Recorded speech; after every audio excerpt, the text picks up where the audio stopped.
Old man, you know the rules of my trade. A corpse must be delivered before nightfall, but why is there a heartbeat coming from this coffin? Lightning tore across the night, illuminating a hunched old man beneath half of a broken Buddha head in the ruined temple. The old man held a candle, and by its weak glow looked toward the vermilion wooden coffin before him. Something inside the red coffin seemed to awaken at the thunder struggling to break free. It struck the coffin again and again, making the entire box tremble. Chen Guan removed his dripping rain hat and pulled off his soaked rain cape, draping it over the red coffin to block the old man's view. Only then did the old man turn his hunched body and suddenly fix Chen Guan with eyes devoid of whites. After 2 seconds of silence, a withered hand emerged from the old man's sleeve, clutching a money pouch. Escort Master Chen, among all the escorts within 800 li, you never ask where a shipment comes from or where it is going. Why are you suddenly so curious today? Chen Guan took the money pouch and weighed it in his hand. Then he scratched his ear, grimacing as though in use to the old man's dry, shrill voice. I have no interest in asking whether what's inside is human or ghost. Since you know my rules, you should also know that delivering dead things and living things costs differently. A dull knock sounded from the coffin. He patted the red coffin. Whatever this thing is neither alive nor dead, it is unlucky. Pay more. Lightning flashed, revealing the old man's pallid eyes and a face mottled with dark brown corpse marks. Suddenly the thing inside the red coffin fell eerily silent. The old man's gaze fixed on Chen Guan's large hand, and gravity appeared on his withered face. Is that the coffin-sealing hand? He muttered inwardly and examined Chen Guan again. Chen Guan truly was the escort who valued rules most within 800 li. Yet he was also the most mercenary. Having recognized what lay in the coffin, he thought not of leaving, but of charging more. He certainly had some skill. Snap! The old man withdrew his hand from his sleeve again and slammed a half-string of copper coins onto the red coffin. The thing inside seemed startled and became restless once more. The heavy wooden coffin rang with repeated impacts in the lightning-struck courtyard. The nails on its lid trembled, and even the storm could not suppress the ominous energy filling the air. Chen Guan took the half-string of coins and weighed it in his hand with a crooked smile. Money and goods, settled favors forgotten. He tucked the pouch into his robe, put on his rain hat and cape. After adjusting the brim, Chen Guan lifted the cloth-wrapped horse-cutting saber from the side, rested it on his shoulder, and strode toward the temple entrance. Just as his front foot crossed the rotten threshold, the lid of the red coffin suddenly burst open, and a surge of ominous energy filled the temple courtyard. Grandson, I raised you for 7 years. Repay me by extending my life for 50 more years. That is your debt for being raised by me. Stop struggling. The old man gave a grim laugh. His pallid eyes and hoarse voice seemed to drain warmth from the air. Rise. He stepped forward and released the black staff. It merged into the night, trailing dark mist, and plunged forcefully into the mouth of the red coffin. Thunder boomed. Lightning flashed, and the image froze on a black-furred claw reaching out from the coffin. An evil revenant. This is bad. The old man's expression changed dramatically. A sudden impact threw him backward, and he cried out toward the departing Escort Master Chen. Before he could finish calling for help, a heavy muffled struggle came from the ruined temple, mixed with the storm outside. Outside the temple, Chen Guan glanced back and muttered, You said, I am the most rule-bound escort within 800 li. The money and goods are settled, favors forgotten. Why are you still calling?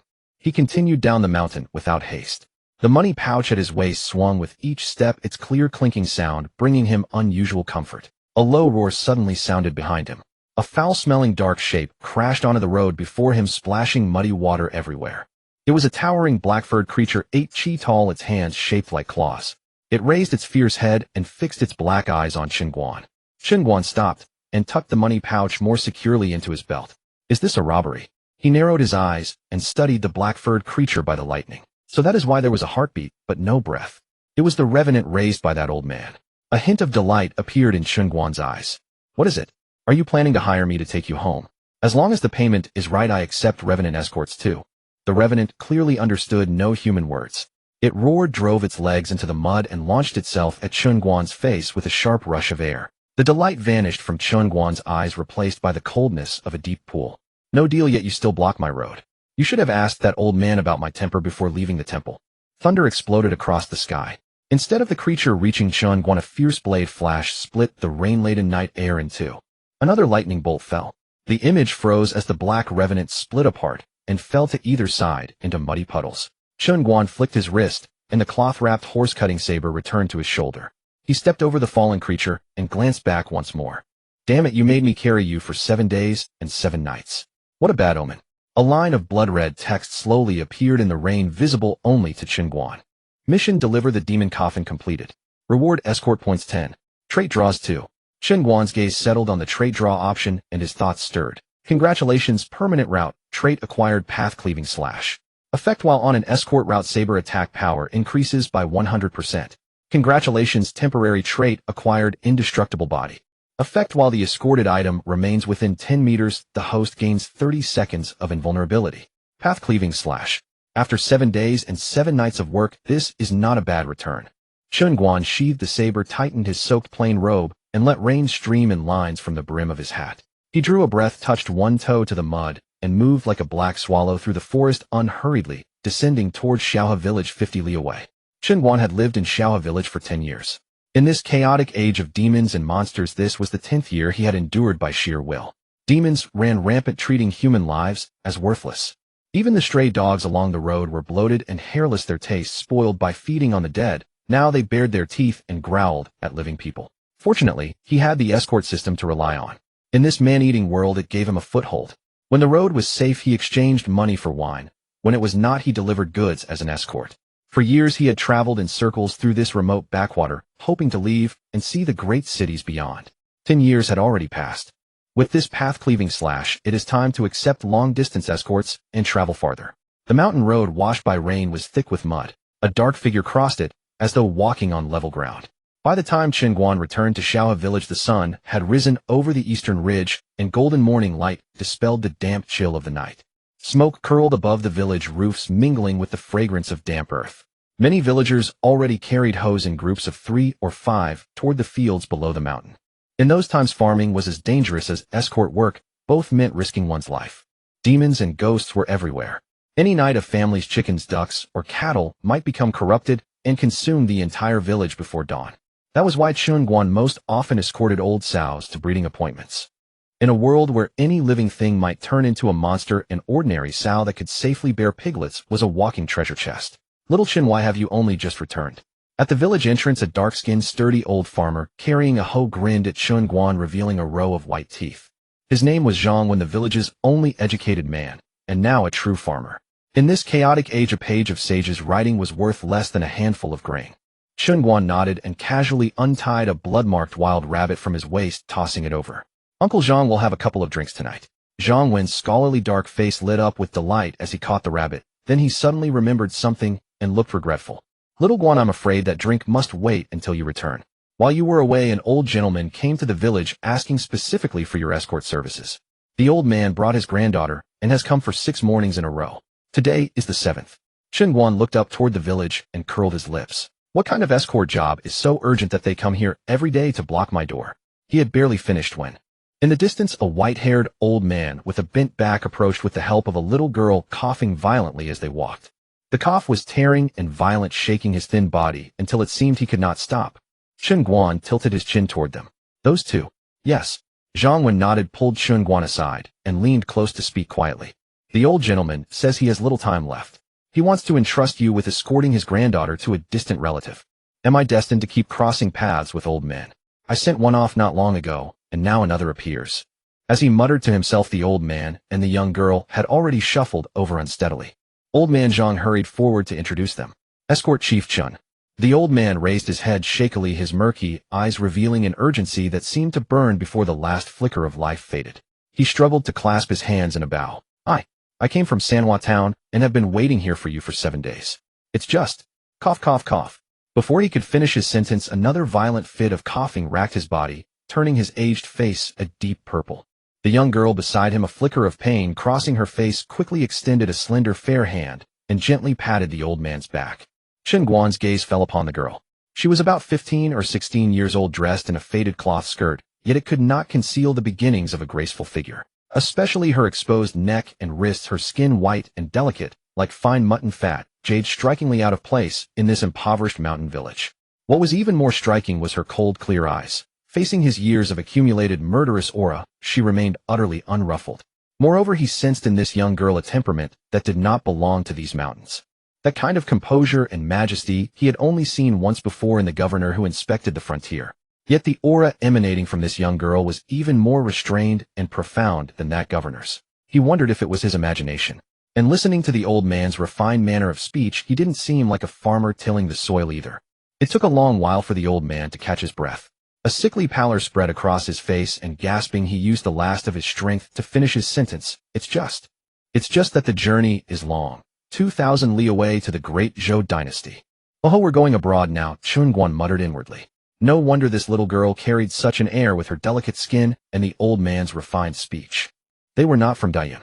The land beneath his feet was the frontier of the Dayun dynasty, and the great Zhou dynasty lay to the northeast of Dayun, a full 2,000 li from the border.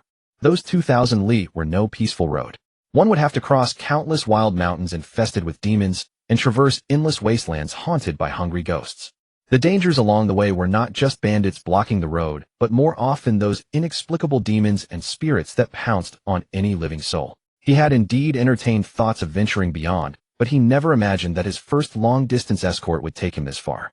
The old man, as shrewd as an old fox, could read the hesitation in Chen Guan's eyes at a glance. He forced down a couple of coughs and cast a meaningful glance at the young girl beside him. Understanding, she pulled a heavy cloth bundle from her bosom, her clear eyes fixed on Chen Guan as she presented it to him with both hands. I know the rules of escort, Chief Chen, the old man said once his breathing steadied. Here are 20 taels of silver as a deposit. If you safely deliver my granddaughter to her uncle's home, he will reward you with another 100 taels of silver. Hiss. 120 taels. Old man Zhang, who was leaning on his hoe, sucked in a sharp breath. These mountain folk scratching a living from the earth year after year, if not for Chen Guan's occasional help with grain, survival itself would be uncertain. They had never seen such a large sum of money. One tael of silver was 1,000 copper coins, and in these days a single coin could buy 2 hearty wheat cakes in town. That sum could sustain an average family of 3 for most of their lives. However, old man Zhang had survived this ruthless world, and after the shock, he didn't offer any advice. The most dangerous trade in this world was that of the escort. The more money offered, the more death warrants along the way. For these 2,000 li and 120 taels, one would likely have to trade their life for it. After a brief deliberation, Chen Guan took the money pouch from the girl without hesitation and weighed it in his hand. It was well known far and wide that he charged high fees for his escort services. Even so, he only occasionally encountered a wealthy outsider he could fleece for a hefty sum. Most of the time he took on trivial jobs worth a few dozen coppers, since in this remote and impoverished area prices couldn't be high. Even the coffin-carrying job from yesterday was a rare windfall. Had the pay not been right, he wouldn't have bothered to get involved in such ill-omened business. This 120 taels was indeed fair. The girl saw Chen Guan accept the money pouch so briskly, and her fingers holding it stiffened slightly. Her clear eyes dimmed quietly. What disappointed her was not the speed with which Chen Guan took the money.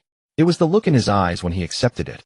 A pure naked desire for money itself, with not a trace of consideration for the dangers of the journey, nor any curiosity about the identity of his employer. Before coming here, she and her grandfather had already visited 9 escorts of some reputation in Pingyang Prefecture. Some refused outright, because the journey was too far, while others, tempted by the heavy reward, took the money without hesitation. But those men's greed was written plainly on their faces, shallow and evident. Her grandfather could probe their true nature with just a few words and send them packing. Yet this Chen Guan before her. He agreed faster than anyone, yet his face betrayed not a trace of greed. That lazy demeanor was as if he had not accepted a life-and-death long-distance escort, but merely a trivial errand to deliver a message in town.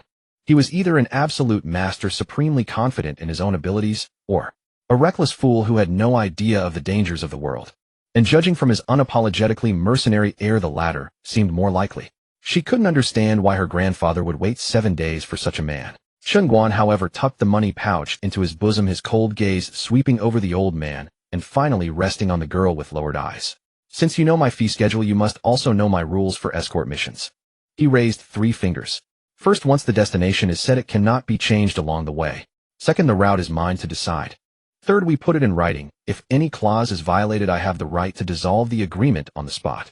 Yes, I naturally understand all that. Hearing that there was a chance, the old man seemed to experience a sudden rally, a faint flush appearing on his deathly pale face. He hastily pulled the girl closer. Escort Chief Chen, all you need to do is safely deliver my granddaughter Luo Li to her uncle's home, the Grand Tutor Su Wenyuan's residence in the capital of Great Zhou, and this mission will be complete. The moment the words were spoken, a line of golden script appeared before Chen Guan's eyes. Escort mission triggered. Escort Luo Li to the Grand Tutor's residence in the capital of Great Zhou. Mission reward escort points 200 word entries acquired. Chen Guan felt a slight stir in his heart. The trivial missions he usually took gave him only single-digit escort points, and even the dangerous coffin delivery trip yesterday had yielded only 10 points. This long-distance escort was giving him 200 points directly. It seemed he should take more long-range missions in the future. All right. Chen Guan agreed without hesitation, his gaze once again settling on the girl named Luo Li. Luo Li also raised her head at that moment, studying the escort who would accompany her on this journey. She could detect neither gravity nor any sense of responsibility from him. It seemed that this life-and-death journey was to him truly just a sightseeing trip. Luo Li turned her head, her clear, cold eyes looking at her grandfather beside her, a hint of confusion and reproach in her gaze. She truly could not see what this money-obsessed man had that made him better than the 9 escorts before. Cough, cough. The old man, as if seeing through his granddaughter's thoughts, suppressed the cough welling in his chest, reached out with a withered hand to pat the back of her hand, gently, his voice resolute. Shally, you cannot judge a person by their appearance alone. Escort Chief Chen is the most disciplined escort in these parts. He has been in this profession for 10 years and has never failed a single mission. With him, this journey has a chance of success. Luo Li bit her lip, hesitated for 2 seconds, and finally nodded. Her grandfather was already at the end of his tether, his life's candle guttering, and there was no time left to find a more capable escort for her. What she needed on this journey was not merely martial prowess, but more importantly, a person of reliability. She turned around, concealing the emotions in her eyes, and bowed politely to Chen Guan, her tone gentle, yet laced with a hint of distant aloofness. Then I shall be in your care, Brother Chen, for this road ahead. Chen Guan was not blind. He had long noticed the girl's deep dissatisfaction with him. It was a peculiar thing. In 10 years of escorting, he had never been so thoroughly despised by an employer, and especially by a young girl barely out of her swaddling clothes. As long as the money was right, he didn't mind. After all, the road stretched long and far, and there would be ample opportunity for her to truly come to know him. Escort Chen, we shall return to prepare today, the old man said with a cupped fist salute. Tomorrow at dawn by the Sanhua River we shall meet without fail. Good. Chen Guan nodded, then promptly took out a worn, wrinkled book and handed it to Luo Li, adding a reminder. No problem. Press your thumbprint on the last page. Luo Li took it, her gaze falling on the 2 crooked characters on the cover, Road Pact. She furrowed her brow. Who made a contract this thick? But since her grandfather had already confirmed it, she said nothing, flipping to the last page. The last page was densely covered with thumbprints. She extended her thumb, rubbed it against the ink pad Chen Guan offered, and with a decisiveness beyond her years pressed it lightly in the blank space below. Quest accepted. Escort Luo Li to the Great Zhou Imperial Capital. Shangjing skill unlocked. Price hike effect. During the escort you may demand a higher price from the client based on circumstances. Each successful demand increases the mission tally by 10 in contribution. Watching the old man and the young girl support each other and disappear down the riverbank at the foot of the mountain, Chen Guan took a deep breath. When he withdrew his gaze, his expression had rarely grown more solemn. This journey was a gamble, not merely on the 120 taels of silver. It was a gamble on his life. And it was also the step he had yearned for these past 10 years, but never dared to take, to see the world beyond these mountain gullies. Uncle Zhang, Chen Guan turned to the still-dazed old peasant Zhang, clean this rabbit. Tonight you and I, old friends, we drink until we drop. Good. Old Zhang snapped back to reality and nodded vigorously. He knew this lad would not stay. If not for the fact that the whole village had raised him on bowls of thin gruel and pieces of flatbread, he would have left 10 years ago. Having helped the village for a decade, he had done his duty and more. Once a fledgling eagle's wings are fully grown, it must return to its sky. Besides, how could the foremost master of these hundreds of miles around be wasted in these mountain gullies? He did not make a grand announcement, nor utter any sentimental farewells. He simply picked up the fat rabbit, a good 5 gene in weight, and silently turned back toward the village, his silhouette carrying a touch of loneliness. Chen Guan also returned to the small courtyard where he had lived for 10 years. The yard was plain: 1 main room, 2 side rooms, and a small bamboo fence courtyard, all swept clean and tidy. It was his habit. A golden nest or a silver nest cannot compare to one's own doghouse. Even if this was only a temporary lodging, as long as he stayed, even one day, it had to be comfortable to the eye and untroubling. He drew a bucket of icy well water, poured it over his head, washing away the fatigue of days of travel. Then he returned to his room, sat cross-legged on the bed. With a thought, a pale golden panel materialized before him. Escort Chen Guan, tally points 11, realm mystic connection 190200, road right trade attack path clearing / on the escort route, blade attack power increased by 100, road right trait defense, escorts golden body limited. Within 1 zhang of the host, the employer gains the indestructible golden body state for 30 seconds. Chen Guan's gaze fell on the realm column. Mystic connection was the 4th realm of martial arts. In this world's cultivation, one first tempers the postnatal physique, building the sinews and bones, then nurtures the primal prenatal chi, then enters the subtle to illuminate the body's acupoints, then one reaches mystic connection. The realm divisions were postnatal, prenatal, subtle, entry, mystic connection, purple mansion, celestial phenomenon, and celestial being. The old man who had been devoured by the evil spirit in the ruined temple last night was a solid, third realm, subtle entry, initial stage master. In these hundreds of miles around, he was a figure who could suppress a region and even establish a sect. Unfortunately, the old man played far too dangerous a game. The corpse puppet in the vermilion coffin was an extreme entity, a type of spectral evil, one of the most numerous and vicious of malevolent beings, second only to demonic specters.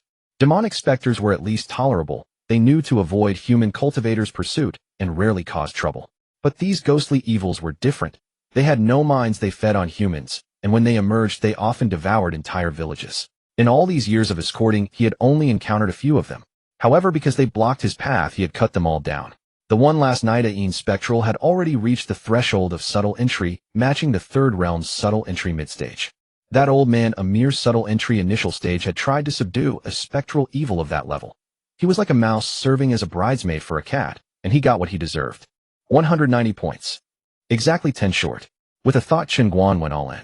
As the thought settled, a surge of heat exploded from his dantians, qi rushing through his meridians into his limbs and bones. His body, which had been stiffened by the well water, now released a white mist as the heat surged through him.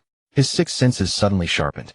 The chirping of insects and birds outside no longer sounded like a chaotic noise, instead it became clear, distinct rhythms. Even the movements of earthworms burrowing in the soil 100 meters away could not escape his ears.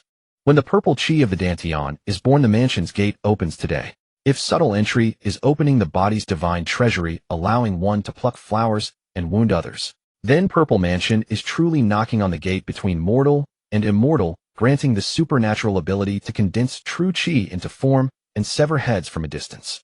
Realm breakthrough, purple mansion 1500. Chen Guan slowly opened his eyes and clenched his fist. Amid the cracking of knuckles, a faint layer of purple chi swirled in his palm. The purple mansion realm. This trip now has some confidence. The next morning before dawn, the land was still shrouded in a hazy gray-blue. Chen Guan hoisted the cloth-wrapped horse-cutting saber over his shoulder and alone quietly left the small courtyard where he had lived for 10 years. Last night, he had drunk with old Zhang late into the night. He had plied the usually invincible old farmer under the table before they parted. Though only the two of them had clinked cups, Chen Guan could smell in the night breeze the reluctance of all 128 villagers of Xiao village. Because the air was too salty, tears had mingled with the air. He left, taking with him the sewn-up cares of the villagers, but leaving behind on that broken wooden table all the savings he had accumulated over 10 years of escorting. Sigh, 10 years of business without a loss, and I've lost it all on this one bottle of wine. Chen Guan muttered to himself, not looking back. He lightly tapped his toes, his form like a black bird flying through the forest, and in a few bounds vanished beyond Xiaohe village, disappearing into the early morning mist. By the Sanhua River. To put it plainly, it was a wild river reeking of dried grass. Both banks were overgrown with weeds, and the water was not clear, carrying a muddy, earthy smell. Yet this river had a great legend. It was said that thousands of years ago, a river-dwelling demon, an old giant turtle, lived here. In an age of chaos, demons devoured humans, and humans devoured each other. The old turtle could not bear to see the people suffer, so it transformed into a ferryman, turning its 3 sons into great boats, ferrying refugees day and night to the head of the river. The eldest son took refugees south and died on the road. The second son took orphans north and was killed by greedy cultivators who extracted his core. The third son delivered the last batch of wounded soldiers and never returned. The old turtle waited at this ferry, waiting until the river dried up, and flowed again, waiting until its own shell turned into the green stones of the riverbank, but its children never came back. Thus the place was named Sanhua River, and it became the spot where the surrounding villages saw off their departing loved ones. Perhaps hoping to inherit the old turtle's longing, those who left here, even if they died abroad, their souls would always remember to drift back. Chen Guan walked to the riverbank and looked up.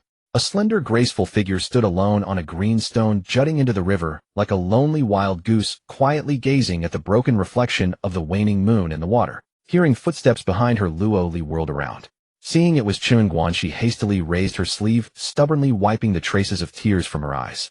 Her eyes red, her voice carried a fierce, choked-up edge. "What took you so long?" This question left Chen Guan at a loss for words. He lifted his gaze to the eastern horizon, where the sun had just barely peeked above the rim, then lowered his eyes to the girl before him. Wasn't it only just dawn? Yesterday we agreed to meet at the Sanhua riverbank, but you never specified the exact hour. Seeing his bewildered expression, Luo Li felt a fresh wave of inexplicable grievance welling up inside her. She wasn't truly angry that he was late. She was afraid that this man whom her grandfather on his deathbed had repeatedly urged her to trust would turn out like the previous 9 escorts, merely going through the motions and fulfilling a hollow obligation. When her grandfather passed away, he had held her hand and whispered, "Shaoli, remember, on this journey, there is only one person you can trust, and that is Escort Chen." She couldn't fathom why her grandfather would place his faith in a complete stranger. But she never had the chance to ask, for by then her grandfather had no strength left to answer. Chen Guan, however, chose not to argue with the little girl. In truth, he didn't need to ask. The old man who had been coughing his last breath yesterday had likely not survived to see the morning sun rise. Otherwise, she wouldn't be standing here crying. Am I now some kind of old man's bane? Why is it that everyone I meet lately dies on me? Chen Guan muttered to himself, then turned to face the Sanhua riverbank. He unhurriedly pulled a handful of grain from his bosom and casually cast it into the turbid river water. This was his way of paying respects to the old water turtle, and also upholding the code of the escort. The turtle traveled by water, he by land. They were both travelers of the same path, deserving of mutual respect. Chen Guan brushed the grain dust from his hands, his tone flat. "Let's go. The road ahead is long." Luo Li sniffled, said nothing, simply nodded silently, then raised her hand to point toward the willow shade by the river. There tethered stood 2 sleek, glossy steeds. Oh, this little girl. Her family's wealth is no small matter. In this remote, impoverished Sanhua town, seeing such magnificent warhorses was like finding a needle in a haystack. Even a donkey that didn't suffer from diarrhea was a rare treasure. And she, an orphan girl, had managed to acquire 2 of them. Chen Guan stepped forward, his eyes falling on the tall black horse. He studied it for a moment, then gave a firm slap on its solid muscular flank. The horse, stung by the blow, let out an indignant snort. Not bad, a rare steed worthy of 1,000 miles. In one fluid motion, he vaulted onto the horse's back, testing its feel. He waited a moment, but saw that the white horse beside him was still leisurely swishing its tail and nibbling at the grass, with no sign of Luo Li mounting. Turning back, he found her still standing where she was. Her swollen red-rimmed eyes were glaring at him with indignation, as if he had committed some unforgivable crime. "What are you staring at? Why don't you hurry up and lead the horse over?" Luo Li shot back, her eyes blazing. Chen Guan was stunned by her commanding tone. "Lead the horse?" He was supposed to lead the horse. "Do you think you're some empress?" Chen Guan's face darkened, and he retorted with irritation. "I'm an escort, not a groom, and certainly not your servant. If you can't even manage a horse, then we'll walk to the great Zhou dynasty. The money saved on fodder can go to buy more paper money for your dead grandfather." "You?" Luo Li's brows knitted, her face flushed with rage. Just as she thought. This man was nothing but a greedy bastard. The moment he got his money, his true colors showed. Even the 9 escorts who had turned her down, though lacking in skill, at least had some manners. Not like this scoundrel. She began to wonder if her grandfather had been delirious in his illness, too muddled to think clearly when he trusted this man. But without an escort on this road. Luo Li bit her lip, shot a glance at Chen Guan, then yanked the reins and vaulted onto the horse. Her movements were as agile as if she had ridden many times before. "Once we're out of these hills and meet up with my aunt, I'll get my money back." The autumn wind blew, tightening the skin on their faces. Hooves thudded on the yellowed grass, kicking up scattered dead leaves. The 2 rode one behind the other, galloping eastward along the Sanhua riverbank, racing toward the end of this murky river. The Sanhua River wound for hundreds of miles, flowing from the remote Huiyin mountain range all the way to the northern reaches of the great Yuan dynasty. A few dozen more li ahead, after crossing the mountain called Huiyin, which lay like a crouching beast, they would reach the fabled 10 Directions marsh. Only after passing the edge of that marsh would they truly leave these mountain valleys behind, and finally bid farewell to the land where Chen Guan had lived for the past 10 years. And so the 2 pressed on in silence, riding for about half a day. When the sun reached its zenith, they finally arrived at the foot of Mount Huiyin. Beyond lay the uninhabited reaches of the 10 Directions marsh. In this world, the desolate mountains and wild forests were far more terrifying than areas where humans dwelled. After all, where people lived, there was government rule. In the major cities and towns of the Great Cloud Dynasty, the authorities regularly dispatched patrol angels from the Demon Suppression Bureau to purge evil spirits. The more cunning demons and monsters valuing their lives would actively retreat into the deep mountains and forests to cultivate in hiding. Only those newly formed spirits lacking in wits would, driven by hunger, charge into villages and towns to feast. Over time, the remote mountain ranges and dense forests became gathering places for all manner of filth, and also forbidden zones for humans. No one knew what kind of creatures lurked beneath the layered shadowy trees. Luo Li rode her white horse, keeping a safe distance behind Chen Guan. Raised with refined upbringing, she had always maintained a calm heart, believing that getting angry over common folk only disturbed her peace and was not worth the trouble. But today that composure crumbled entirely. During this journey, Chen Guan had so infuriated her that she had forgotten even the sorrow of her grandfather's death and his final instructions. At this moment, her beautiful eyes were fixed on Chen Guan's back, as if she wanted to carve every line of this detestable man into her heart. The main problem was that he was simply too infuriating. Throughout the ride, he only cared about galloping ahead, showing no concern for his employer. Once when crossing a river, her horse was tripped by a submerged stone and nearly threw her off. But that man merely reined in his horse, turned back, and cast a cold glance, his words dripping with mockery. "Can't even ride a horse steadily. I don't know why you bought this horse. You must have more money than sense." As if he were the one in charge. Just then Chen Guan had suddenly reined in his black horse. He narrowed his eyes, gazing at the dark mountain range before them, then turned back and said flatly, "The timing is right. We'll rest here, fill our stomachs, recover our strength, and cross this mountain before dark." Luo Li reined in her white horse, and also looked up at Mount Wuyin before them. The forest was deathly silent. Not a single bird call could be heard. The mountain wind carried no fragrance of grass or trees, but rather a faint, nauseating stench of decay that made one's chest feel tight. Nevertheless, seeing that Chen Guan faced this ominous place without any intention of fleeing, she forcibly suppressed the anger in her heart. Luo Li dismounted, her movements still carrying an innate elegance and nobility. She spoke in a tone that assumed her command would be obeyed. "Go get us something to eat." Chen Guan glanced at her, but couldn't be bothered to respond. He had been helping her cope with the grief of losing her family along the way, and instead of gratitude, she gave him nothing but a sour face. Chen Guan scanned the surroundings, his gaze finally settling on a patch of grass that rose waist-high.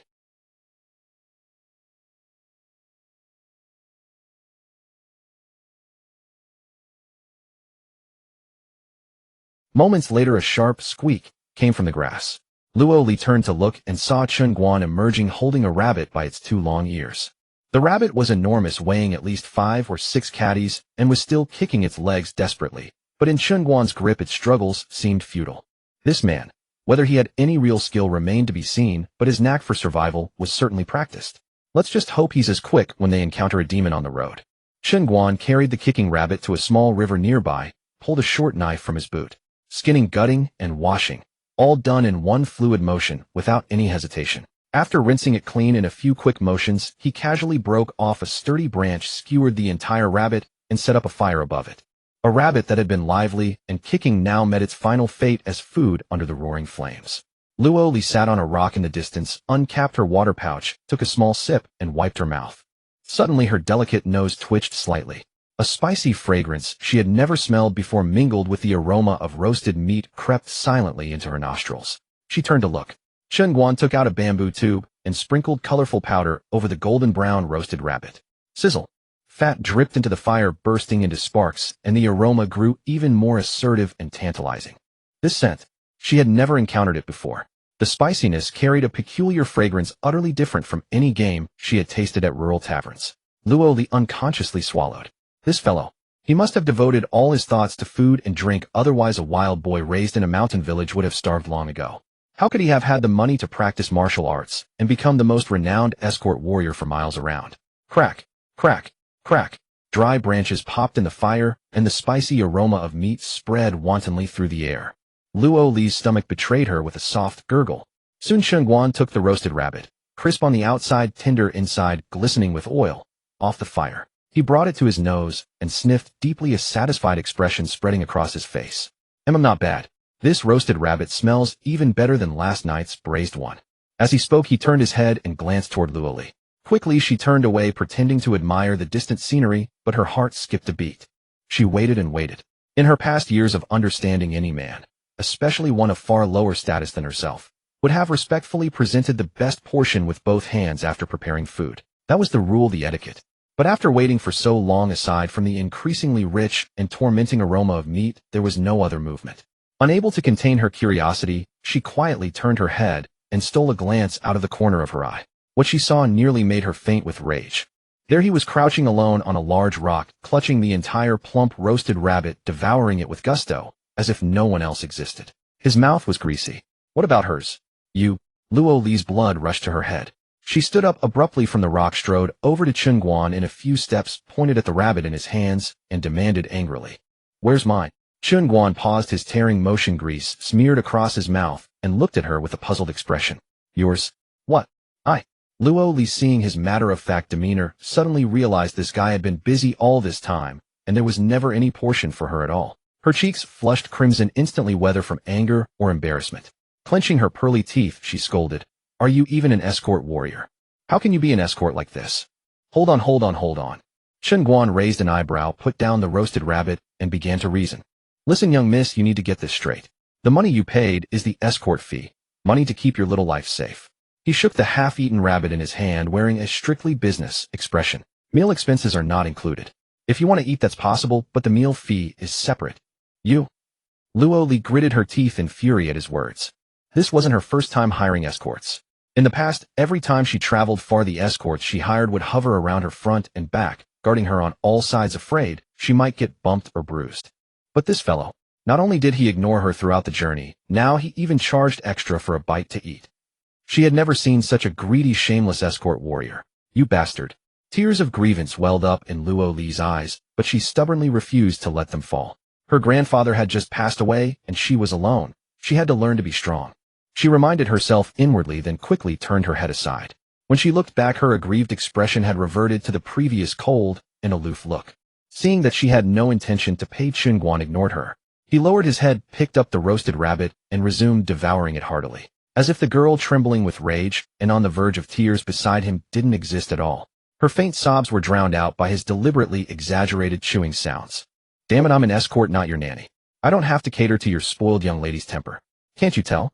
I specialize in curing young lady tantrums. After waiting a while, Luo Li saw that the fellow not only hadn't given her any food, but also hadn't offered even a flimsy word of comfort, still eating away on his own. This behavior directly raised her understanding of the word shameless to new heights. It also gave her a brand new comprehension of the phrase oblivious to romance. Humph, Luo Li snorted coldly. Fine, I won't eat. She turned and ran back to her white horse, grabbed her water pouch, and gulped it down furiously, as if the water were Chen Guan's flesh and blood. One more day of patience. Tomorrow I'll reunite with my aunt, and then I'll feast on delicacies and make this guy drool. Chen Guan glanced at her. Looks like that extra bit of profit had gone down the drain.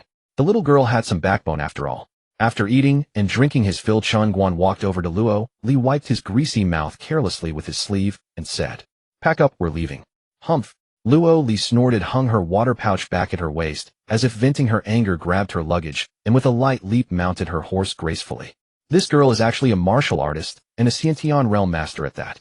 Chen Guan muttered to himself, shouldered his horse-cutting saber, walked over to the black horse grazing by the roadside, lightly tapped the ground with his toe, and floated onto the horse's back like a falling leaf, then squeezed his legs.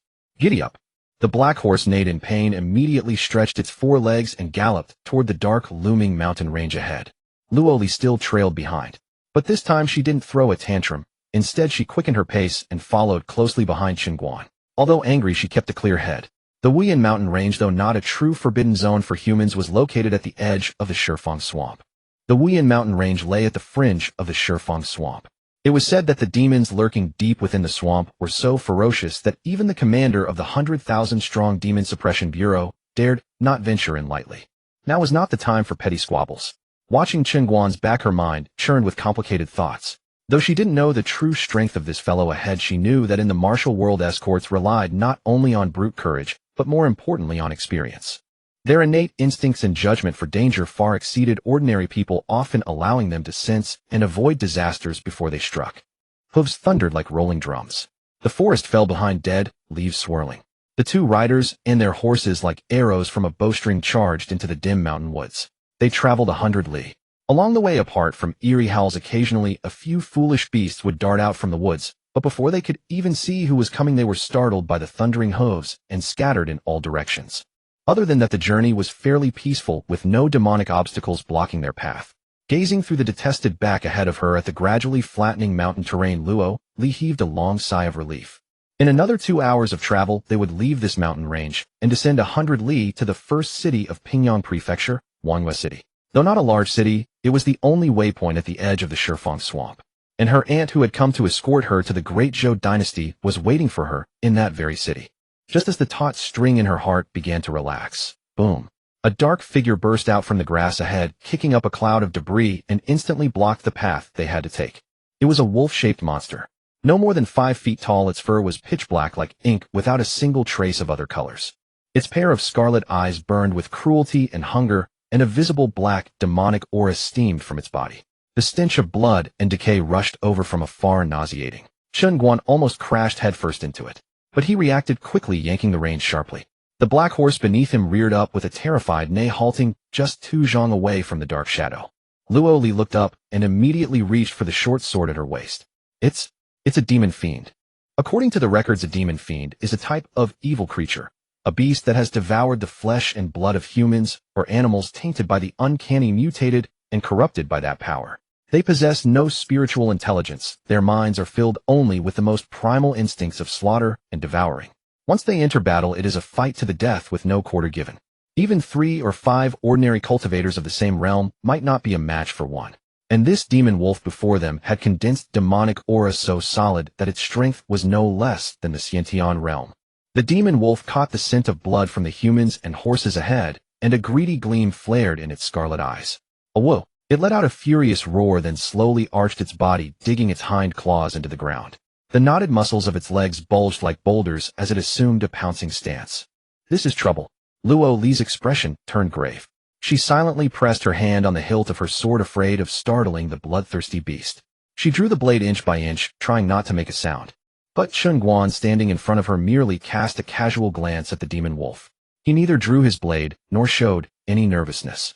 Instead, he cupped his hands in a salute and spoke slowly. Brother Wolf, do me a favor. Let's each go our own way. You take the broad road, I'll take the narrow bridge. We're all travelers, how about giving me a pass? Luo Li stared dumbfounded. Is this man insane? The book clearly states that demon fiends have no intelligence, only the urge to kill. How could it possibly understand human speech? What kind of potion did her grandfather drink to spend a fortune hiring such a lunatic to escort her? But the next scene made Luo Li's eyes widen. The demon wolf, which had been coiled and ready to spring with murderous intent, actually relaxed its tensed hind legs after hearing Chen Guan's words, and the ferocity in its eyes dimmed slightly. Chen Guan's face lit up with joy. He quickly reached down to a black pouch at his waist, took out a walnut-sized black dough ball, and tossed it toward the demon wolf. The dough ball rolled right to the wolf's paws. Out on the road, let's be friends. This little toll is a token of respect. The demon wolf's scarlet eyes looked at Chen Guan, then lowered its head, sniffing the black dough ball. As if confirming something, it withdrew its violent aura once more, snatched the dough ball in its mouth, turned, and leaped away, disappearing into the forest beside the road after a few bounds. Phew! Luo Li let out a breath and released her grip on the sword hilt. But she showed no relief of having escaped death. Instead, she shot Chen Guan a contemptuous glance. In her eyes, this was not a clever tactic, but a cheap trick. A proper escort should defend the road with the sword in hand against such threats. Not solve it by paying to avoid trouble, like a country peddler. Truly a disgrace to the escort profession. Chen Guan turned around and caught her undisguised scorn.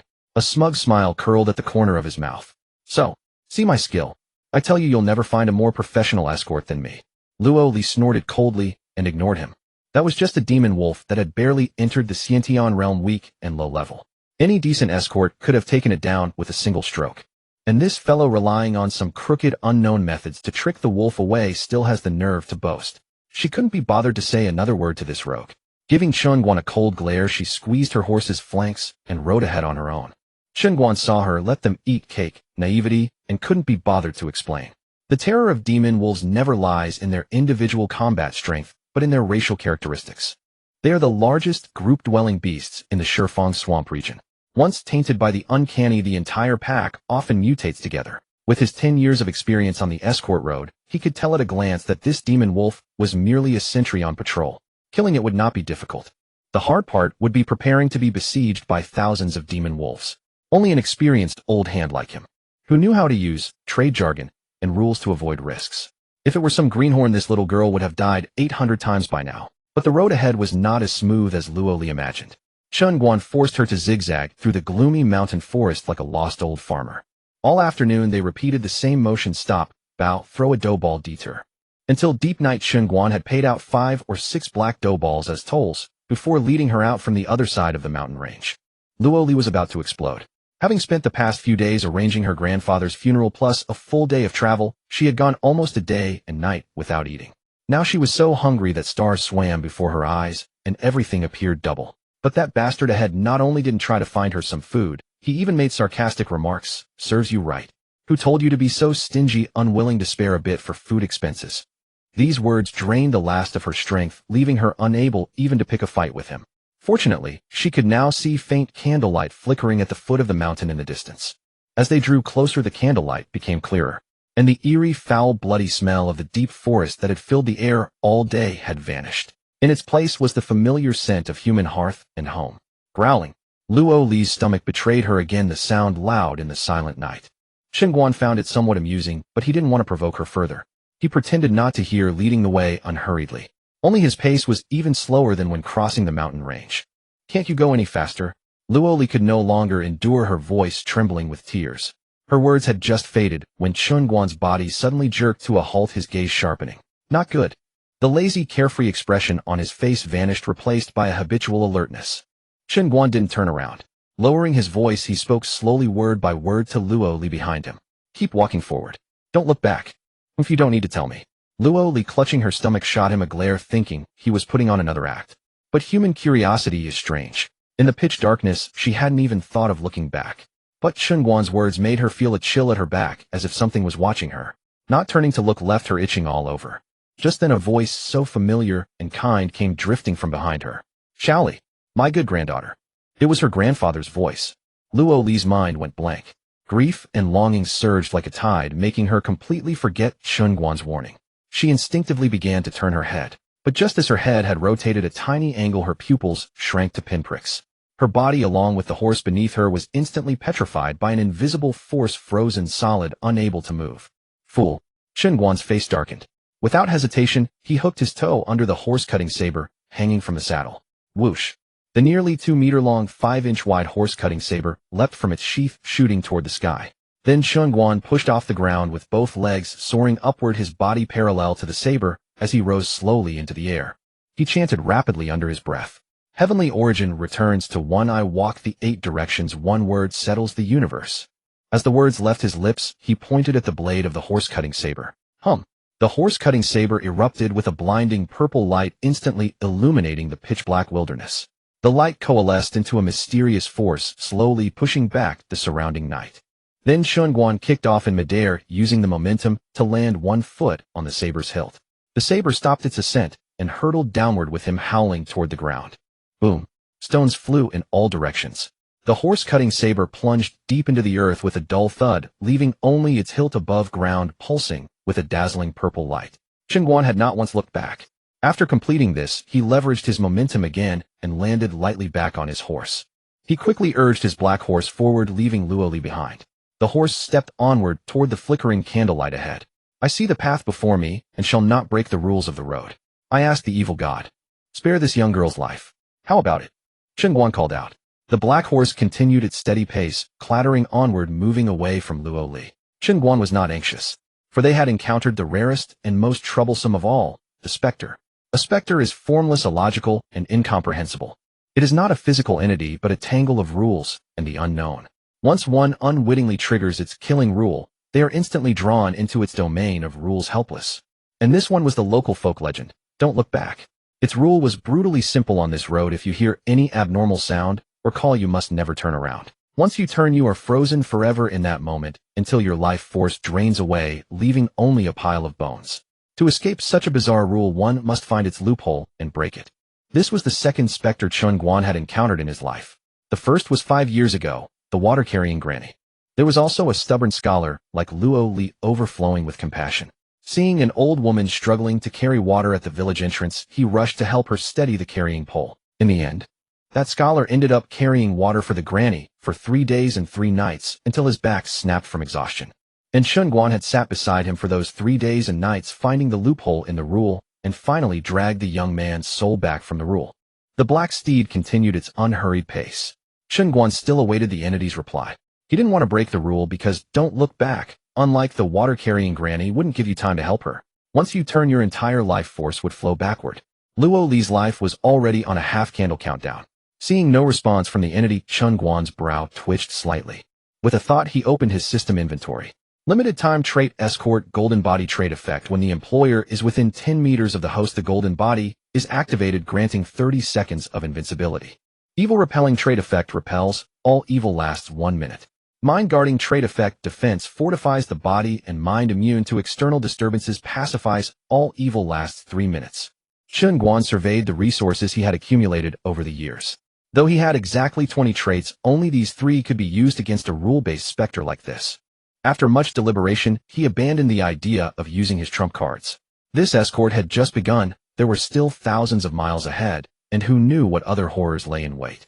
These life-saving tools must be used at the right moment. Besides, merely dealing with this wasn't his style. How could he be called a true escort if he didn't fight back hard enough? Moreover, over the years he had slain countless demonic entities, evil spirits, and dark fiends, but he had never dismantled a specter. This was a rare opportunity. Half a candle's time left. Better study it well. This chance won't come again. With a thought, he dismissed the panel. Chen Guan decided to try once more. He cleared his throat, his voice taking on an ethereal quality, laced with a strange rhythm. Traveler on the path, treading the dark road, asking not for return. Yin and yang paths separated by a river, each with their own ferry. You guard the bridge, I cross the stream. This is the rule. Now a soul has strayed into your path. I offer a living horse as a boat to ferry her back to the living. This cause and effect. What say you? His voice echoed through the silent night.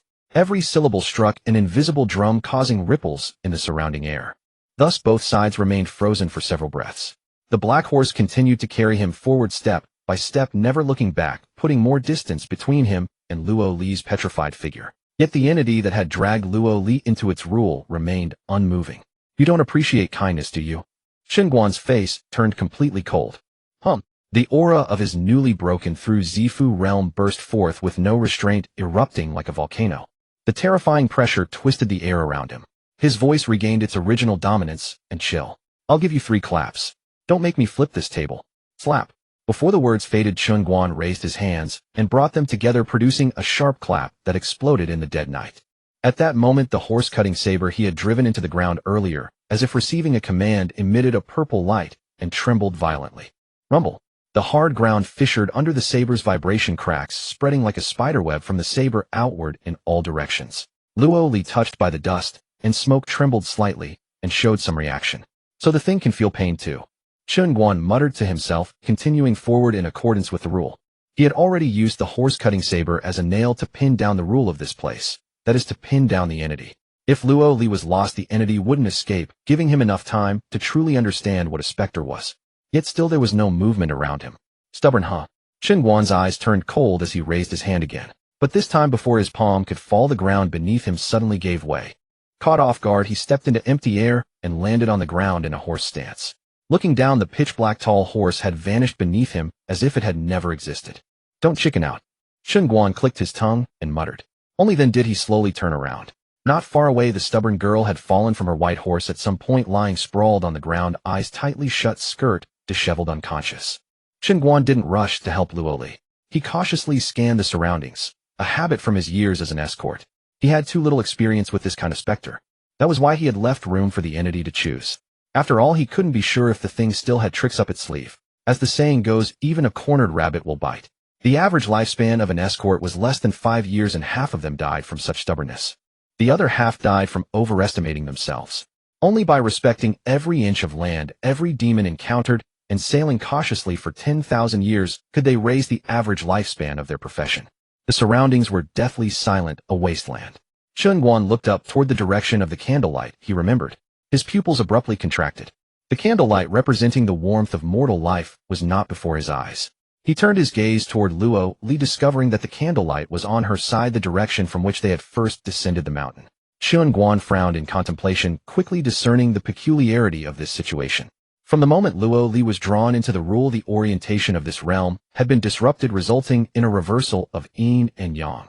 In other words, even if he sought loopholes to break the rule according to its terms, he would only be heading down a wrong path with no return. Damn it, it's even a dual-layered rule. Good thing I didn't show any courtesy to this thing. Chen Guan raised his head to look ahead.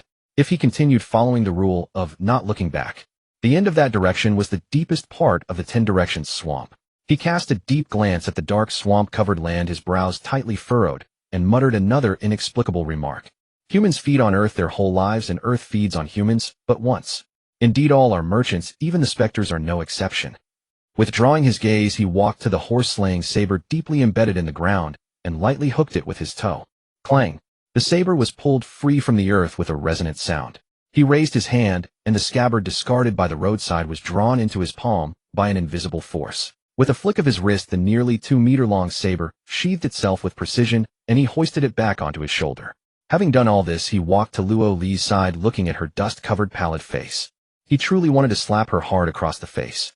It was only because he over the past decade had studied all these chaotic phenomena thoroughly and discovered the rule of one nail secures the universe that he could barely manage to deal with that thing. If it had been any other escort, with the way this little girl courted death, the grass on her grave would already be 3 feet tall.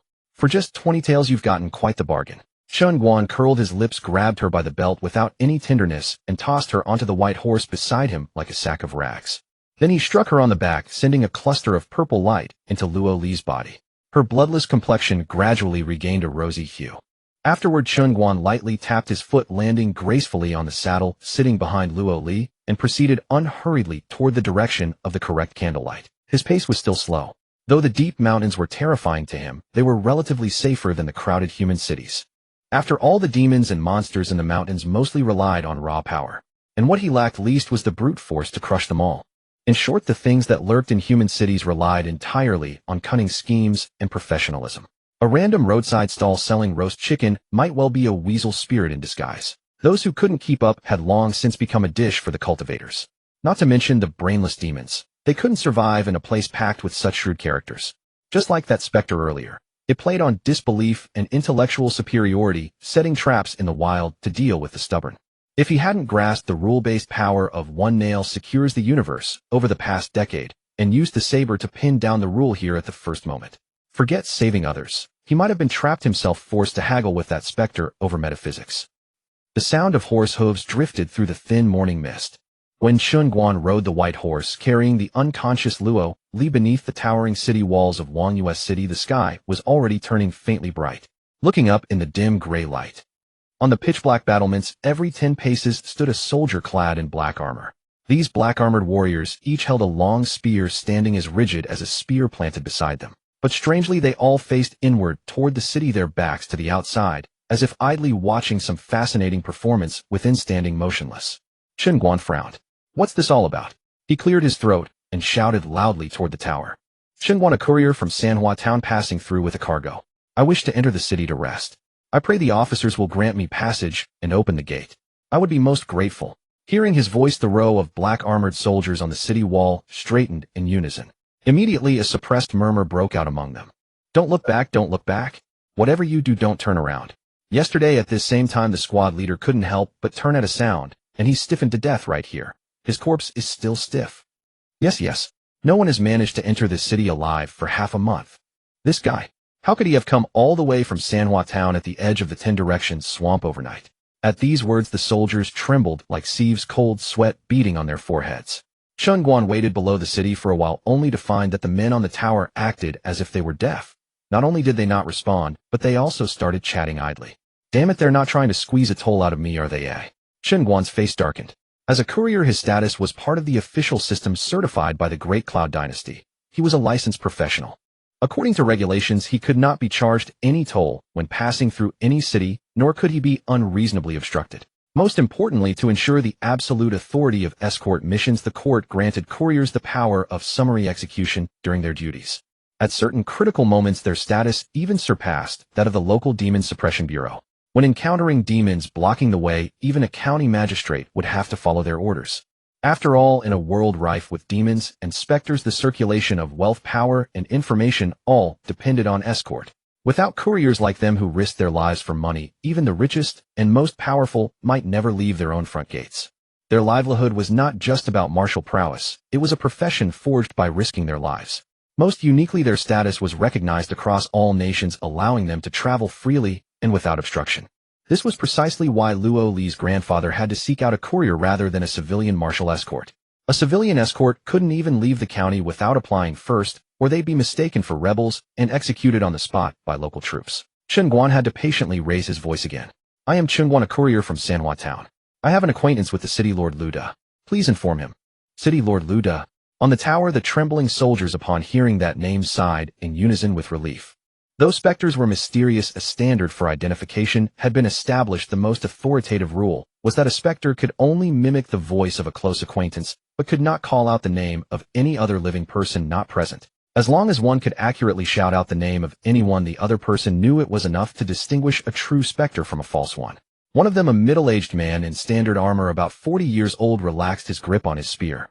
His name was Wang Song, the newly appointed garrison captain. He turned around cautiously and looked down at the foot of the wall. His gaze first swept over Chen Guan's slightly tanned face, then fell upon Luo Li, who was lying unconscious like a dead pig before him. A look of genuine admiration appeared in his eyes, as expected of a courier, to dare to escort goods in the dead of night. Indeed, one of his subordinates exclaimed in amazement. This is the first person in half a month to walk all the way to the gates of Wangyue City and survive. Alas, in these times only such ruthless souls who tread the edge of a blade dare to travel by night. After confirming there was no issue, Wang Song dared not delay and personally led a squad of men to quickly descend from the city wall. Rumble. The heavy city gate was slowly pushed open by 4 soldiers working together, producing a dull, muffled sound. Wang Song stepped forward with the lead and immediately cupped his hands toward Chen Guan, saying, "Escort Chief, Chen, you've had a hard journey. Please come in quickly. You flatter me." Chen Guan returned the gesture with a casual salute, then gently squeezed his horse's flanks. The white steed stepped forward and walked through the city gate. After only a few steps, a probing voice came from behind him. It was Wang Song. "By the way, Escort Chief, Chen, may I ask, on your journey did you happen to encounter anything strange?" Strange? Chen Guan's brow furrowed slightly, but he quickly understood. The man was almost certainly asking about that don't look back entity. "No, nothing at all." Chen Guan feigned a perfectly appropriate look of confusion and countered, "Why would you ask that, officer?" "Nothing." Wang Song was taken aback. Could the sinister presence that had plagued Wangyue City for half a month have simply vanished for no reason? He muttered inwardly, but did not press further. He clasped his hands again and bowed. "Then that's good, that's good. I was overthinking it. My apologies for disturbing you, Escort Chief." "No need for courtesy." Chen Guan waved a hand dismissively without looking back and continued urging his horse forward. The reason he refrained from revealing the truth was purely to avoid trouble. Spectral entities were among the most mysterious and troublesome of all demons and monsters. If they discovered he had a way to evade or even deal with specters, he would inevitably catch the attention of those with ulterior motives. Then requests, threats, and even outright coercion would come pouring in. This was a survival rule etched into the bones of every seasoned wanderer of the martial world. Never reveal your trump card. In any case, the specter tonight had been wounded by his one-nail soul seal. As long as it wasn't foolish, it wouldn't come back to stir up trouble here. The crisp clip-clop of hooves echoed through the stone-paved streets of Wangyue City in the early morning. This remote border town was slowly awakening. Early rising vendors pushed their wheelbarrows out from the maze of alleys and main streets, deftly setting up their stalls along the roadside. The clatter of pots and pans mingled with vendors' cries, infusing the city with vibrant life. Chen Guan led his horse to an open area and casually tied the reins to a wooden fence at the roadside. Then he walked over to a steaming street stall, plopped down on a small wooden stool, and called out to the middle-aged vendor who was just heating oil in a wok. "Uncle, give me 3 bowls of noodles." "Coming right up, sir. Just a moment." The owner replied with an enthusiastic shout, immediately stoking the fire and setting water to boil. Hiss. Meanwhile, Luo Li, lying face down across the horse like a sack, furrowed her brows. She instinctively reached for her forehead, feeling a scorching pain as if her head had been singed, sending sharp throbs through her skull. She massaged her temples forcefully, and only then did the fiery sting begin to fade. After a moment of rest, Luo Li slowly opened her eyes, but her vision was filled with a blinding white blur that kept swaying. She rubbed her eyes hard and looked again, only to realize that what she saw was the furry belly of her white horse. "Why am I here?" The moment she moved, the scene before her shifted. Bang! Before she knew it, she toppled off the horse and landed squarely on her rear with a hard thud. "Ouch!" She cried out in pain, rubbing her sore bottom as she pouted and slowly climbed to her feet. Looking around, she saw vendors pushing carts, weaving back and forth with the sounds of hawking and bargaining filling the air. The air was thick with the crisp aroma of fried dough sticks, the savory scent of meat buns, and the steaming fragrance of various noodle soups. Growl. Aroused by these smells, her stomach betrayed her with an involuntary rumble. Why am I here?" She pressed a hand to her still dizzy head as memories quickly flooded back, her gaze growing clearer by the second. The day before, her grandfather had taken her to see an escort warrior named Chen Guan, paying a deposit of 20 taels to have him escort her to Dazhou. On the road, that bastard had infuriated her so much that she hadn't eaten all day. Later, they had wound their way through the Wuyan Mountains and were just about to reach Wangyue City. And then nothing more. She couldn't recall what happened afterward, as if a chunk of her memory had been scooped out, leaving a void. Suddenly she frowned. Oh right, where's that escort? She searched around and immediately spotted Chen Guan not far away. He was sitting cross-legged at a roadside stall holding a large bowl, slurping noodles with complete disregard for anyone else. The loud wet sounds were audible from a distance. Luo Li looked back at the white horse behind her thinking hard and found that everything after seeing the lights of Wangyue City last night was a complete blank. She carefully checked her body. Apart from ravenous hunger there was no discomfort. Could I have actually fainted from hunger last night? She racked her brain, but apart from that most plausible explanation, she couldn't think of any reason she would have lost consciousness and been flung across the horse like cargo. In that instant anger, hunger, and the humiliation of being so cavalierly mistreated erupted all at once. That rogue escort, after finding her unconscious from hunger, hadn't offered any aid, but instead had strapped her to the horse like a load of goods and jostled her all the way here. Then he had gone off to eat alone without a care in the world. Was this what it meant to be an escort? This was pure scum. Chen Guan. Luo Li, suppressing her throbbing head, stormed over and jabbed a finger at his nose, crying out in reproach. You bastard, are you even human? Is this how you treat your client? My employer fainted from hunger, and you just ignore me and come here to slurp noodles. Her shout drew the stares of nearby vendors and passers-by enjoying their breakfast. Chen Guan's noodle slurping paused mid-motion. He turned his head and saw the silly girl, bright and early in the morning, as if she'd swallowed 800 pounds of gunpowder, face red as she ranted at him. You fainted from hunger. What's that got to do with me? Chen Guan set down his chopsticks and retorted with a clear conscience. You were the one who refused to spend money on food, insisting on toughing it out. Oh right. Or rather, you refused to believe in the supernatural, insisted on going back. Insisted on scaring yourself into a faint. Now you're blaming me. You. Luo Li was trembling with anger at his cold tone, but at that moment her stomach let out a loud growl, leaving her standing there mortified and furious. The angrier she got, the hungrier she became. Fine. She gave up arguing with Chen Guan and hastily shouted to the noodle stall owner nearby. Boss, give me a bowl of noodles. The owner, amused by the young couple's quarrel, quickly tore his gaze away from the entertainment and replied with a smile. Coming right up. But Luo Li couldn't wait a single second. She caught sight of a bowl of noodles on Chen Guan's table, still steaming hot and untouched. Without a second thought, she staggered over, snatched up that bowl, dashed to another empty table, and buried her face in it, eating ravenously. All thoughts of a demure young lady's elegance were flung to the winds in the face of hunger. Chen Guan curled his lip, but didn't bother quibbling over a single bowl of noodles. When one is drawn into the rules of a specter, even if an ordinary person survives, they completely forget the experience. This silly girl had merely forgotten a crucial segment and could still bounce around and be angry at him. She must have an extraordinary constitution. Then he calmly called out to the noodle stall owner. Boss, put her bowl of noodles right here. Luo Li, who was wolfing down her food, shot him a fierce glare, but with her mouth full of noodles, she couldn't be bothered to argue. Just wait until I've eaten my fill, then I'll settle accounts with you. As for Chen Guan, he had already devoured the bowl on his table like a whirlwind and ordered 2 more. After downing a total of 5 bowls, he let out a satisfied belch. Meanwhile, Luo Li, a slender, delicate girl, had also managed to polish off 2 large bowls portioned for adults, and only then did the dizziness finally completely vanish. Strangely enough, once she was full, the innate air of authority that came with her noble status resurfaced, and her fiery temper miraculously subsided. She silently told herself, now that we've reached Wangyue City, it would be beneath her to argue with such a vulgar, shameless man. She would discuss it with her aunt later, get the money refunded, and send him on his way. If she had to be escorted by him all the way, she'd probably die of rage halfway there. Boss, check please. Coming, sir. That'll be 2 copper coins in total. Chen Guan also stood up, pulled out 5 copper coins from his pocket, and tossed them onto the table. Boss, your noodles are quite tasty. Thank you for your kind words, sir. Please come again. The middle-aged owner beamed with delight. Luo Li didn't so much as glance at Chen Guan heading straight for her white horse. But after only 2 steps, she suddenly thought of a critical question and spun around. Wait, I clearly had 2 horses. Where's your black horse? What? Luo Li cast her gaze all around, and her heart plummeted into her stomach. On the mist-shrouded morning street, the black horse was nowhere to be found. It was the magnificent de Luhe black steed that her grandfather had meticulously tended for 3 full years. Normally, it possessed an uncanny understanding of human nature, and it was among the precious few mementos her grandfather had bequeathed her. She spun around sharply and gazed at Chen Guan approaching, demanding coldly, "Where's the de Luhe? Where's my grandfather's black horse?" Chen Guan merely glanced at her with half-lidded eyes. After eating her fill and having her thirst quenched, that subtle aura of superiority had somehow resurfaced upon this girl. One wondered if it was cultivated by her official-bearing uncle. Withdrawing his gaze, Chen Guan spoke emotionlessly. "Your horse was used to purchase your life."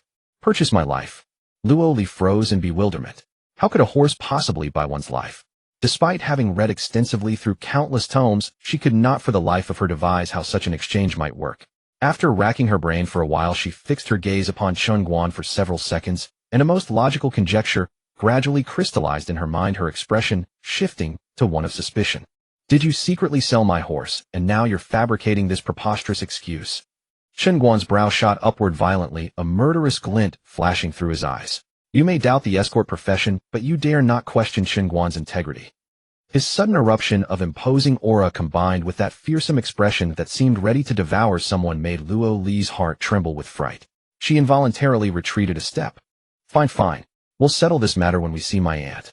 She forced herself to maintain composure, too weary to continue quarreling with this barbarian. She had visited Moon-Gazing City many times and quickly oriented herself. She had been to Moon-Gazing City numerous times, and there were only a handful of horse markets in the entire city. Once she had her aunt send people to investigate, wouldn't the truth come to light? Without further delay, she swung onto the horse and rode swiftly toward where her aunt's mansion lay in her memory. Chen Guan casually hoisted the horse-cutting saber onto his shoulder and followed behind at his own pace. Luo Li glanced back at him, feeling somewhat perplexed. She noticed that though his pace appeared leisurely, no matter how urgently she urged her horse, he managed to follow effortlessly, maintaining an unvarying distance. However, her mind was wholly consumed by thoughts of how to make this fellow disappear, so she paid it no heed. Shortly thereafter, Luo Li rode her horse to an imposing mansion in the eastern district of the city. The vermilion main gate stretched fully 2 zhang wide, with lifelike stone sculptures standing sentinel on either side of the entrance. The sculptures appeared majestic and fierce, with greenish faces and bared fangs, neither quite lion nor quite canine. These were the legendary Earth Roar beasts. These Earth Roar were a type of malevolent spirit themselves, yet a most peculiar variety. Because they fed upon other malevolent spirits, they were the most fearsome among fiends. Be it ordinary demon spirits, demonic specters, or even those nauseating yin spirits, should any encounter this Earth Roar, it would devour them without hesitation. Thus, affluent families with the proper connections would seek out stone womb Earth Roar specimens to place before their gates, serving as spirit guardians to subdue evil with evil. However, such things were by no means within reach of ordinary households. Chen Guan cast a sweeping glance upward and immediately grasped the situation. No wonder that foolish girl possessed an innate aura of superiority from birth. This so-called aunt of hers was evidently no simple figure either. Luo Li alighted from her horse with graceful agility, lifted her skirts, and trotted to the grand gate, where she gave the door knocker several gentle knocks. Before long, the door creaked open, just a crack.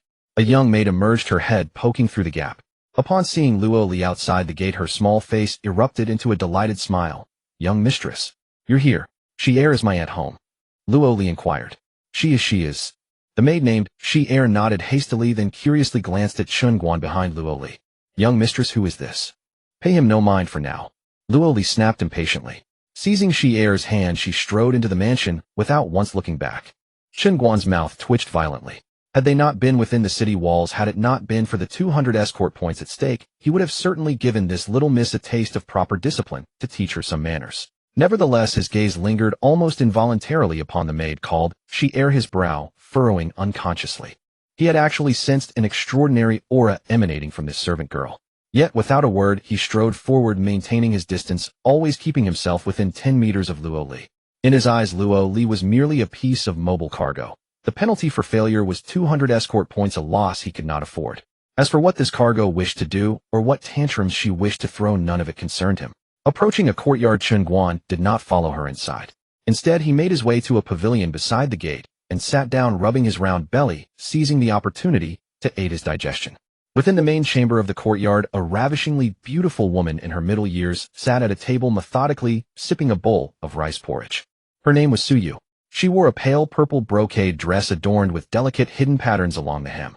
The form-fitting tailoring accentuated her already exquisite curves to perfection. Despite being a woman approaching 40 years of age, she appeared as youthful as a girl of 16.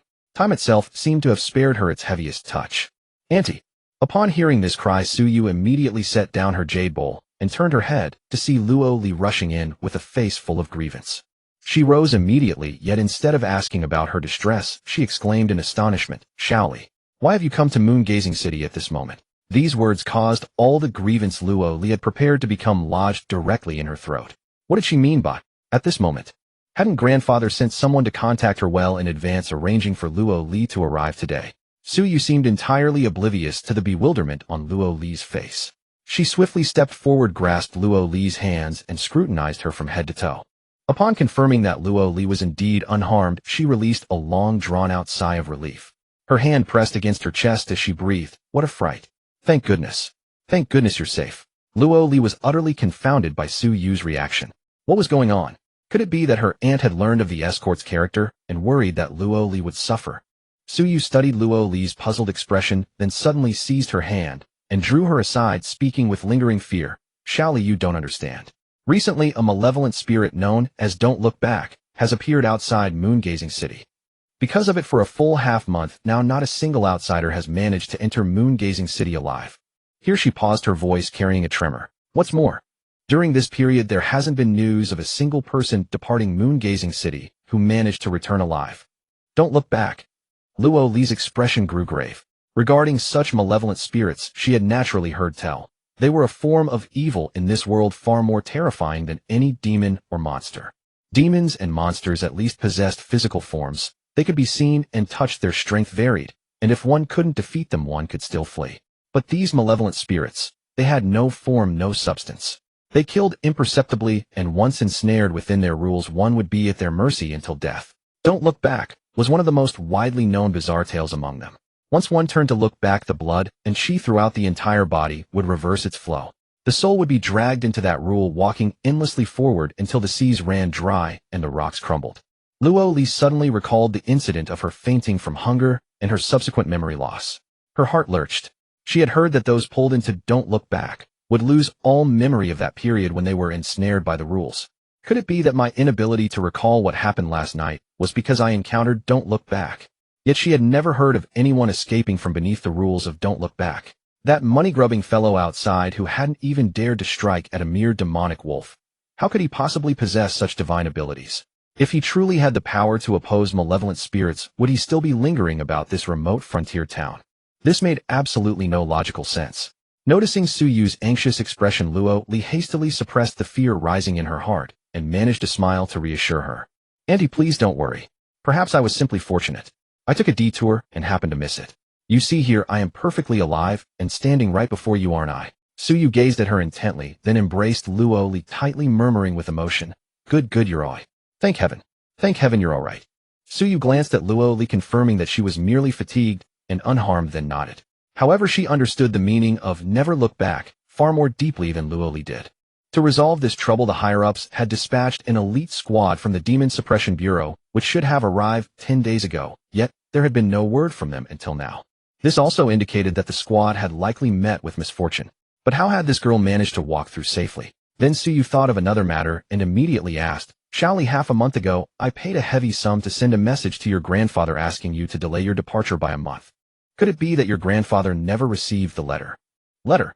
Luo Li shook her head in confusion. Her grandfather had been in poor health for the past 6 months, never far from his medicine. She had stayed by his side every moment.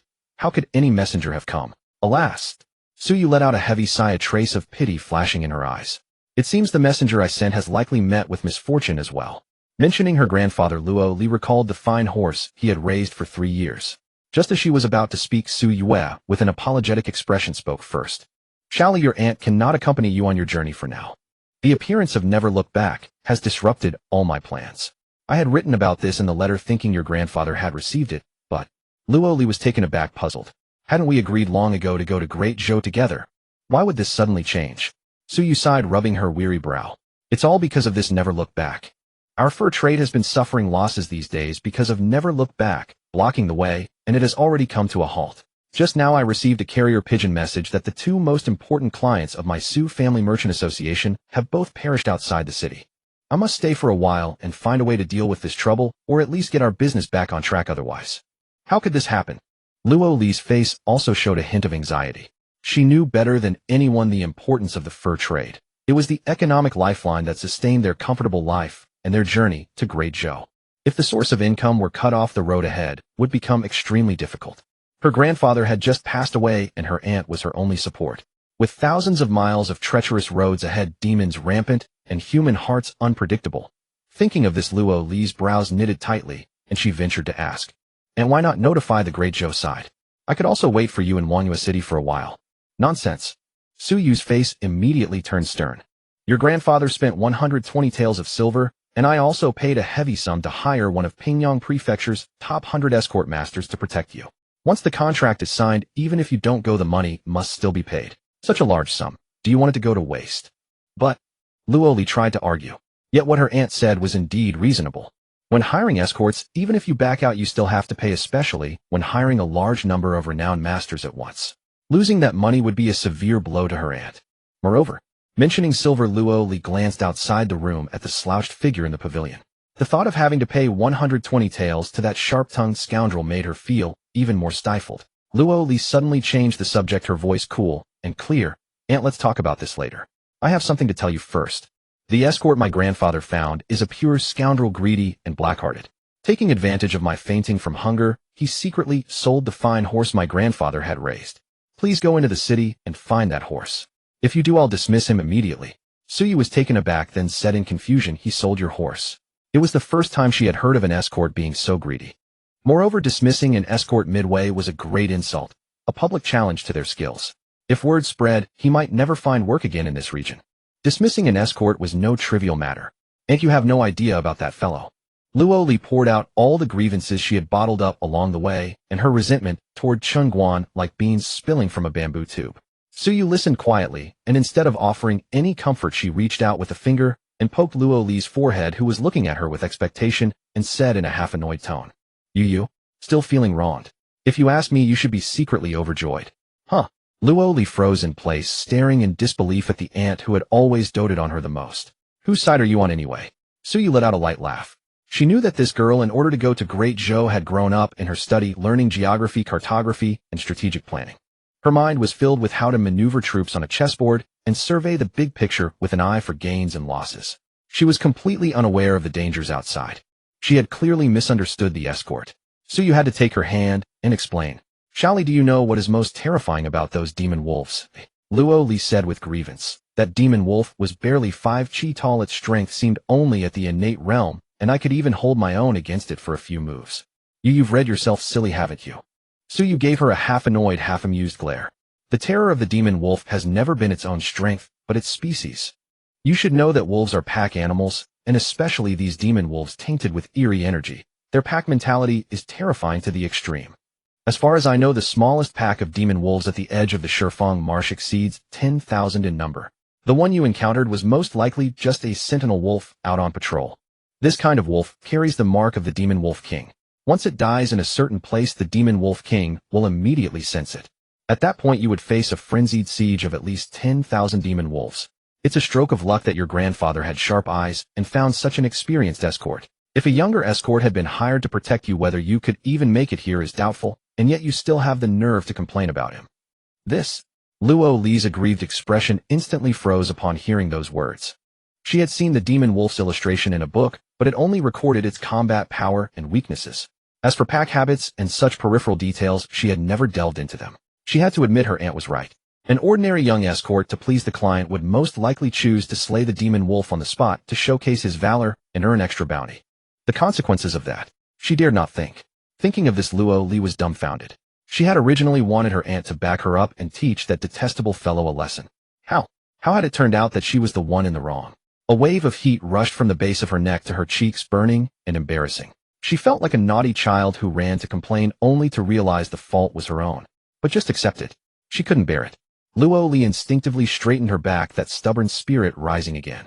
Even if he is experienced, he can't just leave his employer fainting on a horse, can he? I am the employer, not cargo. And why did he sell my horse without a word? Is that the escort's rule? Suyu gazed at her unyielding expression, a knowing half-smile curving her lips. She knew this girl had been pampered since childhood, cloistered in the study, poring over treatises on statecraft and strategy, developing both an indomitable pride and an unyielding spirit. Yet this was the first time she had stormed over in such a huff to lodge a complaint. Suyu understood perfectly. Luoli was not unreasonable, but the girl had filled her mind with rigid textbook knowledge, utterly ignorant of the harsh survival rules in this chaotic world, which had led to the misunderstanding. What kind of escort warrior could be so distinctive? Suyu glanced toward the doorway with renewed interest. Unfortunately, she could only glimpse the somewhat languid figure in the pavilion. Charging the employer extra for food, giving the employer the cold shoulder, even finding the employer troublesome.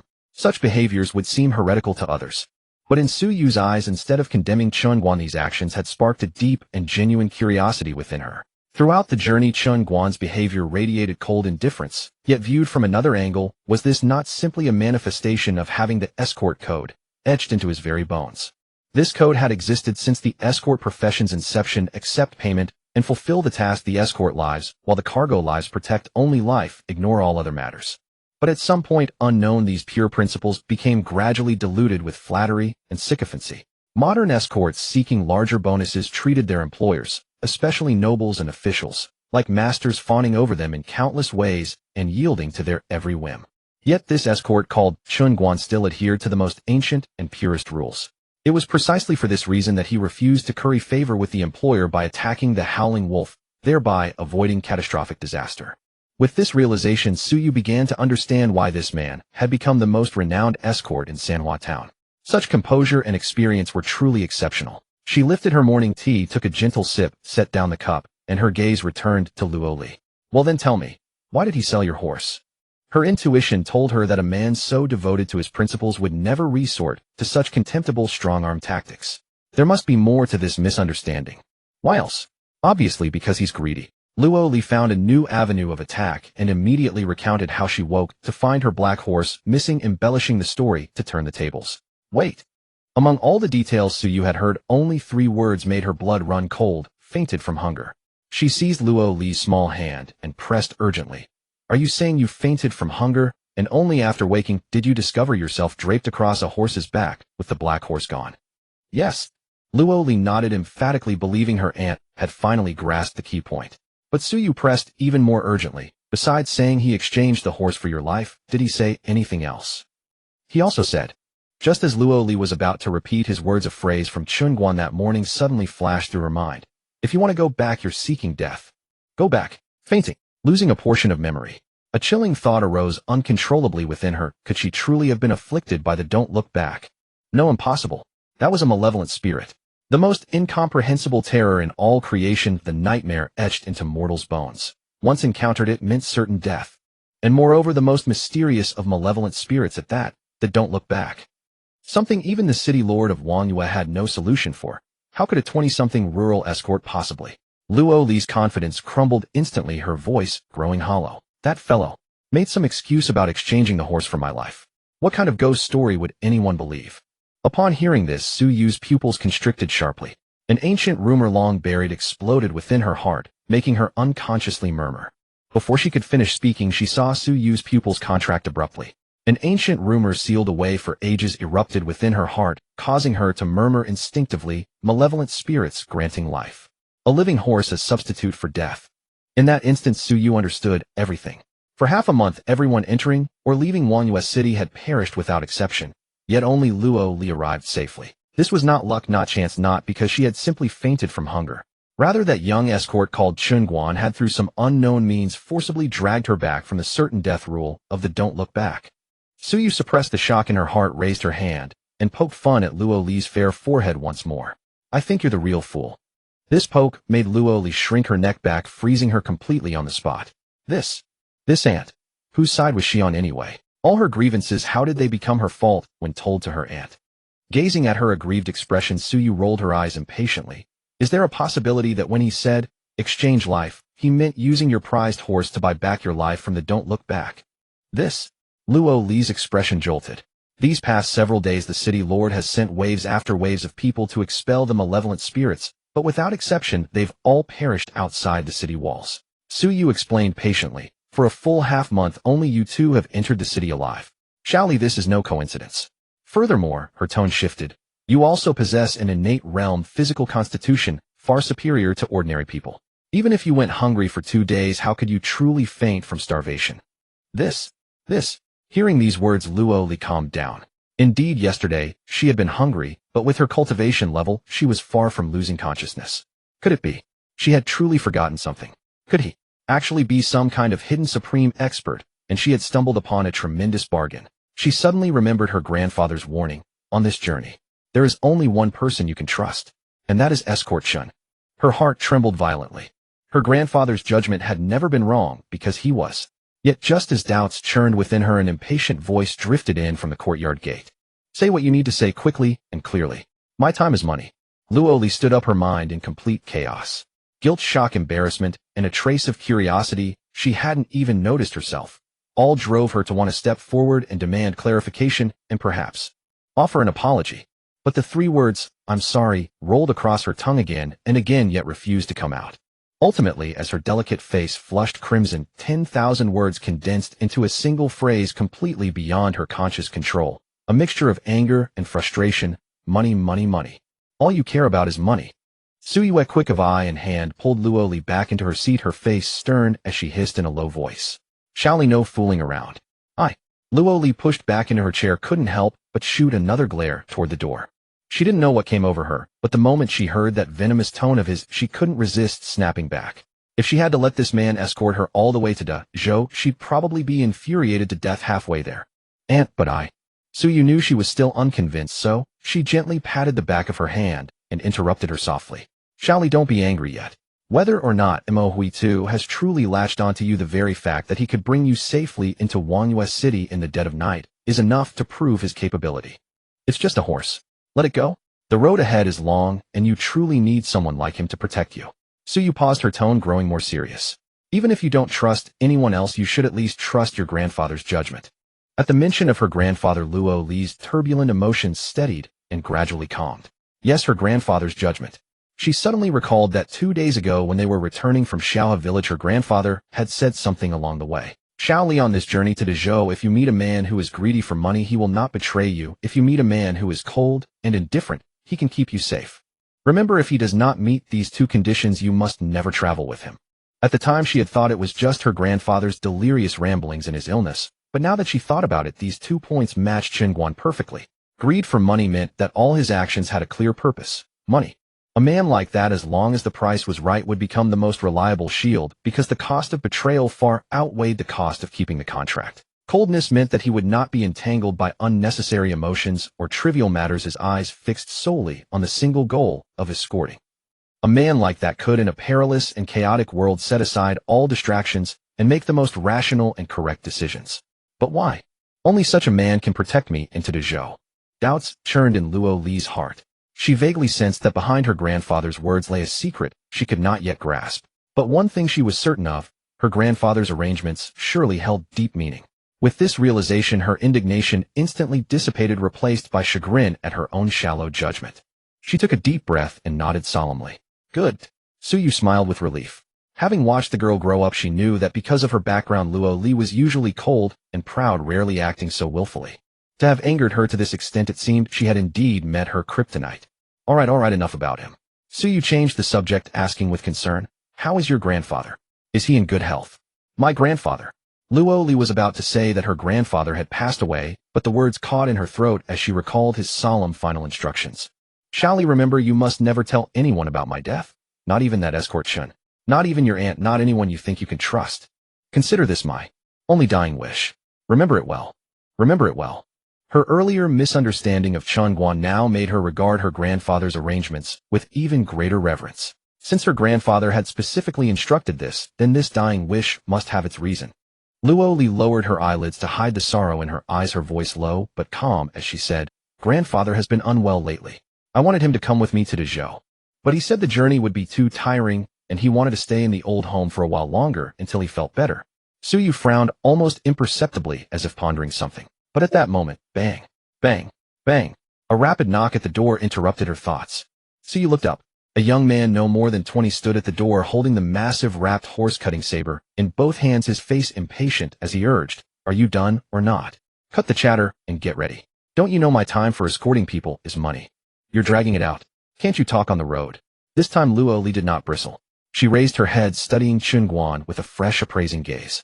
Her grandfather had held him in such high regard, even entrusting his own life to him. She wanted to see just what was so special about this man.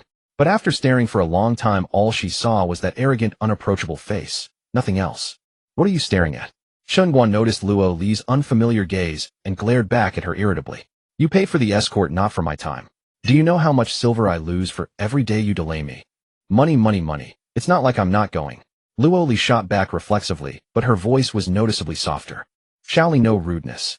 Suyu pulled her back, but her gaze carried a hint of astonishment, as she couldn't help but reassess Chen Guan. Tall and straight with a stern face, he looked barely over 20.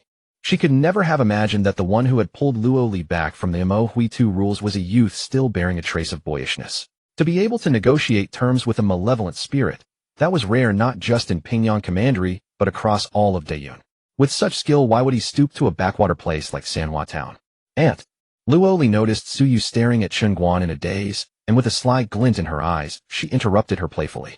Suyu came to her senses, immediately stood up and gracefully bowed to Chen Guan, performing a proper Wanfu salute. Suyu pays respects to Escort Master Chen. My daughter's safe arrival is all thanks to your escort along the way. I am deeply grateful. My niece has been spoiled by the family since childhood and is willful by nature. If she has offended you in any way, I beg your forgiveness, Escort Master Chen. Chen Guan's gaze passed over the fuming Luo Li and landed directly on the still attractive Madame Su, but unlike other men, his eyes did not linger. Just as he had with the maid Sheer earlier, he frowned slightly. Madame Su, you flatter me. Chen Guan withdrew his gaze, cupped his hands, and returned a martial salute. Taking money, removing calamities, ferrying people to safety. That is the duty of an escort. He paused, then added, as for a child throwing a tantrum, we adults should naturally make allowances. You. Luo Li's barely suppressed anger flared up again, her beautiful brows instantly knitting in fury. This man's tongue was indeed poisoned. Every word hit her right where it hurt. If she wanted to reach Dezhou safely, she truly had to be prepared to be infuriated to death. Suyu smiled and calmed Luo Li, then said, I would trouble Escort Master Chen to delay another half day. I am tied up with matters here and cannot travel with you. Therefore I have hired another group of escorts to accompany you and see Xiaoli safely to Dezhou. Chen Guan raised an eyebrow without a word, pulled the thick escort contract from his bosom, and flipped through it with practiced ease. Swish, swish, swish. He turned several pages and pointed to a clause. Item 3, Clause 7 of the Chen Guan Escort Code. Contract section. During the escort, the employer party B shall not unreasonably delay the escort time of the escort master party A. Chen Guan. In case of violation, party A has the right to unilaterally terminate the agreement and shall not refund any deposit. The elegant smile froze on Su Yu's face. Such an overbearing clause. Luo Li's expression also froze instantly. She suddenly remembered that when she had been in a hurry to get her grandfather back for his medicine, she had pressed her fingerprint on that brick-thick hellish document without even glancing at it. You. She pointed at Chen Guan, once again speechless with rage. Suyu quickly pulled her back and bowed again, trying to negotiate. I wonder if Escort Master Chen could make an exception. Hearing this, the corner of Chen Guan's mouth curled into a smirk. I can. Both Suyu and Luo Li's eyes lit up. But it'll cost extra. More money. Luo Li paused, then it clicked. 20 taels for such an extraordinary bargain. She had been far too naive. She had a strong premonition that for those 20 taels she hadn't hired a bodyguard, but a walking pitfall. This fellow was no legitimate escort warrior. They hadn't even left the city yet, and he was already raising the price on the spot. If they truly encountered danger on the road, would he not squeeze her dry until she was utterly ruined? Luo Li was about to fly into a rage, but Suyu spoke first. No problem.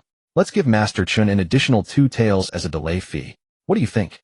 With that, she directly withdrew 2 pieces of silver from her sleeve.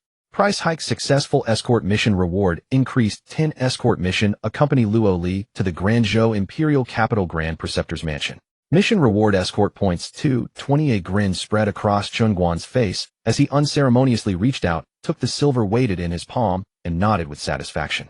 All right then, chat away. With that, he turned and walked out, slouched over, and flopped back into the pavilion outside. Aunt. Luo Li looked at her aunt in astonishment. Don't you see, this fellow is a black-hearted escort who haggles on the spot. Enough. So you cut her off. We were in the wrong from the start. In her view, an escort who only cared about money was actually more reliable. He laid his terms openly on the table, far safer than those so-called righteous men who schemed behind your back. The massacre case from a few years ago was still fresh in everyone's memory. A seemingly honest escort driven by greed slaughtered an entire employer family. After looting their wealth, he even attempted to extort ransom from their families. That kind of person was the most terrifying. Luo Li watched the retreating figure, then glanced at her aunt beside her, momentarily dazed. Was this really her aunt? Wasn't she usually a stubborn miser? Why so generous today? Yet this time, there was no anger in her heart. Instead, as the 2 pieces of silver were taken away, her anxious heart inexplicably settled. Because this only proved grandfather's words once again: only a greedy man can ensure your safety. Watching her niece's thoughtful expression, Suyu found it amusing. Her niece always wore an aloof, unapproachable face, looking down on others with detached eyes, carrying herself like a full-grown adult despite her tender years. Today it was the first time she had seen her show such liveliness, fitting for her age. Suyu couldn't help but admire Chen Guan. Just then Xier trotted in from outside and reported in a clear voice, "Madam, the escort warriors you invited have arrived." "Good." Suyu nodded and instructed, "Lead them to the courtyard." With that she rose, grabbed the reluctant Luo Li, and they walked out together. Soon after, a flurry of footsteps echoed from outside the courtyard. Luo Li turned her head. She saw Xier leading 24 burly men of various appearances straggling into the courtyard. The moment they entered, a pungent mix of sweat, blood, and strong liquor hit her nose. Luo Li furrowed her brows slightly. Books describe this scent as the escort warrior's smell, a unique aura forged by death-defying rogues who danced on the edge of the blade, scented with life and honor. Luo Li carefully observed the group. Each was burly with prominent temples and various weapons strapped to their backs, clearly handpicked by her aunt. Especially the natural aura of ferocity they exuded and those sharp, battle-honed eyes forged through life and death. Especially the leader at the front, an elderly man with white hair, yet a mountain-like build. Standing there, he exuded an unmistakable killing intent that filled the courtyard. Luo Li recognized him. He was Luo Tong, the Iron Arm, ranked 5th among Pingyang County's escort warriors. His strength had reached the late stage of the Tongxian realm, and after decades of escorting, he had rarely failed. The 24 escort warriors were also sizing up the handsome young employer before them. One glance was enough to brighten these weathered men's eyes. In this remote, dangerous frontier region, to see such a delicate and beautiful young girl. But they were all seasoned veterans. Though surprised, they showed nothing on their faces, merely pausing their gaze before simultaneously turning to salute Suyu. One middle-aged man asked loudly, "Madam Su, is this our escort commander?" Suyu nodded and spoke clearly. "Correct. I trouble you all to escort my niece safely to the Guangzhou imperial capital." Luo Li also bowed properly. Luo Li greets all escort warriors. "No problem. Leave it to us."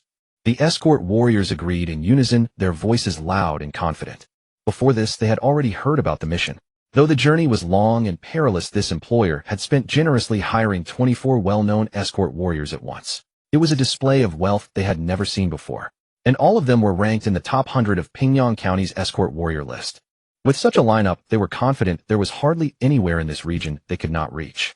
"By the way, Madam Su." At that moment, the white-haired elder Luo Tong spoke up. "Madam Su, didn't you say you hired 25 people? There are only 24 here. Where's the other one?"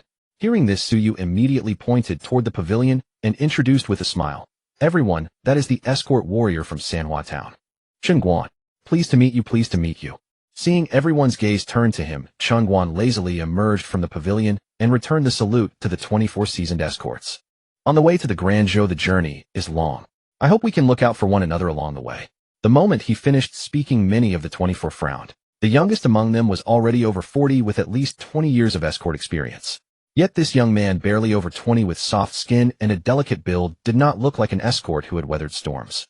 More importantly, none of them had ever heard of a Chen Guan on the vast Pingyang County escort warrior list. Chen Guan was accustomed to such glances and simply stood there calmly, as if he had seen nothing. He had cooperated with other escorts before, but those so-called colleagues, instead of dying by the claws and fangs of demons, had all met their end at his blade. He only hoped these fellows would be professional. Otherwise, his blade recognized only money, not people. In this Zhonghu, it was all about whose fists were harder and whose blade was faster.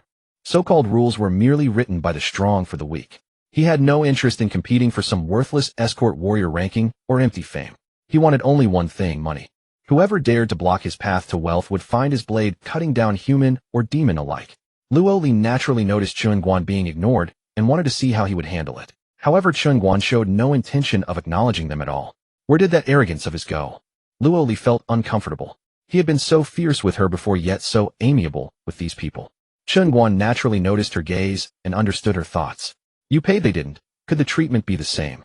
The way he had bullied her before was a free bonus, helping you overcome the grief of losing loved ones. If these people didn't behave, the only thing they'd receive was a coffin. The 24 escort warriors, seeing Luo Li's displeasure, assumed she was angry at them. Embarrassed, they saluted reluctantly, accepting Chen Guan. After all, in front of the escort commander, they couldn't let the escort trade look foolish and lose their dignity. When do we depart? Chen Guan, not wanting to waste words, asked directly. Luo Li turned her gaze to Luo Tong, for this old man appeared imposing and formidable. Luo Tong stroked his gray beard, looked up at the sky, and said in a deep voice, "The day is still early, just past the hour of C, when the yang energy is at its peak. With 25 of us here that don't look back, likely won't dare to stir. In my opinion, we might as well set out afternoon. What do you think?" Luo Li nodded, then instinctively glanced at Chen Guan. He nodded in return. All right. Only then did she realize, why am I looking at him? In truth, she intended to test this fellow along the way to see what made him special. Yet her grandfather's words lingered in her mind, making her instinctively feel he was reliable. The group enjoyed a hearty lunch at the Su residence. After the meal, Su Yu personally helped Luo Li pack her belongings. Various local specialties and precious herbs filled 3 large carts, each drawn by a tall, sturdy horse. Finally, she provided each escort with a steed capable of traveling 1,000 li a day. In this remote mountain region, horses were actually cheaper than pigs, a good horse could be bought for 3 to 5 taels of silver. The main reason was that horses constantly traversing the wilds possessed a natural sensitivity to the aura of demons and monsters. They were easier to raise than other livestock and were the most abundant domestic animals, because they often sensed danger before it approached, allowing them to evade in advance, greatly increasing their survival rate. Thus their price fell by itself. Even so, such thoughtful treatment delighted the 24 escorts so much that they couldn't stop grinning. They spent the entire afternoon attending to Luo Li, fussing over her like a little princess. Luo Li once again experienced that feeling of being the center of attention, and she regained her usual aloof and proud demeanor. Yet her bright, lively eyes would occasionally steal a glance at Chen Guan, who stood alone in the distance. That gaze was both a show of triumph and an observation tinged with curiosity. When everything was ready, Chen Guan casually picked a relatively docile horse from the stable outside the courtyard. He lightly stepped on the stirrup and mounted with steady ease. The escorts, seeing him choose such a tame horse, could not hide their disdain. Any seasoned escort knew that only a wild-spirited horse was fit for the road, because a fiery horse had the highest alertness, signaling danger before any demon approached. Only inexperienced rookies would pick a gentle, obedient mount. On the other side, Luo Li exchanged farewells, with Su Yue reluctantly waving her hand. Then, with an escort ostentatiously crouching down to serve as a footstool, she boarded the most ornate carriage in the middle. Chen Guan's mouth twitched at the sight. Damn, this was his first long-distance escort, and he had hoped to learn from these fellows, but this display left him utterly disinterested. "I implore all escorts to take care on the road.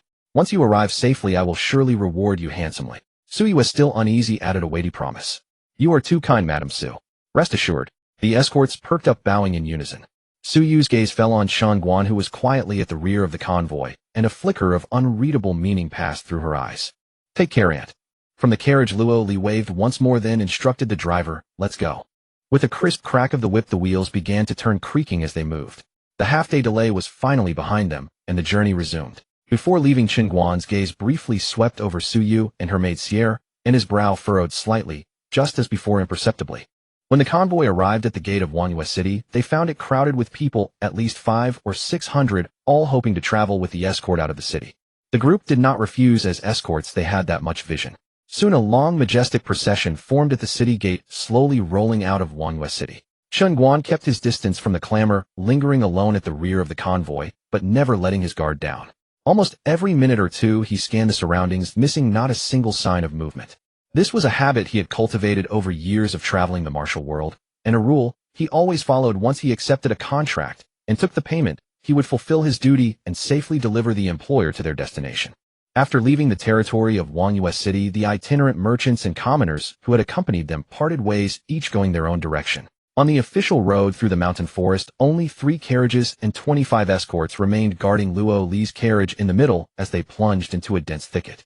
A pressure immediately descended upon the group, not from the towering peaks before them, but from a strange primeval wildness. It was a mixture of demonic energy and ghostly aura and indescribable force. This place was the edge of the Tenfang swamp. At the rear of the column, Chen Guan cautiously swept his gaze around. He looked at the distant mountains, then at the verdant shaded forest nearby. Confirming there was no anomaly within a li, he focused his mind and opened the system panel visible only to himself. Mission: escort Luo Li to the Great Zhou Imperial Capital. Route map on off. Chen Guan mentally tapped to open the route map. A semi-transparent map slowly unfurled before his eyes. The map was not particularly magical. It was more like a navigation map from his past life, allowing him to confirm his position and know the name of the place, but it could not directly mark dangers. Its greatest advantage, however, was that it helped him plan routes in advance, avoiding known perilous areas on a macro scale. Chen Guan carefully studied the entire journey. That look made even his stoic expression darken. This seems like a loss. He had initially thought that the distance between the two kingdoms was at most 3 or 4,000 li. But the shortest route meticulously plotted on the map exceeded 6,000 li, and the journey could take 2 or 3 months. Moreover, the longest escort he had ever undertaken was only 1,500 li. Whether it was a loss or not, since he had already accepted the contract, there was no turning back. He immediately grew serious. This was his first ultra-long-distance escort, and it already stretched to 6,000 li. He could not afford to be overconfident. He concentrated, beginning to carefully plan the initial route. This place was called the Qingtsang mountain range, located on the eastern border of the Daiyun dynasty. Their destination, the Great Zhou Empire, lay directly to the north. Their current direction was south to north, a straight line. After traveling 800 li straight through this unbroken mountain range, they would reach a border city called Yinshui City. He set Yinshui City as the first major destination. But before that, they needed to find several safe rest stops within the mountains. Soon he spotted a few scattered mountain towns on the map. The nearest one, about 300 li away, was called Haishi Town. With a preliminary route in mind, Chen Guan closed the map. He scanned the surroundings once more, confirmed there was no immediate danger, and then leaned back on his horse, closing his eyes to rest. Just then Luo Li, perhaps feeling stifled inside the carriage, lifted the curtain and quietly poked her head out. She spotted Chen Guan at the tail of the convoy, dozing off on his horse in broad daylight. She felt that the 120 taels of silver her grandfather had paid was somewhat excessive. Today she had made a point of asking her aunt, and learned that among the 24 escorts hired this time, the highest paid was Old Master Luo Tong, whose fee was only 30 taels. The others averaged around 10 taels each. But this fellow, on the other hand, was receiving the highest remuneration of the entire group, had even raised his price on the spot, and yet ended up doing the most leisurely work. Now he was even shamelessly dozing off on the job. How could he accept these 120 taels with a clear conscience? However, seeing that the sun was about to set, she forcibly suppressed her displeasure, unwilling to delay, and determined to find a resting place before nightfall. I hope that when danger comes, your strength truly matches your greed. The group rode swiftly until sunset, finally finding a small mountain town called Luoma Town, nestled among the peaks, and at the entrance of the town a modest inn that appeared relatively clean. Along the way, aside from a few dozen reckless demonic entities blocking the path, which were easily dispatched by the two leading escorts with a casual strike, they encountered no significant danger. Chen Guan, aside from spending mental effort to detect threats, found his hands idle. He mused contentedly that there were indeed advantages to traveling with a group. He dismounted with practiced ease and tied his horse to the trough beside the inn. Turning around, he found Luo Li standing there, her face full of indignation, waiting for him. "Go get us 2 superior rooms." She directly took out a small piece of silver and handed it to Chen Guan. But before she could finish, a quick-witted escort behind her immediately stepped forward with a flattering smile. "Miss, such a trivial matter doesn't need your trouble. I'll handle it. I'll handle it." Luo Li had originally intended to find an excuse to give Chen Guan a good scolding, but she hadn't expected a sycophant to jump in and block her words. What surprised her even more was that Chen Guan voluntarily stepped forward and said calmly, "We will only eat, not stay overnight. After the meal we set off immediately." These words left Luo Li stunned. Set off at night? She had spent the entire afternoon in fear and anxiety, hadn't eaten a single grain, and had finally found a town. She hadn't even had a hot meal, and now she had to continue traveling. She seriously suspected that this fellow might hold some grudge against her and was deliberately tormenting her. However, she was a steady person, so she didn't show her displeasure and decided to hear his reason first. If he was indeed deliberately making things difficult for her, then she wouldn't let him stay in the inn tonight. But before she could speak, the sycophantic escort who had been fawning on her earlier expressed his dissatisfaction first. "Are you even a real escort? Everyone has been exhausted for half the day. If we don't rest well and regain our strength, how will we face danger on the road ahead? Besides, Old Master Luo Tong has the highest seniority and is the acknowledged chief escort. When did it become your turn, a mere brat, to order everyone around?" Luo Tong and the others also approached with dark expressions, looking at Chen Guan, thinking that this young man had no idea of his place and didn't even understand such a simple principle. They were about to say a few words of rebuke. Chen Guan didn't even spare them a glance, directly thrusting his horse-cutting saber into the ground. Boom! The heavy saber sank 3 feet into the earth, and an invisible force burst forth from the blade, sending the crowd that had gathered around him staggering backward. Luo Li was also startled. Was this fellow insane? Late-stage Tongxian. The seasoned escorts were shocked. They had never seen a cultivator under 20 who had reached Tongxian. No wonder Madame Su had hired him alone to accompany the escort. He was a martial prodigy. However, good talent didn't give him the right to interfere. Before they could speak, Chen Guan directly addressed Luo Li. This place is called the Qingtsang Mountain Range, spanning 800 li. If we rest tonight, we will reach the center of the range by tomorrow night, where there are no inns, only the wilderness to share with demons. But if we travel through the night, we can reach Haishi town by tomorrow afternoon. There are inns there. Chen Guan paused, never once looking at Luo Tong and the others, and continued. The danger at the heart of the Qingtsang Mountain Range, I need not elaborate, you must have learned about it. But if we eat now and set off immediately traveling through the night, we will reach Haishi town 300 li away by tomorrow afternoon at the latest. We can rest there for the night, and the day after we can push through the entire Qingtsang Mountain Range in one go. This is the safest route to keep you alive. There is indeed sense in that. Luo Li lowered her head and thought for a moment, then nodded unconsciously. She didn't know much about routes, but she had caught the word safe. Her grandfather had told her that she could only trust this man on the journey. It seemed this fellow truly prioritized her safety and wasn't deliberately tormenting her. Moreover, she did know about the Qingtsang Mountain Range. It was the nearest mountain range to the 10-direction swamp, and its dangers were ever-changing and treacherous. Even a Zifa-level expert wouldn't dare to stay overnight in its depths.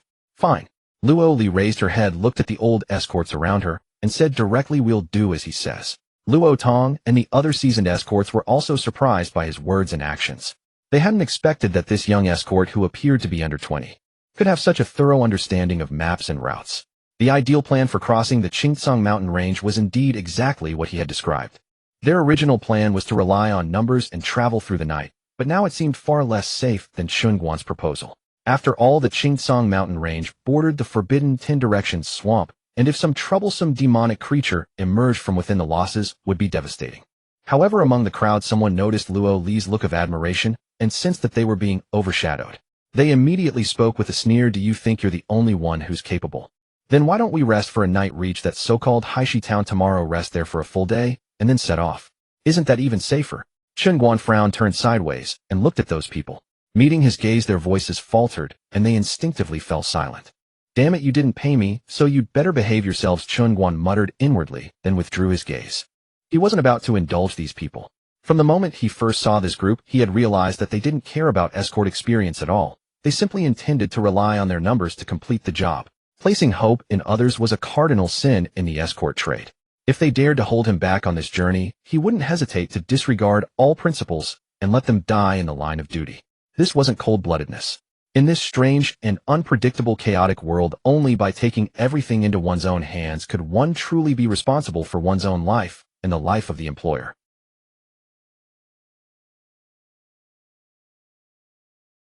This girl, though proud, did not let her temper affect her decisions. Especially the tone she had used just now. It carried a hint of authority, as if she were giving orders. He couldn't shake the feeling that this little girl seemed to have once held some high office. Besides that, he had another doubt. Ever since this girl left the Sioux residence today, he had seen an inexplicable trust in her eyes. He had never experienced such trust from a client before. It wasn't the blind faith one places in an escort, but a deep-seated certainty. It was like a child trusting a parent, treating him as her sole reliance. He wondered if this girl had some peculiar quirk. The more he disciplined her, the more she trusted him. Luo Tong gave Chen Guan a deep look and said nothing more, essentially acquiescing to the decision. But the old escorts beside him had their disdain replaced by anger. After all, they had been walking the escort path for decades. Having a young whippersnapper analyze such a professional matter so thoroughly felt like a slap in the face. And so they ate a simple meal, fed the horses plenty of fodder, then packed up again and set off through the night. The convoy once again entered the official road, winding through the mountains, moving steadily through the starry night. The mountains at night were far more lively than during the day. As the convoy advanced, apart from the creaking of the carriage and the clatter of hooves, there were howls and wails like ghosts and wolves coming from the deep ravines along the way. Luo Li, sitting in the carriage, knew she had more than 20 escorts guarding her, but the blood-curdling sounds still drained the color from her pretty face. Luo Tong and the other old escorts had earned their places among the top 100 of the thousands of escorts in Pingyang County, so they naturally knew how to be cautious. At this moment, none of them dared to be careless. Each was fully alert, eyes and ears attuned to every direction. Under their experienced guidance, the convoy narrowly avoided 3 major lethal crises and dispatched more than a dozen low-level demonic creatures that foolishly charged at them. The eastern sky was beginning to pale with the first light of dawn. The long night was nearly over. Just as everyone was secretly breathing a sigh of relief, a dark figure suddenly burst out from the intersection ahead. Whoa! The 2 leading escorts were Quick Spear Li Fei, ranked 32nd on the Pingyang County escort list, and Mountain Cleaver Zhao Wu, ranked 36th. Both reacted swiftly, reining in their horses with a sharp tug. The horses let out long neighs, coming to a sudden halt. After seeing the creature blocking the road, Li Fei relaxed, slightly lowering his spear. The obstruction was a demonic ape no more than 7 feet tall, with thin arms. He reported with practiced composure, "Everyone don't panic. Hold the formation. It's just a lone, deformed demon ape." Deformed demon apes were the most common low-rank demonic entities in the Qingcang Mountains. Over the decades of escorting cargo, these were the creatures they had slain the most. According to the seasoned escort's experience, when encountering such low-rank entities blocking the path, one must strike with lightning speed to eliminate them instantly, never allowing them to call out for reinforcements. Li Fei noticed Luo Li poking her head out from the carriage, and a thought flashed through his mind. This was the perfect chance to show off in front of her and salvage the pride of the old-timers. Li Fei's spear shot out like a venomous snake, aiming straight for the demon ape's throat. A clean, ruthless strike that showcased the seasoned escort's deadly precision. At the rear of the convoy, Chen Guan was also studying the demon ape. Something felt off. The beast looked exactly like a deformed demon ape, but as it crouched to gather strength, a faint, eerie crimson glow shimmered through the muscle fibers of its thighs. More importantly, its eyes lacked the mindless brutality of a normal demon ape, instead exuding a cold, deathly resolve. Chen Guan's heart stirred, and he opened his system, immediately pulling up the demon entity compendium for comparison. Trouble. This is a grudge-bearing demon ape. His expression changed as he called out a warning, "Stop. Don't shatter its sternum." But Li Fei's spear was already too fast. Or rather, he had no intention of stopping. The grudge-bearing demon ape's own strength was unremarkable, merely at the Xiantian pre-heaven realm. Facing Li Fei, who was at the Tongxian profound connection realm, it was utterly helpless. Schlick. The spear pierced clean through the demon ape's chest. Its withered body then swelled like a balloon, and with a thunderous bang, it exploded. A mist of blood and shredded flesh carried by the mountain wind swept toward Luo Li's carriage in a torrential wave. Oh. Luo Li had just pulled aside the carriage curtain to look out, only to witness this gory explosion. As the stinking blood was about to spatter onto her face, she let out a terrified scream. A figure flashed past. Chen Guan raised his hand and swept it through the air, sending out an invisible force that repelled the oncoming rain of blood and flesh. Yet one single drop still landed, by sheer misfortune, on the back of Luo Li's hand. Trying to self-destruct. Overreaching. Ahead, Li Fei withdrew his spear and let out another contemptuous laugh, deliberately flaunting his strength. "Chen Guan, what were you shouting about just now, eh?" A fair-skinned escort rode back, his face stern, scolding Chen Guan, who had just landed. It was just the most common low-rank demon ape. Li Fei followed protocol and killed it instantly to avoid alerting the great beasts of the deep mountains. Where was the mistake? If your shouting lures something even fiercer here, can you bear the responsibility? It wasn't that they were deliberately picking a fight. The escort trade had its iron rules.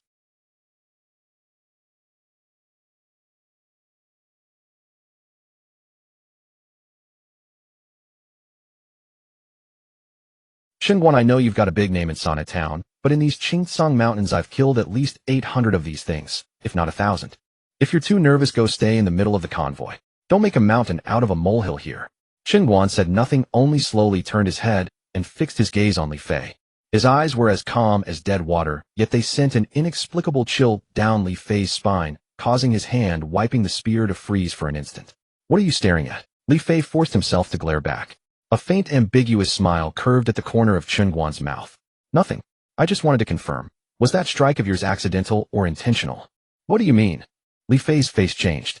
Chen Guan ignored him, turned, and walked toward the carriage, leaving only a light remark behind. "Next time I'll cut off your hand before you can thrust your spear. Remember, on my escort there's no room for the slightest accident." The veins on Li Fei's spear hand bulged, but Luo Tong held him back. The surrounding escorts exchanged glances, feeling the night wind grow inexplicably colder. However, among the group, the middle-aged escort Lu Shua exchanged a look with the others, and a flash of anger appeared on his face. He had walked the escort path for 30 years, ranked 9th on the Pingyang Commandery escort roster, and his strength had long reached the middle stage of Tongxian. Since his debut, he had never been so thoroughly disregarded. But this greenhorn from some backwater village not only ignored him, but dared to throw out such threats. If word got out, where would the face of these old-timers go? "Stop right there." Lu Shua spurred his horse forward and barked. "Explain yourself. What grudge-bearing demon ape? We've been escorting for decades and never heard of such a thing." Li Fei also recovered from his shock, suppressing the unease in his heart, and chimed in, "That's right. If you can't give a proper explanation, don't blame us for not showing you face. The escort rules: alarming the troops with wild talk is a serious offense." Chen Guan paused mid-step, turned his head, and swept his gaze over the two men. The look was not particularly fierce, yet it made Lu Shua and Li Fei's hearts tighten simultaneously. Never heard of it, Chen Guan said calmly. That's because you're ignorant. You. Lu Shua's face darkened. Seeing the tension about to erupt, Luo Li quickly scrambled out of the carriage and tried to intervene. Everyone please, don't come out. Chen Guan immediately stopped her. Luo Li flinched at his sharp command, but couldn't help asking, Chen Guan, is this mere deformed demon ape really something that extraordinary? Chen Guan did not hide the truth and explained directly to her. This is a rare demonic entity called the grudge-bearing demon ape, a pack-dwelling creature. If the swamp direwolf's danger level is 1 star, then the grudge-bearing demon apes is 3 stars. Luo Li frowned. Does that mean these demon apes are 3 times as dangerous as the dire wolves? Chen Guan continued, that's not even the main point. The key is that after a grudge-bearing demon ape self-destructs, it releases grudge blood. Anyone contaminated by it will be marked with a tracking sigil, hunted down by the entire species. He paused, looked at Li Fei and the others, and his voice turned cold. That drop of blood just now, you all know who it landed on. The crowd instinctively looked at Luo Li. Luo Li's pretty face turned pale at the words.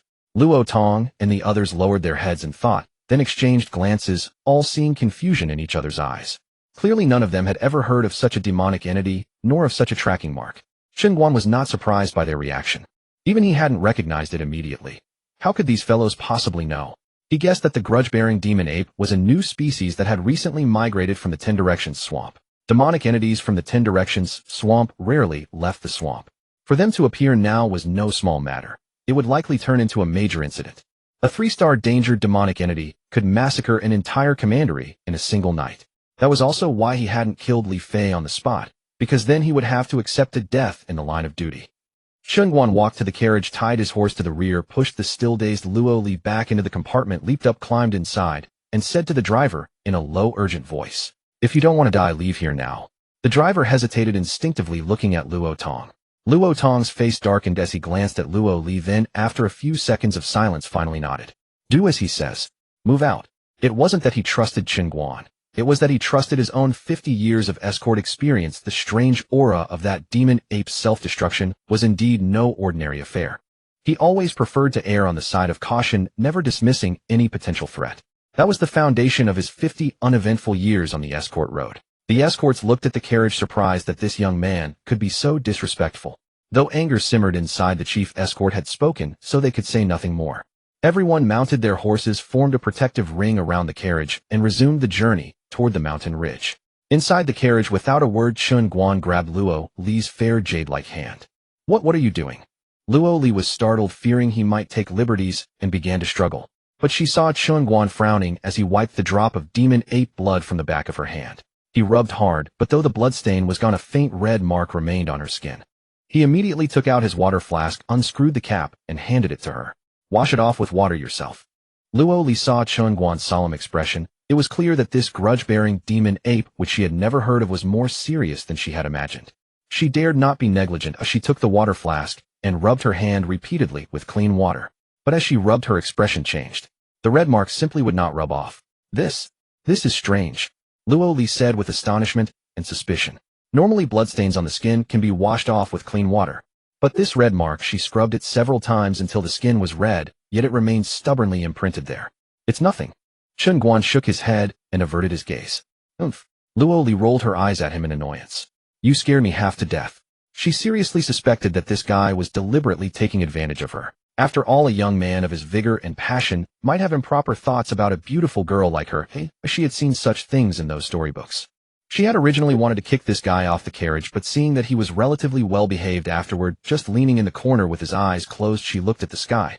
It was still a while until dawn, and ultimately, she didn't dare to force him off. Meanwhile, Chen Guan was carefully reading the entry on the grudge-bearing demon ape. The more he read, the deeper his frown became. The grudge-bearing demon ape's basic danger level in the demonic creature compendium was only 3 stars. But for their current situation, its overall danger level was more than 10 times that of the swamp dire wolves. What made this demon ape terrifying was not its ferocity in attacking in groups, but the irresolvable grudge-bearing power in its blood. You could kill it, but you must never get contaminated by its self-detonating blood. Once contaminated, the resentment in its blood would parasitize you. Although the parasitized person would feel no discomfort, an indelible mark would be left on their body. This mark, like a locator, would allow all grudge-bearing demon apes within 1,000 li to locate your position at any time. Its effect was to issue a never-ending kill order.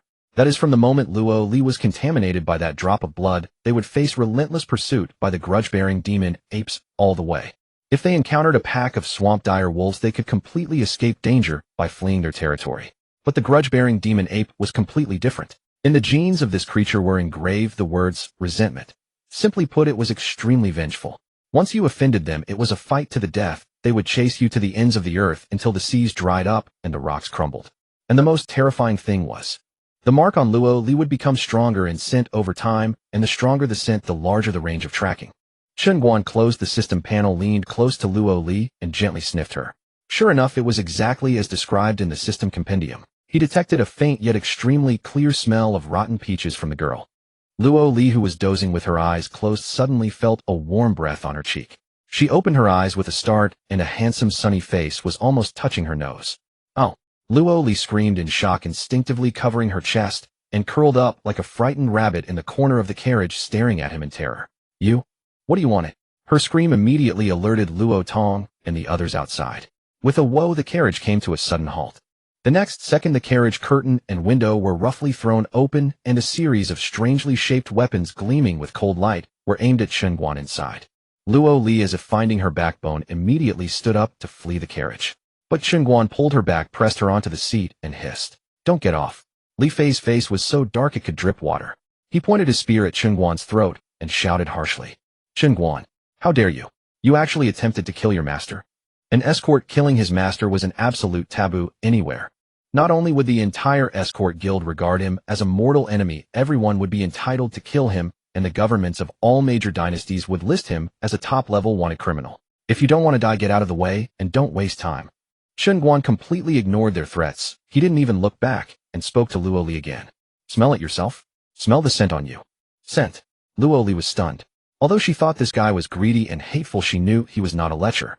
Otherwise, when she had fainted from hunger on the road earlier, if he really wanted to do something, she couldn't resist. She didn't delay, as she immediately raised her wrist and sniffed it gently. With that sniff, her expression changed instantly.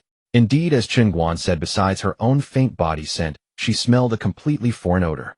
It was a scent, like the sweet, yet slightly sour and rotten smell of a peach that had overripened and begun to decay.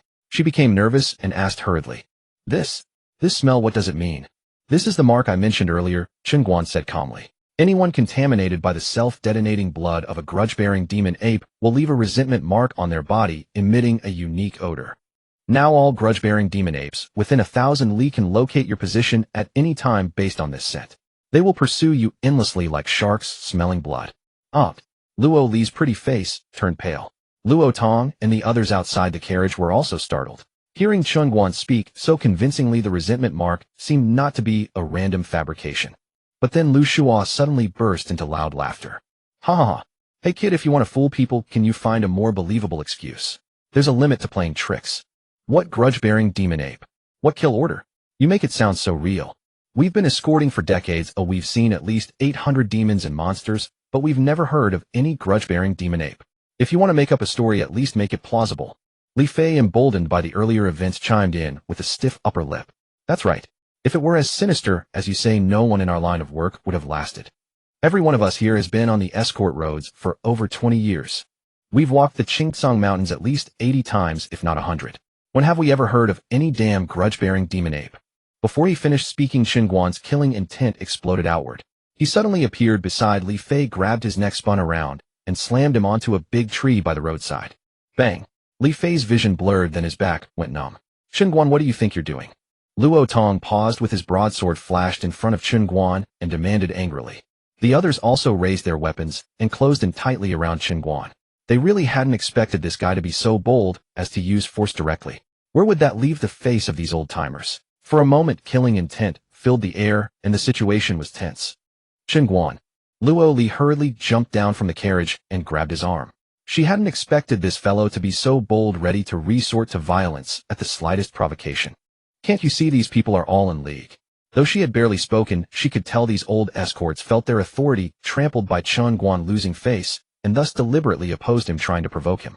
At that moment, Chen Guan's brow furrowed as his gaze swept around. "Not good. Those things are catching up. How are they so fast? He felt puzzled. The grudge-bearing demon apes were terrifying, but their marching speed was not their forte. Chen Guan suddenly realized something, his eyes falling on Li Fei and Lu Shua beside him. Could these two be deliberately stalling for time? If not for them, those things would never have caught up so quickly. These two were clearly suspicious. Chen Guan fell silent for a few seconds, then curled the corner of his mouth, reining in his killing intent and releasing Li Fei. Before understanding the situation, he didn't want to step directly into this trap. The others breathed a sigh of relief. This young man's strength had already reached the pinnacle of Tongxian. If it came to blows, only Luo Tong and a few others could contend with him, and their team would surely suffer casualties. Everyone's gaze turned to Luo Li. In their view, the matter was already clear. This fellow had taken a liking to the young and beautiful escort master, trying to show off his bravery, then fabricate some terrifying claims to scare her into his arms. If he wanted to take advantage, he should just say so. They had encountered such things before. Some young escorts coveting the master's beauty would resort to petty tricks. And this master was young and pretty. If he could make this naive little girl depend on him and willingly throw herself into his arms, wouldn't that save decades of hard work? The crowd immediately showed contemptuous looks. Enough, put away your weapons. Luo Tong suddenly stepped forward, waving at everyone. Although Chen Guan completely disregarded escort rules, and this aggressiveness irritated him greatly, he had been on the escort road for over 50 years. Judging by his experience, he thought Chen Guan's words were not entirely unreasonable. The aura of that demon ape earlier had made him suspicious, and the scent on Luo Li was genuine. Although he had never heard of the grudge-bearing demon ape, no one could guarantee such a demon didn't exist. Better to believe it exists than not. Chen Guan glanced at Li Fei, ignoring the old hands, then fixed his gaze on Luo Li, thinking to himself, could this girl be carrying some treasure? That made those two covetous. But wasn't this little girl from a wealthy family in Sanhua town? What treasure could she have that would make people envious? He pondered, but found no answer, yet he trusted his instincts. The strange behavior of those two meant either they were insane or they were up to something. With no time to waste, Chen Guan shook off his thoughts and coldly asked Luo Li, are you coming or not? Luo Li looked at Luo Tong and the others, knowing they didn't believe Chen Guan at all, but the rotten peach smell on her that couldn't be washed off was real. She was after all a decisive person. This was no time to joke with her life, she chose to trust Chen Guan. Let's go. Let's get to Haishi town first. With that, she shot Chen Guan a glare and pointed outside. It's almost dawn now, can you get out of my carriage? Chen Guan had no time to linger with her. Ignoring the burning glares of those people, he got off the carriage, untied his warhorse's reins, lightly tapped his toes on the ground, and mounted in one fluid motion. Lu Shua and the others knitted their brows into a tight knot. Fighting among themselves in front of the client was a major taboo for escorts, but this fellow treated the rules as if they didn't exist. When we get back to the Pingyang Commandery Escort Union, we'll see how the Union chief punishes you. Oomph. They snorted, coldly sheathed their weapons, and mounted their horses. Hooves pounded and the creaking of the carriage echoed once more through the mountain ravine. Chen Guan no longer trailed behind. He rode parallel to Luo Li's carriage, all six senses fully extended, taking in every wind and rustle within a li. Meanwhile, his mind raced, pondering how to remove the mark on Luo Li. Yet after much thought, he could not find an immediate solution. According to the blood-red annotations in the Demonica illustrations, once tainted by the blood of the grudge-bearing demon ape, the resentment mark doesn't just stay on the skin, but directly integrates into the bloodline. Unless her entire blood could be replaced, there was no way to shake off this bone-burrowing mark. Among their group, only Luo Li, a young girl at the mid-stage of innate cultivation, had been unfortunate enough to be affected. The others, with the lowest cultivation already above the Tongruai stage, had cultivated protective chi shields, which blocked the tainted blood the moment the blood mist burst. He did have two other ways to evade the pursuit of the grudge-bearing demon apes. First, if the number of these apes was not too great, they could set an ambush to wipe out the entire tribe, killing them all. As long as the ape tribe was completely exterminated, the mark would naturally be lifted. Second, run. Keep accelerating and sprinting, so long as they could break free of the ape's extreme locating range, making them completely lose track, they would be temporarily unable to pursue. Afterwards, they could slowly search for secret arts or heavenly treasures that could purify the bloodline. With a preliminary plan in mind, Chen Guan suppressed his chaotic thoughts, extended his six senses to the utmost, and remained fully vigilant. The convoy was getting closer to Haishi town. Unexpectedly, the journey was eerily calm. Not only were there no signs of the grudge-bearing demon ape's pursuit, but even the usual low-level demons blocking the road had vanished without a trace. Inside the carriage, Luo Li quietly lifted a corner of the curtain. Seeing that the sun had risen high and all was peaceful, she couldn't help but breathe a sigh of relief. She even began to doubt whether this fellow was deliberately scaring her. What nonsense about a pursuit order. It was all fabricated. However, the rotten peach smell on her body, as he had said, seemed to be growing stronger. Previously, she had to get very close to smell it, but now just raising her arm, the sweet and putrid odor crept into her nostrils strand by strand. She had no choice but to believe Chen Guan.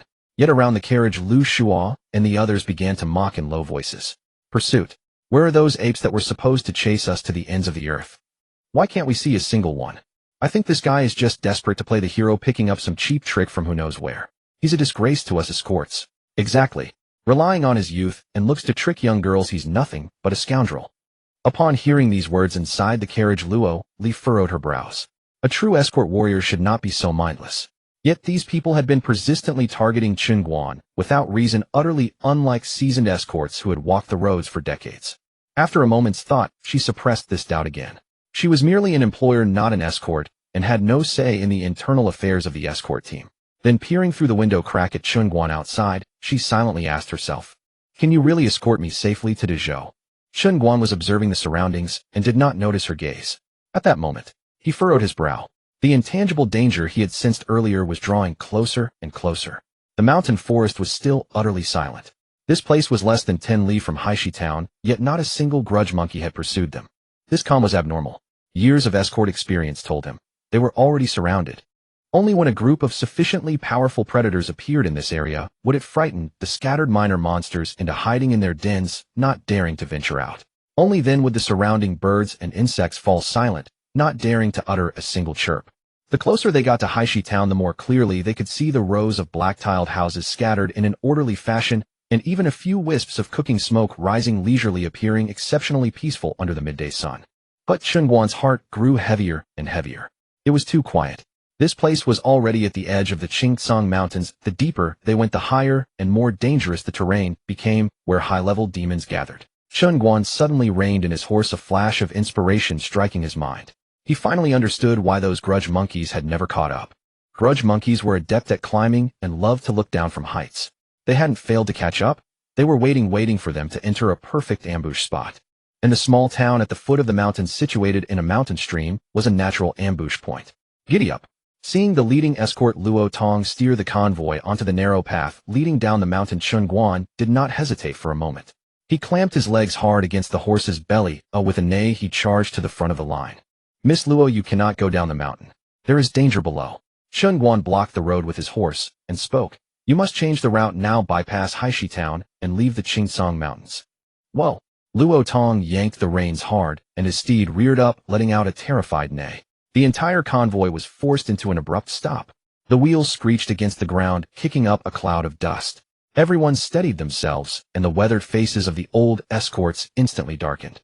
Lu Shu stared fixedly at Chen Guan, the fear from before suddenly gone from his eyes. He let out a cold sneer. "Kid, you really think you're something, don't you?" He pointed his horsewhip at Chen Guan's nose, spittle flying. "We've put up with you long enough on this trip. First you want to go, then you want to stop, and now you tell us not to enter when we're at the doorstep. Are you the chief escort, or am I?" The surrounding escorts also gathered around with hostile expressions. Especially Li Fei. He glanced at the situation, frowned slightly, then placed his hand on his sword hilt, and said in a low voice, "Do you have any idea how much extra distance it would take to go around to Dezhou?" Li Fei sneered, completely unbothered by the earlier incident when Chen Guan had pinned him against a tree. "Alright, I'll tell you. This route runs south to north. We just need to cross these 800 li of mountains, enter human settlements, pass through 3 prefectures, traverse a marsh, and enter Dezhou. A straight line, no more than 2,000 li in total. But going around the Qingtsang Mountains means a whole stretch of mountains. Not to mention the danger. The distance would at least double." Luo Li also leaned against the carriage window, pinching her nose as she watched Chen Guan, clearly overwhelmed by the stench on her own body. Chen Guan did not look at the others, but fixed his gaze on Luo Tong, the old hand. This old fellow, though he flaunted his seniority and was very dissatisfied with Chen Guan, had been adhering to the rules in his own heart all along, not swayed by these men, holding fast to his principles. A man who had walked the escort roads for 50 years. It would truly be a pity if he were to be tricked to death by these people. However, this also made Chen Guan realize thoroughly. The so-called seniority of escorts had long become twisted in the eyes of these men. It was no longer experience used to predict danger, but a scepter they wielded to show off, suppress others, and establish authority. To them, saving face was more important than the employer's life, let alone the intangible, unseen danger. Rather than calmly analyzing the situation, they cared more about whether this young upstart had stolen their thunder and disrespected them. Otherwise Li Fei and Lu Shu alone could never have swayed their decision. Chen Guan was no saint nor was he a hero. As an escort he had spoken up to warn them and his conscience was clear. Good advice is wasted on the damned, since they insisted on marching into the gates of hell, so be it. I have said all I can. Life and death are in the hands of fate. Chen Guan left one sentence too lazy to argue further, and directly turned his horse around riding up to the carriage and looking down at Luo Li. Miss Luo, get off the carriage and follow me onward. Luo Li looked out through the window. The few wisps of cooking smoke rising from the foot of the mountain appeared very peaceful. She lowered her head and sniffed her own body. The sour rotten peach stench was so strong that even the carriage could barely hold her now, and what lay ahead was likely a long trek. She couldn't help but speak. Chen Guan, could I at least go to that town for a short rest? Take a bath. Seeing Luo Li's reluctance, Lu Shu immediately hurried forward, ingratiatingly blocking between Chen Guan and the carriage with a disdainful look. What's wrong with you, kid? Why do you have so many issues? You've been ranting and raving the whole way. Who are you trying to scare? He turned and put on a fawning smile toward Luo Li. Miss Luo, don't listen to his nonsense. If you think he's unreliable, just kick him out. With us brothers escorting you, we guarantee you'll get home in comfort. Chen Guan didn't even raise an eyelid because he had already confirmed that this guy was most likely problematic. He was trying to prevent him from taking a detour. He immediately asked Luo Li, are you going with him or with me? Luo Li looked at Luo Tong and the others, then at Chen Guan, and then sniffed herself again. That one sniff almost made her vomit. Clenching her teeth, she spoke again, more tactfully. Chen Guan, I just need half an hour. I really can't take it anymore. Chen Guan's mouth twitched. Taking a bath. If they delayed any longer, her life would be forfeit. He was too lazy to waste words with this foolish girl. He reached into his bosom and pulled out a small palm-sized booklet, its pages well-thumbed and dog-eared. Rustle, rustle. He flipped through a few pages, then, like a pedantic old scholar in a private school, intoned expressionlessly, Chen Guan's Escort Code of Conduct, Route Section, Article 273, Clause 17. During the escort journey, the employer must unconditionally obey the route arrangements of the escort. Chen Guan. In case of violation, the escort has the right to directly terminate the employment relationship and shall not refund any deposit or advance payment. Huh. Luo Li's expression froze instantly, her eyes wide as she stared at Chen Guan. Luo Tong and the others were equally stunned. What kind of thing had this young man just pulled out? They had been escorting goods for decades, traveling far and wide, having seen all sorts of storms and trials, but this so-called Party A Party B road agreement was something they had never heard of before. From what he was saying, was this just clause number 273? Did that mean there were over 200 more clauses he hadn't read out yet? Having finished reading the agreement, Chen Guan gave Luo Li no time to digest it. He flipped directly to the last page, pointed at a red fingerprint there, and said coldly, the words are clear. The fingerprint is the proof, honest to all. Are you sure you want to violate this agreement directly? Before Luo Li could speak, Li Fei exploded. He charged forward 2 steps, pointing at the tattered booklet, and roared, I say, kid, are you really an escort? What kind of escort signs a contract like a deed of indenture with their employer? Where did you learn these rules? Some black market in? You're using a feather as a command arrow, bullying a young girl, aren't you? Luo Li's lips twitched slightly. Though she didn't know Chen Guan well, she had heard something of his reputation in Sanhua Town. This fellow was not only a greedy, black-hearted man, but also had an absurd number of rules. She had thought the agreement would be a few articles, but it turned out to have over 200, and there were more he hadn't even read. Yet she caught a whiff of that sour peach smell on herself. She recalled her grandfather's instructions. Finally, Luo Li took a deep breath, suppressed the grievances in her heart, and bit her lip as she spoke. Fine. Listen to him. Let's go. Chen Guan glanced at her, a flicker of surprise in his eyes. This girl, though willful, had some sense at the critical moment, knowing she couldn't be stubborn. However, Luo Li's agreement became the spark that ignited the powder keg. Li Fei and the others' faces instantly darkened like the bottom of a wok. A mere girl actually preferred to listen to an outsider brat, utterly disregarding them, the seasoned veterans. Enough. Zhao Ren dismounted in one motion, and with a clang, the 9-ring broadsword in his hand slammed heavily into the ground, sending up a cloud of dust. He was the most senior among the group, besides Luo Tong, ranked 11th on the Pingyang County escort list, and known as the Iron-Faced Judge. Ordinarily, he was taciturn like a gourd, but that didn't mean others could trample on his dignity. Heaving the heavy sword, he strode to Chen Guan's horse, raised his head, and said in a deep voice, Chen Guan, I don't care where you're from, or what your broken rules are. Since this escort mission is a joint operation by custom, it's like eating from the same pot. So you must abide by the escort rules of Pingyang County. That damn road agreement of yours is your private rule. It doesn't count on our Pingyang territory. Zhao Ren's voice grew louder. And another thing. The command of an escort team has always been determined by seniority. Old Master Luo has crossed more bridges than you've walked roads. The command should be his. Why should we stop when you say stop or detour when you say detour, just because your lips move?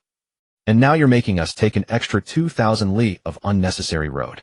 Who do you think you are? The escort king. As his words fell, Li Fei and the other escorts who had long been simmering with anger stepped forward, revealing their weapons. Chen Guan sat steadily on his horse, pulled the reins, and the white horse turned in place. Then his face sank. Who I am doesn't matter, but this is my escort, and I call the shots. What are you lot? Worthless nobodies. As the words landed, a malevolent, killing aura burst forth from his body, causing the surrounding air to tremble violently. That wasn't true chi. It was a terrifying, murderous intent condensed from mountains of corpses and seas of blood. Shriek. The horses around, which had been restless, all let out a piercing neigh under this oppressive force, rearing up and nearly throwing their riders off. Luo Tong, Zhao Wu, and the others felt a shock in their hearts. This kid. Such heavy killing intent. Was he really an escort, or had he come straight from a battlefield? Such killing intent was even more condensed than that of a commander of 10,000 on the battlefield. But Li Fei and the others were only startled for a moment. After all, they were seasoned escorts who licked blood off blades, not so easily intimidated. Zhao Ren stepped forward with his sword, the tip pointing directly at Chen Guan's throat. Stop your tricks here. I've walked more escort routes than you've eaten salt. Today let's see what you're really made of. Chen Guan didn't speak. He slowly raised his right hand, pinched the tip of Zhao Ren's blade between two fingers, and gave it a gentle twist. Crack. The finely forged steel sword snapped in half, like a chopstick. The half-blade tip landed in Chen Guan's palm. He casually flicked it, and the tip shot past Zhao Ren's cheek with a whiz, embedding itself into a large tree 3 zhang behind him, sinking deep into the wood and humming. A bloodstain appeared on Zhao Ren's face. He stood frozen in place, cold sweat instantly soaking his back. The entire area fell dead silent. Those escorts who had been so fierce moments ago didn't dare move now, even their breathing softened. Lu Shua and Li Fei swallowed hard, instinctively stepping back half a step, their weapons lowering. Zhao Ren was an old master at the late Tongxian stage, yet he had no power to resist in front of this man. It was fortunate he hadn't acted rashly, otherwise with the hostility they had shown earlier they might have been in serious trouble. Chen Guan withdrew his hand and swept his gaze around calmly. Anyone else want to test my weight? No one answered. Zhao Ren stood and placed the bloodstain on his face, stinging painfully, but he didn't even dare to raise his hand to wipe it. He was at the late Tongxian stage, having dominated Pingyang County for 20 years, and had never seen anyone break his sword with 2 fingers. This young man. What realm was he in? Chen Guan glanced at him, casually tossing the broken sword to the ground. You should be grateful that a big battle is coming otherwise. He didn't finish the sentence, but the meaning was clear. He turned his horse and walked toward the carriage without another glance at them. Luo Li stood by the carriage watching this scene, her beautiful eyes widening. This guy, he was actually this ruthless. One person could subdue all these old-timers. She suddenly realized that although this fellow liked to charge extra, she might not be at a loss after all. Her grandfather's judgment was indeed sharp. Luo Tong stood aside, silent the whole time, but his brows furrowed over and over. In his 50 years of escorting, he had seen 1,000 or 800 experts, but none had reached such a realm at just over 20 years of age. This young man was either a true disciple of some reclusive great master, or a monster he himself couldn't fathom. More importantly, he had just said, there's a hard battle ahead. Combined with his earlier description of the resentful demon ape and the unnatural silence along the road, Luo Tong's heart sank. This kid probably wasn't just trying to scare them. Moreover, as seasoned veterans, they could throw their weight around, compete in seniority and prestige, even suppress newcomers. But there was one line they must never cross. Causing the employer to come to harm due to internal discord. That would get them directly expelled from the Escort Alliance. Then the reputation and plaque they had painstakingly built over decades would not only vanish like smoke, but they would become the laughingstock of the entire escort world. These old escorts had dedicated their entire lives to this path. It wasn't worth ruining all those years of effort for this. And this kid wouldn't deliberately seek trouble. Listen to Chen Guan. Old Master Luo Tong finally spoke, his words decisive. Zhao Ren turned his head sharply. Old Master Luo. Enough. Luo Tong raised a hand to interrupt him. Haven't you figured it out yet? If he truly wanted to harm the client, would he bother wasting words with you? The words were blunt, but no one could refute them. Indeed, a person who could break Zhao Ren's sword with 2 fingers. If he wanted to do something to them, would he need to use deception? Zhao Ren's face turned ashen, the veins on his sword-holding hand bulging, yet he couldn't find a word to say. The other escorts, though unwilling, could only sheath their weapons with muttered complaints. Chen Guan looked at Luo Tong. This old man hadn't lost his wits after all. He was about to turn his horse and continue the journey. Suddenly his mind sharpened. Not good, those fellows can't wait any longer. Without a moment's hesitation, Chen Guan reached out and grabbed Luo Li's slender arm, yanking her up from the ground and pressing her in front of him. What are you doing? Luo Li cried out, her face turning pale with fright, but before she could react, she was already seated in front of Chen Guan. Her back pressed against the man's broad, hard chest, a strong masculine presence, flooding her senses, instantly freezing her mind. Chen Guan had no time to explain. He spurred the horse with his legs. Yeah. The white horse let out a high-pitched neigh, its four hooves digging and shooting forward like an arrow released from a bow, instantly creating distance from the caravan behind. This happened so fast that Luo Tong and the others were dumbfounded. Is this kid crazy? Lu Shual muttered, staring at the retreating figure. Luo Tong's brows twitched violently. His decades of escort intuition finally alerted him to the dangerous aura approaching rapidly. From the mountain forests on both sides, from the direction of Blackstone Town ahead, from the end of the road beneath their feet, from all directions. Not good. His face changed drastically. Quick. Mount up. Retreat. Luo Tong's face turned ashen, and he bellowed with all his might. Though the others had no idea what was happening, seeing Luo Tong's expression, as if facing a great foe, they immediately suppressed their inner reluctance. Everyone scrambled onto their horses, raised their whips, and dragged the three heavy carriages along, following closely behind Chen Guan, raising a long dragon of dust in their wake. Luo Li snapped back to her senses and was about to struggle. Suddenly, from the corner of her eye, she glimpsed the dense grass on both sides of the road, undulating and writhing like strange waves. It was not the wind stirring the grass. Something was following them. Behind, the other escorts also noticed the eerie waves in the grass on both sides of the official road, stirring up a rustling sound that chilled the heart. Their hearts pounded faster. Only now did they realize that the wild youth they had looked down upon actually had some genuine skill. Though they felt unconvinced by Chen Guan's earlier actions, quarrels were quarrels, and they were all seasoned veterans after all. In the face of unknown danger, the only thing to do was to set aside all grudges and first survive the immediate crisis. Luo Tong, after all, was the chief escort and reacted the fastest. He raised his whip and lashed his spirited horse to accelerate. The warhorse neighed, dust rose, and soon he caught up to Chen Guan's side. Amid the howling wind, Luo Tong roared at the top of his lungs, Chen Guan. What the hell are these things? Resentment monkeys. Chen Guan tossed back without turning his head, then clamped his legs again, and the white horse sped up once more. At the same time, his six senses spread out like an invisible net, locking onto every subtle movement in the surroundings. This was a main road flanked on both sides by steep and perilous cliffs. For them, this was a dangerous place, but for the resentment monkeys, it was a heaven-made hunting ground. The greatest difference between resentment monkeys and ordinary demon beasts lay in their mutated muscular hind legs. With a single push off the ground, they could spring forth like an arrow from a bowstring, too fast for the naked eye to catch. Even more deadly, these beasts had long abandoned the barbaric ways of lower-level demons that fought alone or swarmed chaotically. They understood tactics, understood coordination. When facing an enemy, they employed a formation unique to their species. Each monkey had its fixed position and role in the hunt. Some were responsible for luring the enemy, some for driving, and some for taking the lethal shot. It was as if the entire tribe's strength was twisted into a single rope, enough to multiply their combat powers several-fold, or even tens of times. Once they found suitable positions on the cliffs on both sides to deploy their formation and unleash their leaping power, what awaited them would be an absolute slaughter without any suspense. Resentment monkeys. Luo Tong's brows knitted into a knot. In his decades of escorting, he had truly never heard of this name. Otherwise, he would never have allowed Lu Shuo and the others to waste time arguing with Chen Guan. But he knew this was not the time to probe into details. He glanced back at the surging grass wave closing and gave his horse a fierce lash on the rump, and caught up to ride side by side with Chen Guan, shouting anxiously again. Chen Guan, look at the direction. These monkeys are driving us toward the heart of the Qingcang Mountains. Didn't you say we need to leave the Qingcang Mountains? Why are we going deeper? Chen Guan turned back with a sour look and glanced at Luo Tong's panicked old face. Only realizing now, where were you earlier? This old fellow actually had experience and was steady, but he cared too much about face and couldn't humble himself to listen. He let Lu Shuo and Li Fei babble nonsense. Otherwise, there wouldn't have been so much trouble. Originally, according to his plan, simply turning back and taking a detour out of the Qingcang Mountains would have avoided this crisis. But what he hadn't expected was that these resentment monkeys were even smarter than he imagined. They had discerned from the pause at the entrance that they intended to take a detour. To prevent their prey from escaping, they directly launched an action, deliberately driving them deeper into the mountains. At this moment, if they dared to forcibly turn and charge out of the mountains, the monkeys lurking in the grass would immediately launch a siege. On this narrow road flanked by mountains on both sides, they were lambs to the slaughter with no chance of victory whatsoever.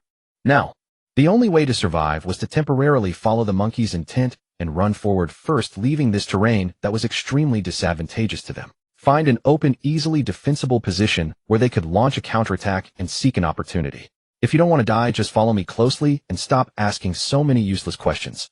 Chen Guan's voice was low but carried an unquestionable authority, showing no respect for him. You. Luo Tong's face darkened and his beard trembled with anger. He was clearly provoked by Chen Guan's contemptuous tone. Luo Tong had roamed the Jianghu for decades. When had he ever suffered such humiliation? But after all, he was an old hand. In just one breath, he suppressed the anger in his heart. He knew nothing about the resentment monkeys, not their habits nor their strength. Playing the hero at this moment would be gambling with everyone's lives. Behind Lu Shua and Li Fei were on full alert, their whips swinging into blurs, leaving bloody stripes on their horses' rumps. Only then did they manage to keep their horses barely able to follow Chen Guan. Now they realized why Chen Guan had chosen a docile, obedient horse instead of spirited horses like theirs. The advantage of spirited horses was their keen sensitivity to danger. Once they sensed danger approaching, they would become restless and anxious, warning their masters. But this distraction exactly affected the horse's speed. In contrast, the docile horse, the so-called stupid horse, was different. Because it was slow to react once it started running, it simply couldn't sense danger approaching. Naturally, it just kept its head down and ran forward. Where the hell did this kid come from? He had been prepared for all dangers from the very beginning. Chen Guan paid no attention to the reactions of those behind him, but he didn't just gallop blindly either. He constantly monitored the horse's condition, adjusting its breathing and rhythm. He tried to keep his white horse at a limit speed that could shake off the pursuers without exhausting it. It wasn't that his horse couldn't go faster. At this moment, any experienced escort knew to conserve stamina for a critical moment, because no one knew what demons they would face next. Every bit of strength increased their chance of survival. This is it. Chen Guan, galloping ahead, gave a low shout and reined his horse to a stop at a cliff. He quickly scanned the surroundings. On both sides here were green trees providing shade, but compared to the towering ancient trees along the way, the trees here were noticeably shorter and the grass sparser. This was just disadvantageous for the resentment monkeys to hide. More importantly, this cliff was a dragon vein severance. What is called a dragon vein severance is where the mountain range is abruptly cut off, forming a natural sheer precipice. With the cliff at their back, they had no worries from behind. Whether attacking or defending, they only needed to guard the front and left-right sides, which would undoubtedly greatly conserve their physical strength and energy. For their current situation, this was undoubtedly the best place for a decisive battle. Luo Tong pursued to this spot and saw that Chen Guan had not continued fleeing along the left official road, but had reined in his horse at the cliff edge. His brows immediately knitted into a knot as he asked anxiously, "Chen Guan, what are you doing? Why have you stopped?" According to his decades of escort experience, when facing a group pursuit by these demonic creatures, even if he had to risk his life, as long as he could escape their territory, he could directly shake off the danger.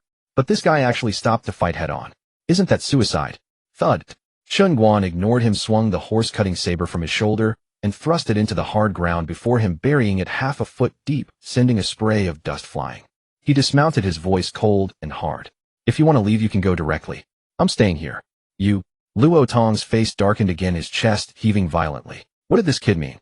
Was he insinuating that Luo Tong was a coward about to desert in the face of battle? Although he was known for being vain about face, emphasizing seniority, and putting on airs in the escort business, when it came to the iron rule of protecting the cargo, Luo Tong had never been ambiguous in these decades. The cargo lives as long as the man lives. This was not just a slogan, it was a principle that every escort warrior defended with blood and life of faith carved into their bones. Otherwise, why would the status of escort warriors be above that of ordinary town marshal offices and county magistrates? It was precisely because generations of escort warriors used their lives as a foundation that they had forged this respected path. How could it be ruined by him? Oomph. Luo Tong snorted coldly, said no nonsense, and directly dismounted. Gripping his broadsword with both hands, he strode several steps to stand in front of Luo, Li, emitting an invisible force that stirred the dust on the ground into a whirlpool. His turbid old eyes flashed with a terrifying sharp light, fixed firmly on the rustling grass that was approaching. Every move exuded experience and steadiness. At this moment, Li Fei and the others from the rear also came galloping, dragging the carriage. Seeing that Luo Tong and Chen Guan had already formed a battle formation up ahead, their years of escort experience instantly made them understand the current situation. Without any verbal communication, they quickly dismounted, drove the carriage and warhorses aside, each holding their weapons, and swiftly formed a circular defensive formation around Luo Li. By now Luo Li had lost all her earlier capricious arrogance. Her small face was pale, and her delicate boneless hand was tightly clutching the corner of Chen Guan's robe behind his back. Now how could she dare to despise this man for being greedy? Her beautiful eyes were fixed on the broad back before her, as if afraid he would abandon her and run away. Roar! Suddenly, a deafening low roar erupted from the grass in the distance. Then a black shadow shot out of the grass like a cannonball, leaping a full 5 zhang into the air. Boom! With a loud crash, the black shadow landed 3 zhang in front of the group, its heavy body directly stomping 2 deep pits into the ground, sending dust flying. Luo Tong and the others gasped. This is indeed no ordinary resentful demon ape. This monster before them was only about 7 chi tall, with a fierce ape head, 2 pairs of fangs protruding outward, gleaming with a cold light. Its entire body was covered in gray hair, as stiff as iron needles. Its arms were short, only as thick as an adult's, but its 2 hind legs were grotesquely thick, like the trunks of century-old ancient trees. Although its appearance was similar to ordinary demon apes, this terrifying jumping ability was definitely not something a demon ape could possess. Roar! That resentful demon ape suddenly prostrated itself on the ground, letting out a piercing low roar toward the sky, the sound waves directly lifting the gravel from the ground. Swoosh, swoosh, swoosh, swoosh. The resentful demon apes in the rear grass seemed to receive a command. The grass parted in waves, countless black shadows shot into the sky, thick and dense, then heavily crashed down in front of the group. In the blink of an eye, layers upon layers of demon apes surrounded the cliff edge, leaving no gap. Looking out, there were nearly 1,000 of them.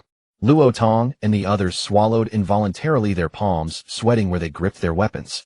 Although the individual strength of these demon apes was mostly no more than the micro-step realm, with their experienced eyes they immediately spotted something wrong. These beasts had arranged their positions with great precision.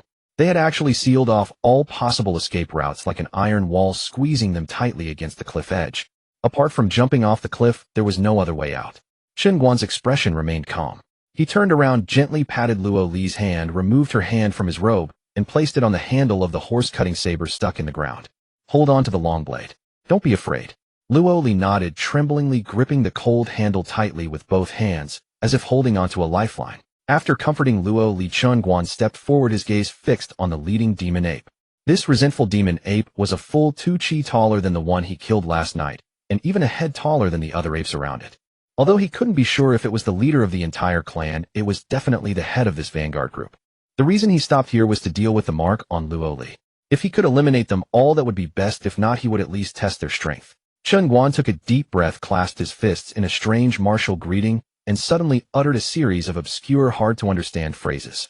Foot on the mountain path returns to heaven. All paths under heaven, the rear foot comes first. Today I am at fault. First do I beg you, sir, to draw a path. Seeing this, Luo Tong and the others were first stunned, then recalled something, and their hearts tightened. This was escort jargon, and it was the ancient Chong language, specifically used to negotiate with demonic creatures. What Chen Guan meant was he was walking the path of an escort warrior's duty, a path that had always existed, not intentionally trespassing. But he had killed the demon ape, which was his fault first, and he hoped for a chance to reconcile. This skill was a secret escort technique passed down for 1,000 years. An ancient precept said first courtesy, then force. Legend had it that in ancient times this move also worked on cunning demons. Often by paying a small price, there was a half chance of reaching a settlement with the demons, turning conflict into harmony. However, at some point this secret technique was lost, becoming nothing but a legend. Nowadays, when escort warriors encounter demonic creatures, they have no choice but to draw their blades and fight, because without this secret technique, no matter how much jargon they spoke, these beasts simply couldn't understand. However, at this moment, they never expected that this young wild kid actually possessed this long-lost secret technique. Luo Li also widened her beautiful eyes, staring at Chen Guan. She recalled that earlier Chen Guan had muttered at the demon wolves like this, and she had mocked him for being embarrassing. Now it seemed that, as her aunt had said, she had gained a favor and still acted spoiled. At this moment she realized that she had really stumbled upon a good deal. At least the back in front of her looked more reliable than all 20-odd people combined. If not for him, she might have been dead before dawn. After Chen Guan's words fell, the leading resentful demon ape surprisingly did not immediately launch an attack. Instead, its scarlet eyes flickered continuously, as if it was hesitating about something. Luo Tong and the others grew more and more amazed. Could this long-lost Chong language actually work? A moment of dead silence. The leading resentful demon ape's scarlet eyes swept over Luo Tong and the others, then suddenly fixed, the ferocity in them undiminished, even increasing. Roar! Its gaze passed over Chen Guan, and suddenly locked onto Luo Li, who was holding the horse-cutting saber. It bared its fanged mouth and let out a low growl. A wave of hot air with a strong stench rushed toward the cliff edge. Up! Luo Li shrieked in terror, clutching the horse-cutting saber in both arms instead of wielding it. Chen Guan's face instantly darkened. Then there's no room for negotiation. The weapons in Luo Tong and the other's hands rang out once more, cold light bursting forth. No negotiation meant failure. Only a fight to the death remained. At this moment, these seasoned veterans who usually loved to put on airs, none of them cowered, nor did a single one retreat. Since they had entered this trade, they had long since tied their lives to their belts. Either they would reap a fortune or die in obscurity. The escort's life was bound to the cargo. This creed was etched into their very marrow. Thump!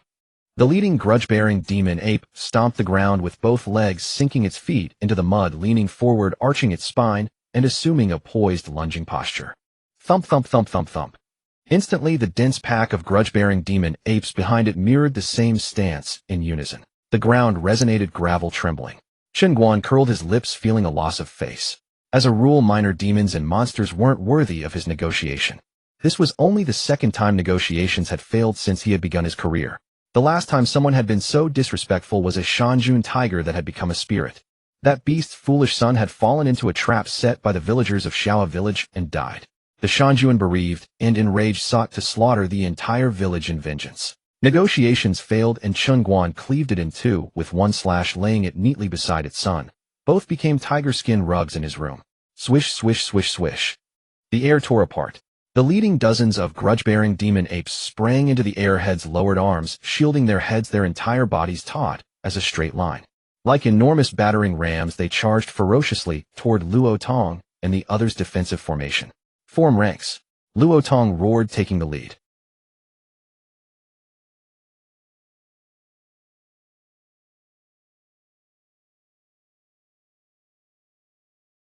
The other escort guards quickly filled the gaps, linking shields and blades, instantly forging a steel wall. Boom! The two formations collided with brutal force. A dull sound of flesh striking flesh rippled from the cliff edge, echoing in waves through the ravine below. Under the tremendous impact, Luo Tong and the other's organs shuddered, and they slid back more than 10 feet, barely stopping, just 2 meters from the precipice. The grudge-bearing demon apes, having failed to break the line in one strike, used the rebound to leap lightly back to a distance of 100 feet. Upon landing, they immediately arched their bodies and stomped the ground again, preparing for a second charge. Don't trade charges with them. Scatter. Break their formation. Don't let them build momentum. Chen Guan, standing within the circle, spoke up to remind them. Although Li Fei and the others were somewhat grudging toward Chen Guan, they had to admit he understood these monsters' weaknesses better than they did. This remark hit the mark. Those demons had no other abilities. Their strength relied entirely on their legs. If they couldn't exert force, they could cause no trouble. Scatter. At Luo Tong's command, the 24 escort guards instantly broke formation. They left 4 men with heavy shields to protect Luo Li alongside Chen Guan, while the remaining 20 exploded outward, drawing their blades and charging into the demon ape pack. Though they were proud, decades of martial skill were no mere display. They moved nimbly, evading the apes' strongest head-on charges, targeting lower bodies and weak points, their long sabers and swords tracing arcs of cold light. Thud!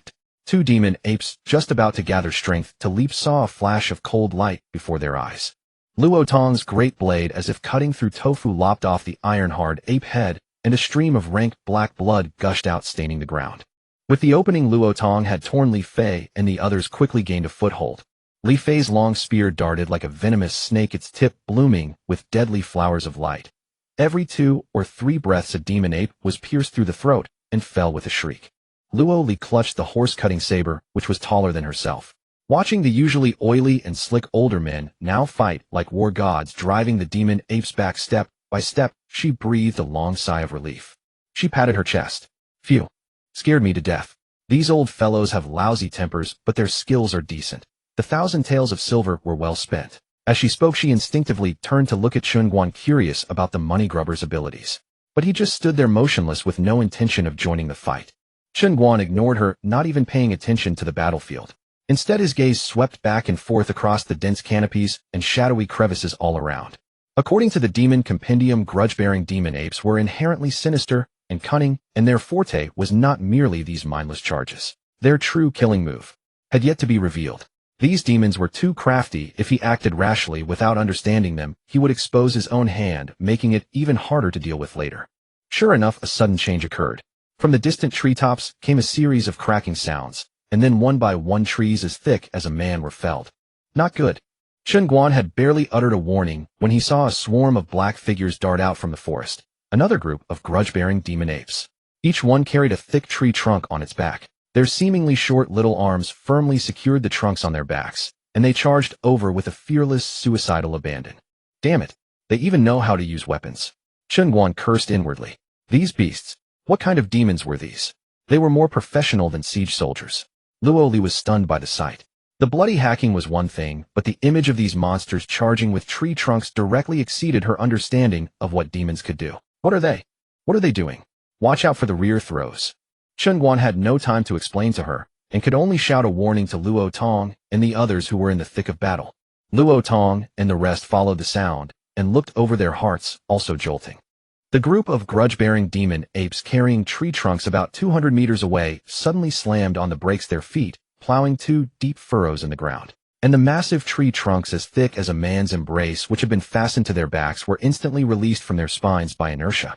Those trunks, like giant arrows shot from a catapult, tore through the air with a shrill screech, tracing parabolic arcs as they rained down upon them. Swish, swish, swish. No, dodge, Luo Tong immediately warned. But at that moment 2 escort guards were entangled by a dozen grudge-bearing demon apes, and could not break free. 4 or 5 trunks, each several meters long, descended like a dark cloud, instantly covering the area. One guard had just cleaved through the demon ape before him. When he looked up, his vision was filled with a massive shadow hurtling straight toward his face. Old Lu, Luo Tong, and the nearby guards cried out in alarm. Bang! A sickening muffled thud. The strike, carrying a force of several thousand jin, slammed brutally into the head of that escort. There was no scream, not even a struggle.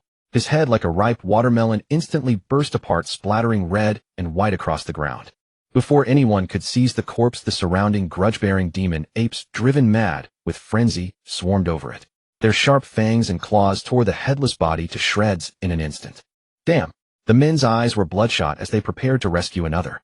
Yet another torrent of tree trunks came whistling down like a storm, completely sealing off their path to the rescue. Bang! Bang! Bang! The other escort trapped within the encirclement was struck by 3 massive logs in succession. The sound of shattering bones echoed. He didn't have time to scream. Gushing torrents of blood burst from his mouth and nose, and he lost all combat capability in an instant. The next second, he was utterly overwhelmed by the tide of demon apes and torn apart on the spot. Ah! Luo Li screamed at the bloody, horrifying sight. Then her stomach churned violently. She couldn't help but lean on her horse-slaying saber and retch heavily. Though she had grown up in the mountains, she had never even seen a chicken slaughtered. How could she bear watching living men being devoured by these beasts? Brothers. Revenge for old Lu and old Wang. Luo Tong's face was black as ink, his eyes bloodshot. He poured all his grief and fury into the long saber in his hand.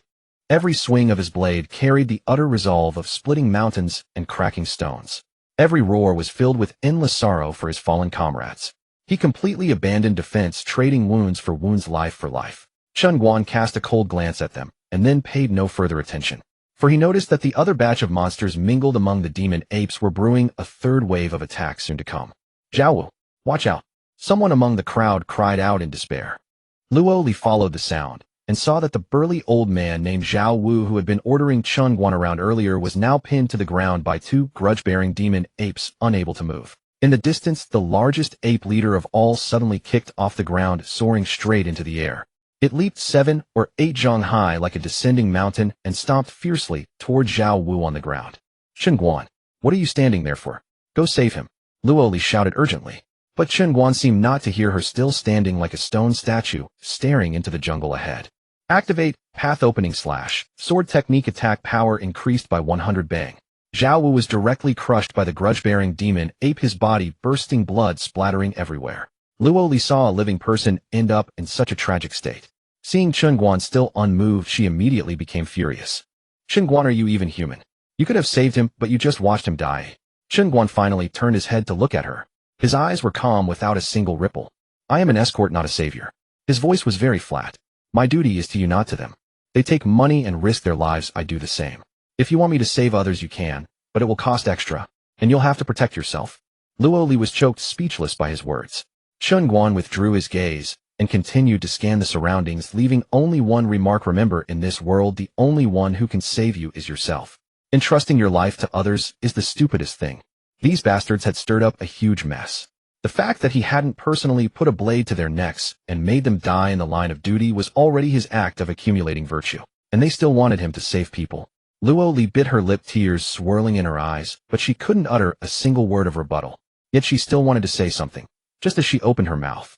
Chen Guan spun around abruptly, reached out, and directly pulled out the horse-slaying saber that was planted in the ground before her eyes. Clang! A flash of cold light. In Luo Li's terrified gaze, the saber, moving at an extreme speed, suddenly thrust toward her own forehead. Ah! Luo Li screamed in fright, her mind going blank. She instinctively raised her hands to cover her eyes, waiting for death to descend. Poochie! A dull sound of a blade entering flesh. Warm liquid trickled down her forehead, sticky and thick. It's over.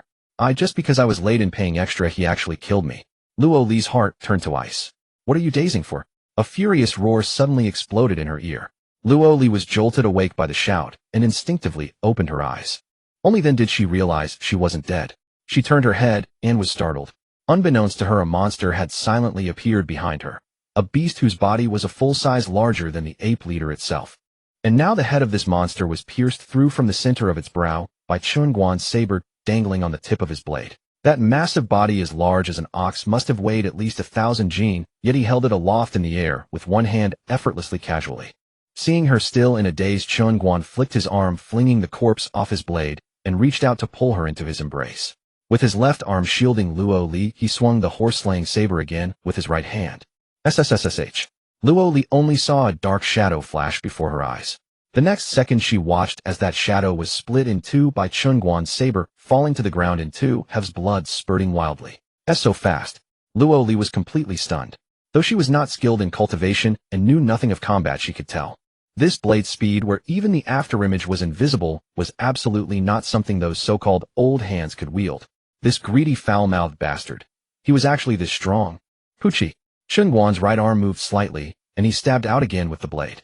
Luo Li focused her eyes and saw a grudge-bearing demon ape hanging on the tip of his saber, entering through the eye socket and piercing through the back of the head. Dead beyond dead. Luo Li was completely dumbfounded.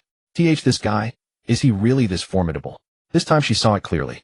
The dark shadow had attacked from a distance, and Chen Guan's blade was waiting on its inevitable path, letting the creature impale itself. What did that mean? It meant Chen Guan had predicted the trajectory of that demon ape's assassination, and had even predicted its prediction that he would defend. SSSSH. SSSSH. SSSSH. Before she could recover, Chen Guan, holding the saber with one hand, struck out 3 more times in quick succession. Each stroke was clean to the extreme, without any superfluous movement. But every time the blade fell, it precisely split a charging dark shadow from the top of its head, cleaving it in two. Luo Li was trembling all over, but seeing these crisp, decisive strokes, for some reason the tension in her heart began to fade. Sun Cheng. Suddenly another anguished cry came from the rear battlefield, followed by a scream that was cut short. Without even looking, she knew another escort had fallen heroically. This time Luo Li no longer dared to ask Chen Guan to help. If Chen Guan had really listened to her and diverted his attention to save that Zhao Wu, she herself might have been torn apart by these monsters. Thinking of how she had just pointed at Chen Guan and called him inhuman, Luo Li felt a wave of awkwardness. Fortunately, this guy was indifferent to such things, but if it had been anyone else, she would have no place to regret. Chen Guan's face remained expressionless. His right hand continuously stabbed, thrust, chopped, and slashed. Every time he delivered a blow, a grudge-bearing demon ape was cut in half and fell before him. In less than half an hour, the number he had killed caught up with Luo Tong and the others. Now Luo Li understood she bore a mark, and staying by his side was the most dangerous place of all. The vengeance spirit apes, as if enraged by Chen Guan's effortless slaughter, charged toward him with desperate fury. Yet beneath the blade of his horse-cutting saber, moving too swift to perceive, even in afterimage, they fell like mere vegetables being chopped. Within moments, the cliff's edge had become carpeted with the dismembered remains of countless apes. Blood mingled with mud, dyeing the earth a dark crimson as it streamed over the precipice and down into the abyss below. This sudden action relieved Luo Tong and his men of their mounting pressure, and casualties immediately began to decline. Thud! With nowhere left to stand, Chen Guan kicked forward, sending a heap of ape corpses tumbling over the Thousand-Zhang cliff edge. After waiting a while longer with no new attackers emerging, Chen Guan drew a conclusion. This third wave of vengeance spirit apes must have constituted the sniper squad of this entire tribe. Their speed and concealment abilities far exceeded their kin by several magnitudes, resembling a congregation of ghostly assassins gliding through the forest shadows. He found himself almost admiring these demonic creatures. To think they had evolved to such a degree of sophisticated division of labor and tactical versatility, if they were allowed to continue evolving, humanity itself might well be in grave peril. Shaking off these wandering thoughts, Chen Guan swept his gaze across the surroundings. Confirming they were temporarily safe, he turned his attention toward the battlefield ahead. At this moment, Luo Tong and his men had become spent arrows, each covered in wounds and utterly disheveled. The most grievously wounded was an elderly escort who had lost his left arm. He was propped against his shield, coughing great mouthfuls of blood, the jagged wound a horrifying mess of torn flesh. One glance revealed that this arm had been ripped away by the apes. Yet their sacrifice had purchased a tremendous victory. In this brief but brutal skirmish lasting less than half an hour, they had valiantly slain nearly 400 vengeance spirit apes. Combined with the several hundred Chen Guan himself had dispatched, the remaining 200 apes finally displayed a trace of fear and hesitation. Upon seeing this, Chen Guan gently set down Luo Li, who had been cradled in his arms. MMPH. Luo Li felt the firm, warm mountain at her back suddenly vanish, and an overwhelming sense of insecurity surged through her. Her hand reflexively grabbed Chen Guan's arm, but finding this inappropriate, she darted behind him like a startled kitten and clutched desperately at the corner of his robe. Chen Guan paid no heed to her small movements. He raised his blood-dripping horse-cutting saber, positioning it horizontally across his chest.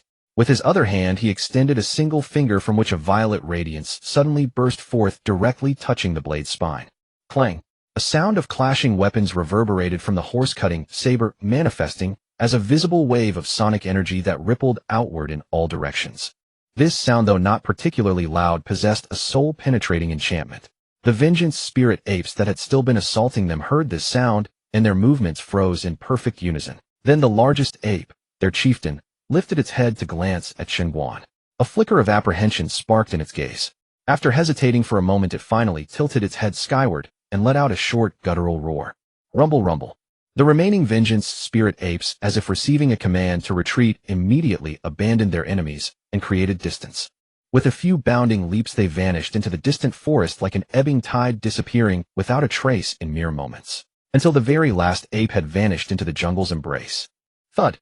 As the tension abruptly released, Luo Tong and his men softened like puppets, with severed strings collapsing to the blood-soaked ground, as if every bone had been extracted from their bodies. They braced themselves with one hand against the blood-stained earth, their chests heaving violently as they gasped for breath. After a momentary silence, one by one the escorts lifted their heads.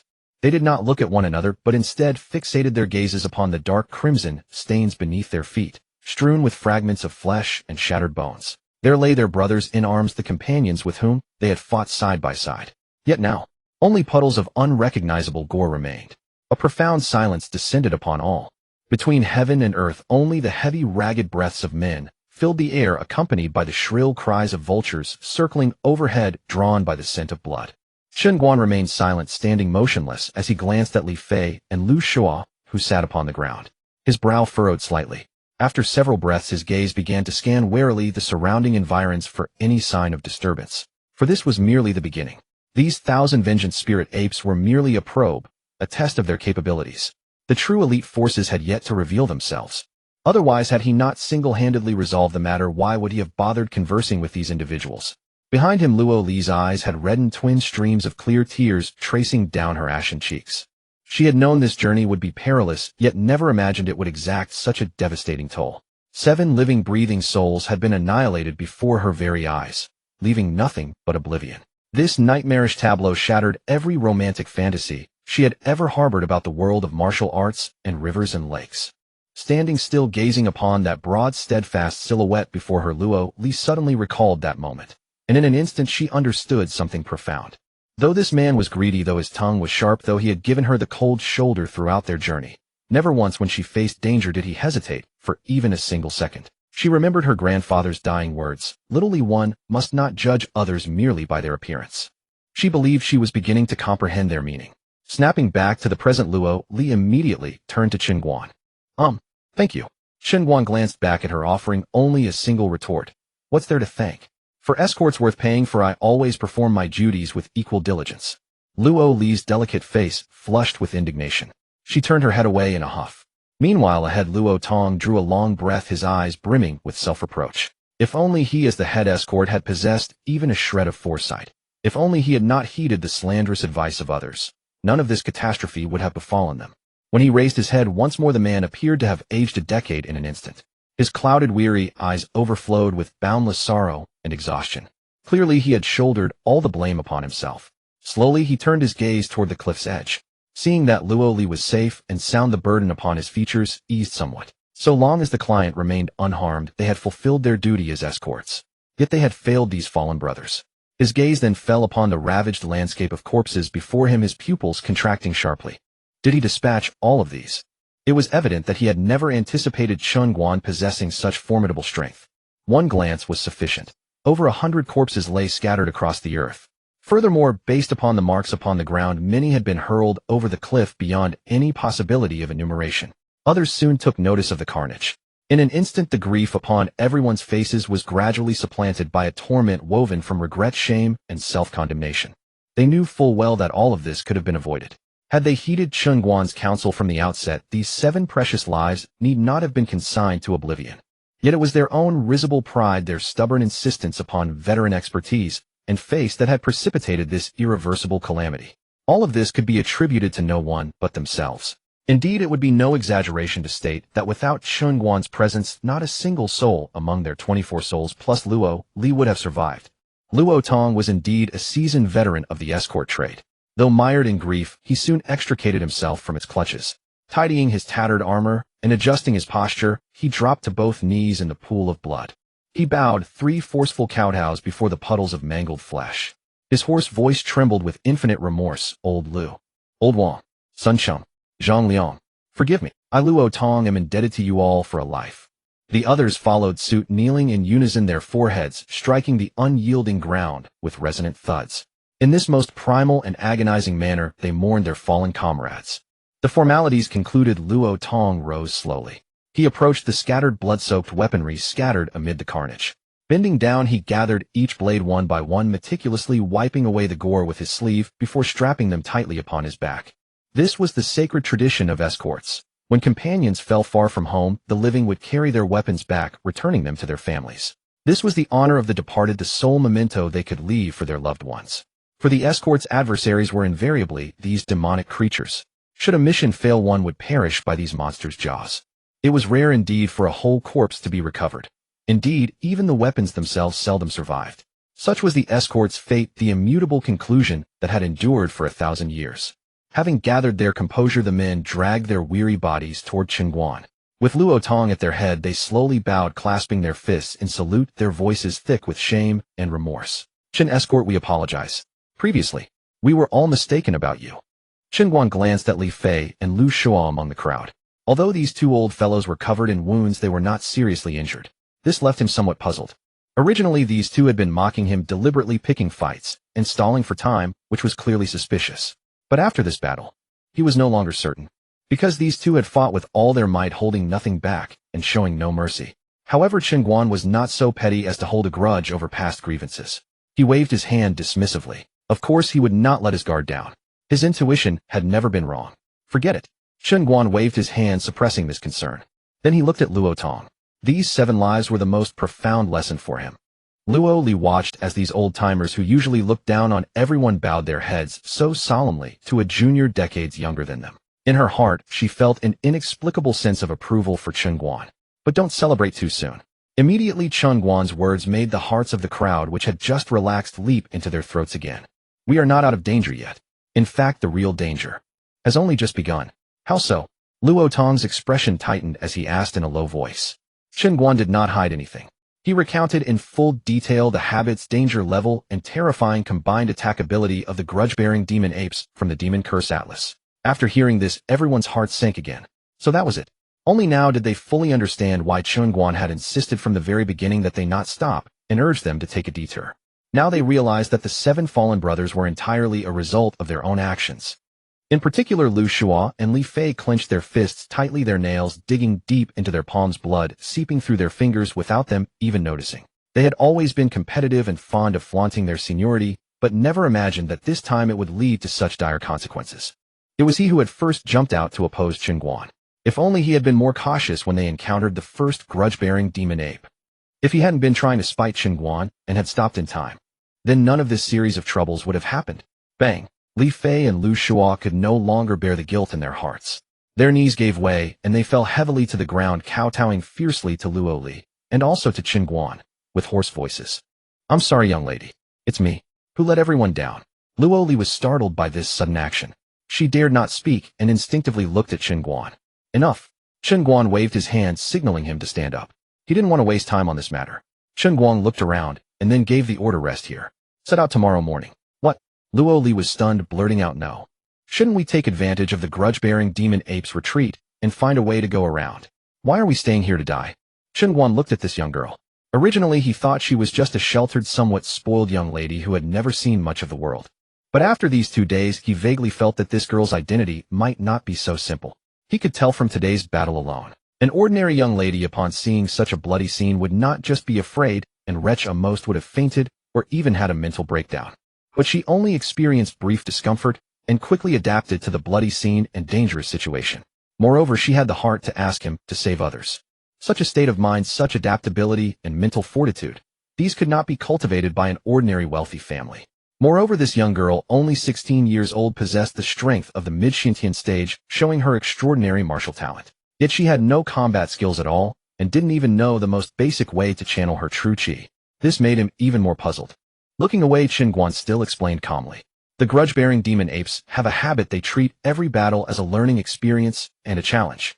Once defeated, they will immediately retreat, analyze their experience, optimize their tactics, and choose a more suitable battlefield. Therefore, they will not return here tonight. And tonight is our only chance to rest and catch our breath. Afterward, it may not be so easy to find time to rest." This. Upon hearing these words, instead of feeling relieved, everyone frowned even more tightly. The implication of his words was, the next time, they would face grudge-bearing demon apes that had upgraded both in tactics and strength. Only by using tonight to adjust to their peak condition could they have any hope. Otherwise, when the grudge-bearing demon apes attacked again, these battered survivors would have no power to resist. At the same time, the looks they gave Chen Guan became more reverent. This unheard-of grudge-bearing demon ape. How could he know so much about it? Just who was this young man? Without any objection, everyone immediately clasped their fists and accepted the order, starting to clean the battlefield, tend to wounds, and prepare for the next deadly battle that might come at any time. The crowd dispersed. Luo Li approached Chen Guan, hesitated for a long moment, and then cautiously asked, "Brother Chen, is there really no other way to avoid the pursuit of these grudge-bearing demon apes?" Chen Guan withdrew his gaze from the cliff, turned around, and glanced at her with some surprise. "This girl, has the sun risen from the west today? Why is she suddenly so polite?" He muttered inwardly, then shook his head. The grudge-bearing demon ape is already an anomaly among demons, ranking among the most dangerous in the demon classification. If such a level of existence could be avoided simply by wishing, then this world would have long been at peace. Upon hearing this, Luo Li's small face was instantly filled with remorse. Today's battle was like a heavy stone pressing on her heart. If attacks of the same intensity, or even stronger, were to come again a few more times, then the escorts who had risked their lives to protect her, and even Chen Guan, would face an inevitable outcome: total annihilation. She was silent for a while, as if gathering courage, then asked tentatively again, "Brother Chen, since you know so much about these grudge-bearing demon apes, have you ever heard of any special method to remove the tracking mark on me?" In fact, this was exactly the point that puzzled Chen Guan the most. In this world rampant with demons and monsters, creatures that could plant marks on people were not rare. For example, the cursed demon owl, which every escort feared. Once you provoke it, it will cast a vicious curse upon you. It would prevent you from sleeping day and night, keeping you in constant extreme terror until you die from exhaustion. But this seemingly incurable curse, after centuries of exploration and summary by the escorts, had long been solved. Knock the cursed person unconscious and force him to sleep. This curse would be automatically broken as you sleep. However, as for the grudge-bearing demon apes, resentment marked. The reason why no effective solution has been passed down is, the fundamental reason is that this Qingtsang mountain range should never have been the habitat of the grudge-bearing demon apes. The escorts had never encountered this kind of eerie demon in this area before, so naturally, there was no strategy to deal with it. And this was what Chen Guan had been puzzling over. The place where these grudge-bearing demon apes appear is too strange. By common sense, a malevolent spirit at the level of the grudge-casting demon ape should be gathered deep within the Shifang swamp, where demonic qi is overwhelming and resources are abundant. That is the territory befitting their status and power. Now they appear here much like a wealthy landowner who suddenly abandons his mansion to sleep in a manure-filled stable in a remote village. This completely defies common sense and logic. Chen Guan glanced at Li Fei again and muttered to himself, "Is there any connection between the two?" He had originally thought Li Fei was after money. If not, then trouble loomed. It meant someone had brought the grudge-casting demon ape out of the Shifang swamp to deliberately target Luo Li. Impossible. He shook his head and denied it in his mind. To summon a demon from the Shifang swamp was no ordinary feat. Wasn't this girl just a native mountain dweller? How could she have such influence to get someone to summon a demon from the Shifang swamp against her? We can only take it one step at a time. Shaking off his thoughts, Chen Guan looked again at Luo Li's eyes mixed with fear. Rarely he softened his tone and comforted her. "Don't worry too much. As long as I'm here, the sky won't fall. There are many methods, but they need time." In fact, the demon atlas provided by the system recorded 3 ways to resolve this tracking mark. However, these 3 methods were each more straightforward and brutal than the last, and each more difficult than reaching heaven. The first, eradicate the root. Directly annihilate this entire clan of grudge-casting demon apes, slaughter them until their bloodline is severed, and with the source of resentment gone, the mark will naturally dissipate. The second, break the method with force. As long as the one marked reaches a certain cultivation level, they can directly refine it with majestic true chi and resolve it easily. The third, peaceful negotiation. Find the king of these demon apes and discuss with them to have them voluntarily retract the mark. He had already tried the third method, but the leader earlier had not cooperated. The second method was also impractical. Although Luo Li possessed the realm of innate middle stage, she seemed utterly ignorant of cultivation, unable even to mobilize true chi, let alone refine this strange resentment mark. Moreover, to refine the mark, one's own realm must be higher than the demon ape's bloodline, specifically the demon ape king who had appeared. This was even more difficult. Thus before him now seemed to remain only the single bloody path: slaughter them all, or find a fourth way of survival. Chen Guan's goal at this moment was to find this fourth way. It was not that he dared not fight. If it were only him, he had absolute confidence to annihilate this entire clan of grudge-casting demon apes. But he had no confidence that in the chaos of such a battle he could protect this powerless young girl from any harm. He was a bodyguard, not an exorcist. His duty was to protect this girl's safety. Moreover, those evil spirits were extremely intelligent. Once they sensed he was not to be trifled with, they would immediately turn their spears and pour all their fury and killing intent onto this fragile mark source. Unless absolutely necessary, this move was always the worst option. Attack where the enemy must rescue, besiege the point to strike reinforcements. This was the true terror and cunning of the evil spirits. Moreover, sometimes humans are more terrifying than beasts.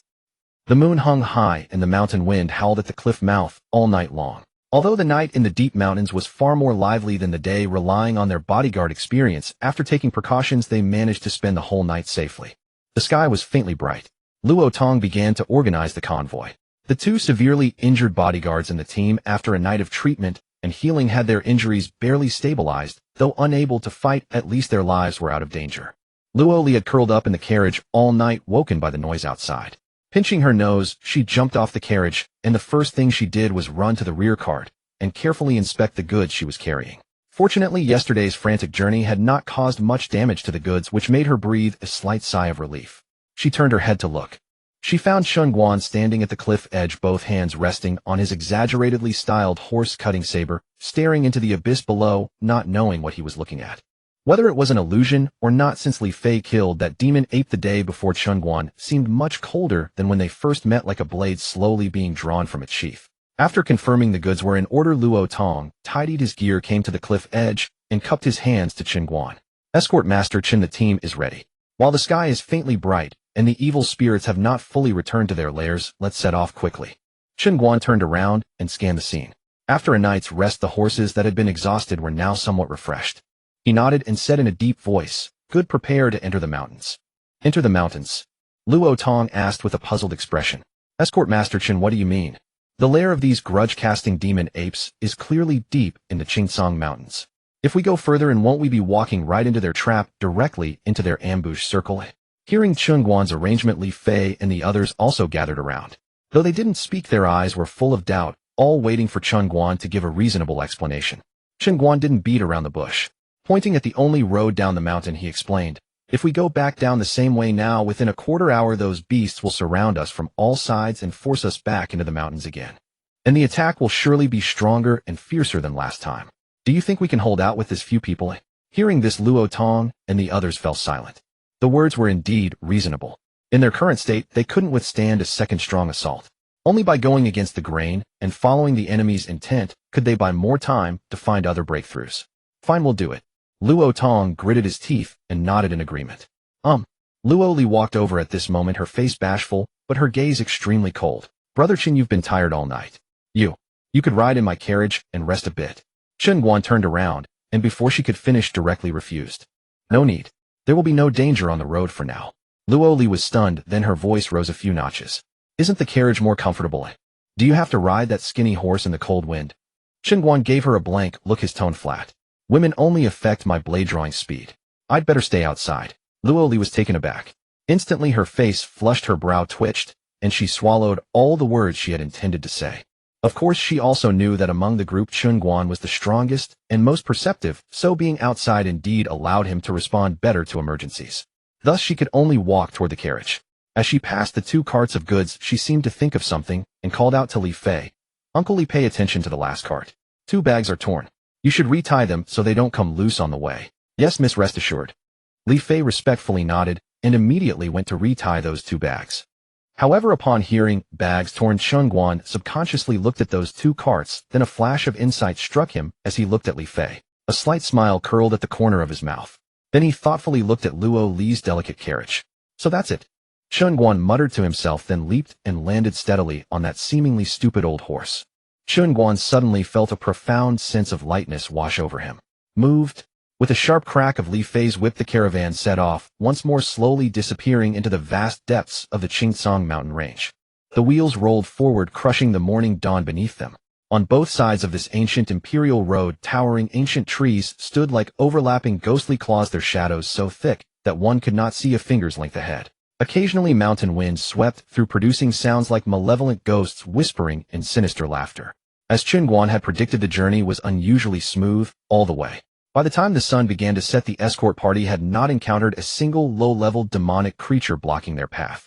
Yet this eerie tranquility did not relax the group's spirits. Instead, the atmosphere within the caravan grew increasingly oppressive. The demonic creatures in these mountains were like leeks in a field.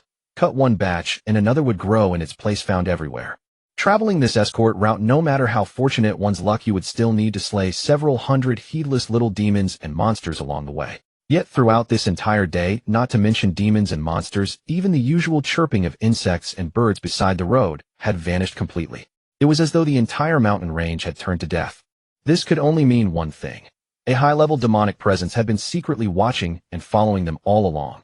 That terrifying aura had suppressed every living creature within a 10-li radius, keeping them from daring to make a move or utter a single sound. It felt as though a butcher's blade hung suspended above their heads with no knowing when it would fall. What lay ahead would inevitably be a life-or-death bloody battle. As the caravan had just come to a halt in an open clearing to rest, Luo Li could no longer contain her inner anxiety. She immediately jumped down from the carriage and sought out Chen Guan. Brother Chen, we can't continue like this. We must find a way to break through soon. Chen Guan raised his eyebrows in mild surprise. This 16-year-old girl who had been pampered and sheltered all her life unexpectedly showed such initiative at a critical moment. He slowly curled the corners of his lips and asked with interest, "Oh, do you happen to have a good idea?" Luo Li faltered for a moment, then lifted her head, her clear eyes scanning the surroundings. The sun had already set, and the dying light like blood dyed the western sky in a shocking crimson hue. In the distance, successive black mountains rose like crouching beasts, terrifyingly silent. As her gaze shifted, her eyes gradually hardened, and she spoke directly. "We are too few in number. A direct confrontation would certainly fail. How about we think of a way to enlist other forces?" Chen Guan was genuinely surprised. He had only been teasing her casually and never expected the little girl to actually have a plan. "Fine. Then tell me, in this desolate wilderness, what force can we possibly enlist?" Luo Li caught his mocking gaze, pressed her lips together, and seemed to be both pouting and gathering her thoughts. After a moment, she slowly spoke. "Brother Chen, you mentioned before that pack-dwelling demonic creatures possess extremely strong territorial instincts. So, should we find a pack-dwelling demon whose strength rivals that of the resentment-absorbing demon ape, draw it out, or perhaps detour directly into their territory?" She paused, then continued. "As the saying goes, one mountain cannot hold 2 tigers. Once these 2 groups of demons collide, they will become mortal enemies. The enemy of my enemy is my friend. We might just be able to sit back and reap the benefits while they tear each other apart. Luo Tong and the others nearby overheard this and wore expressions of astonishment. Was this really a plan conceived by a 16-year-old girl who had never left home? Her meticulousness of thought was more ruthless than that of these seasoned veterans. Chen Guan narrowed his eyes, slightly gazing deeply at the young girl before him. How could a girl raised in the mountains understand such military strategy? Indeed, her tactic was one of the most classic strategies from military science. Drive the tiger from the mountain to swallow the wolf, and use another's blade to commit murder. Moreover, her idea was exactly the same as the breakthrough plan he himself had devised.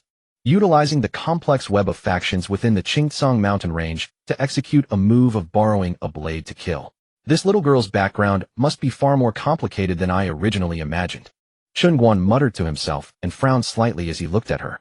His probing gaze happened to be caught right by Luo Li. Puffing out her cheeks, she huffed discontentedly. Hey, why are you looking at me like that? Is my plan not good? It's good. How could it not be? Luo Tong immediately stepped forward, stroking his beard and nodding in agreement. Escort Master Chen, this old man also believes this plan is excellent. A lifeline in a desperate situation. Agreed.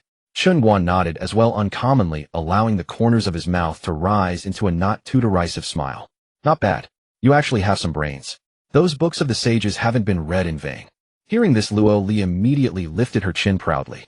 Though those words carried a faint hint of mockery to her ears, they sounded more like a rare and precious form of acknowledgement. After all, his performance throughout the journey could only be described as unfathomable. Whether it was his ruthless and resolute swordsmanship or his astonishing judgment, all indicated that he was certainly no ordinary person. To receive his approval was therefore something worth being proud of.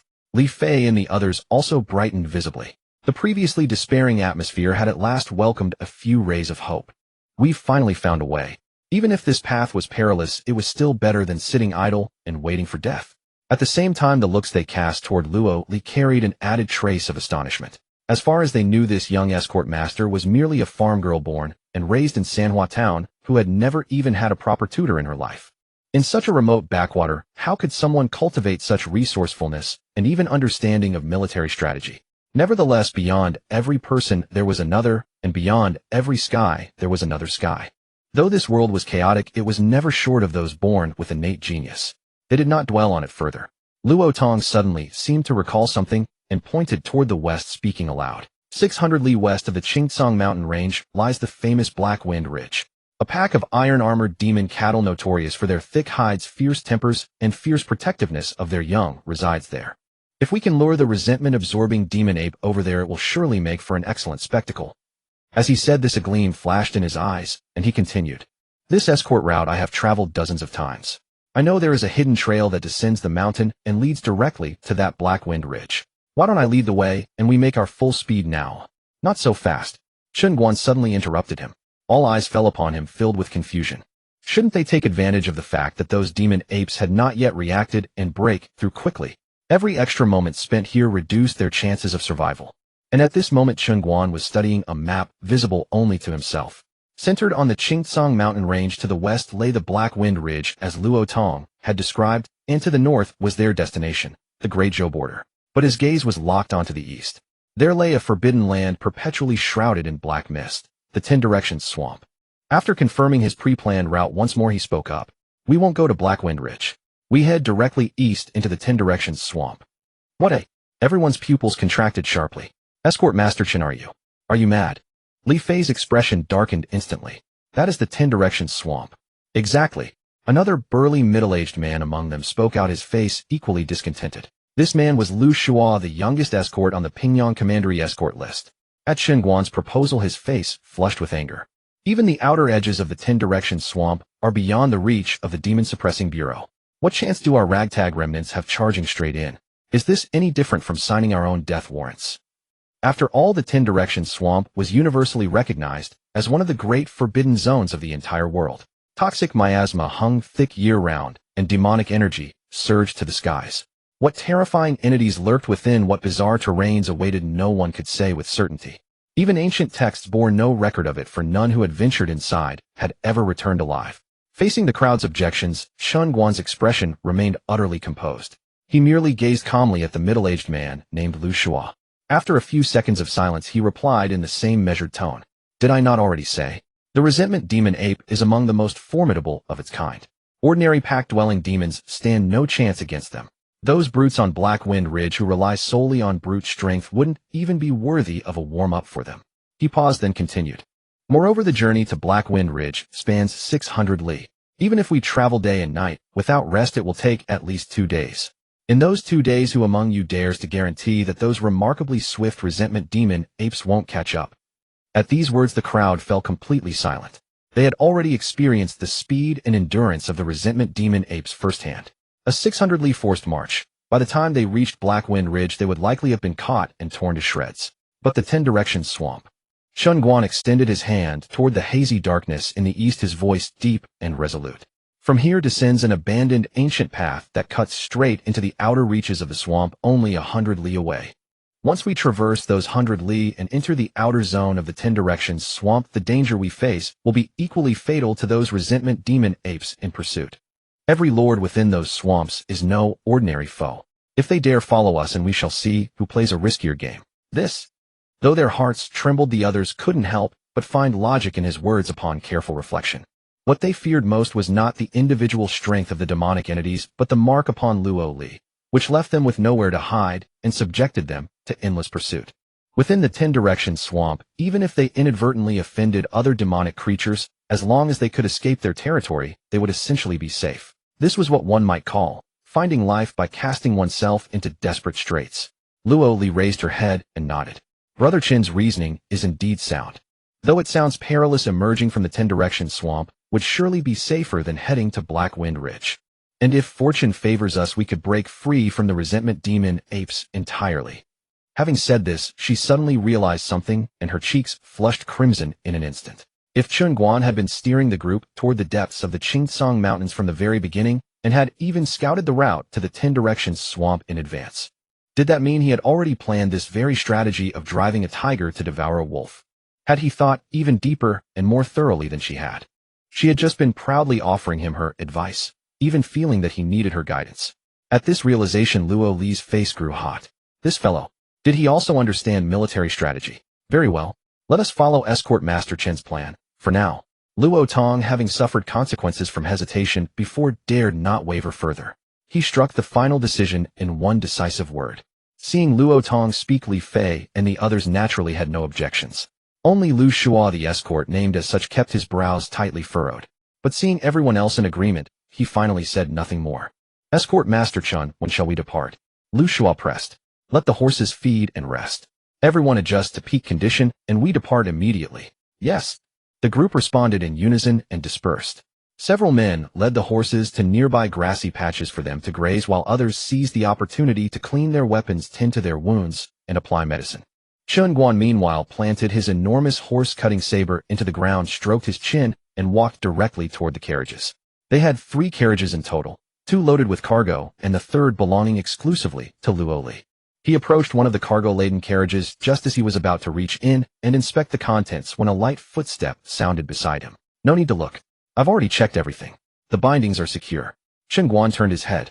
Luo Li had hurried over, lifting the hem of her skirt, her face full of curiosity. Chen Guan ignored her and tore open a tattered sack with his bare hands. Inside a pile of furry things emerged many, still streaked with wisps of demonic and monstrous energy. His brows knit immediately. What in the world is this? Ugh. Luo Li replied matter-of-factly. Can't you tell? These are all demon and monster hides. I'm asking why you're carrying such things for no reason. Luo Li opened her mouth to answer, but sensing his blunt, gruff tone, she grew immediately annoyed and puffed out her cheeks in defiance. What else would I do with them? My family's money didn't come easily. How else would I earn it without doing some trade? How would I pay your escort fee otherwise? Chen Guan's lip twitched. Those words made it sound as though he were exorbitantly expensive. He felt thoroughly taken advantage of by her grandfather, honestly. Enough. Chen Guan dismissed the matter and cut straight to the point. Was this your own idea or your aunt's? Luo Li pouted. My aunt had me bring them to sell in Dezhou. Dezhou is bordered by sea on 2 sides where leather goods are scarce. These can fetch triple the price there. The territory of the Deyun Empire was carved almost entirely from a continuous range of mountains, while the Dezhou Empire lay between 2 seas, bordered to the north by the 10 directions swamp and to the south only by the Deyun Empire. Even in this world overrun by demons and monsters, not every creature yielded usable hides, and even if it did, one needed the strength to hunt it. The demons within the 10 Direction swamp were far too powerful for ordinary people to provoke, and they almost always operated in packs. Once angered, it would not be a matter of facing one or two beasts. Local authorities had explicitly forbidden anyone from provoking them, for a demonic tide would only bring suffering upon the common folk. Thus, the Deyun Empire, blessed with countless mountains and abundant demonic creatures, had become the largest supplier of leather goods in the surrounding nations. Shaking off his thoughts, Chen Guan suddenly pointed to a corner within the sack, his expression exaggerated as he asked, "Oh, what's this?"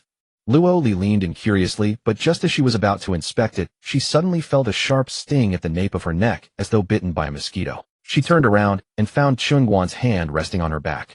She quickly stepped back, swatted his hand away, and rolled her eyes. "What are you doing? Don't move. There's a bug on you," Chen Guan said without changing expression, gently patting her back. Luo Li stepped back 2 paces, running her hand over her neck, yet found nothing. If she didn't know this fellow was utterly clueless about romance, she might have suspected he was trying to take advantage of her. She shot Chen Guan a glare, then leaned in to examine the hide he'd pointed to earlier. "Isn't this just a yellow weasel's hide? What's there to make a fuss about?"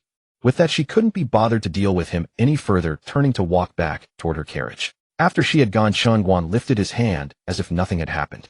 At his fingertip, a crystal-clear droplet of blood, as brilliant as a ruby, floated in stillness, emanating a sour stench of overripe peaches. Without delay, he flicked his finger, sending the blood droplet into one of the hemp sacks, where it was instantly absorbed by the hides within. Having finished this, Chen Guan glanced at the other cart of hides.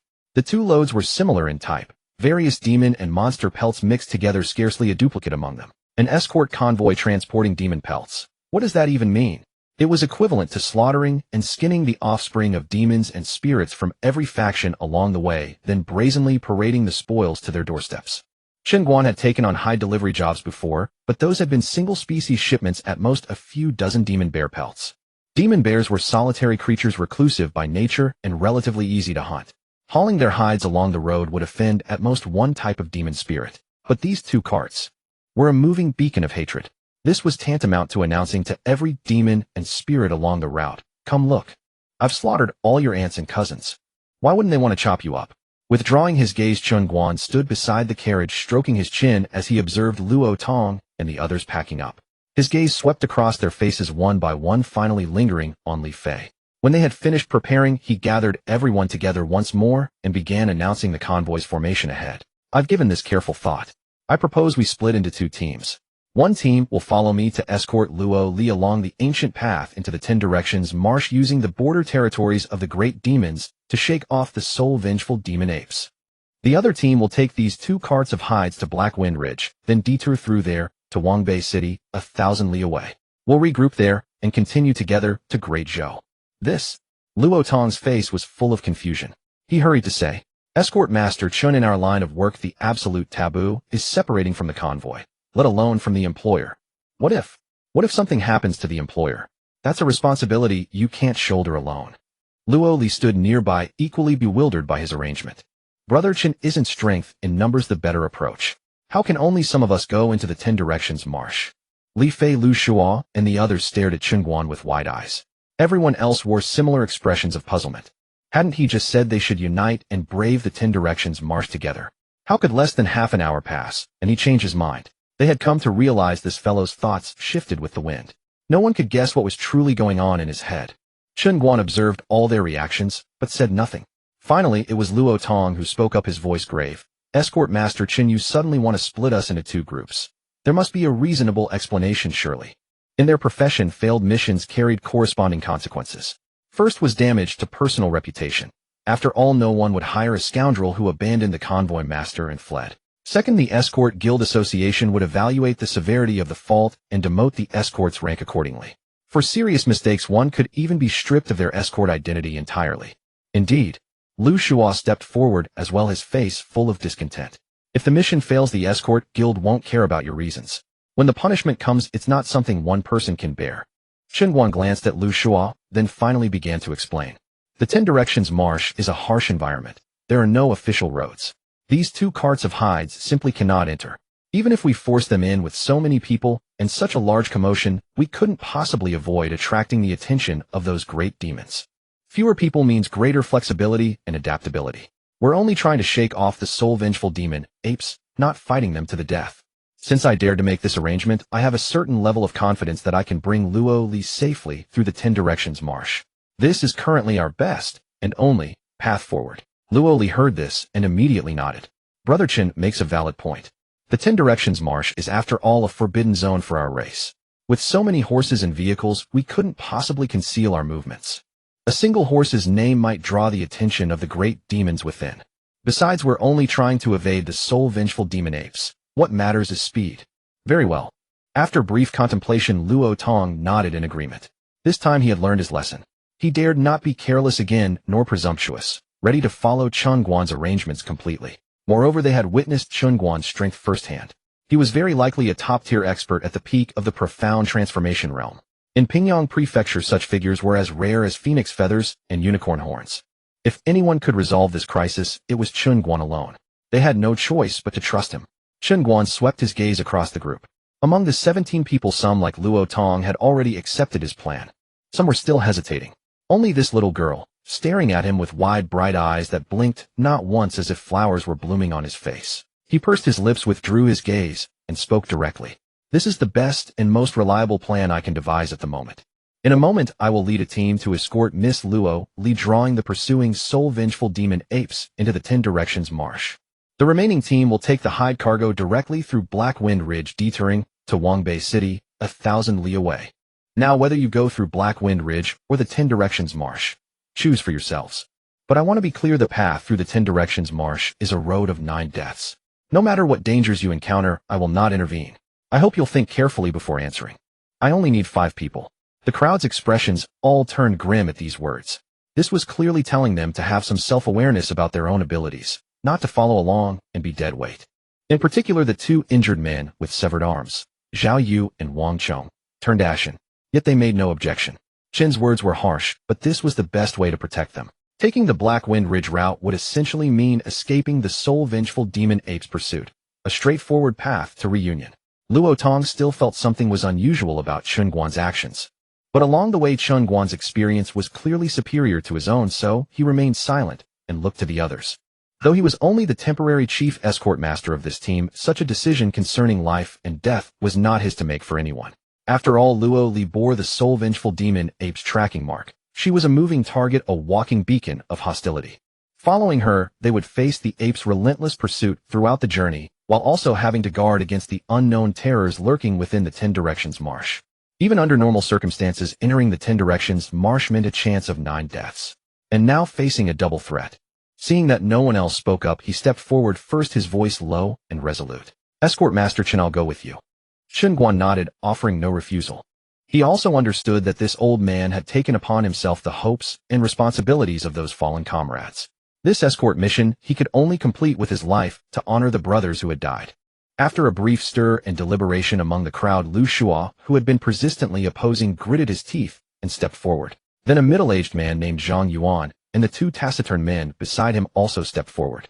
These 3 rarely spoke in the team, but their strength was not to be underestimated.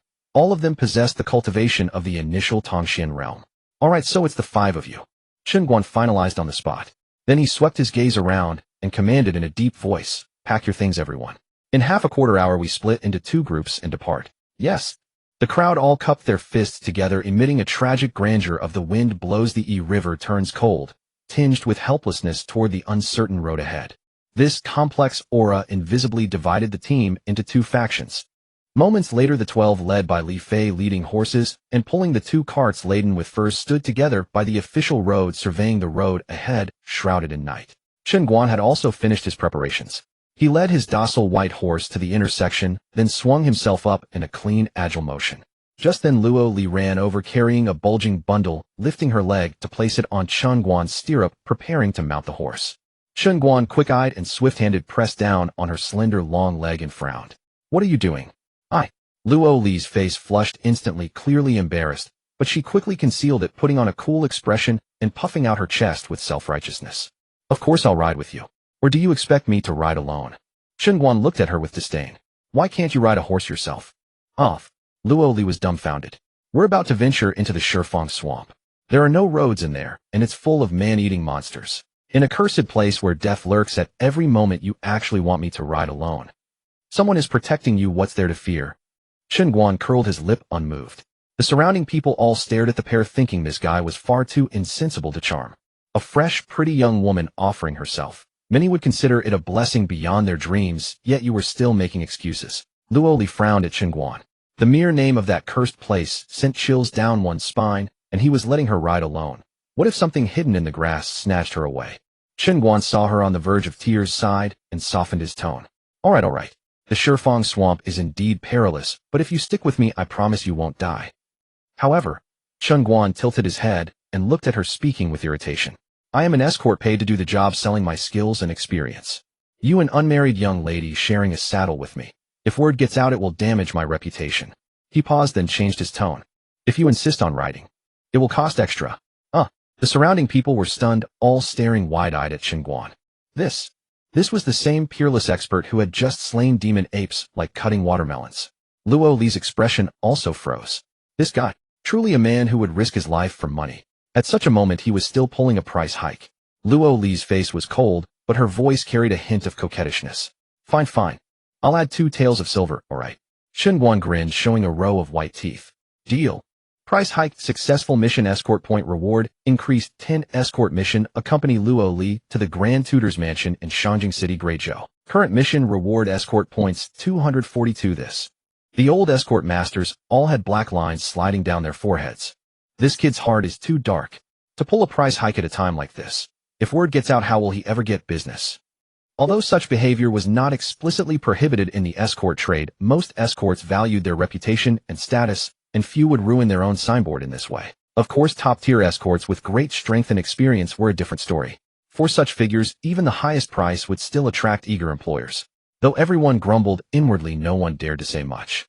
Luo Li shot him a fierce glare, then placed her foot on the stirrup, using the leverage to leap lightly and land in front of Chen Guan. Feeling the scorching masculine aura behind her, she couldn't help but blush. However, she thought to herself that since they were traveling the world as martial men and women, why be bound by such trivialities? With that thought, she suppressed her shyness. She's quite open-minded, Chen Guan muttered to himself. This young girl's intelligence and courage far exceeded her peers. An ordinary girl would not be able to endure such close contact. Even in danger, her modesty would prevent her from taking this step. But she was clearly different, knowing how to weigh choices. Only by protecting her life could she see tomorrow. Of course, Chen Guan wasn't intentionally price gouging, it was because along this journey they would face almost no danger.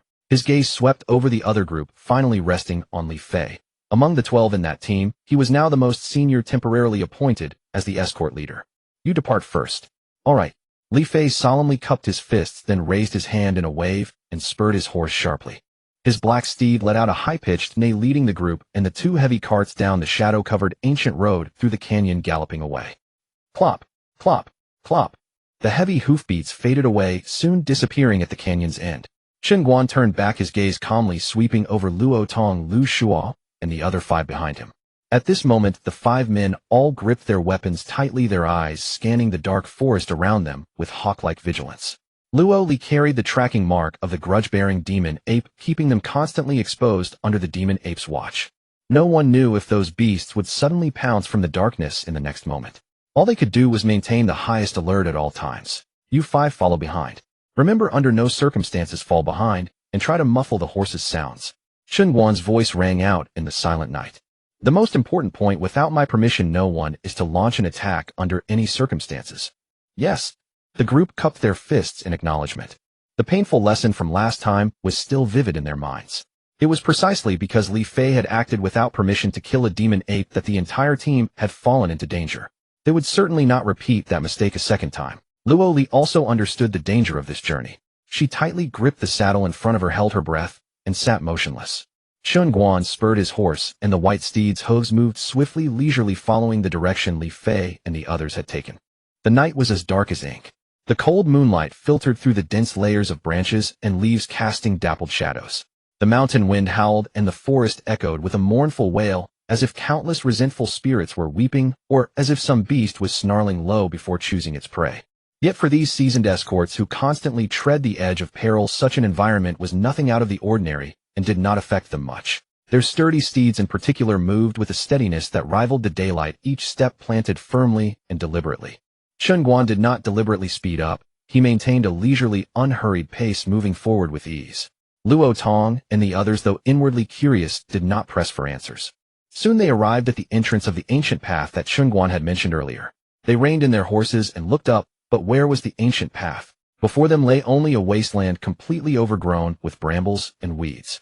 Chest-high shrubs blocked the way forward so densely that it was impossible to tell where the path ended and the mountain wall began. Clearly the path had been untrodden for years, reclaimed by nature. However, this was no obstacle for Chen Guan. Route map activated. He directly opened the map, tugged the reins, and guided his white horse straight into the pitch-black, desolate thicket. Luo Tong and the others, though filled with doubt, remained silent and spurred their horses to follow closely behind Chen Guan.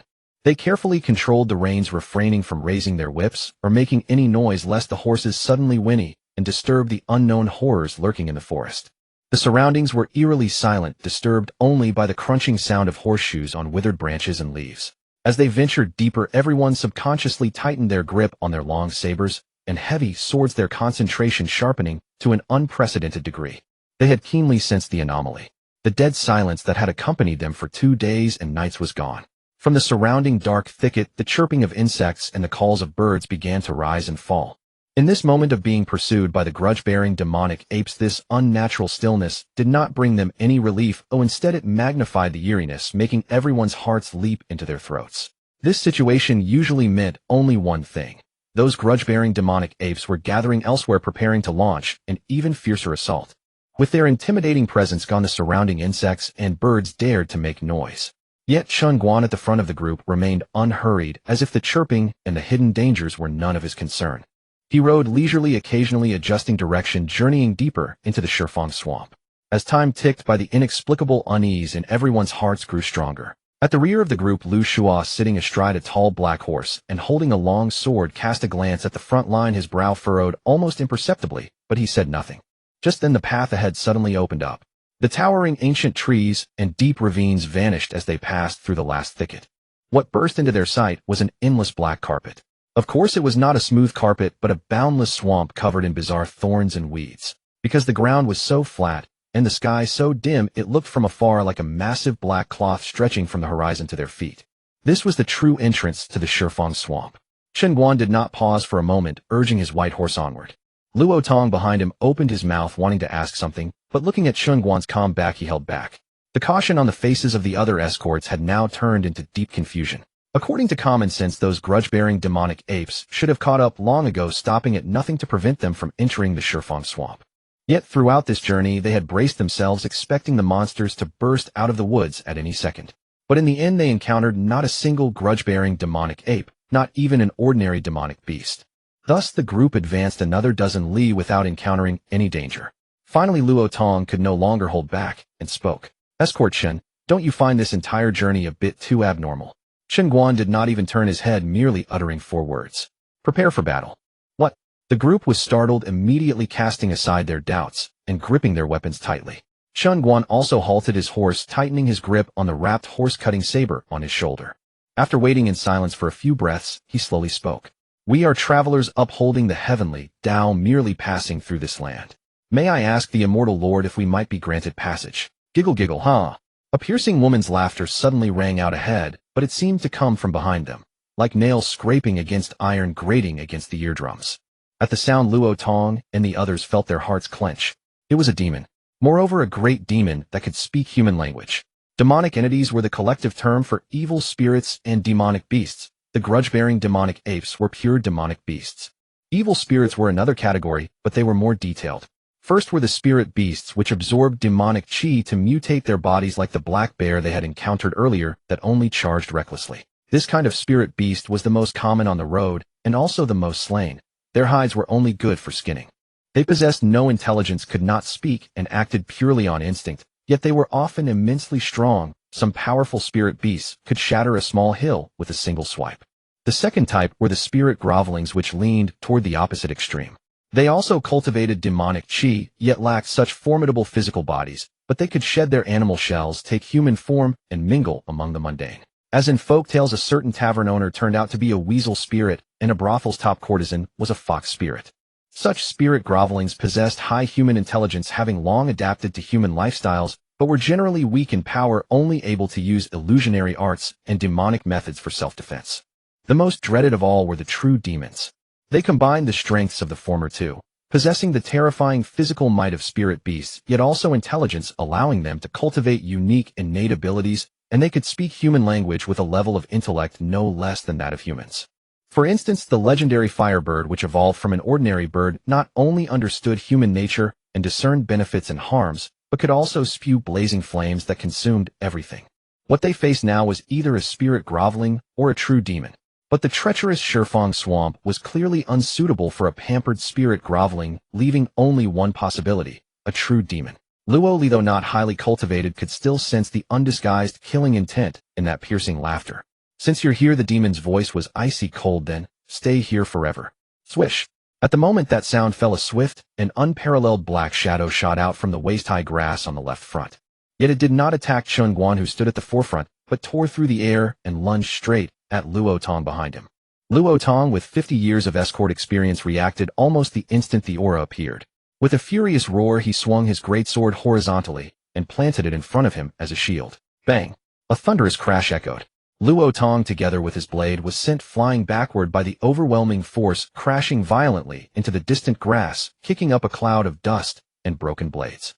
The colossal black shadow, having sent Luo Tong flying with a single blow, paused not a moment. Dragging its thick, terrifying body like a black lightning bolt, it shot directly toward Lu Shuo and the other two behind.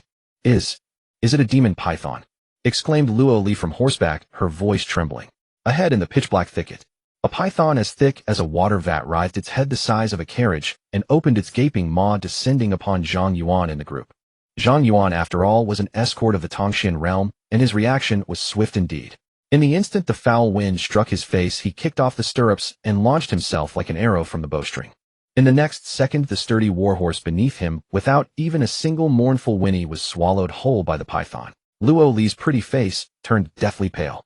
This python had only revealed half its body, yet it was already so terrifying, most of its massive form still hidden beneath the black grass. If it fully emerged, just how long and huge would it be? Chen Guan did not act immediately. He sat quietly on his horse, his eyes like an ancient well, utterly calm, without a ripple. He simply fixed his gaze on the demon python, watching its massive body emerge inch by inch from the grass. Having swallowed the warhorse in one gulp, the python was still unsatisfied. It coiled its body and lunged toward the third escort. Seeing his companion about to be devoured, Lu Shuo, sword in hand, looked up at Chen Guan. Seeing him still seated calmly on his horse, as if nothing mattered, he felt a surge of frustration. Though his face showed displeasure, he did not hesitate. Lu Shuo let out a furious roar and kicked off the ground. He leaped high from the horse, gripping his long sword with both hands, the tip of the blade concentrated with all his true chi, and stabbed fiercely down at the python's pitch-black head. Clang! A piercing clash of metal rang out. Lu Shuo's long sword only sparked against the black scales, not even leaving a scratch. Such hard scales! Lu Shuo was horrified. Luo Li also anxiously turned her head to look at Chen Guan in front. She saw him still sitting like a meditating monk, staring at the massive snake body, without moving. She wanted to urge him, "Why aren't you attacking?" But recalling the previous incident where she had urged him and nearly ended up in the mouth of the grudge monster ape, she swallowed the words back. Meanwhile, Luo Tong, who had been knocked flying, spat out the blood and grass in his mouth, roared as he scrambled to his feet, lifted his greatsword, and prepared to charge again. But before he could close in, Chen Guan's eyes narrowed. He kicked the stirrups, launching himself like an arrow from the bowstring, and at the same time the massive horse-cutting saber on his shoulder unsheathed with a clang. Swish! A sharp tearing sound split the air. Under the horrified gaze of all, a spray of crimson blood burst forth from a point roughly 3/10 along the demon python's body. Scalding snake blood gushed out like a fountain, instantly dyeing a large patch of grass red, and a strong, pungent smell of blood filled the air. Hiss! The giant python, stung by pain, stiffened its massive body, instantly dropping its prey. It twisted its head back, its huge lantern-like vertical pupils fixed on Chen Guan, who was now on its body. "You're asking for death." Its tongue flickered, clearly regarding this tiny human who had wounded it as the greatest threat. But before it could act, Chen Guan exerted force with his feet, stomping heavily on the slippery snake body. The horse-cutting saber embedded in the demon python's flesh gave out a grating sound of cutting meat. Rip! A bloody gash rapidly spread backward from the blade's edge. A mass of entrails mixed with foul blood poured out from the python's belly, spilling all over the ground. Roar! The demon python let out a shrill howl, struggling and writhing frantically, its massive body slamming the ground, causing the whole earth to shake. The surrounding grass and trees where crushed stones flew everywhere, as if an earth dragon had turned over. Luo Tong, Lu Shuo, and the others all stared wide-eyed, shocked at the bloody and violent scene. That's the 7-inch mark. They finally understood. They finally understood why Chen Guan had delayed earlier. So he had been searching all along, searching for the demon python's vital point. The 7-inch mark is the sole lifeline for any python or serpent demon. At this moment they realized they had vastly underestimated Chen Guan's strength. They had never imagined that his experience in dealing with such powerful demons was so profound. As the demon python's struggles grew weaker, its breath became fainter. Finally, it could only turn its huge head to look at Chen Guan, emitting intermittent sounds of begging for mercy. SP, spare me. I will let you pass this road. Now you know to save face. Chen Guan muttered, his eyes turning cold. Too bad, too late. He suddenly pulled his horse-cutting saber backward. Rip.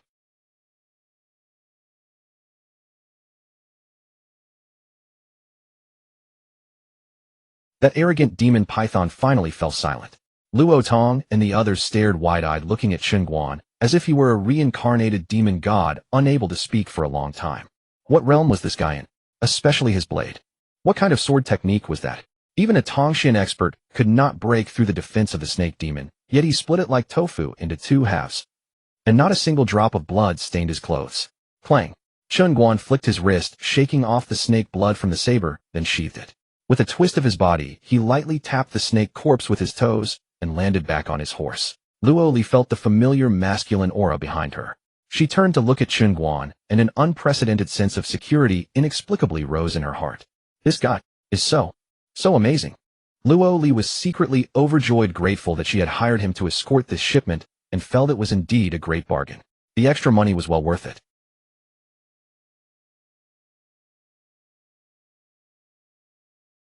Yet they did not let down their guard, for as the demon serpent leader fell, the faint roars of wild beasts around them began to rise one after another. At that moment the oppressive aura was lifted and the dormant minor demons began to stir again. More importantly, once the demon kings of other territories discovered this place, they would soon come to seize the land, leading to another fierce battle.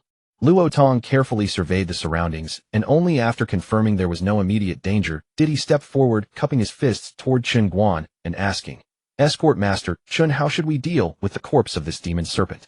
Chen Guan glanced back at the enormous serpent corpse and said indifferently, "Don't touch it. Just take some of its blood and smear it on the horses' bellies." This? Everyone was taken aback. If they could bring out the corpse of this demon serpent, its value would be no less than the reward for this escort mission. This was a genuine great demon, at least at the pinnacle of Tongxian realm. Its flesh and bones were great nourishment for martial artists. Even bringing out a small portion would make the wealthy fight tooth and nail to buy it. This giant serpent weighed at least 20,000 jin. Even if they took only a small part, it could still sell for several hundred taels of silver. Chen Guan's mouth twitched as he saw their regretful expressions, thinking to himself that these fellows truly valued money more than their lives. The body of this great demon was a tonic for humans, but for the demons and monsters, wasn't it also a sumptuous feast? Taking this great demon along on the road was like placing a blade against one's neck. At that moment his heart tightened, and his gaze fixed on the grass in the distance. His brows furrowed slightly before he spoke. "Quick, leave this place." Luo Tong also sensed something amiss. The chirping of insects and birds around them suddenly fell into dead silence. He did not dare delay, immediately instructing Lu Shuo and the others to step forward, take some serpent blood, and swiftly smear it on the bellies of the only 5 horses. Zhang Yuan, who had lost his mount, was protected in the middle of the group. In the swampy terrain the horses could not move fast, and Zhang Yuan kept pace with the group without difficulty. However, the confusion on everyone's faces grew deeper. They had expected the grudge-bearing demon ape to pursue them relentlessly, but up to this moment, there was still no sign of it. Could it be they had given up? But that didn't make sense either. With Luo Li right here, and the tracking mark not removed, how could they simply abandon the chase? The group, filled with doubts, continued forward without incident. After traveling 100 li, they killed 2 more blind demons, and 3 more demonic entities along the way. But these demons were not powerful only at the Ruwu realm, and with the coordination of Lu Shuo and the others they were easily cut down. Still there was no trace of the grudge-bearing demon ape, until the sky gradually brightened and the faint light of dawn pierced the darkness. Luo Tong could no longer hold back, urging his horse forward and asking Chen Guan, "Escort Master Chen, we've now thoroughly entered the heart of the 10 Directions swamp. Why have those grudge-bearing demon apes made no move at all?" Hearing this, Luo Li, looking weary, also turned to look at Chen Guan. Chen Guan reined in his horse, stopped, glanced at Luo Tong, then at the others. Then he spoke. Let's find a place to rest first. We'll talk later. After saying this, he gave the reins a flick and his white horse stepped forward again. Luo Tong seemed accustomed to his habit of being cryptic-eyed and did not ask further. Soon they found a relatively clean and open pool of water. The group stopped, checked the surroundings, casually killed 2 small demons that had been dwelling there, and after confirming there was no other danger, they gathered by the pool. All eyes were fixed on Chen Guan, clearly waiting for him to explain the strange events along the way. He suddenly curled his lips into a slightly mischievous smile. Because I've already removed the mark placed on Miss Luo. What a... Everyone was startled, but then an uncontrollable surge of joy welled up in their hearts. Luo Tong even stepped forward excitedly. Escort Master Chen, is that true? Chen Guan lazily lifted his eyelids. Whether it's true or not, haven't you all seen it along the way? Luo Li was also stunned. She instinctively lifted her sleeve to sniff, but the faint rotten peach smell on her body was still there. Just as she was about to speak, she felt the tip of Chen Guan's foot lightly tap her instep. Her heart tightened, and she instantly understood something, closing her mouth without a sound. Only her dust-stained pretty face turned noticeably paler, and her beautiful eyes couldn't help darting around, carrying a hint of lingering fear. Seeing this, the last shred of doubt in everyone's hearts vanished, and they all let out a huge sigh of relief. After 3 days and nights of terror, the rope hanging over their necks had been cut. Lu Shua also came up excitedly and asked, Escort Master Chen, what method did you use to remove the mark? Truly miraculous. Chen Guan took in everyone's reactions and casually said, it's a family secret not convenient to share. Luo Tong and the others nodded knowingly. In the martial world, everyone had their own trump cards. Since it was a secret method, naturally, it was not to be passed on, so they did not ask further. With the tense nerves of the past few days finally relaxed, Luo Tong asked lightly, then can we now leave the 10 Directions swamp and rendezvous with Li Fei and the others? Chen Guan looked around, then pointed ahead. Going straight from here will lead us directly to the Cangliang Mountains. The Cangliang Mountains stretch across the Great Zhou, saving us a third of the journey. Let's head straight to the Great Zhou. When we get there, we'll have the local escort alliance send a carrier pigeon to contact Li Fei and the others in Wangbei City. We'll wait for them in the town ahead. That works. Luo Tong nodded. It also gives them enough time to rest and recover. Zhang Yuan in the group heard this, and his smile stiffened slightly, but he quickly concealed it. Then Chen Guan turned his gaze forward again and said, another 100 li ahead we'll enter the territory of another great demon. Once we pass that demon's territory, we can cut straight through. Good. Everyone responded in unison, morale boosted, and they immediately followed Chen Guan's lead. Giddy up.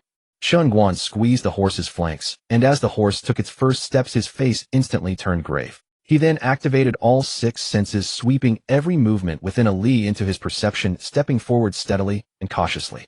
In contrast, Luo Tong and the others behind him had faces brimming with the relaxed ease of survivors. Lu Shua even started chatting softly with Zhang Yuan and the others. Thus they kept moving in fits and starts, dealing with any small demons that blocked their way when convenient, and taking detours around any with formidable auras. The sun climbed higher, and the demonic wind in the swamp carried a damp, fishy heat. Chen Guan glanced at Luo Li in front of him, and noticed that this girl had become unusually quiet, not making a sound the entire way. His gaze swept across the others' faces, finally lingering on Zhang Yuan for a few extra glances. He noticed that this fellow was, aside from himself, the youngest escort in the group. Yet this man had looked haggard throughout the journey, as if perpetually exhausted after a great battle. Just then the grass ahead suddenly moved. Clang! Chen Guan raised his hand, and the horse-cutting saber on his shoulder instantly leaped from its scabbard. In the next instant, a dark figure was impaled mid-air by his blade, the long saber piercing straight through its chest. Luo Li witnessed the gruesome sight of a black-clad masked assassin before her, his chest run through by the long saber in Chen Guan's hand. She did not scream in terror, but her expression hardened with a sharp jolt. Behind her, Luo Tong and the others also changed their expressions drastically and immediately raised their weapons, snapping into a defensive stance. Then in the blink of an eye, 2 arrows glowing with green light shot out from the thickets ahead like venomous snakes, striking. Clang! Clang! Chen Guan spun the horse-cutting saber in front of him, forming a solid barrier of blade energy. After 2 crisp sounds, the 2 green glowing arrows were firmly suspended in midair. With a flick of his wrist, the 2 arrows spun around reverse direction and shot back even faster than they had come. SSH! SSH! 2 bursts of blood erupted from the grass 100 meters ahead, followed by 2 brief, miserable screams that were cut short almost instantly. What's going on? Luo Tong was bewildered and shocked. Chen Guan, holding the saber with one hand, stared ahead, waited quietly for a moment, and only when there was no further movement did he turn his head and say calmly, "Don't ask me. I'm just as clueless as you are." Luo Tong's gaze fell upon the lifeless black-clad figure ahead. Heightening his guard, he gripped his saber with both hands and cautiously approached. After confirming the man was dead, he extended his blade to lift the mask from the corpse. SSSS. The moment the tip of his saber touched it, a strange black smoke suddenly rose from the corpse, and its body, as if drained of all moisture, rapidly shriveled and collapsed. Within the blink of an eye, even the black clothing had dissolved into a pool of blood water reeking of a foul, bubbling stench. This is a death warrior. Lu Shua cried out in shock. In the martial world, only death warriors raised by certain organizations would ingest this bone-dissolving water before undertaking a mission. Once dead, this poisonous water would automatically activate, dissolving the body and eliminating any clue that could identify them. Luo Tong quickly stepped forward, went to the grass 100 meters ahead, and upon parting the grass, found 2 more pools of the same cold liquid. His weathered face instantly darkened, as if it could drip water. He never imagined that within the demon-infested Shifang swamp, they would be hunted down by human death warriors. How is this possible? He abruptly turned his head to look at Luo, Li's gaze sharp. Clearly these death warriors were after her. Who exactly is this little girl? She is definitely not just some young lady from a border town. Someone who could command death warriors to intercept her. Even the city lord of Wangyue City might not be qualified. Let's leave this place first. Chen Guan rode to the front, glanced at the 2 pools of blood in the grass, and did not give them time to ask questions. He spurred his horse, guiding the white steed to stride over the foul puddle on the ground, and continue forward. After confirming the 2 corpses in the grass had also turned into bloodwater, Luo Tong and the others immediately heightened their vigilance to the utmost. Sometimes humans are far more difficult to deal with than those beasts that act on instinct. Especially in this treacherous Shifang swamp, with their experience as old escorts, they could avoid most of the dangers posed by demons and monsters as long as they remained vigilant enough. But humans were different.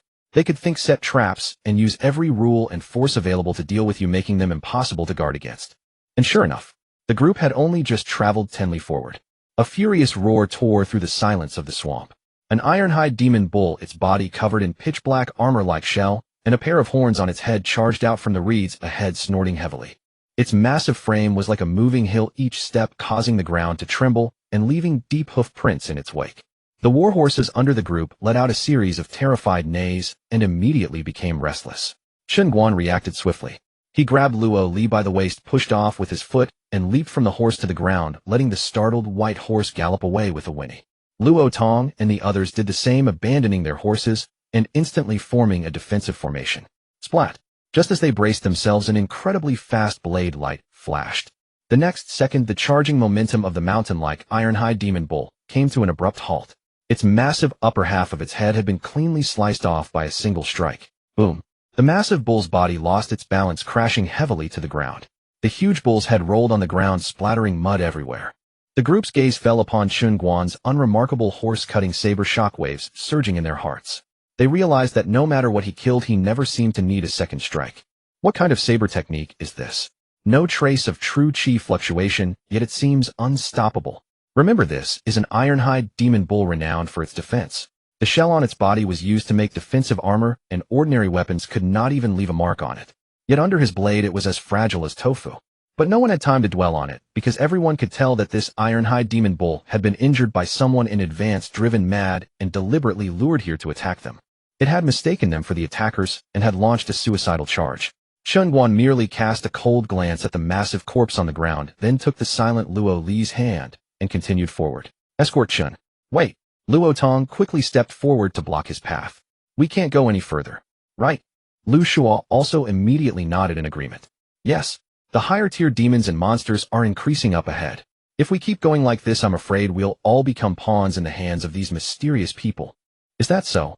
Chen Guan slowly curled his lips, looking around, a trace of cold mockery flashing in his dark eyes. On my escort routes, I've never been afraid of too many blades. If you have the guts, come at me. The group was stunned by his words. What does that mean? Instead, it was Lu Shua who, upon hearing these words, subtly changed his expression and instinctively looked at Luo Tong and the others. Luo Tong was also confused, but then a trace of uncontainable urgency appeared on his weathered face. He had thought of an even more terrifying problem. Since they had been attacked, what about Li Fei and the others who had taken a different route? These death warriors were clearly targeting Luo Li, and they hadn't been following them the whole way. With his experience as an old escort, he could tell at a glance whether someone was following them.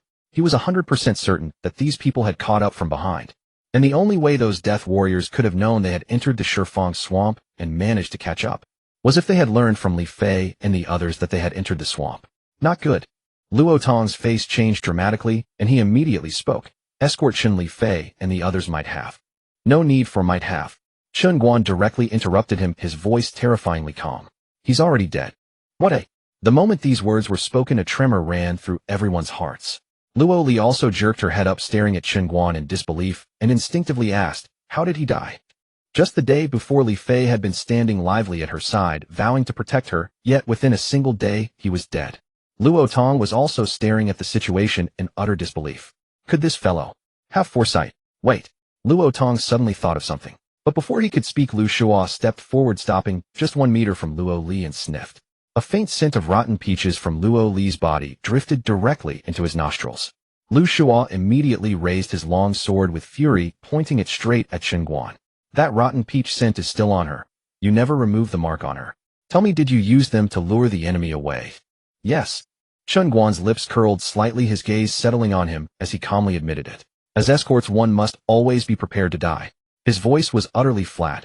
If no one had drawn the main force of the grievance-bearing demon ape, you would never have made it here alive. Shouldn't you be thanking me? Lu Shua's face darkened instantly, and tangible killing intent blazed in his eyes. Luo Tong and the others were equally chilled and shocked. They had never imagined that Chen Guan's scheming could be so meticulous, nor his methods so ruthless. He had used their companions' lives to attract the demon ape so that they could merely survive by a fluke. Those were their brothers. Luo Li's eyes also reddened instantly. She couldn't accept that the man who had saved her several times could be so cold-blooded and heartless. Yet Chen Guan paid no heed to their expressions. His gaze swept across their faces, then fell back on Lu Shua with the same playful look.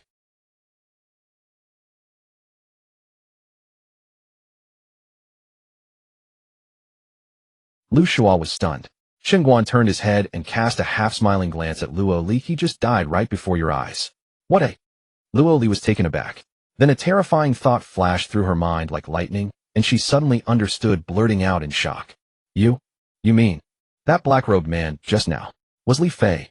Lu Shua's surging killing intent froze instantly upon hearing this, and Luo Tong felt as if struck by thunder.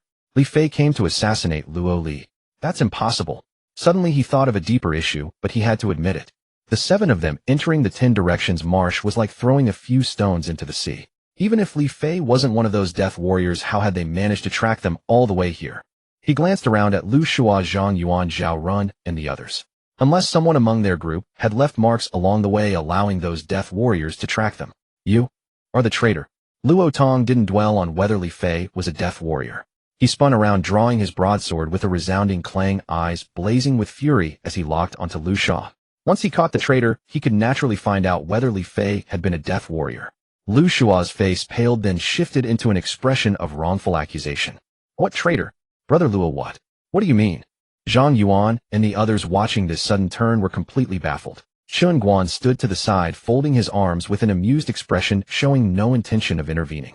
Luo Tong's eyes were bloodshot, his voice hoarse. In this 10 Directions marsh, ordinary people get lost just entering, let alone trying to find someone here. It's no different from searching for a needle in a haystack. Unless someone left marks along the way for those death warriors, they could never have caught up so quickly and so accurately. At these words, Zhang Yuan and the others suddenly understood, and their gazes toward Lu Shua changed. Luo Li also looked enlightened, then fixed a complex and icy stare on him. Lu Shua's eyes clearly flashed with an uncontrollable panic, but it swiftly turned into blazing fury. Brother Luo, aren't you being too arbitrary? There are 7 of us. What makes you so sure I'm the traitor who left marks for the death warriors? Humph. Luo Tong snorted coldly, releasing a sharp, murderous aura. Ever since we set out, you and Li Fei have been covertly targeting Escort Chen. The great disaster with the grievance-bearing demon ape was also caused by Li Fei. If not for him, we wouldn't have lost so many brothers. And you, Luo Tong pointed at Lu Shua, you've been the most talkative along the way. Asking about others' life-saving secrets is a grave taboo in the martial world.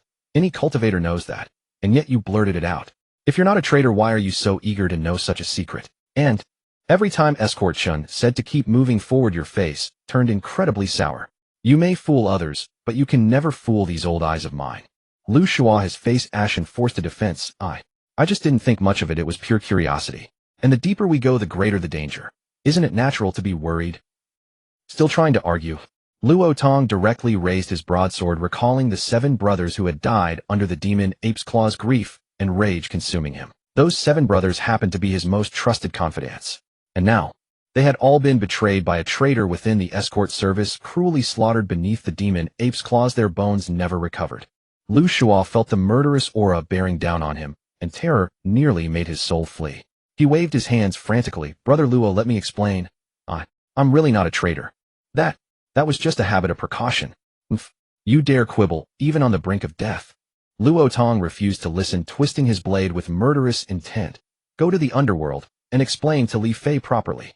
As he spoke, he swung his broadsword high, about to bring it down.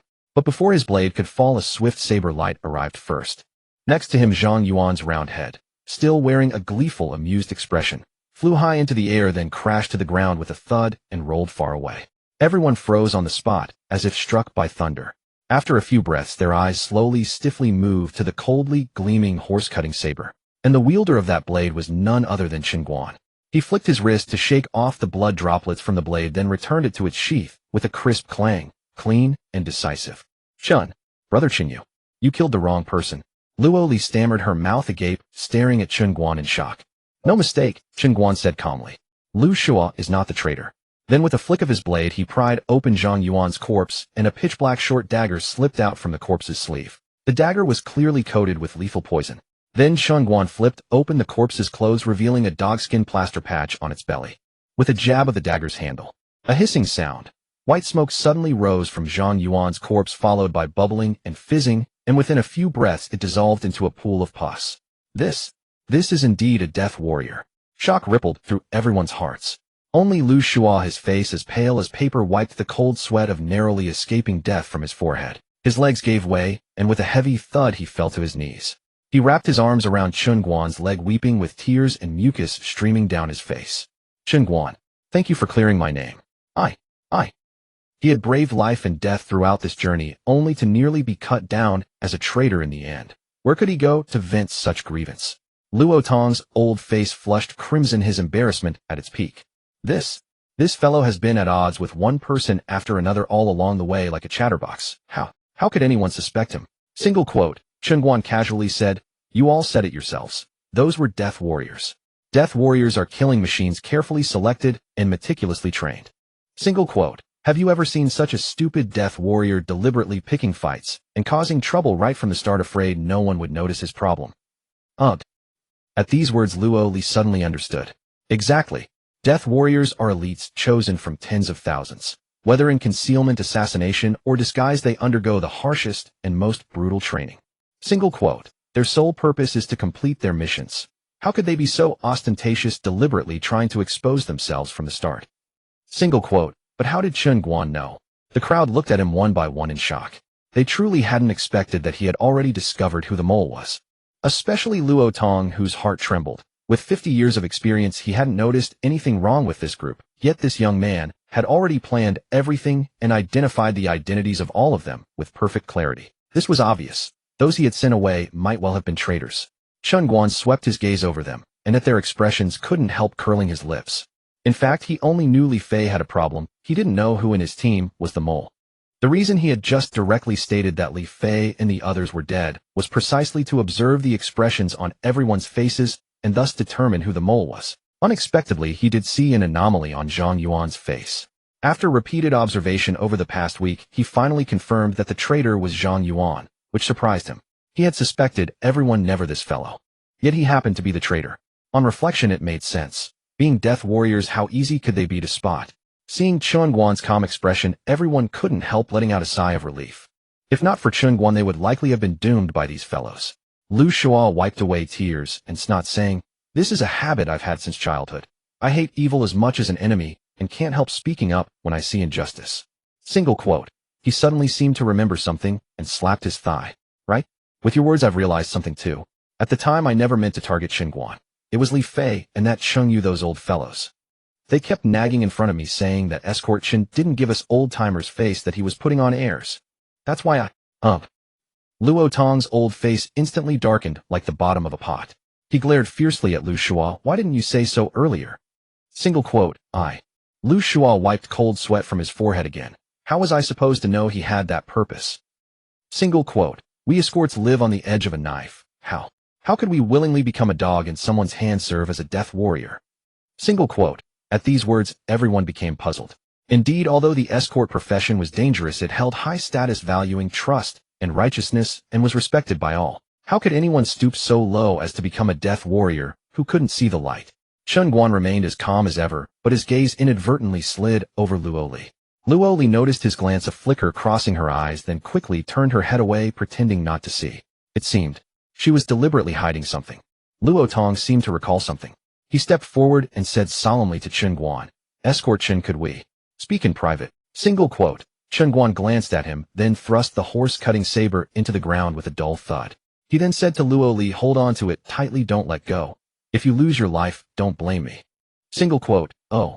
Luo Li obediently stepped forward, and as if grasping a lifeline, tightly hugged the handle of the saber planted in the ground. Seeing that no one questioned her, she inexplicably felt relieved. Lu Shua kicked away Zhang Yuan's corpse with unclosed eyes and stood guard beside, with a lingering fear on his face. Another escort named Zhao Ren, originally quiet, heard Chen Guan say that death warriors were characterized by being quiet.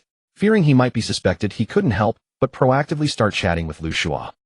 Luo Tong led Chen Guan aside, lowered his voice, and immediately said, Escort Chen, I suddenly remembered something.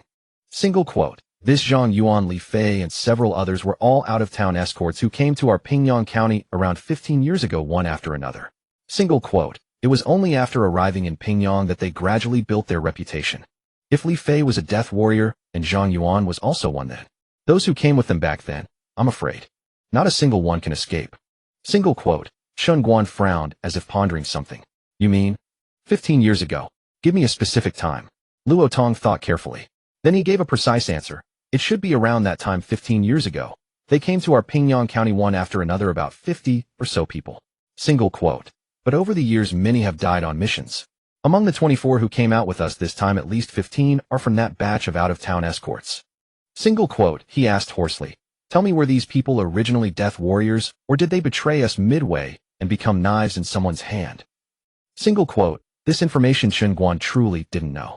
Subconsciously, he looked at Luo Li in the distance, whose big eyes were still darting around, and his face darkened immediately. If it was the latter, these people turning traitor midway or being instigated into death warriors, that was still manageable.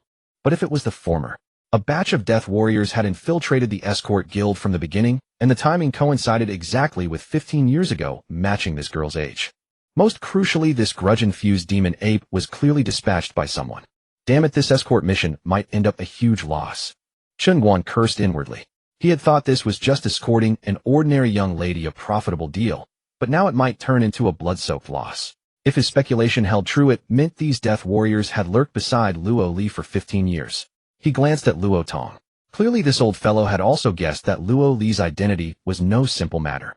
To have death warriors lurking beside her for a full 15 years, all for this one attempt on her life, and even summoning the grudge-infused demon ape as a double insurance. The power and determination behind this were not something an ordinary young lady could provoke. This girl might well be the illegitimate daughter of some noble in Great Zhou, because only those nobles who wielded immense power in the court could afford such a sky-high price to cultivate a batch of death warriors and have them lurk for over a decade for a single assassination. Luo Tong's aged eyes were filled with complexity and struggle. He said hoarsely, I truly never expected this business to be so thorny. Single quote. Chen Guan, however, knew that Luo Li's uncle was a high official in the capital. But she was only a niece. Did she warrant such a high-profile assassination? After thinking it over, he had no clue, so he set the matter aside and said, Old Luo, this escort mission is indeed unusual, and I can feel that this is only the beginning. Single quote. Alas. Luo Tong let out a heavy sigh. As escorts, once they accepted this mission, it was as if they had signed a life-and-death oath. No matter how difficult the task or how powerful the opponent, they had to see it through to the end.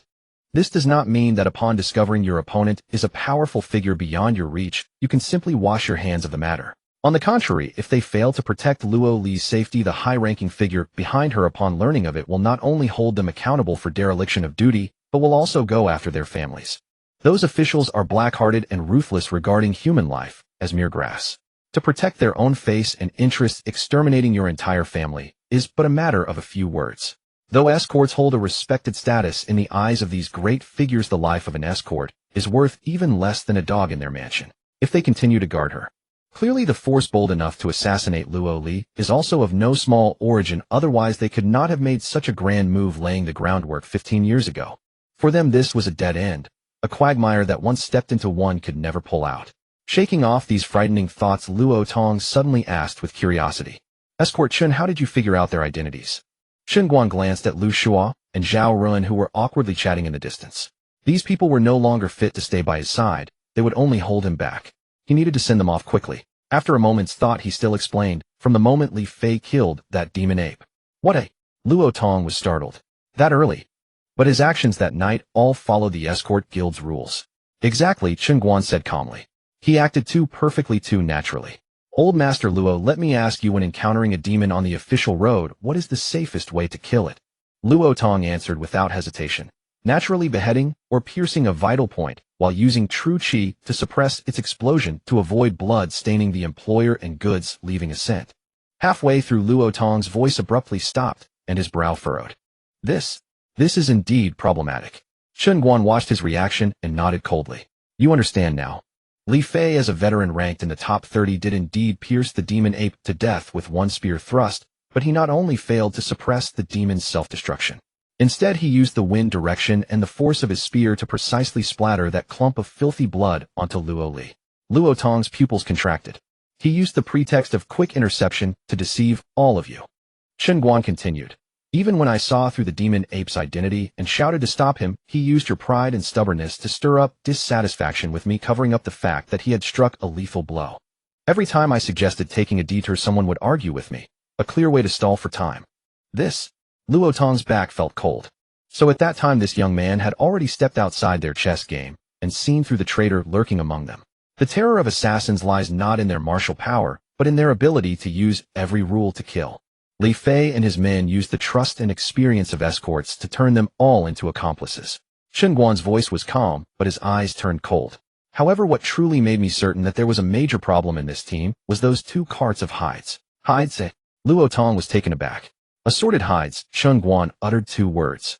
A mix of various demon hides. Any experienced escort knows that in the wilderness such a thing is a walking aggro magnet.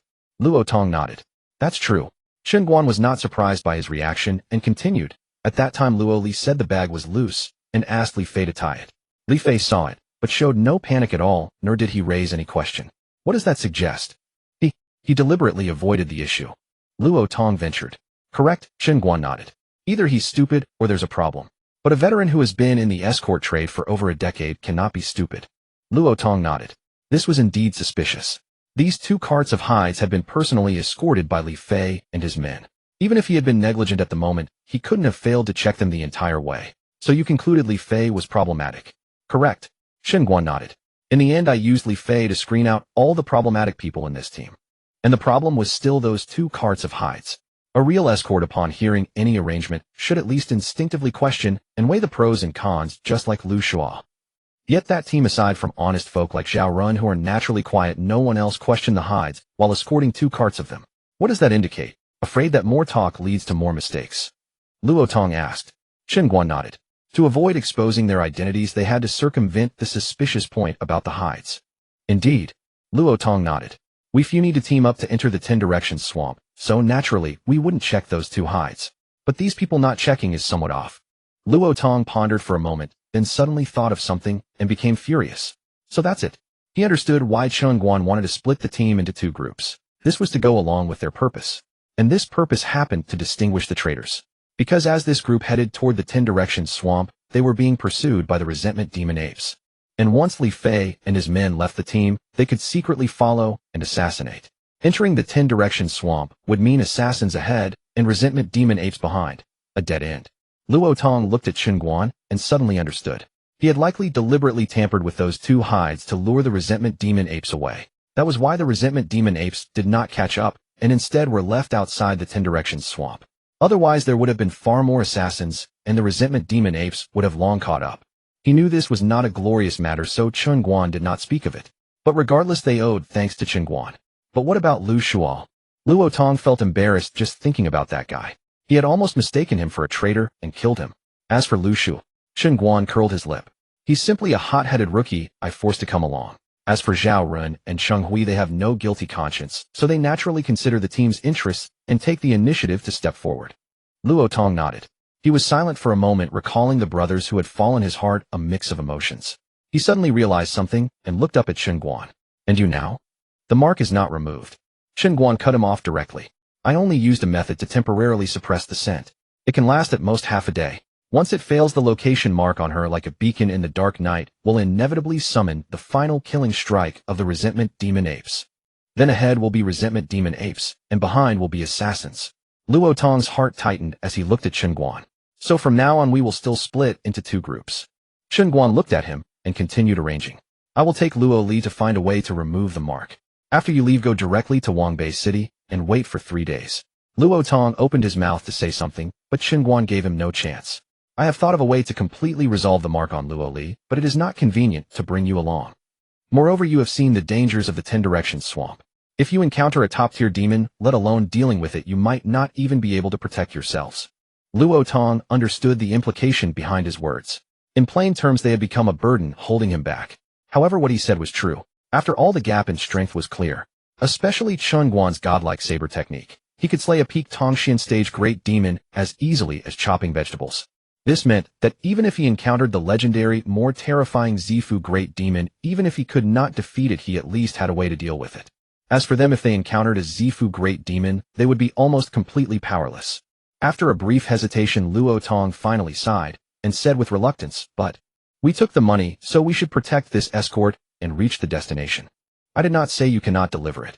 Chen Guan interrupted him directly. I just need some time to resolve the mark on Luo Li. Alright, I'll take a side path to the edge of the Shifang swamp first and get you out. After you leave, go directly to Wangbei City. Wait for me in the city for 3 days. After I deal with the mark on her, I'll reunite with you. Hearing this arrangement, Luo Tong felt a surge of relief. However, before he could respond, Chen Guan's expression grew grave. If we haven't arrived after 3 days, continue forward directly to the upper capital of Great Zhou. At each city you pass through, leave our agreed-upon signal and message at the largest escort inn. If we end up ahead of you, I'll also leave information the same way to stay in contact. This? Luo Tong's body trembled violently. He instantly understood the weight of Chen Guan's arrangement, the profound intention behind it. Ahead lay the unpredictable Ji Yuan, Mo Yuan, and greatest of all were the assassins lurking in the shadows. But more terrifying than assassins were the nobles perched high above them. The nobility. To these escorts, scraping a living at the blade's edge, the nobility were foes they could never afford to offend. If a normal escort job failed, at most they'd pay with their own lives. But this cargo, whether they succeeded or failed, continuing forward would drag them into an even deeper whirlpool. What they'd pay with would be the heads of their loved ones, of their entire families. Chen Guan's actions were meant to forcibly push them out of this quagmire. If those nobles behind them gave up the pursuit, he would reunite with the main group. But if assassins continued hunting them relentlessly, then he alone would bear all the risks and lethal danger on his shoulders.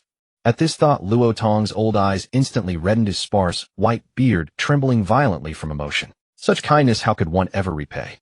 Chen Guan was stunned by his tearful expression. Then he understood. This old fellow must have mistaken him for some self-sacrificing hero. He couldn't help but roll his eyes internally. I'm just tired of you deadweights slowing me down. Remembering Li Fei's lesson, if it weren't for wanting to figure out why the Ji Yuan Mo Yuan had left the Shifang swamp, he would have long since turned on these fellows. Escort leader Chen.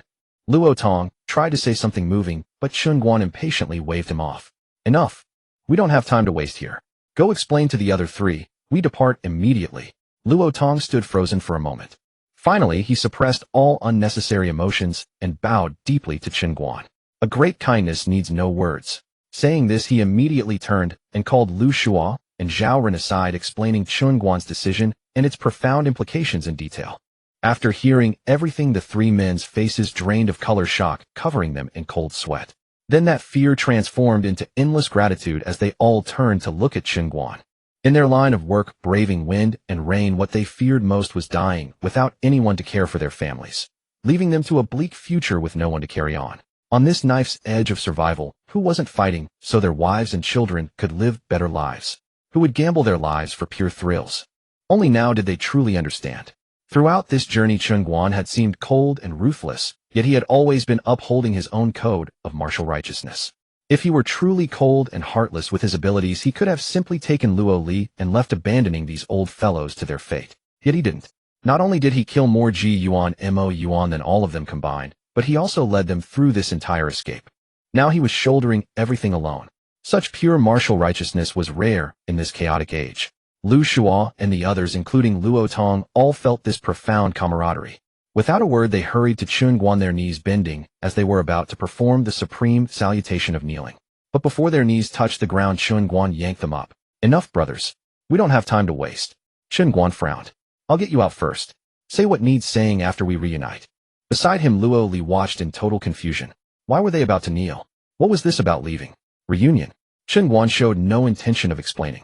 Every time he saw this dead girl, he felt a splitting headache. She had thoroughly ruined him. No, to be precise, it was that dead old coot of a grandfather who had ruined him. He realized. Seemed he had some kind of curse against old men this year. Every time he met one, he suffered misfortune. Their previous mount had been lost, leaving them without transportation. Lu Shua volunteered, sword in hand, scouting ahead at the front. Chen Guan and Luo Tong protected Luo Li in the center, while Zhao Run guarded the rear. The endless sparse grassland had transformed into a vast reed marsh. The reeds here, affected by some peculiar climate, grew so densely that once inside one couldn't feel even a breath of wind, accompanied by a suffocating sensation. Before long, Luo Li could barely stand it. She kept turning to look at Chen Guan as if wanting to say something, but repeatedly swallowed her words. Finally, she couldn't hold back any longer. Her delicate face flushed red, she leaned in softly. Big brother Chen, could you carry me? Hearing this, Chen Guan froze mid-step. His eyes widened as he swept his gaze over her, then rolled his eyes and replied without the slightest hesitation. Are you 3 years old? Carry her. Even at his age, he'd never enjoyed such treatment himself. Of course, he only thought this to himself without speaking it aloud. He just felt this little girl had been thoroughly spoiled by her family. Walking a few steps required being carried. Did she think she was some pampered baby? Luo Li's cold, beautiful face flushed redder and redder, nearly dripping with color. It wasn't that she was being precious. It was simply that the reed marshes on both sides were far too tall and dense. Being short herself, walking through them, all she breathed in was the damp, rotting odor, nauseating and stifling every step, feeling like an eternity. Finally, she gritted her teeth and quietly added, I can pay extra. Pay extra. Chen Guan glanced at her again, then firmly refused. No.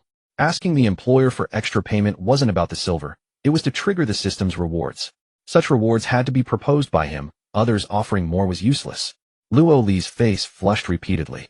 But facing this man who couldn't read the mood, she could only endure the extreme discomfort, secretly circulating her true qi and breathing deeply as she struggled to keep up behind Luo Tong. Fortunately, no powerful monsters appeared on this journey. Though the Shifang swamp was dangerous, not all demons would actively attack humans, especially herbivorous creatures like the iron-armored demon bulls from before. As long as they weren't provoked, the creatures couldn't be bothered to acknowledge the living beings passing by. Of course, this was only relative to the outer reaches of the Shifang swamp. Where they currently were, even advancing 1,000 more miles would still only be the edge of the Shifang swamp, like the beach of an ocean. They hadn't truly entered the Shifang swamp at all. The true Shifang swamp stretched across the borders of 10 nations, vast and boundless. The entire Great Cloud Dynasty was merely one of the 10 nations built surrounding the Shifang swamp. As for what lay at the heart of the Shifang swamp, no one knew. After half a day walking through the reed marshes, their vision suddenly opened. Before them stretched a continuous mountain forest. Joy appeared on Luo Li's cold, clear face. Finally made it out. She silently vowed never to enter such a hellish place again in this life. Chen Guan escorted them to the edge of the forest, carefully studied the map, and found a hidden trail. He stopped and said to Luo Tong and the others, follow this path down the mountain. After another 500 li, you will reach Nanyang Commandery. Passing through Nanyang Commandery, you can directly arrive at the borders of Yinshui City. Thank you, Escort Chen. Luo Tong and the other two wanted to say more words of gratitude.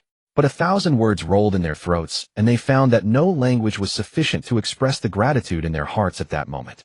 In the end, the three of them simply made a solemn bow with clasped hands, pouring all their gratitude into that single bow.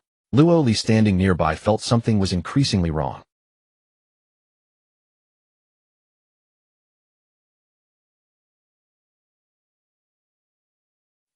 Wait. Luo Li was startled, quickly shook off his hand, and said urgently, Brother Chen, aren't we going down the mountain with them? Chen Guan turned back, glared at her, and said irritably, if you want to die, you can settle the remaining escort fee first, then go down the mountain with them. Ugh.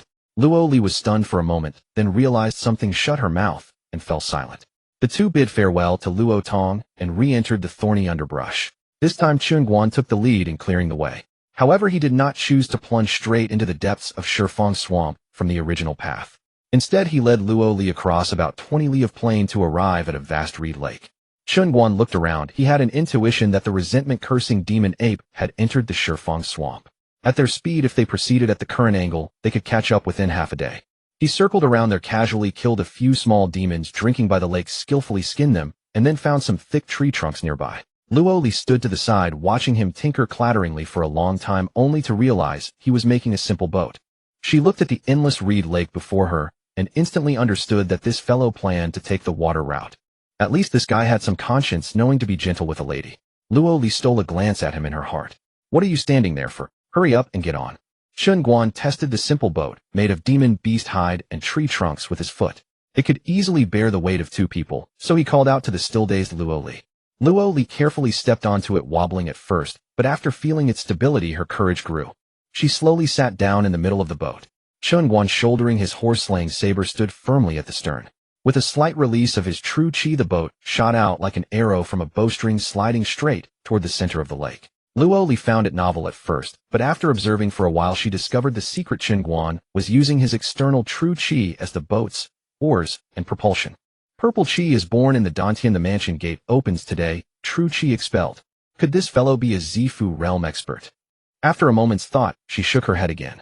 The legendary Zifu realm experts were all at least 60 years old. How could one appear in a person less than 20? Chen Guan fixed his gaze on Luo Li, who was like a curious child, studied her for a while, then asked calmly, "Don't you think you should have a good talk with me?" Upon hearing this, Luo Li's expression jolted violently. She also knew that her identity could no longer be concealed. After hesitating for a moment, she finally turned her head and said with a complex expression, "Brother Chen, I'm sorry. I cannot tell you my identity. Because the karmic consequences involved are too great, no one can bear them. You just need to deliver me safely to Great Zhou. Once we reach Great Zhou, your task will be complete, and I will pay you the full escort fee, every single coin." At this moment, Luo Li shed her previous frail and playful demeanor, her face turning serious, and she even exuded a deep, imposing aura. Chen Guan said nothing, simply staring at her quietly before speaking. "I have no interest in knowing your identity. I only want to know the identity of those who tried to assassinate you." Luo Li furrowed her delicate brows and fell into thought. After a moment, she shook her head. "Actually, I don't know either." Chen Guan's lips twitched. He knew in his heart that Luo Li understood perfectly well the implication behind his question, yet she was deliberately evading it by giving irrelevant answers. Since that was the case, he couldn't be bothered to ask further. As an escort, he never asked about origins or backgrounds, only ensuring the safety of his charges. The reason he made this superfluous inquiry was entirely to resolve the trouble as quickly as possible so that the girl could suffer less and he could get his money sooner. He was merely an escort, not a chivalrous hero who cared for the world. He only minded his own little patch of ground, only his own escort job. The crumbling world and human suffering had nothing to do with him. Chen Guan stood with hands clasped behind his back, moving to the bow of the small boat, letting the lake breeze ruffle his clothes. Even if the girl didn't speak, he could guess a thing or two. This girl was probably an illegitimate daughter of some noble in Great Zhou, persecuted by the legal wife and hiding in the wild mountains of Sana Town. After becoming learned and skilled, she was preparing to descend the mountain to seek justice and reclaim what rightfully belonged to her. And those assassins were probably sent by her malicious stepmother with the aim of preventing her from returning to contend for the family property. He had seen plenty of such cliches in novels from his past life. However, this was just a guess. But judging from the twists and turns along the way, even if the facts were not exactly so, the general direction should be accurate. But there was still one doubt in his heart that remained unresolved. Chen Guan suddenly asked, "Is that Su Yu from Wangyue City your real aunt?" Luo Li frowned slightly, then said as a matter of course, "Of course. She is my mother's half-sister who watched me grow up from childhood. Without her, I wouldn't be who I am today. If she weren't my real aunt, how could she be so good to me?" Then she recounted Su Yu's past in detail. After listening, Chen Guan understood. According to her, her mother died of a serious illness when she was young, and she was entrusted to Su Yu. The family had always been in the leather business, and for nearly 20 years they had relied on this trade to become local magnates. Entirely, they were native-born merchants. As for Luo Li, since she was 6 years old, she had lived with her grandfather in Sanhua Town, learning the pursuits befitting a refined lady: music, chess, calligraphy, and painting. Calculating the time, it was exactly the year he became an escort. But this only deepened his confusion. Those 2 cartloads of defective hides had not only revealed the questionable identities of Li Fei and his men, but also cast a dark shadow of doubt over Su Yu in his mind. These escorts were all hired by her. Moreover, as a merchant with 20 years of experience in the hide trade, how could she be unaware of the dangers posed by those defective hides out in the wild? By doing so, wasn't she strapping a catastrophic ticking bomb to the back of her own niece? Most crucially, those 2 cartloads of hides were clearly the bait to attract the grudge-repaying demon ape, for he had sensed the ape's aura emanating from them. One coincidence could be overlooked, but several in a row inevitably raised suspicion. Yet after carefully considering what Luo Li had recounted, Chen Guan still felt Su Yu was too mediocre to have possibly summoned the Demon King from the 10 Directions swamp. Could it be? Those hides had been secretly swapped halfway. But who could have done such a thing right under his very nose? After pondering, Chen Guan could make no sense of it, so he simply cast aside these tangled thoughts. Whether Su Yu was problematic or not, his only task was to deliver this girl safely to the capital Shanjing. Everything else was none of his concern. As the small boat glided onward, Luo Li noticed that the reed marshes ahead grew ever wider, and the green duckweed floating on the water became denser, as if they were entering a boundless sea overgrown with aquatic weeds. She couldn't help asking, "Brother Chen, where are you taking me?" Without looking back, Chen Guan simply uttered 4 words: "Into the 10 Directions shallows." The 10 Directions shallows. Luo Li was startled. The so-called shallows referred to the region extending 1,000 li deeper into the heart of the 10 Directions swamp. If the paths they had traveled so far were the sandy beach by the sea, then the shallows were equivalent to truly stepping into the depths of the ocean. The dangers lurking there were completely unknown, because in her entire life she had never heard of anyone daring to truly venture into the shallows and come out alive. If she hadn't known Chen Guan's character, she would almost have thought he was deliberately trying to kill her. Yet unable to suppress her fear, she pressed on. "Chen Guan, we're only going to the Great Zhou capital, so why? Why did you separate from Luo Tong and the others to head specifically into the shallows?" Chen Guan turned around, raised his hand to rub his own arm, and said, "Smell yourself. The scent on your body." Luo Li was taken aback, then instantly understood. She exclaimed, "You mean to escape the grudge-repaying demon ape?" However, she felt something was off. To avoid the ape, wouldn't it be enough to leave the 10 Directions swamp quickly and outrun their tracking range? Why flee toward the more dangerous depths? "Enough, just follow me without asking questions." Chen Guan seemed disinclined to explain further. As his voice faded, he reopened his system's route map. Before his eyes, a blue map, visible only to him, materialized. On the map, the blue light, representing their small boat, was slowly drawing closer to a conspicuous red marker. That was his destination, the key to resolving the mark on Luo Li. Earlier, the system had indicated that there were 2 most effective ways to remove the grudge-repaying demon ape's mark: either slaughter them all or make them voluntarily remove it. Slaughtering them all was nearly impossible, for Chen Guan had a hunch that the ape they encountered earlier was merely a minor branch of the species. The main force was likely entrenched deep within the 10 Directions swamp. Unless he could venture into the depths, find their king, and slay him. Otherwise, this mark would never be resolved. Even if he had the strength, he didn't want to waste the time. So he had to settle for the second method: find another king who could stand on equal footing with the grudge-repaying demon ape king and use connections or backdoor favors. The red marker on the map ahead was the residence of a demon king. Very few in the world knew of this demon king's location. He had heard it from an old escort who had taken him under his wing, told as a tale after drinking. Legend had it that deep in the southwestern 10 Directions shallows 1,000 li in resided a Granny Sephora. A demon, a 1,000-year-old Sephora tree spirit. Though not the strongest in the 10 Directions swamp, she was well-liked and knew many powerful demons and monsters. Although it was only a legend, Chen Guan had indeed found a place named Sephora Flower Dock on his system map within the 10 Directions swamp. Since the name contained Sephora Flower, it must be related to the Sephora tree, proving that the old legend wasn't baseless. So he decided to take the risk and investigate. If he could successfully remove the mark on Luo Li, that would be ideal. Even if he couldn't, he would satisfy his curiosity, and it would serve as a shortcut to evade those assassins, killing 2 birds with 1 stone. Luo Li sat at the bow of the boat, chin propped on her hand, drowsy. In a daze, she recalled how her aunt had sat in the courtyard mending her clothes before they left. The sunlight had traced Su Yu's gentle face, yet her eyes seemed distant, fixed on the northeastern window for a long while. "And what are you looking at?" Su Yu snapped back, smiled, and said, "Nothing, just the little birds in the tree." But Luo Li clearly remembered there were no birds in the yard at all. She also recalled an occasion years ago when she accidentally saw her aunt burning something in the yard. The flames licked at paper pages, and she caught glimpses of the words timing and ambush. "Shall some things you'll understand when you grow up." Su Yu had only said that lightly before changing the subject. Luo Li shook her head, casting those fragmentary memories from her mind. How could her aunt ever harm her? Impossible. She glanced again at the man beside her, wondering what he was thinking. After a long while, the cold aloofness on her face gradually faded, replaced by a charming, adorable expression. This simple little boat drifted across the vast reed marsh for 2 full days and nights. However, the waterway hadn't been smooth sailing. The boat was shattered 3 times, all due to mischievous water demons that passed by. But in the end, those blind water demons were all slain by Chen Guan's blade and became their meals on the journey. After reluctantly paying 2 taels of silver, Luo Li finally tasted the fish Chen Guan had grilled himself. After eating, she was utterly captivated by the crispy exterior, tender interior, and fragrant aroma. She wanted more. But the man was simply too stingy.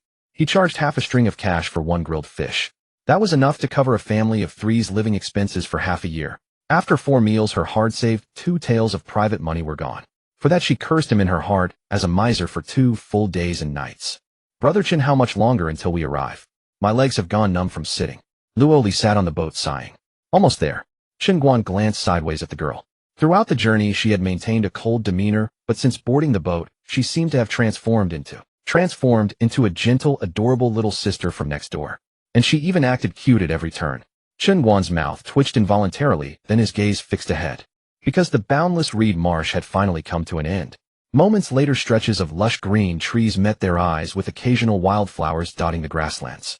Those trees were not ancient giants from deep forests, but rather carefully planted and trimmed, arranged in neat rows and columns, exuding a rich sense of everyday life. Of course, the 10 Directions swamp was not human territory. Since they weren't planted by humans, they could only have been planted by demons or spirits. Chen Guan's eyes gleamed with delight. This trip wasn't in vain.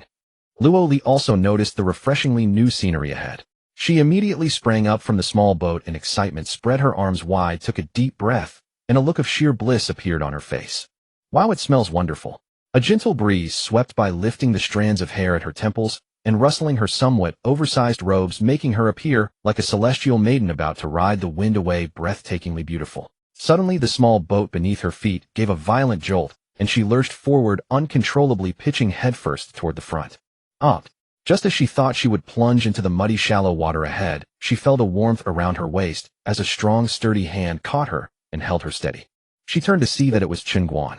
However, Luo Li did not act like an ordinary young girl, shyly pushing him away and scolding him as a lecher. Instead, as if seizing a rare opportunity, she deliberately twisted her body and snuggled even closer into Chen Guan's broad chest. Seeing this, Chen Guan shoved her away and said irritably, "I'm a respectable gentleman, and I won't fall for your tricks." You? Luo Li stamped her foot in anger, turned her head away, and rolled her eyes in frustration. You're so unromantic. Chen Guan's lips twitched. He realized that this young lady was trying to get something for nothing, using her charm to win him over and avoid paying the exorbitant escort fee.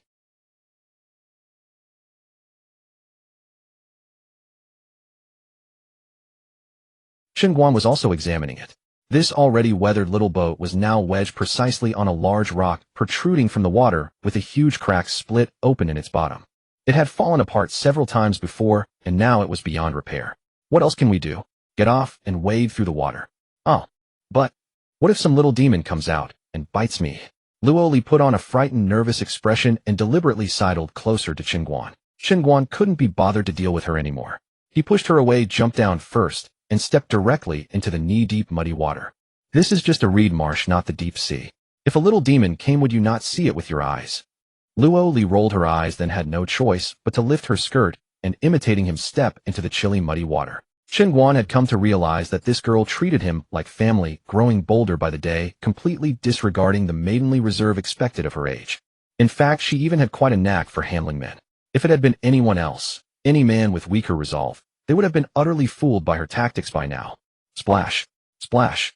The two of them, one after the other, waded through the water, treading on the soft mud beneath their feet, admiring the beautiful clusters of flowers around them, and slowly made their way toward the source of the fragrant scent ahead. As they advanced further, the scenery grew more and more exquisite, the flower clusters thicker and the fragrance more intense. At a glance, it looked like a serene paradise, carefully tended by someone. Chen Guan, while appreciating this rare beauty, quietly heightened his vigilance. For this sea of flowers, though appearing peaceful, was actually saturated with demonic aura. Suddenly, a rustling sound came from a patch of flowers in the distance, and a sunflower poked its head out from among them. The sunflower was only the size of a palm, but right in the center of its disc sat a pair of round, darting eyes, which blinked without pause, curiously, sizing up Chen Guan and Luo Li. Luo Li was startled and instinctively grabbed Chen Guan's arm. After a moment, seeing that the flower spirit showed no intention of harming them, she patted her heaving chest and let out a long sigh of relief. Her courage grew and she tentatively waved at the sunflower. The sunflower swayed its disc and let out a few soft squeaks, as if responding and greeting her. Chen Guan pulled her along and continued forward. After just a few steps, a crisp trumpet-like sound came from ahead. Then a string of colorful morning glory flowers emerged from the grass nearby and gently wound around Luo Li's pale ankle.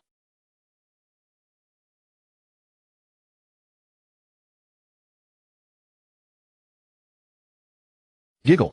She was so tickled she could barely stand, laughing and swaying like a flower in the breeze. As if having had enough fun, the morning glories quickly retracted back into the grass.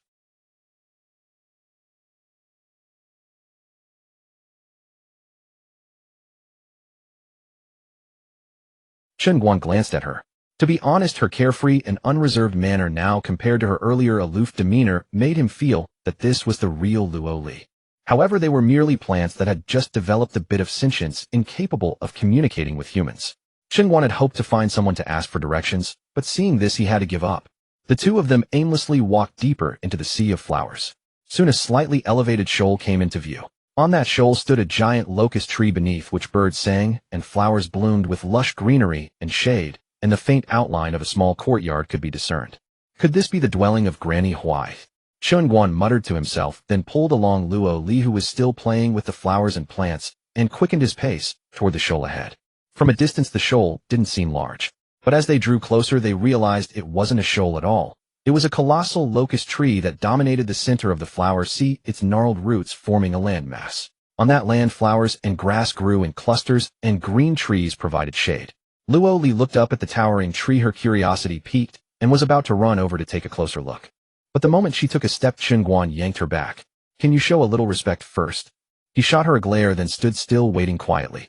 Soon two figures, entirely emerald green, darted out from the bushes ahead. The two of them focused their eyes and discovered that they were actually two trees. Those two trees resembled human forms with 2 arms and 2 legs, but covered in bark. In the middle of their trunks were grayish-brown wooden textures, and they had 2 shiny black eyeballs which blinked without pause, curiously inspecting them. Before Chen Guan could speak, the 2 tree people spoke first, each emitting a distinct male and female voice. "You two, are you looking for Granny Huai?" Luo Li's mouth hung open, utterly astonished. This tree demon could actually talk. Although she had read many accounts of demons in books, she had never before seen a tree demon that could speak human words. Chen Guan, however, remained composed. He clasped his fists in greeting toward the 2 tree people and said, "I am Chen Guan, and we have come specifically to visit Granny Huai. Granny Huai has been waiting for you. Come with us." The 2 little tree spirits waved their hands at them, then turned around and bounced into the thicket ahead. "Great." Luo Li happily followed after them. "Waiting for us."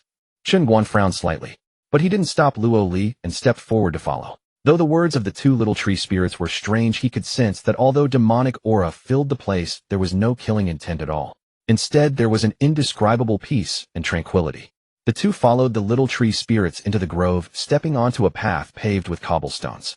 On both sides of the path were all sorts of nameless little flowers, swaying their blossoms in unison, curiously observing the newcomers. Even 2 bold morning glories stretched out their heads, gently brushing against Luo Li's face, making her giggle. Though the 2 little tree spirits led the way, they kept turning back to curiously observe the pair. One of them, slightly more delicate in appearance, slowed down and sidled up to Luo Li. Tilting its head, it gave her a curious look and then asked, "You? What kind of demon are you?" "Demon?" Luo Li paused. How was she supposed to answer that? She glanced at Chen Guan, who showed no sign of speaking, so she had to reply herself. "We are humans." "Oh, so you're human demons." The little tree spirit nodded in realization. "Ugh." Luo Li was taken aback again, quickly waving her hands and shaking her head. "We're not human demons. We're just humans." "Oh." The little tree spirit nodded again with an expression of "I understand." "Got it. You're demon humans." Luo Li was completely speechless.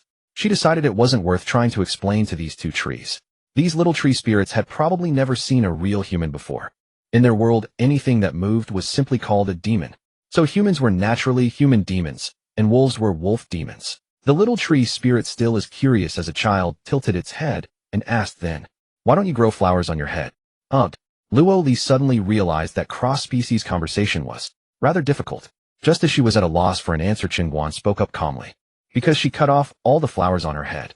Ugh.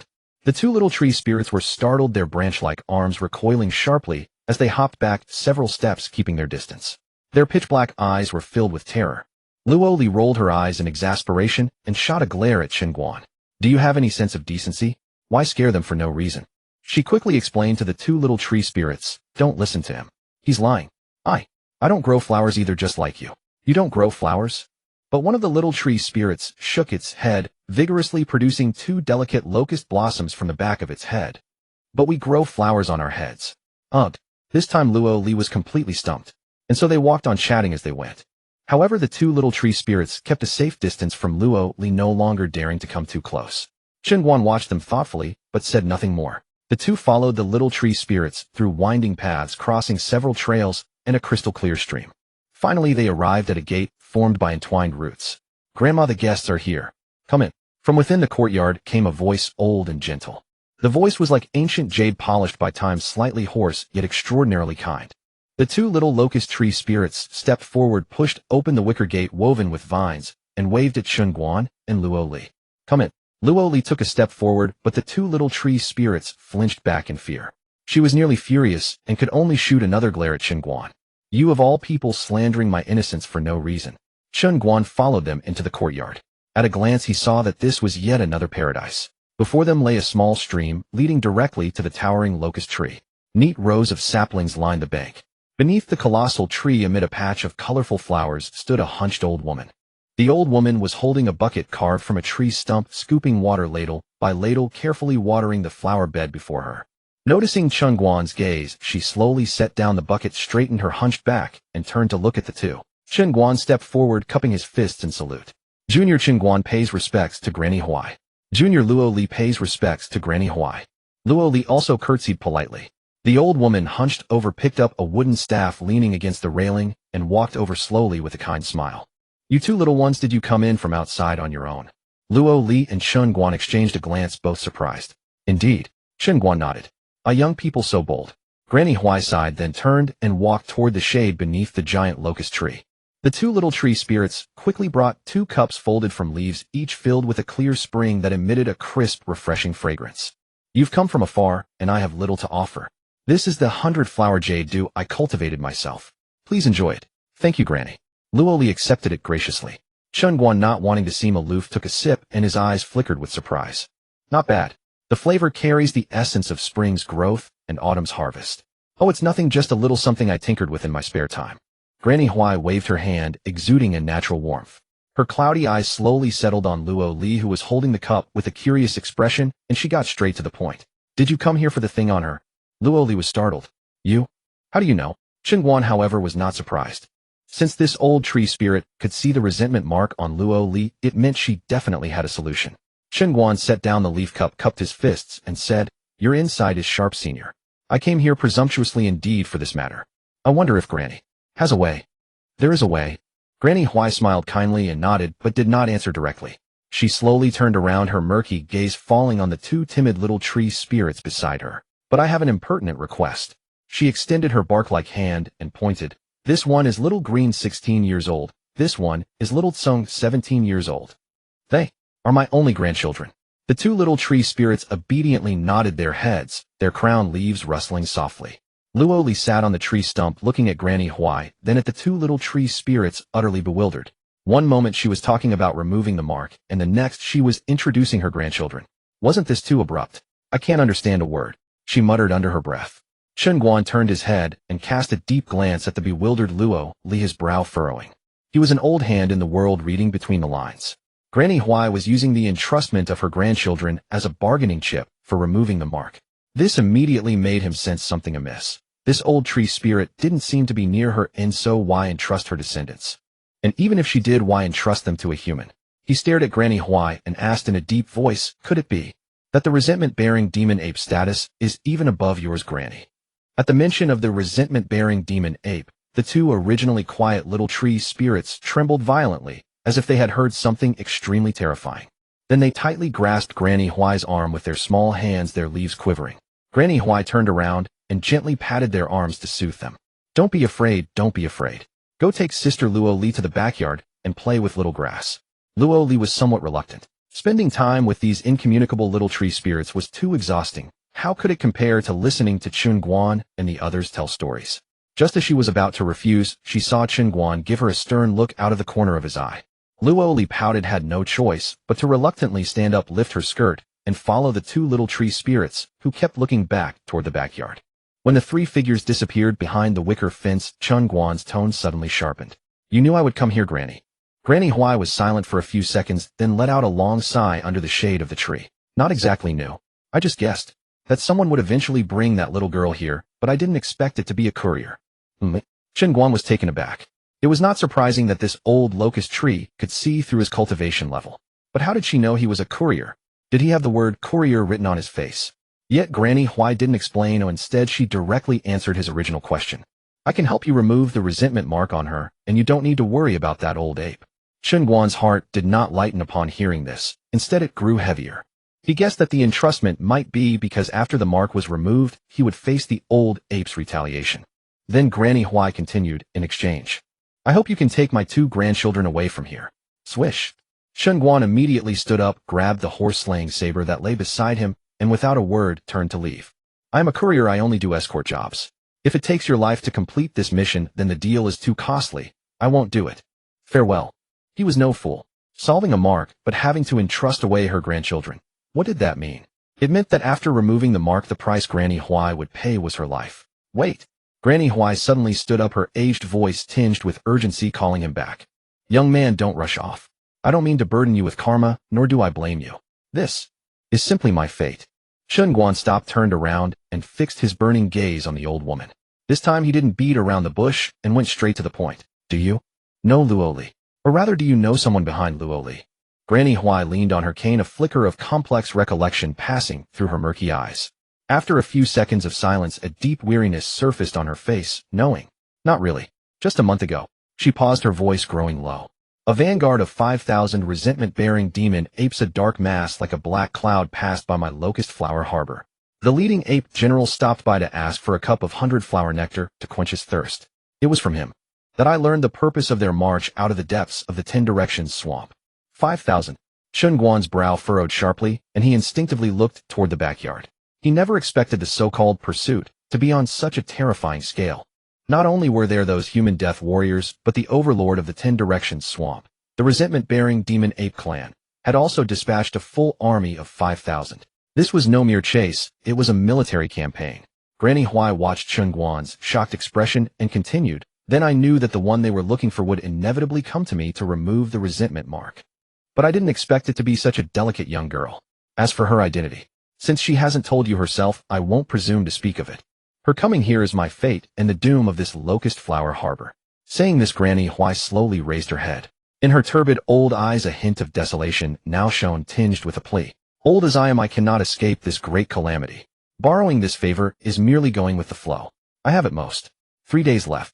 I beg you, young friend, for the sake of these two children who have never done evil, grant my wish. Granny Huai set down her wooden staff, clasped her hands, and bowed her hunched body once more.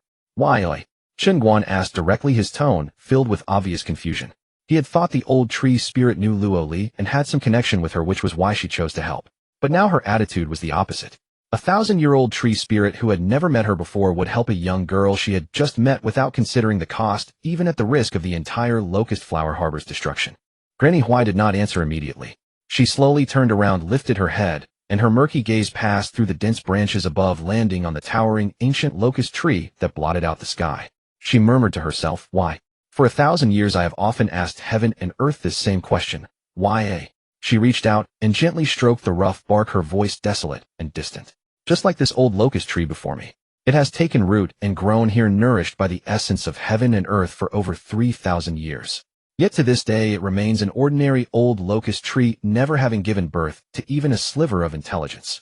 As for me, I gained intelligence after only 200 years of cultivation, took human form after 500 years, and now I can rule this land and protect the creatures here. Why is this? She slowly turned to face Chen Guan, her murky eyes devoid of joy, instead carrying a deep helplessness.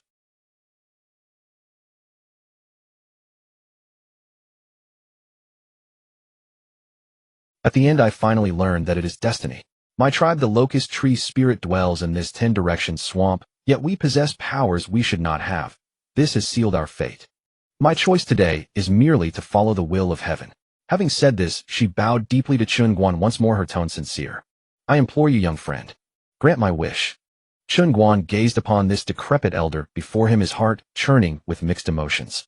He studied this ancient demon, yet failed to discern any extraordinary abilities whatsoever. What he could not comprehend was why Luo Li's appearance would cause his unique talent to invite death upon him.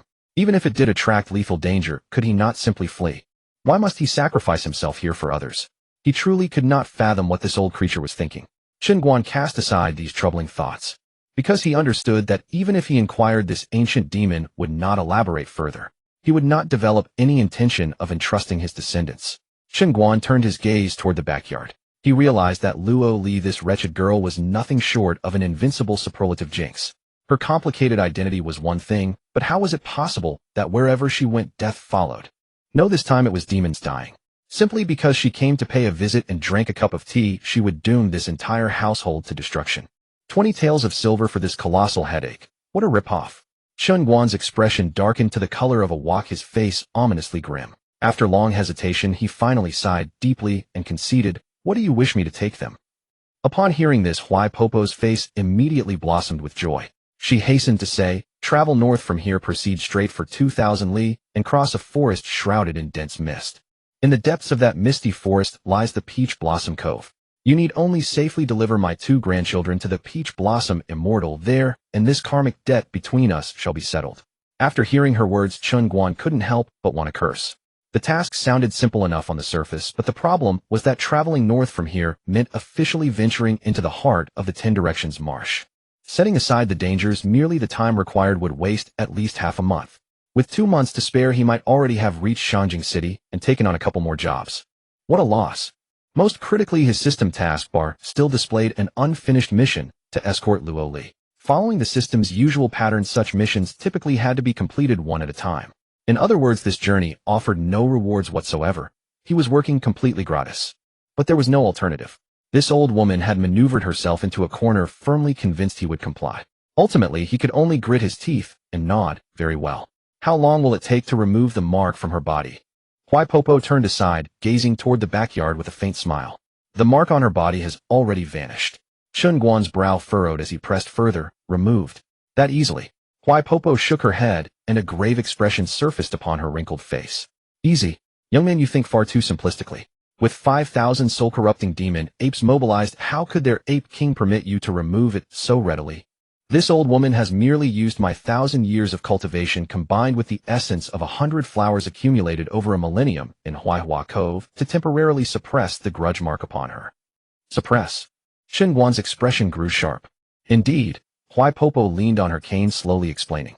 That demonic elder ape possesses 2,000 years of cultivation. This is no ordinary grudge mark. Even those capable of removing it within the 10 Directions marsh number fewer than 5. This old woman, exhausting a millennium of cultivation, can only suppress it for 7 days. Within 7 days, if you can bring these 2 children through the misty forest and find my Peach Blossom Immortal, she happens to be one of those capable of removing this grudge mark, because she possesses the heavenly fragrant cardamom, capable of dispelling the root of any grudge mark under heaven. She paused, her turbid eyes falling upon Luo Li, who was currently frolicking with the little tree spirits in the distance. If the time limit is exceeded, the grudge mark will erupt completely. At that moment, any demonic entity within 10,000 li will be able to sense her location. After hearing this, Chen Guan's expression turned utterly ashen. Only now did he realize he had gravely underestimated those soul-corrupting demon apes. Those soul-corrupting demon apes were likely specially summoned from the depths of the 10 Directions marsh, their sole purpose being to ensure this little girl never survived. And Luo Li had encountered this old locust demon. As long as the grudge mark upon her was lifted, those people would inevitably blame the old locust demon for it and seek vengeance upon her. The old locust demon likely made this choice because she was the only one under heaven who knew how to dispel this grudge mark. Though this was merely Chen Guan's speculation, judging by the old woman's attitude, it was almost certainly the case. He drew a deep breath, his voice heavy as he said, "So not only must I deliver these two little ones to Peach Blossom Cove, but I must also arrive within 7 days." Huaipopo did not deny it, merely nodding slightly. A perceptive young friend indeed. "This is my request, and also a simple favor for you." Chen Guan released his divine sense to examine Luo Li in the backyard. The mark was indeed gone, which meant that from the moment they entered this haven, this entire household had been thoroughly dragged into the mire by Luo Li. As expected of a millennium-old entity, truly masterful in controlling him. Though dissatisfied in his heart, now that matters had progressed this far, further words were pointless. This millennium-old demon was probably the only person in this world who knew how to remove this mark. Yet the price was the entire household. Chen Guan drew a deep breath and bowed deeply to Huaipopo. "Many thanks, Huaipopo." But some frustration lingered in his heart as he couldn't help but ask, "How far is the lair of the soul-corrupting demon apes from here?" Alas! Huaipopo discerned his intentions and sighed. "Young friend, I know what you're contemplating. The 10 Directions Marsh is far more terrifying than you can imagine. The karmic thread has been tied, the wood carved. There is nothing to be done now, all efforts would be in vain. Moreover, you have no time to waste. Once this grudge mark erupts, every demonic entity under heaven will become your enemy." Chen Guan wished to negotiate further, hoping to preemptively eliminate that pack of apes. But upon seeing Huaipopo's unyielding demeanor, he understood that such ancient beings, having lived for thousands of years, possessed extremely deep reserves. There were clearly aspects of this matter beyond his understanding. This aspect rendered his inquiries futile regardless of how much he pressed. Forget it. He was merely an escort, engaged only in transactions paid to carry cargo and eliminate troubles for others. Karma belonged to that wretched girl, not him. "Then without further delay, let us depart." Huaipopo nodded and led Chen Guan to the backyard. The backyard was likewise a magnificent sea of blossoms. At this moment Luo Li was crouching nearby, her chin propped in her hands. Like a dutiful spectator, she watched those two little tree spirits and a small branch over a meter tall upon which a red monthly rose bloomed, bouncing about in pure delight. Noticing Chen Guan approaching, she rushed over with a pout and complained, "Brother Chen, whatever could you two possibly be discussing for so long? Forcing me to come here just to stare at them blankly." Chen Guan shot her an irritated glare. The more he looked at this girl, the worse he felt. This time he'd truly taken a devastating loss. 20 taels of silver, and he found himself harboring the greatest troublemaker under heaven. Huaipopo ignored Luo Li's complaints and walked directly forward, pulling the two frolicking young saplings aside and murmuring something quietly to them. After hearing her words, the two little tree spirits shook their heads vigorously, their branches trembling, weeping most bitterly. Their crystalline tears drifted through the air, emitting a delicate fragrance that intoxicated all who breathed it. Thwack! Thwack! Seeing her persuasion had failed, Huaipopo simply raised her cane, and without mercy gave each of them a bonk on the head. Ouch! The two little tree spirits clutched the large bumps sprouting on their heads before finally quieting down.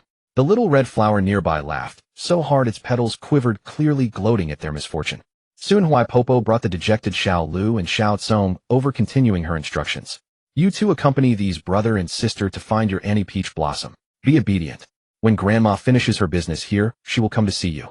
Xiao Lu and Xiao Tsong sniffled as they reluctantly nodded. "Ah, you're leaving?" The gossiping flower hopped over, extending its large head with a hint of reluctance in its voice. Xiao Tsong and Xiao Lu sniffled, gazing at it. "Little flower, we're going to Peach Blossom Cove. Do you want to come with us?" "Me?" The little red flower swayed its petals as if seriously contemplating this question. After a moment it regretfully shook its head. "I won't go. My mother has been ill lately. I need to stay and take care of her." The old locust spirit turned her head, her turbid eyes bearing a trace of pleading as she spoke to Chen Guan. "Young friend, this child's mother was gravely injured just recently by a group of Jiuan demon apes that happened to pass through here. Now she lies at death's door. I was wondering, could you take her along as well?" She sighed and continued, "Her name is Xiaohua. Besides Xiao Lu and Xiao Tsong, she is the only young flower spirit in my Huaihua dwelling who has awakened spiritual intelligence." Chen Guan fell silent for a moment, then finally nodded. Taking care of one was no different from taking care of two. Adding another would be effortless. Luo Li stood to the side, looking completely puzzled. What did this mean? They were going to travel with these little monsters. Wouldn't she be tormented by them the entire way? Seeing Chen Guan agree, the old locust spirit went to speak with Xiaohua. A mixture of admiration and longing appeared on Xiaohua's face, but when she thought of her mother, who was slowly withering and needed care, the light in her eyes quickly dimmed. In the end, she still shook her head with a heavy heart, gazing at her two companions with deep reluctance. "Sister Xiao Lu, brother Xiao Tsong, after my mother's illness is cured, I'll ask her to bring me to find you, okay?" Xiao Tsong and Xiao Lu tried to persuade her again, but the little flower spirit seemed absolutely resolute, shaking her head like a rattling pinwheel. Mother cannot live without Xiaohua. When Mother gets better, I'll come find you, okay? The old locust spirit could only sigh helplessly and turned to Chen Guan. Then, young friend, please go on ahead. This old woman. We'll think of another way. Chen Guan did not say much more. He understood clearly that for plant-type spirits like them, leaving the soil where they had taken root was an extremely difficult thing. Moreover, Xiaohua's mother was still here, her heart bound by attachment. Her roots could never be truly pulled up. Taking her away by force, even if she didn't wither on the road, would make it difficult for her to adapt to the climate of a new land. This kind of migration was no less than a trial of life and death for them. Only locust tree spirits with their tenacious vitality could survive such relocation. Had it been another species, they would have struggled to take root again. May Elder be well. Chen Guan clasped his fists toward the old woman, then glanced at the still bewildered Luo Li beside him and shouted in a low voice. Let's go. The old locust spirit turned back into the house and retrieved a basket woven from bamboo strips, which she solemnly handed to Xiao Tsong and Xiao Lu. Bring this to your Aunt Peach's blossom. Remember, when you get there, be obedient. Don't be as mischievous as you are at home, and absolutely don't cause trouble. Do you understand? Wah, grandmother. The two little ones could no longer hold back, throwing themselves into the old locust spirit's arms, crying so hard they could barely breathe. Just as this melancholy farewell hung heavy in the air, the old locust spirit's expression suddenly changed, and she shouted sternly, "Go quickly." Almost at the same moment, Chen Guan also sensed a fierce, killing intent slowly closing in. Those people must be after him.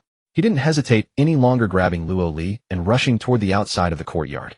Soon they arrived at the edge of the island where they had previously landed. As Chen Guan was about to enter the water, Xiao Tsong ran over, wiping away his tears, and said in a muffled voice, "Brother, ride my boat." With that, Xiao Tsong's body suddenly twisted around. His branches and twigs thrashed wildly, growing at a rapid pace. His hands and feet twisted together like rope, weaving and interlacing. Within the blink of an eye, they had formed a peculiar massive cradle with 4 legs. Luo Li watched in amazement, stammering, This is a tree vine boat." The cradle slid directly into the water, floating steadily. Xiao Lu hopped on and waved at them. "Brother, sister, come aboard. My brother is really fast. We used to play like this in the water all the time." Chen Guan nodded. It seemed taking these two little ones along wouldn't be entirely useless after all. But he also understood. This was probably the old locust spirit's way of not wanting to entangle herself with too much karma. He hesitated no longer, boarding this peculiar tree vine boat with Luo Li. The moment they found their footing, the bamboo basket boat shot forward like an arrow released from its string, carrying them away from this paradise and racing across the vast water. Wow, what incredible speed. Luo Li sat on the boat, watching the scenery on both banks fly past, unable to help but gasp in amazement. Looking at her carefree excitement, Chen Guan felt more and more irritated. The more he thought about it, the more he felt he had been taken for a ride. 20 taels. Just 20 taels of silver had dragged him into this enormous quagmire. He had thought this girl was at most the illegitimate daughter of some local official. Now it seemed he had been far too naive. This was probably the illegitimate daughter of the old emperor of Great Zhou himself. Otherwise, why would even a demon king like the Jiuan demon ape mobilize 5,000 troops to pursue her? The Great Zhou imperial dynasty was a colossal force that could stand against the entire 10 Directions marsh. Otherwise, given the strength of those demon kings in the marsh, a single beast tide would have been enough to wipe it out. To become an imperial dynasty standing at the edge of the 10 Directions marsh, keeping the demons and monsters from crossing a single step. This naturally came with unimaginable power and prestige. Great Zhou was like this, the Great Yun beyond was the same. They were both heavens, pressing down on billions of ordinary people. And he, for a mere 20 taels of silver, had agreed to serve heaven. What a loss. The worst possible deal. Luo Li noticed Chen Guan's face had turned as black as the bottom of a wok and leaned over curiously to ask, "Brother Chen, what's wrong with you?" Chen Guan only glanced at her and said crossly, "Feeling like I've been taken for a complete fool." Taken for a complete fool. Luo Li was stunned, not understanding what he meant. She looked at Chen Guan, but he showed no intention of continuing. Luo Li glanced at the little tree spirit beside her and asked curiously, "Brother Chen, are these two little ones sending us part way, or coming with us the whole way? Also, didn't you say you would help me remove the mark on my body? Did you do it?" She fired off several questions in rapid succession. "I've temporarily suppressed it for you." Chen Guan replied immediately, quite annoyed. "Oh." Luo Li nodded first, then suddenly froze. "Ah, suppressed. When she suddenly remembered. The faint peculiar smell that had clung to her body seemed to have disappeared long ago. Could it have been when they entered Huaihua dwelling? The tension and fear that had accompanied her all this way evaporated in an instant. Once her mood improved, she found the two whimpering little tree spirits by her side surprisingly endearing. So she went over to them, proactively chattering away. Chen Guan stood alone at the bow of the boat, shouldering his horse-cutting saber, letting the breeze blow across his face. The more it blew, the darker his expression grew. Sigh. The more I think about it, the bigger the loss feels. And he had a lingering feeling. This escort mission was probably just the beginning. On the boat, Xiao Lu stared with her two jet-black eyes constantly scanning the scenery around them. It was their first time leaving Huaihua dwelling, and everything appeared wonderfully novel to them. Luoli, however, had completely turned into a chatterbox, asking questions about everything. Xiao Lu, do you two eat things normally? The old locust spirit turned her turbid eyes filled with pleading as she spoke to Chen Guan. Young friend, this child's mother was gravely injured recently by a group of Jiuan demon apes passing through here. She now lies at death's door, barely clinging to life. Eat. Little Green replied crisply, then curiously gazed at the lake water beneath her feet. She extended her arm covered in tender green leaves and gently brushed it across the water. The splashes struck her face, tickling her into a series of giggles. What do you usually eat? Dirt. And so the human and the demon sat at the bow of the boat, chattering away without end. Before long, Xiao Tsong had carried them deep into the 10-direction swamp, covering 1,000 li and emerging from the vast boundless reed lake. Along the way they encountered no great danger, only two small demon carps. Those two demon carps poked their heads out, saw a little tree demon sitting on the boat, and seemed to consider it a fellow creature. They cast a curious glance before flicking their tails and swimming away. No sooner had Chen Guan stepped ashore with the two little demons and Luo Li than a wave of heat washed over them. The scene before them was no longer the endless lush wetlands. Instead, it was a vast, scorched black forest stretching beyond the horizon. The black earth appeared as if it had just been ravaged by countless bombardments, littered with pits and craters of every size. A pungent smell of sulfur hung in the air, and even the atmosphere was thick with a suffocating murkiness and sweltering heat. This place was already far from the shallow marsh, marking the true entrance into the heart of the 10-direction swamp. Has there been a war? Luo Li asked, her face full of confusion. Chen Guan glanced around, then withdrew his gaze and said calmly, this is not the result of any war. It is due to the unique terrain here. Deep beneath the earth flows a surging river of magma. The terrifying heat bakes the land year-round, causing all surface moisture to evaporate. The earth becomes scorched and cracked, and the trees growing here are roasted into charcoal, creating a scene of apocalyptic desolation. Oh, Luo Li nodded. Confronted with this terrifying sight, she lost her earlier liveliness. Standing behind Chen Guan, her small hand instinctively clutched the corner of his robe. In contrast, Xiao Lu and Xiao Tsong, these two fledgling demons venturing out for the first time, found everything novel and exciting, completely oblivious to the concept of fear. Xiao Tsong even curiously extended a branch-like hand to touch a nearby charred stump. After soiling his hand, he wiped it on Xiao Lu's face, instantly sparking a playful scuffle between them. Let's go. Chen Guan hoisted his saber, interrupting the two little demons, and took the lead, striding forward. According to the map inscribed on the jade slip, the scorched land beneath their feet was called the Black Flame River, spanning a vast 2,000 li in circumference. They had to traverse this forbidden land before they could officially reach the misty forest, and that peach blossom dock was hidden deep within the forest's heart.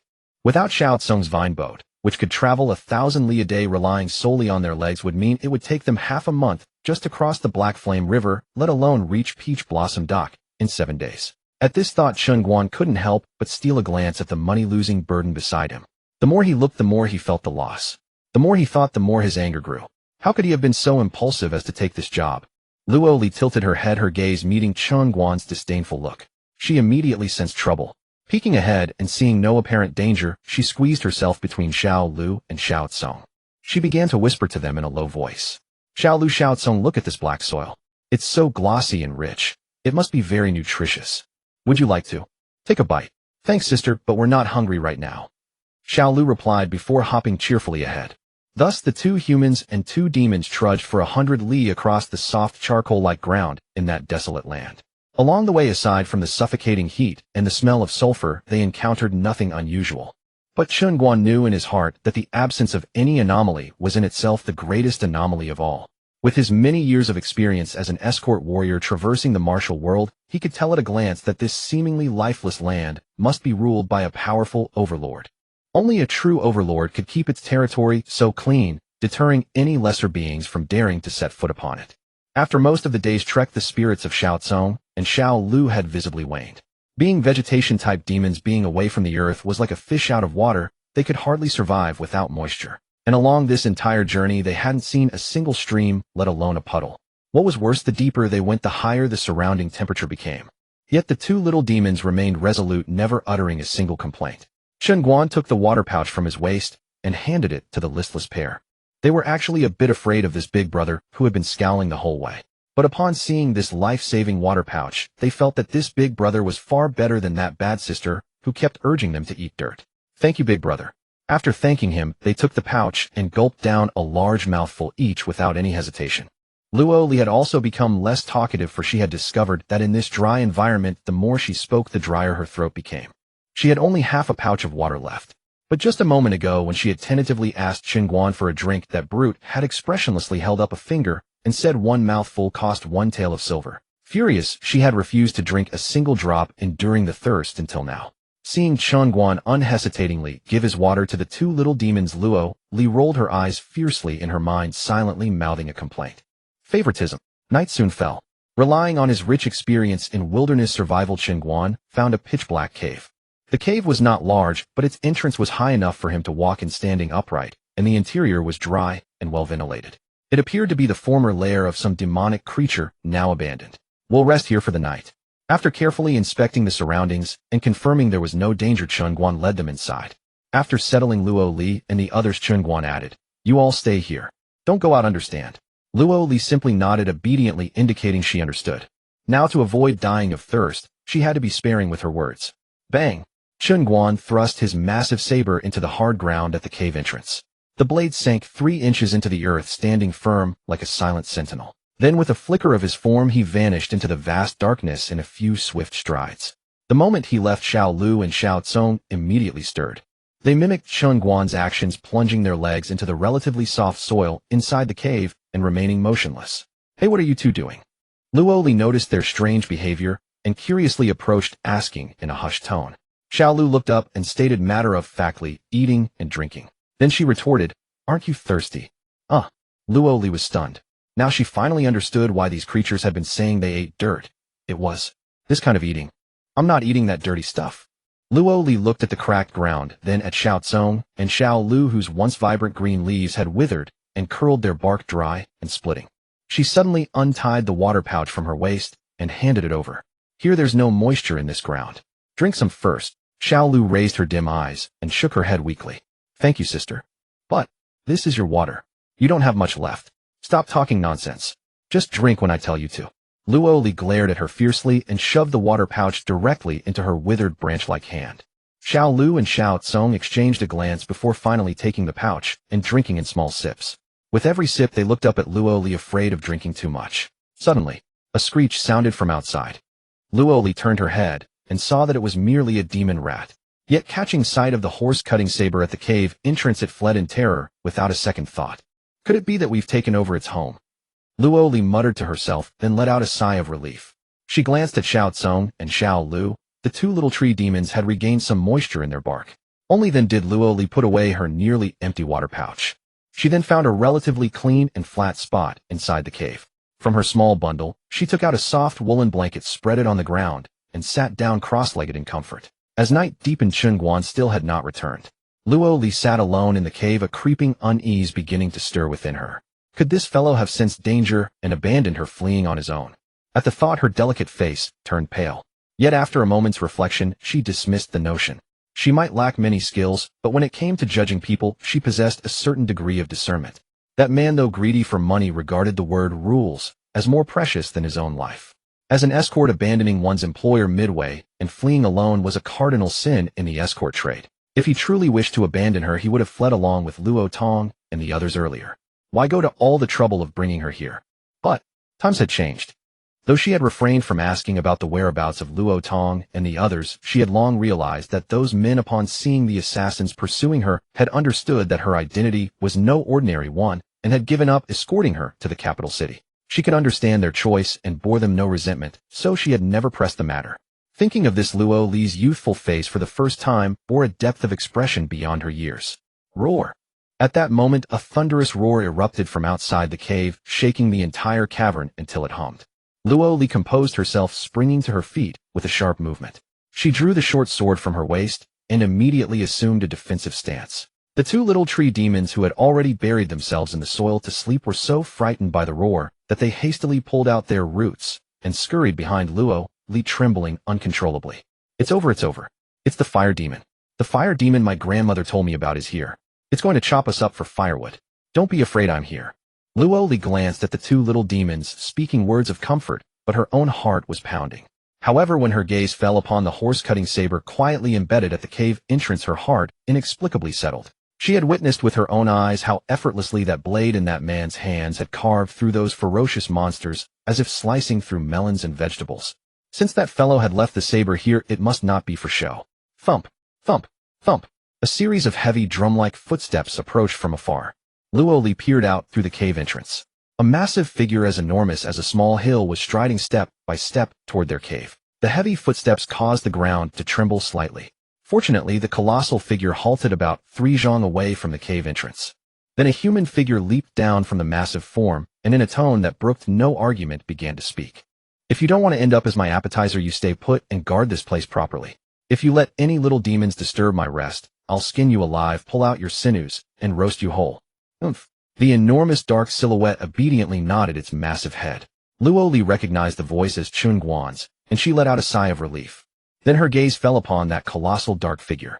By the faint moonlight, she finally discerned the true nature of the hill-like shadow. It was a monster standing over 10 feet tall, its bulk comparable to a giant wild ox. It had no horns, but its entire body was covered in crimson scales that reflected the cold moonlight. Its limbs were knotted with bulging muscles thick as old tree stumps. This was none other than an extremely rare, blazing scale bull. Seeing Chen Guan approaching, Luo Li darted over like a startled rabbit, pointed at the blazing scale bull, and asked in a hushed voice, "Brother Chen, what? Is this a—" "Oh, just a mount I tamed." Chen Guan replied casually, then walked to the cave entrance, yanked the embedded horse-cutting saber from the ground, and without looking hurled it backward with all his might. Bam! The saber whistled through the air with a sharp piercing sound, striking the ground precisely 1 inch from the tip of the blazing scale bull's nose. The blazing scale bull, originally displeased at being called a mount, was about to snort 2 puffs of thick breath in protest. But when the lingering killing aura from the blade brushed past its nose, its massive bovine body froze solid. It sensed 3 familiar scents on that saber. 3 demon kings, who had once rivaled it in reputation. The earth-splitting bear, the crimson scale python, and the iron-spined wolf. The crimson scale python, which had contested territory with it just 3 months ago, now had its blood and chi entwined around the blade, silently telling the tale of its final fate. The bull's head slowly lowered. It was not foolish. A ruthless man capable of slaying 3 demon kings of its own level. Pulling out 2 of its horns was already a gesture of restraint. What? A mount? Luo Li stared at Chen Guan in utter shock. Though her cultivation was not high, she came from a learned family and possessed a discerning eye. She could tell at a glance that this blazing scale bull was a genuine demon, and a demon king at that. A demon king's strength was at least at the pinnacle of the Tongxian realm, perhaps even a legendary Zifu greater demon. Greater demons had their own dignity. The saying, "better to be a shattered jade than a whole tile," had long circulated among the people, and it was most often applied to such great demons. They would rather die standing than live kneeling, and would never stoop to being a mere mount for a human. How in the world did this fellow manage it? She looked at Chen Guan with a face full of confusion. But Chen Guan showed no intention of explaining. He walked back into the cave on his own, glanced at the 2 little tree demons still trembling, then pulled out another water pouch from his bosom and handed it over. "As long as I'm here, you won't be in danger. Share this between you 2, get a good night's rest, and we'll set out again at dawn." Though the words were spoken softly, they fell upon the ears of the 2 little demons like a soothing balm. Their tense expressions instantly relaxed, and their hearts eased. "Thank you, brother." Seeing this, Luo Li immediately rushed over, stretched out her hand with a righteous air, and demanded, "Brother Chen, what about mine?" "None." Chen Guan refused flatly. At this moment, he would have been delighted if this troublesome girl died of thirst on the road. After all, according to the escort agency's rules, if the client died of illness on the journey, it fell under the exemption clause and had nothing to do with the escort. "You—" Luo Li stamped her foot in fury, but seeing his immovable expression, she finally had no choice but to take 2 taels of silver from her small pouch and reluctantly hand them over. "Here, take it. Let me have a couple of sips, all right." The corner of Chen Guan's mouth curled up, and for the first time that day a hint of joy appeared on his face, which had been dark all day long. That I can do. With that he pulled out another bulging water pouch from his waist and handed it over. Luo Li shot him a glare, silently cursing this money-grubbing wretch in her heart. Then she took the pouch, abandoned all pretense of dignity, tilted her head back, and took a long, deep gulp. Just as she was about to take a second sip, she felt her hand empty. The water pouch had been snatched back by Chen Guan. You. Didn't you say 1 tael of silver per mouthful? I've only just finished 1 mouthful. You call that 1 sip? I don't think 3 sips would be enough for you. Chen Guan retorted without mincing his words. Luo Li pursed her lips slightly, but chose not to argue with him further. After all, that single sip of hers had combined all her lifetime experience in drinking water. She had swallowed an amount equivalent to her usual 5 sips in one go. Chen Guan opened the water container and took a long gulp. When he had gone out earlier, his original intention was to find something to eat to satisfy his cravings. Who would have thought that after wandering through the scorched earth of this 100-li expanse for the entire night apart from this red flame-scaled bull with death wish, he hadn't found even a single feather. Originally, he had wanted to make do with this creature for a meal, but unexpectedly this fellow turned out to be a spineless coward. After just one exchange, it had been kowtowing and begging for mercy, insisting that it was worth more alive than dead. It had even patted its chest and guaranteed that anywhere in the 10 directions marsh it could reach, it would fulfill its mission without fail. After weighing the pros and cons, Chen Guan ultimately spared its life. After all, at his current cultivation realm, going without food for 10 days to half a month posed no significant problem. As for Luo Li, with her innate middle-stage cultivation, going without food or water for 2 or 3 days would at most make her uncomfortable. It certainly wouldn't kill her. Using this method to kill her probably wouldn't work either. The 2 humans and 2 demons spent a peaceful night resting in the dark cave. The next morning before dawn had even broken, Chen Guan grabbed the sleepily doing Luo Li without any tender mercy and lifted her right off the fur rug. Hey, what are you doing? Luo Li rubbed her drowsy eyes and complained indignantly. We've been rushing for several days now. Can't you let me get some proper rest? However, when her resentful gaze accidentally caught sight of the enormous beast gently lying at the cave entrance, her drowsiness was immediately replaced by curiosity. She rushed over immediately. Only then did she discover that this red flame-scaled bull hadn't been born without horns. Rather, the pair of horns, symbolizing power and majesty atop its head, had been forcibly ripped out. 2 bleeding holes were left behind. Hiss! Luo Li drew a sharp breath and hastily swallowed back the insults she had been about to hurl at Chen Guan. At least 90% of the red flame-scaled bull's abilities were hidden within that pair of indestructible horns. Ripping out its horns was equivalent to trampling all its pride beneath one's feet. And to achieve such a feat required overwhelming strength. She became increasingly curious about Chen Guan's cultivation realm. Could it be? This fellow is really a legendary Purple Mansion realm master. But she felt something wasn't quite right about that. Purple Mansion realm experts were all ancestral-level figures of the various noble families. It was unlikely they would appear in a remote mountain village like Sanhua Town, and furthermore agree to serve as an escort for a mere 20 taels of silver. Stop staring and get up here. Chen Guan glanced at her, then together with the 2 drowsy little demons, he leaped and landed steadily on the broad back of the red flame-scaled bull. The moment those 2 little demons stepped onto the bull's back and sensed the terrifying aura beneath them, they instantly snapped awake, clinging tightly to Chen Guan's leg. And that red flame-scaled bull, upon hearing Chen Guan treat it like a horse, felt most displeased within, but didn't dare show any sign of it. It could only huff and puff 2 rough breaths, putting on an obedient expression of hard-working compliance. Seeing this, Luo Li stopped overthinking and mimicking Chen Guan's movements, she leapt lightly onto the bull's back. I have to say, the red flame-scaled bull's back really is spacious. In this dangerous 10 directions marsh, you'd be hard-pressed to find a better mount. Chen Guan nodded in satisfaction, then gently stamped his foot on the bull's back. Set off. The red flame-scaled bull felt a pang of pain and immediately leapt from the ground, then broke into a gallop, its 4 hooves spread wide, transforming into a streak of crimson light as it charged into the depths of the scorched earth ahead. For a moment, stones scattered and the earth trembled. In terms of speed, it was actually several times faster than the cradle boat that Xiao Tsong had transformed into before.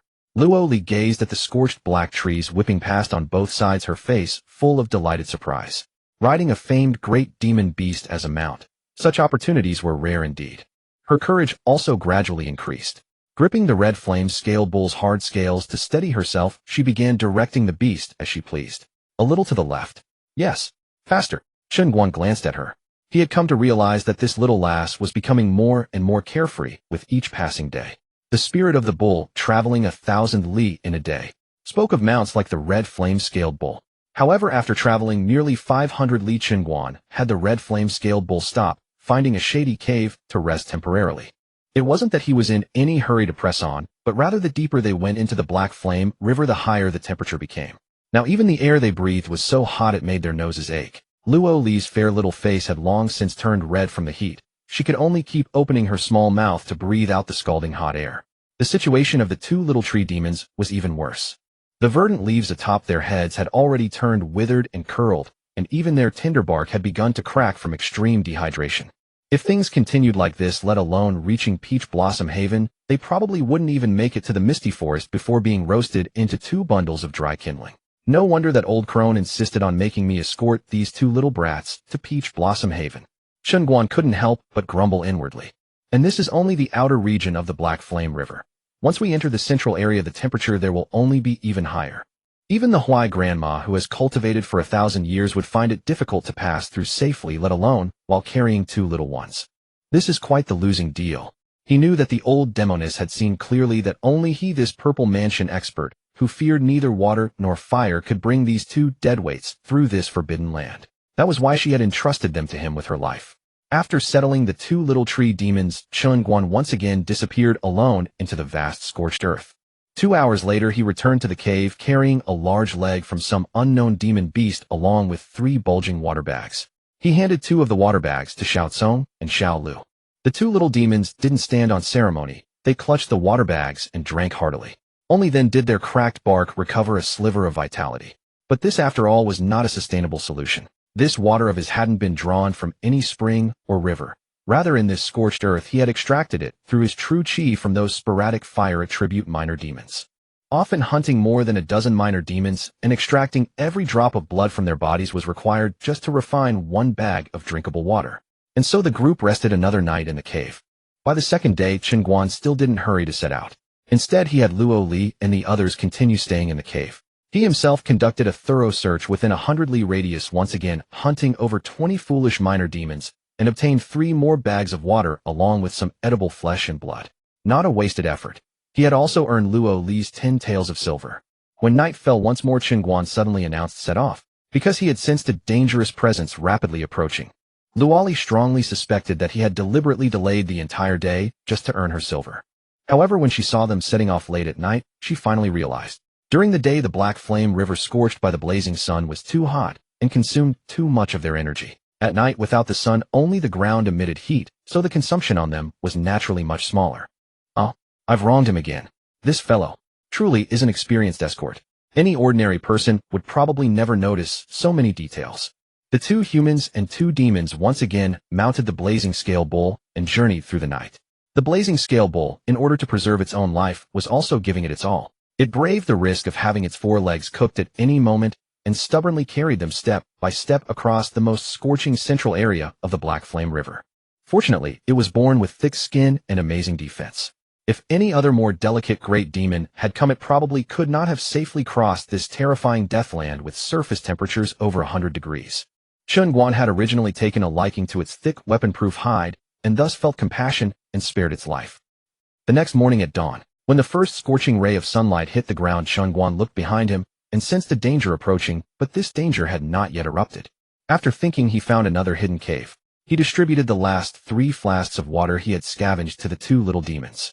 However, this amount of water was only a drop in the bucket for them, barely keeping them alive. At this moment, the 2 little tree demons had already shed all their emerald green leaves, their bare bark dry and cracked, looking like 2 withered branches that could snap at any moment. Yet even so, along the way, they had never complained of hardship or fatigue. Chen Guan watched the 2 little tree demons huddled together, constantly gazing back in the direction they came from, his eyes somewhat complicated. He knew that these 2 little ones had probably already sensed something. Demons have their way, humans have their path. Life and death are fated, all are the decrees of heaven. Even if there are 10,000 reluctances in my heart, in the end it cannot resist the cycles of heaven. Chen Guan sighed secretly in his heart. This was only the Black Flame River. The environment of the misty forest ahead was still unknown. If this continues, these 2 little ones will not reach Peach Blossom Dock. It seems I must think of another method. However, at this moment his brow suddenly raised and his sharp gaze instantly shot to the horse-cutting saber inserted at the cave entrance. Buzz, buzz, buzz. The saber that had been quiet for a long time now seemed to have a motor, its entire blade trembling violently, emitting a series of urgent humming sounds. Luali stood up from the ground, put away her carefree expression, and slowly drew the short sword at her waist. No matter how muddled she usually was, she now knew something was wrong. Along the way, Chen Guan had been inserting that saber into the ground for no apparent reason, obviously not for showing off, but to serve as a warning device. And now the saber's unprecedented violent trembling indicated that danger was at hand. Finally willing to come out, Chen Guan curled the corner of his mouth, then reminded, "You stay here, don't move." Leaving those words, he slowly walked out of the cave. As he passed, he pulled out the still humming saber, slung it over his shoulder, walked out of the cave, and stepped onto the silent, scorched earth. At this moment, the sun had just risen, its light casting a chiseled, cold profile on his side face. It also reflected his overwhelming killing intent. Whoosh! A black shadow silently darted out from the distant scorched black forest, landing like a ghost about 3 zhang in front of him. It was a black-clad man, 8 chi tall, with a face covering revealing only a pair of pitch-black eyes. The pitch-black long sword in his hand emitted a chilling cold light that made one's heart tremble. The blazing scale bowl caught between the two men stared with lantern-like eyes, first looking at the uninvited guest, then turning its head to look at the expressionless Chen Guan. Then it wisely withdrew its gaze, lowered its head, and quietly shuffled backward, trying to reduce its presence. "Since you're all here, don't hide. Come out."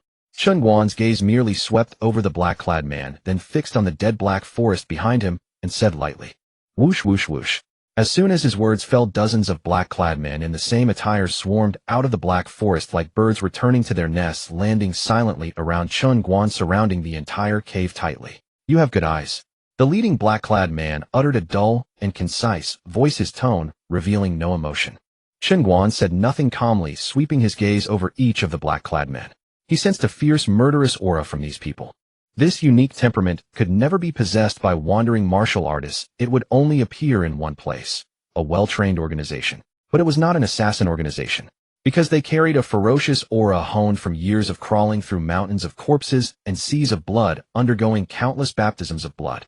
"Brother Chen." Luali, holding her short sword, ran out of the cave with a complex expression, as if wanting to speak, but stopping. Chen Guan pulled her behind him, then spoke to the leading black-clad man.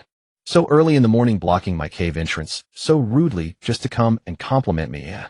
"Of course not." The leading black-clad man spoke again, not only scrutinizing Chen Guan, seeming somewhat wary, then continued. "We know you are an escort, taking money for service, protecting people to their destination. Since we are all in business, how about this? Name your price, take the money, and leave, and hand over the little girl behind you to us. How about it?" Luali's small face instantly turned pale as she instinctively tightened her grip on the short sword and bit her lip hard, saying nothing. But her gaze never left Chen Guan's back, as if she was observing his attitude. Because she knew this guy was obsessed with money. "You are not qualified to negotiate with me." Chen Guan's voice remained calm, but his gaze passed over the black-clad man in front of him, looking into the distance. "Come out." At these words, the leading black-clad man's heart jolted. Clearly, Chen Guan's vigilance far exceeded his expectations.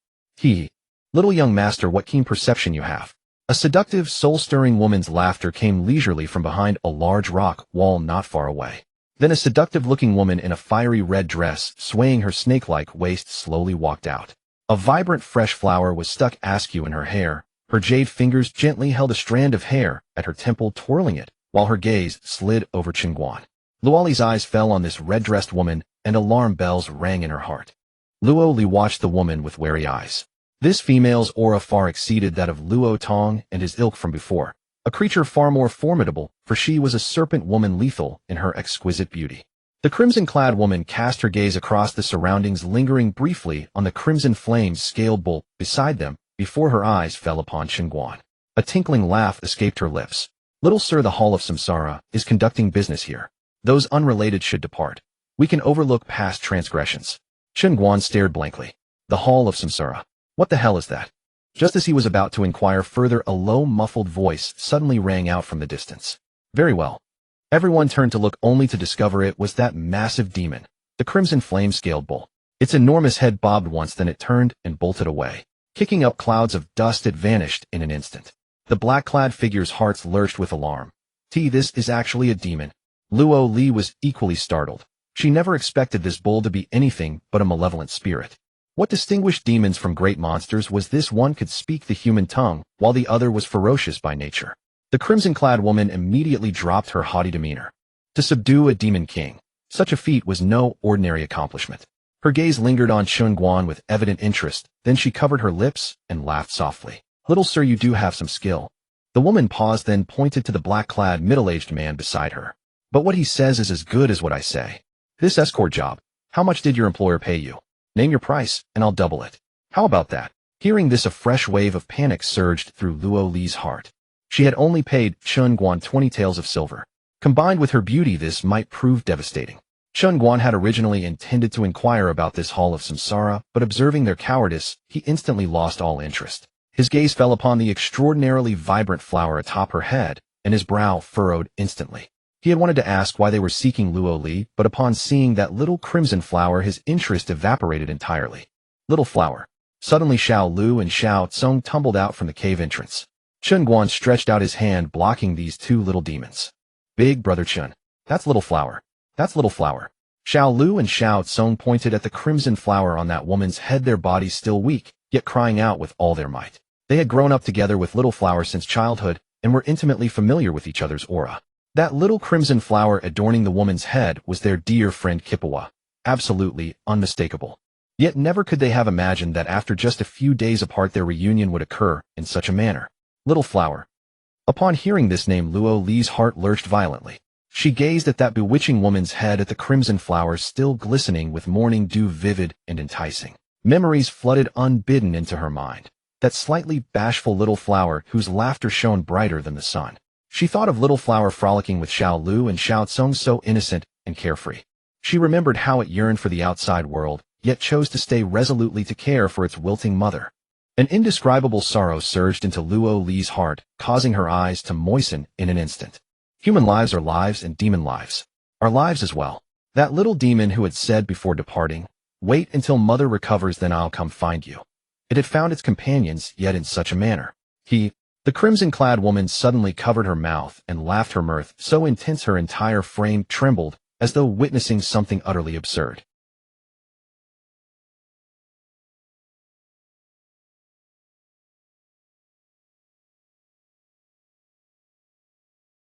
Her voice carried a sort of morbid delight. A few days ago it begged me in tears, longing to see the outside world. I've always had a soft heart since childhood, so I agreed to its request. There's no need to thank me. I've brought it before your friends. With that the woman flicked her wrist, and that crimson flower transformed into a strand of red thread floating gracefully toward Xiao Lu and Xiao Tsung. Chen Guan's eyes narrowed sharply. Like lightning his hand shot out, and caught the little flower securely in his palm. He didn't even glance at the flower. Instead, he gently turned his palm, and a pure current of true qi surged forth from his hand, instantly enveloping the flower completely.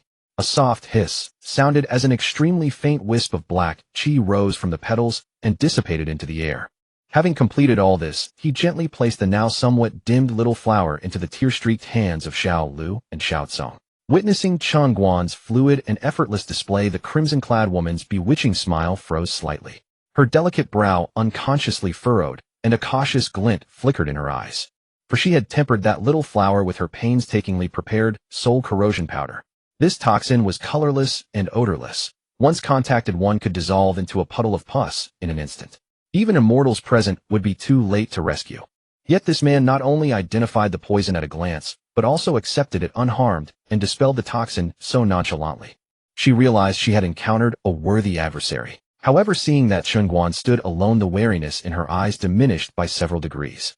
Xiao Lu and Xiao Tsung cradled that little crimson flower which had lost all vitality, standing numbly in a flood of tears.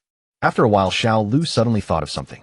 She jerked her head up and grabbed Chen Guan's garment, her voice trembling as she asked, "Big brother, my grandmother.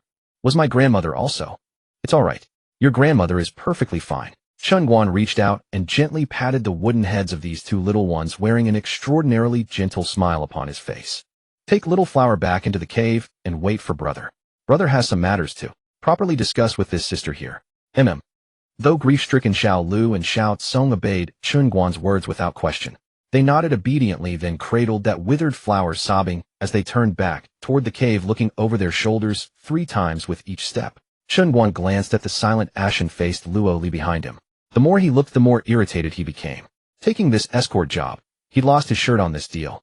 This hall of samsara, far from being of one faction with that assassin, belonged to an entirely different force. What? Little sir, have you made up your mind yet? That crimson-clad woman, seeing him silent for so long, began swaying her snake-like waist once more, her voice dripping with honey as she cooed coquettishly. If double the price won't do, then triple, quintuple, even 10 times. Anything is negotiable. Finding Chen Guan still wore that deadpan expression, staring at her in utter silence, the woman grew bored and spoke again. Could that little girl have promised you a mountain of gold? Even if it were gold, I can afford it, you know. Chen Guan finally reacted. He curled the corner of his mouth, revealing a peculiar half-smile. She wasn't quite so generous. She merely gave me a deposit of 20 taels. 20 taels? The moment these words fell, not only the crimson-clad woman, but all the surrounding black-clad figures stared in collective astonishment. For a mere 20 taels of silver, you were willing to sell your life. Are you out of your mind?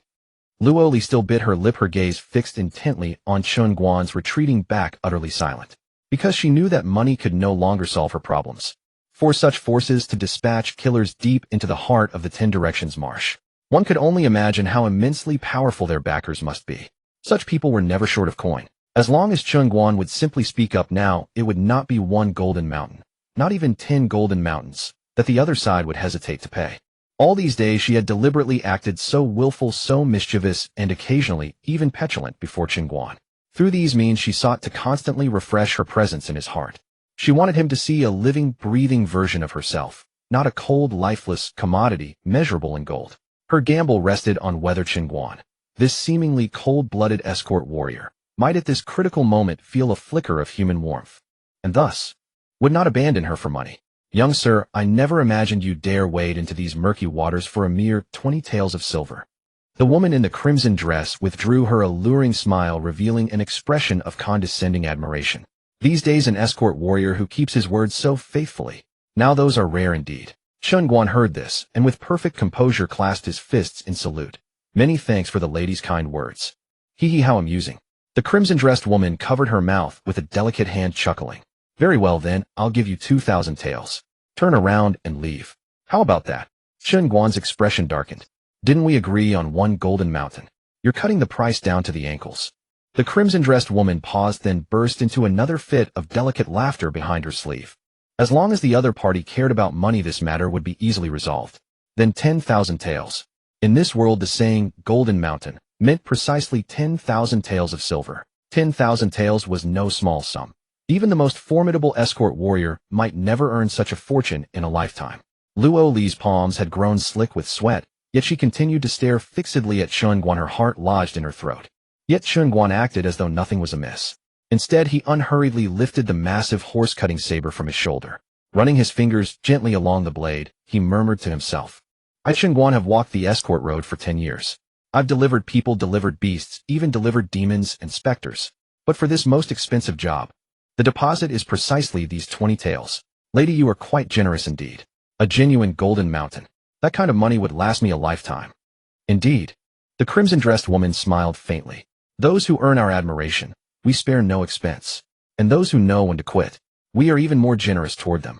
The two spoke as if they were old friends reunited, exchanging pleasantries, while an eerily harmonious atmosphere settled over the scene. However, Chen Guan's voice abruptly stopped. Within those previously calm eyes a tide of murderous intent suddenly surged forth, his tone turning icy cold. Before you came, you might not have inquired about my rules. Rules? The crimson-dressed woman laughed as though she'd heard the most hilarious joke in the world, her whole body shaking with mirth. Young sir, in this world silver is the greatest rule of all. Surely you understand that. Clang. A clear, resonant saber cry shattered her simpering laughter. Chen Guan's horse-cutting saber emerged from its sheath, inch by inch, the blade's cold gleam reflecting into the pupils of the surrounding black-clad assassins. He then nodded in agreement. The lady speaks truly. In this world silver is indeed the essential thing that sets the rules. After all, with enough money, even ghosts will work for you. The black-clad assassins did not relax their vigilance because Chen Guan agreed with them. Instead, upon hearing that icy tone, they felt cold chills run down their spines and instinctively gripped their weapons tighter. Even the crimson-dressed woman's bewitching smile faded, and her fingers stopped their playful twirling of her hair. Young sir, I'm doing this for your own good, you know. The crimson-dressed woman's voice remained sultry, yet a warning edge crept into her tone. This mess runs far deeper than you can fathom, far beyond what a mere escort warrior like you can handle. But Chen Guan uttered this single word just as the 2-meter-long horse-cutting saber in his hand finally cleared its sheath entirely. In business, one must observe the order of arrival. Swoosh.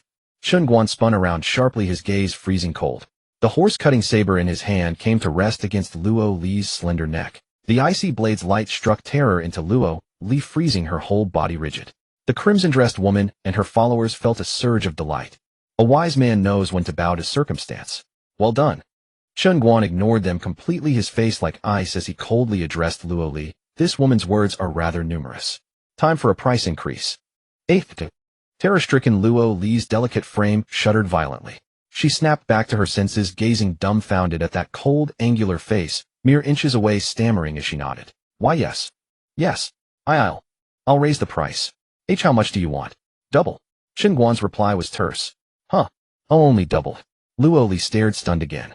But the survival instinct within her compelled her to nod without a moment's hesitation. All right. Absolutely fine. Ding. Successful price increase implemented.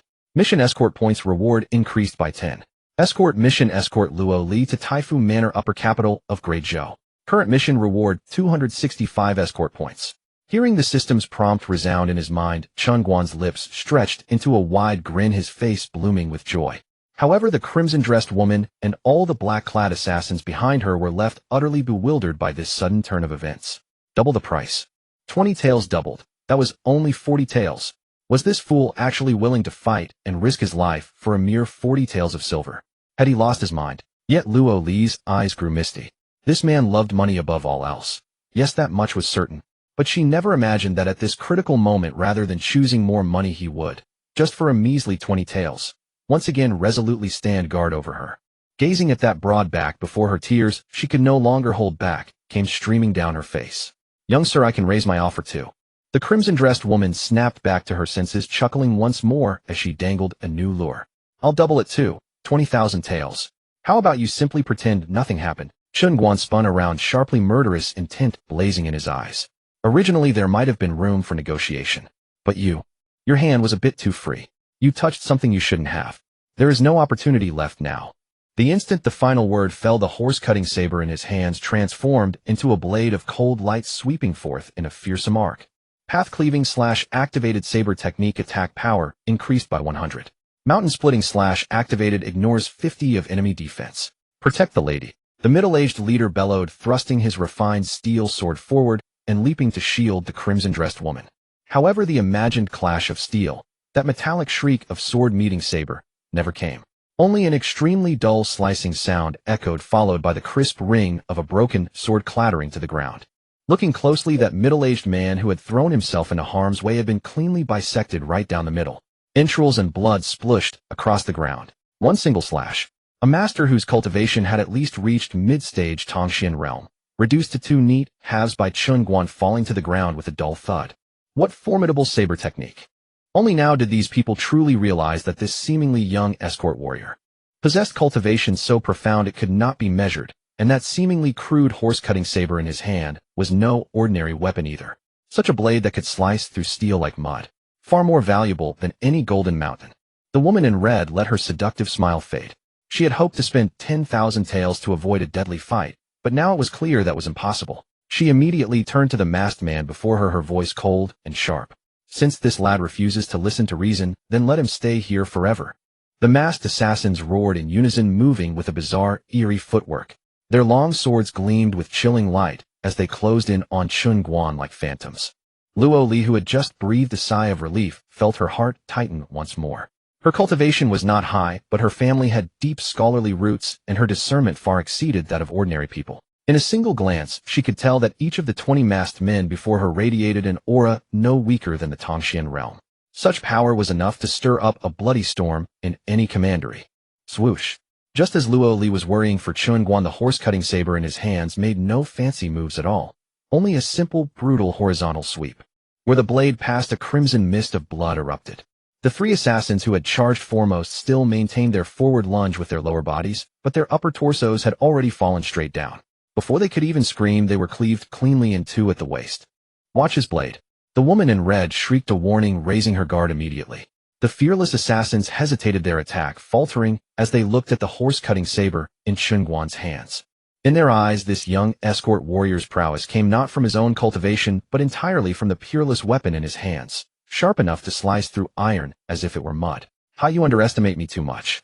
Chen Guan curled his lip. Then he looked up toward the blackwood forest in the direction the crimson flame-horned ox had fled. Don't let that spineless beast actually escape, or the remaining thousands of Li will have to be covered on these 2 legs of mine. He glanced once more at the woman in red. The reason he had held back and wasted no words with them was to gauge from their words just how valuable Luo Li was. His purpose achieved, he no longer held anything in reserve. The horse-cutting saber in his hand spun sharply, his twin grip tightening as he assumed a wide, sweeping stance. The next moment his figure blurred into an afterimage too fast for the eye to follow, charging into the ranks of masked men like a tiger among sheep, hacking through them with brutal force.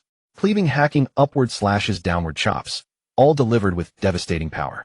Wherever he passed, limbs flew and blood sprayed the scorched earth, instantly stained a vivid, eye-catching crimson. Luo Li had never witnessed such a bloody and terrifying scene. She instinctively squeezed her eyes shut. But it was precisely that blink that gave the woman in red her opening. Her fingertips moved, and an invisible strand of hair shot toward Luo Li's forehead at impossible speed. Chen Guan's gaze sharpened. He sidestepped and raised his horse-cutting saber horizontally, shielding Luo Li's forehead. Clang! The hair-thin strand exploded into a burst of sparks against his blade. Instantly the woman was knocked backward by an unseen force. Purple Mansion. Purple Mansion power transformation. The woman in red stabilized herself and let out a startled cry. You ruthless Su Jingyan. You actually spared such a terrifying backup detail beside a mere little girl. Upon total defeat, she immediately turned and fled like a streak of red into the depths of the Blackwood Forest. A Purple Mansion realm expert had long transcended mortal means. With a mere gesture, they could invoke the power of heaven and earth, far beyond what a Tongshan cultivator could ever hope to match. Moreover, she could feel that the young man's bizarre sword techniques were so vicious and ruthless that they far exceeded those of an ordinary early-stage Purple Mansion martial artist. She had miscalculated. This news had to be reported back to Sunluo Hall. "Wanna leave?" Chen Guan's figure flashed, and he pursued immediately.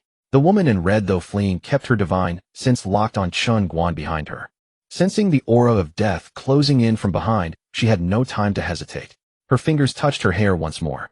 TSS, TSS, TSS, TSS. Her once lustrous black hair exploded in length, multiplying into countless steel needles that rained down upon Chen Guan like a sweeping storm. So it's demonic arts. A flicker of surprise crossed Chen Guan's eyes. He had assumed she was hiding hidden weapons in her hair, not that it was her very hair itself. Interesting. A human cultivating demonic arts. Humans were incapable of such feats. Only demonic energy could alter the state of any part of the body. He stamped his foot, spun his horse-cutting saber, and a streak of purple light burst from the blade. The hair strand struck an invisible wall and froze midair.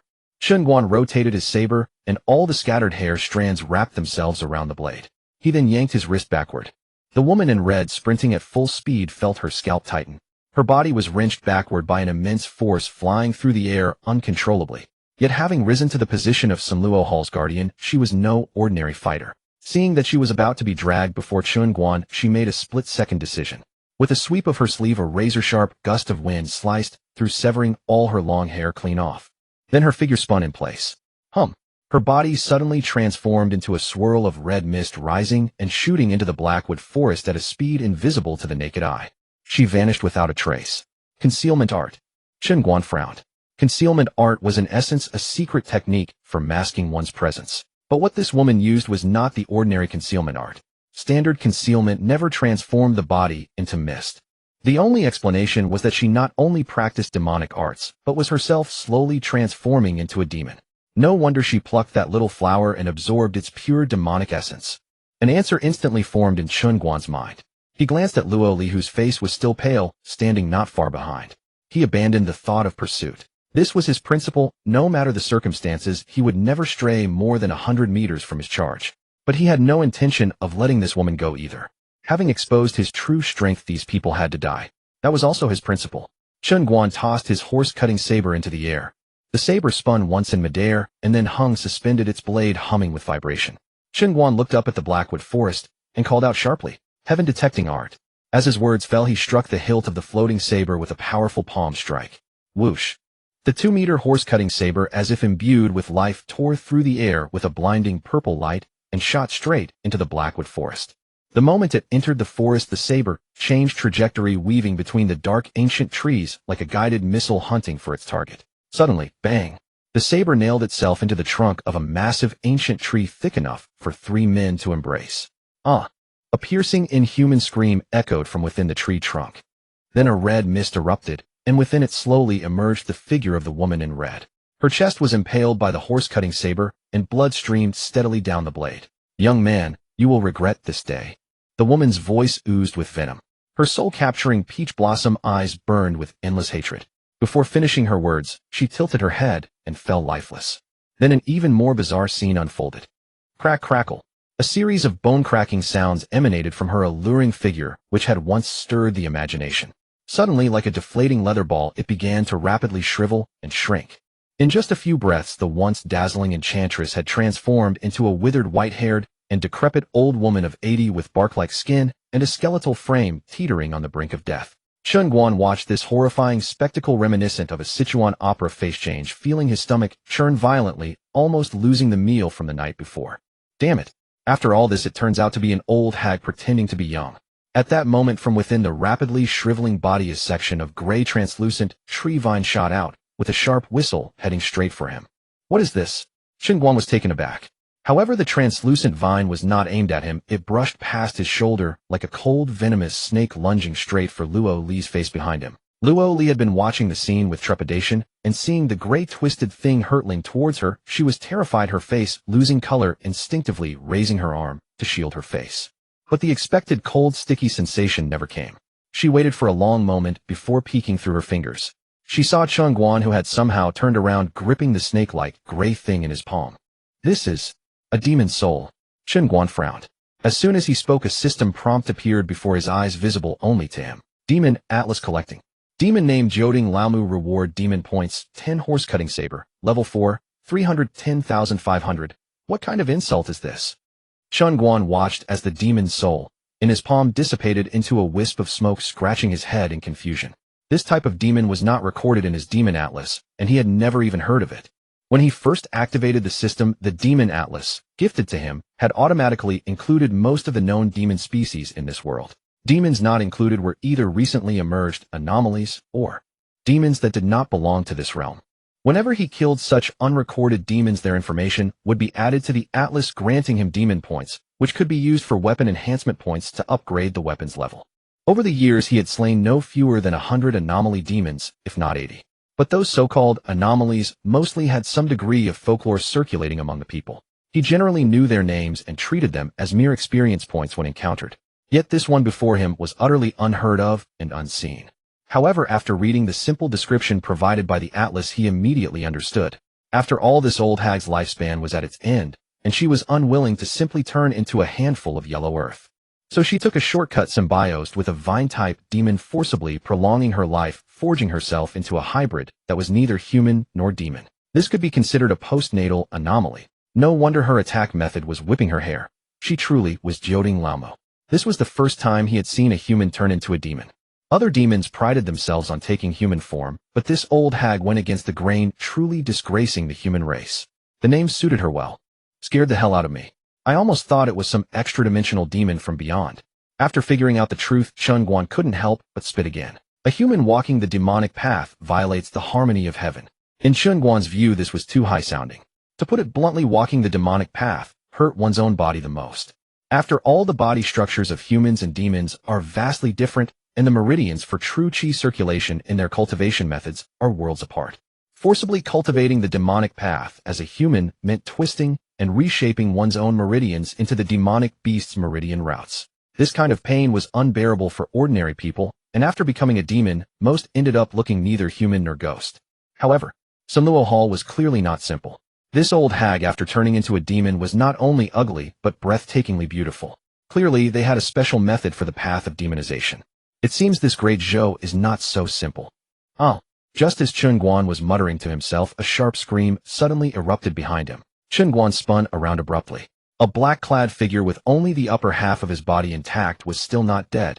Dragging his bloodied, mangled lower half, he hurtled madly towards Luo Li, who was not far away, clearly trying to drag someone down with him before his death. Chen Guan was about to strike. Suddenly, a massive shadow descended from the sky. Boom. A colossal creature crashed down from the heavens, sitting squarely on the half-bodied black-clad man, smashing the already soft ground into a huge crater. The impact produced a thunderous roar. After finishing, the giant beast shook off the dirt from its body, immediately slid into a kneeling position before Chen Guan, and flopped onto the ground with an extremely fawning tone. Master, rest assured, all enemies have been eliminated by this old ox. Luo Li stood there utterly bewildered by the scene before her mind struggling to keep up. This Qi and Lin Yo hadn't it taken advantage of the chaos to flee earlier? How had it returned? Chen Guan's mouth twitched uncontrollably.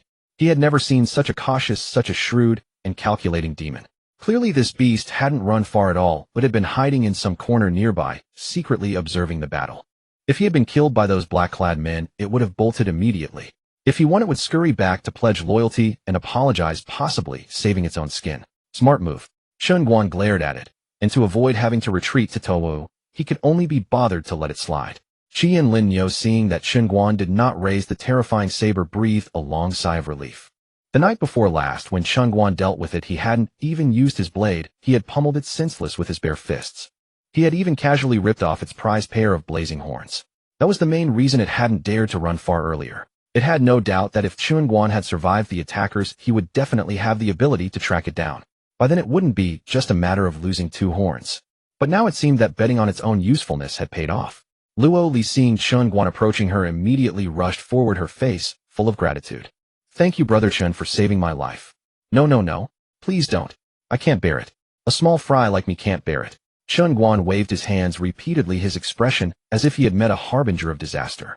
Seeing this, Luo Li's smile froze, and she looked somewhat awkward. But an inexplicable warmth rose in her heart. She had never imagined that in such a hopeless, life-threatening situation, Chen Guan would actually, solely for the sake of double the price, resolutely stand in front of her and bear all the killing intent. Yet she couldn't understand. He clearly hadn't abandoned her, so why did he seem so disdainful? Isn't there something you haven't told me clearly? Chen Guan suddenly pointed at the corpses scattered around his face. Dark. Luo Li's expression turned serious, and she finally understood what Chen Guan meant by small fry. She knew some things could no longer be hidden. She lowered her head, stammering for a long time before finally uttering a sentence. I am actually a princess. Princess. Chen Guan's face darkened. So he had guessed right. This damned girl was indeed the illegitimate daughter of that old emperor of Great Zhou. 20 Tails. 20 Tails had dragged him into this struggle for the throne. Son of a bitch. He had lost a fortune. In this world, the emperor could be either male or female, just like the great Yun he came from, which was ruled by an empress. This one being hunted down was clearly her good brothers and sisters trying to stop her from returning to compete for the throne. The more Chen Guan thought about it, the more he felt the loss and the angrier he got at this damned girl. Good thing I have the money multiplying buff, or I'd be furious to death. This money multiplying buff could infinitely increase the payment on top of the original amount, but it only worked when the task exceeded his expectations. However, along this journey, he basically wouldn't have to worry about running out of places to increase the fee. But getting involved in the succession struggle meant he had to survive to collect it. If the price went up by a few thousand, he might not even be willing to give up the task. This put him in a dilemma. Luo Li still kept her head down, fiddling with the hem of her clothes, not daring to breathe. All right, don't just stand there. Chen Guan glared at her and sheathed his horse-cutting saber with a click. He still couldn't bear to give up this chance to keep increasing the fee. I've never suffered a loss in my life. Oh, I can't let this damned girl be the one. Now I just hope this damned girl is telling the truth. Then Chen Guan jerked his chin towards the corpses on the ground. Go take their water skins. No more resting, we're moving out immediately. Oh, okay. A heavy stone in Luo Li's heart slowly settled, and the worry that had plagued her face for days vanished like smoke. Chen Guan was not angry, not furious. This meant he fully accepted her identity as a princess and chose to resolutely protect her on the journey to Great Zhou. But, as she looked at Chen Guan's retreating back, her eyes still flickered with hesitation. Taking advantage of Luo Li's looting of the bodies, Chen Guan turned and walked into the dim cave. As soon as he entered, he saw the 2 little tree spirits sitting dejectedly in the corner, holding a thoroughly wilted little red flower, staring blankly at the ground with dull eyes. Hearing footsteps, the 2 little ones jerked, then scrambled to their feet. Big brother. Is my grandmother? Is she also? No, your grandmother is fine. Chen Guan reached out and gently rubbed the withered wooden heads of the 2 little tree spirits. She has some urgent matters to attend to at the moment and cannot get away. Once she finishes, she will surely come to find you. Woo-woo. The 2 little ones lowered their heads, biting their wooden lips as tears fell in steady drops. The demon race was born with innate spiritual resonance, their connection to bloodkin far more acute than that of humans. In truth, as early as a day ago, they had already sensed the sudden severance of the blood bond that linked them to their grandmother. At first, they did not understand what had happened. But when they saw the little red flower placed upon someone's head, how could they not comprehend? Chen Guan knew his clumsy words could not deceive them. Yet to his surprise, these two little tree spirits did not expose him, nor did they wail in anguish. They raised the backs of their hands, wiped away their tears, and on their tiny wooden faces a resolute expression appeared simultaneously. Then we shall live well. If grandmother does not come for us, we will go and find her. Alas! Chen Guan let out a silent sigh, for he could see in the depths of these two little ones' eyes the seeds of hatred quietly taking root. Men slay demons to extract their essence for alchemy. Demons devour men with their flesh and blood. Another unsettled ledger. What crown and kingdom? None of that concerns me. Chen Guan forcibly pushed that surplus sentiment back into the depths of his heart and refused to dwell on it further. I am an escort. My only business is delivering goods and earning coin. He shook off the tangled thoughts in his mind, did not even glance at the withering little red flower in their hands, and simply jutted his chin toward the two little ones. Pack up. We depart immediately. Xiao Lu and Xiao Tsong nodded. Their withered arms twisted and folded with a series of cracking sounds as the bark patterns on their skin creaked, and in the blink of an eye they curled into an exquisite square wooden box. Then with great care they placed the scorched little red flower inside the box and tucked it close to their bodies. Chen Guan drew a deep breath and stepped out of the dim mountain cave. The sun outside was blazing fiercely. Luo Li had already stacked the water skins into a neat pile and was wiping away the half-dried bloodstains with a ragged cloth. Seeing Chen Guan emerge, she quickly reported, "Brother Chen, I've counted 15 water skins in total." "That's enough." Chen Guan walked over and weighed one of the water skins in his hand, the water sloshing within. With these supplies, it would be just enough to sustain the two little ones until they reached the misty forest. The blazing scale ox had carved the proverb, "A wise man knows his better," deep into its very bones. The moment it heard Chen Guan's footsteps, it immediately lowered its massive head into a welcoming bow. Chen Guan slung the water skins around his waist, hefted his saber, scooped up Xiao Tsong and Xiao Lu, and with a light tap of his toes landed atop the ox's back. Seeing this, Luo Li hastily scrambled up, as well clutching tightly at the hard scales on the ox's back. "Hold on tight, my esteemed passengers." The blazing scale ox rumbled a warning in its thick voice. Then with a sudden surge of power, it drove its four pillar-like legs forward, kicking up a storm of sand as it charged ahead at full speed. There was no denying it. Once this beast set aside its pride and devoted itself entirely to being a mount, its competence was truly beyond reproach. Not only was its speed twice what it had been, but it was so steady that even the water in the skins barely rippled. Chen Guan stood atop the ox's back, letting the scorching wind whip his garments noisily about him. Today's Sanluo Hall was the first mysterious religious power he had encountered that stood entirely independent of imperial authority. There were indeed no shortage of mysterious religious powers beneath this heaven. But those self-righteous cultivators had always occupied some famous mountain or ancient site, preaching detachment from worldly affairs and quiet inaction. They rarely appeared in the mortal realm, so much so that 8 in 10 people in the world did not even know such religious powers existed. Moreover, they never willingly waded into the murky waters of imperial power struggles. But wasn't Luo Li the illegitimate daughter of the great Zhou Emperor in the capital Shanjing? How did she manage to drag such a mysterious power into matters? Seems the great Zhou is more tangled than I thought. Chen Guan furrowed his brow.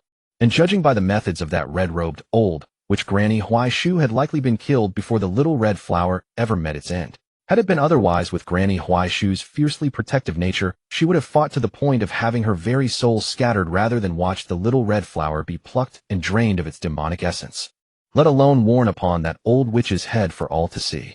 The most critical question was, who had killed the old witch?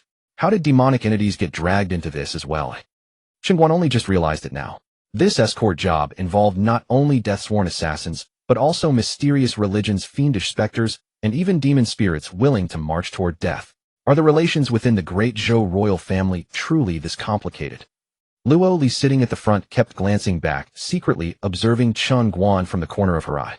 The moment she saw his face gradually darken like the bottom of a wok, a sense of dread rose within her. She quickly turned her head away, her fingers unconsciously picking at the scales on the ox's back. She had expected Chen Guan to fly into a thunderous rage, press his blade to her throat again, and demand more money. She had even prepared to offer up every last coin of her private savings. But the blazing scale ox charged across the black sands all the way until the sky darkened. And still not a single word escaped Chen Guan's lips. It was not that Chen Guan had no desire to demand more money. It was simply that no matter how much was added, the escort points would only be settled upon completion of the mission. He feared that along the way yet another hair-raising background would suddenly surface. If he then found it too troublesome and wanted to wash his hands of the whole affair, one glance at that string of figures would make him loath to abandon it. The sky gradually darkened. Within the peculiar environment of the Black Flame River, darkness swallowed everything. One could not see one's own hand before one's face. Fortunately, the headlong charge had already carried them beyond the central region, and although the surrounding temperature was still scorching, it was no longer so hot that one could not set foot upon the ground. Chen Guan consulted the map. From here, the misty forest was less than 200 li away. As for the environment and dangers of the misty forest, Chen Guan was completely in the dark. Halt. We rest for the night. Chen Guan brought the blazing scale ox to a stop and found a relatively dry, well-ventilated cave at the edge of the Black Flame River. In such an unknown environment, it was imperative to bring one's condition to peak readiness so that tomorrow they could charge straight in with all their might and avoid any unforeseen complications. After a night's rest, the group once again vaulted onto the blazing scale ox's back and, facing the rising sun, continued their advance. Before long, the scorching charred ground beneath their feet gradually gave way to sparse clusters of strange purple-black weeds. The farther they advanced, the denser the purple-black weeds became, and a thin layer of white mist began to rise from them. The air, once scorching hot, transformed and grew damp. Yet within this damp air lingered a cloying, indescribable stickiness, an odor that made one's chest tighten with unease. Brother Chen, do you know where Peach Blossom Hollow is located within the misty forest? Luo Li, seated at the front, turned around curiously to ask. Dead center. Chen Guan had studied the system map countless times already. The misty forest encompassed an area even larger than the entire Black Flame River, forming a great circle, and the Peach Blossom Hollow that Granny Huai Shu had mentioned happened to lie precisely at the very heart of this forest. Just at that moment, Chen Guan noticed that the wind blowing against them had weakened. He cast a downward glance and discovered that the blazing scale ox beneath him had slowed its pace at some point. Its enormous bovine head swayed from side to side with each step, its bell-like eyes darting about furtively as if terrified that some fearsome creature might leap out of the purple-black undergrowth and bite it. Old ox, what's the matter? Itch for a beating? Chen Guan's voice drifted out coldly. The blazing scale ox shuddered violently and quickly replied in a wrong tone. Master, it's not that this old ox is being lazy, but ahead lies one of the 10 forbidden grounds of the 10 Directions Marsh, Peach Blossom Hollow. 10 forbidden lands. Chen Guan paused upon hearing this, glanced at the cowering Scarlet Flame's scaled bull, and then suddenly slapped his forehead. Wasn't the creature he was standing on right next to Peach Blossom Manor the old Wang? If he wanted to learn about Peach Blossom Manor, who better to ask than this very creature? He turned his head and caught Luo Li's curious gaze. Realizing with a start that he had been so flustered by this stubborn girl that his mind had short-circuited, he couldn't even think of such an obvious solution. Tell me, why is Peach Blossom Manor considered one of the 10 forbidden lands? Chen Guan tapped the bull's back with his toe. The Scarlet Flame's scaled bull shuffled its steps forward, lowering its voice cautiously as it spoke. Why it's called a forbidden land, old me isn't entirely sure, for I've never been inside and I simply cannot enter. Cannot enter? Chen Guan frowned. He looked up at the increasingly dense mist ahead. Closing his eyes, he carefully sensed the air around him, only to discover that this seemingly ordinary mist actually contained an extremely subtle but potent hallucinogenic effect.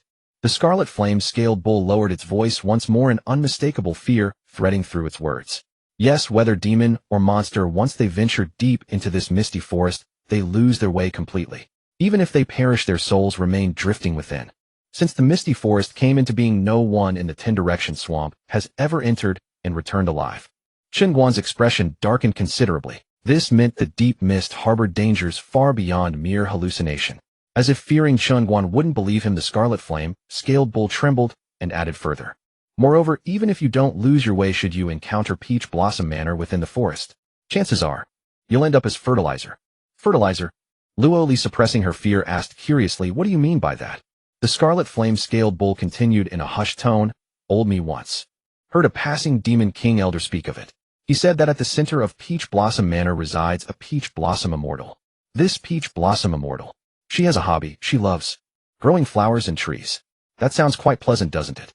Growing flowers and trees cultivates one's spirit. She sounds like a carefree immortal sister who has withdrawn from the world. Luo Li blinked her large eyes and muttered, what danger could there be in tending flowers and trees? Tending flowers and trees is certainly not dangerous. The Scarlet Flame scaled bull exhaled heavily. But she likes to use us, Cattle, sheep, tigers, monkeys, any beast that has gained senithood. As fertilizer. Old Me's Black Flame River territory alone. The previous demon king and the one before him.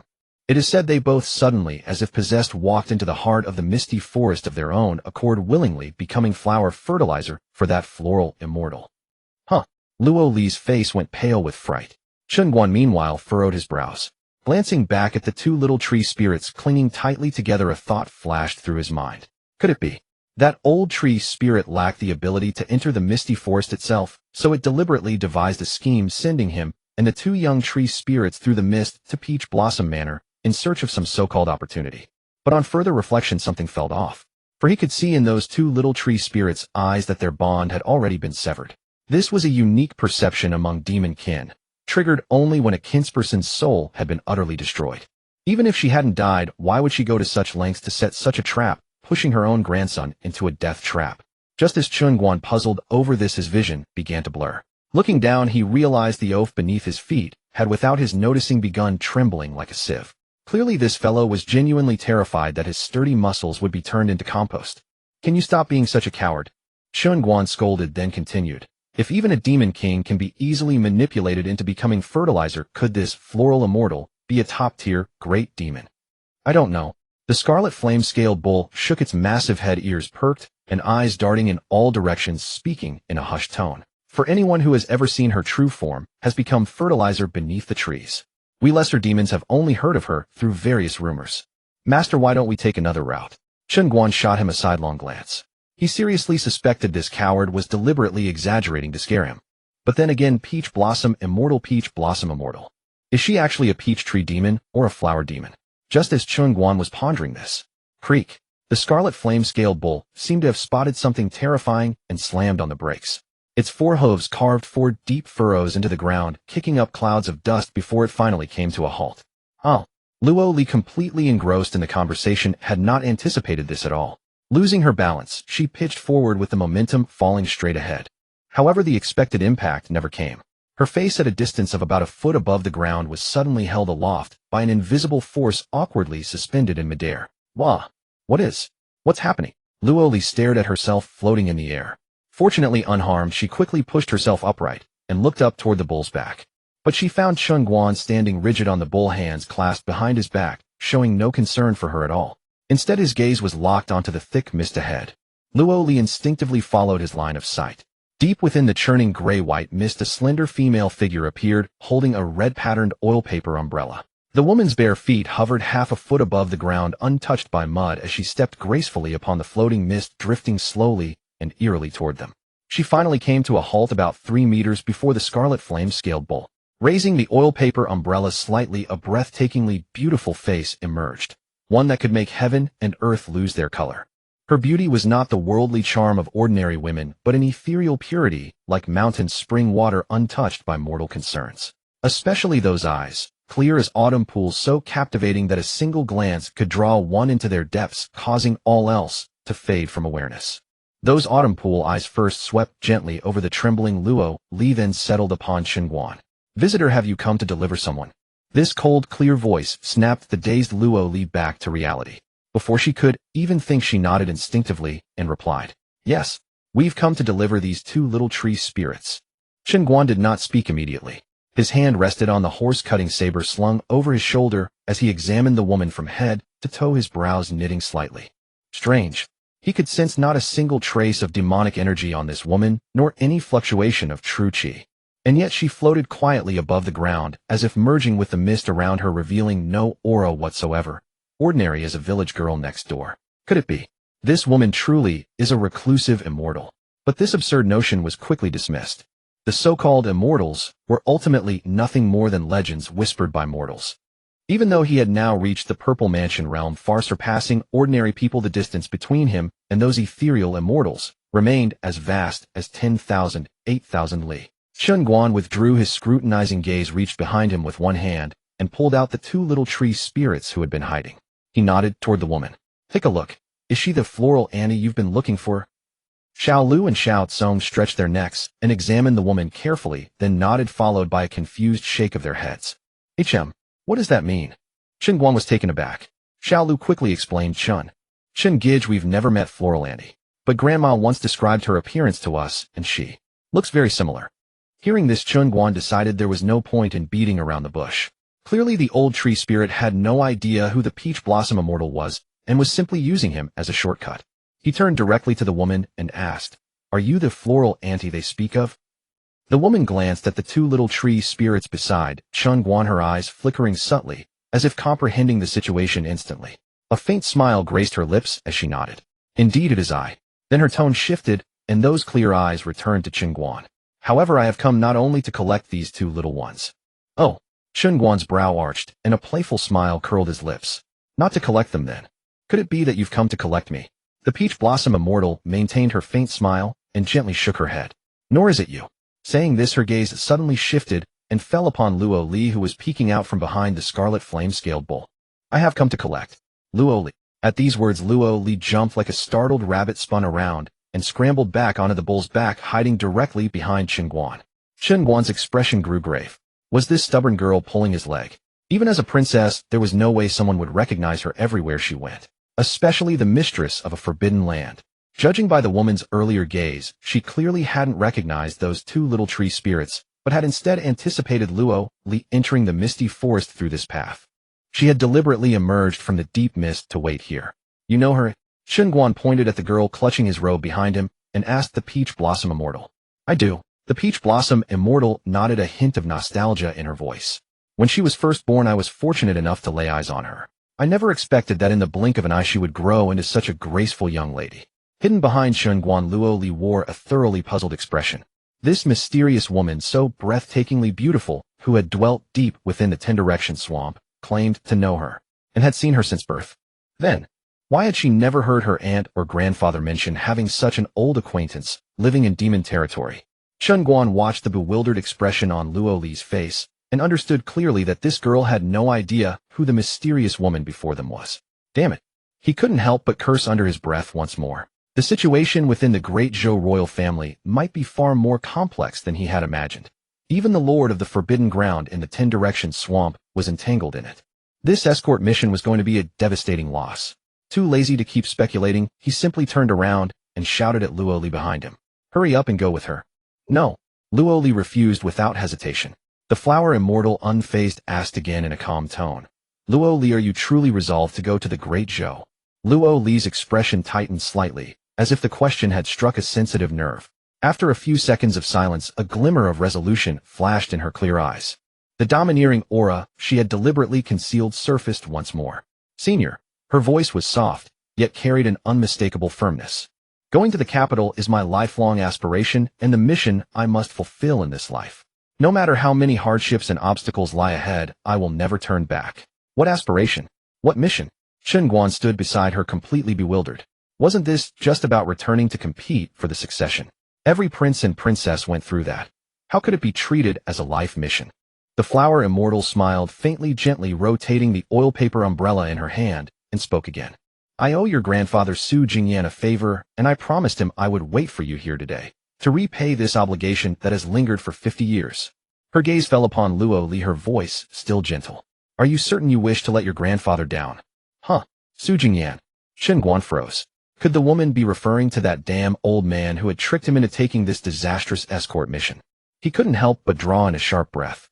Did that old man really have such influence?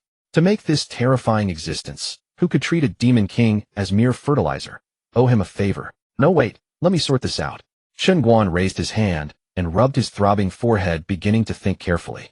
When he was at Sana Town, he had heard about an elderly man surnamed Su who was extremely wealthy and considered a local power.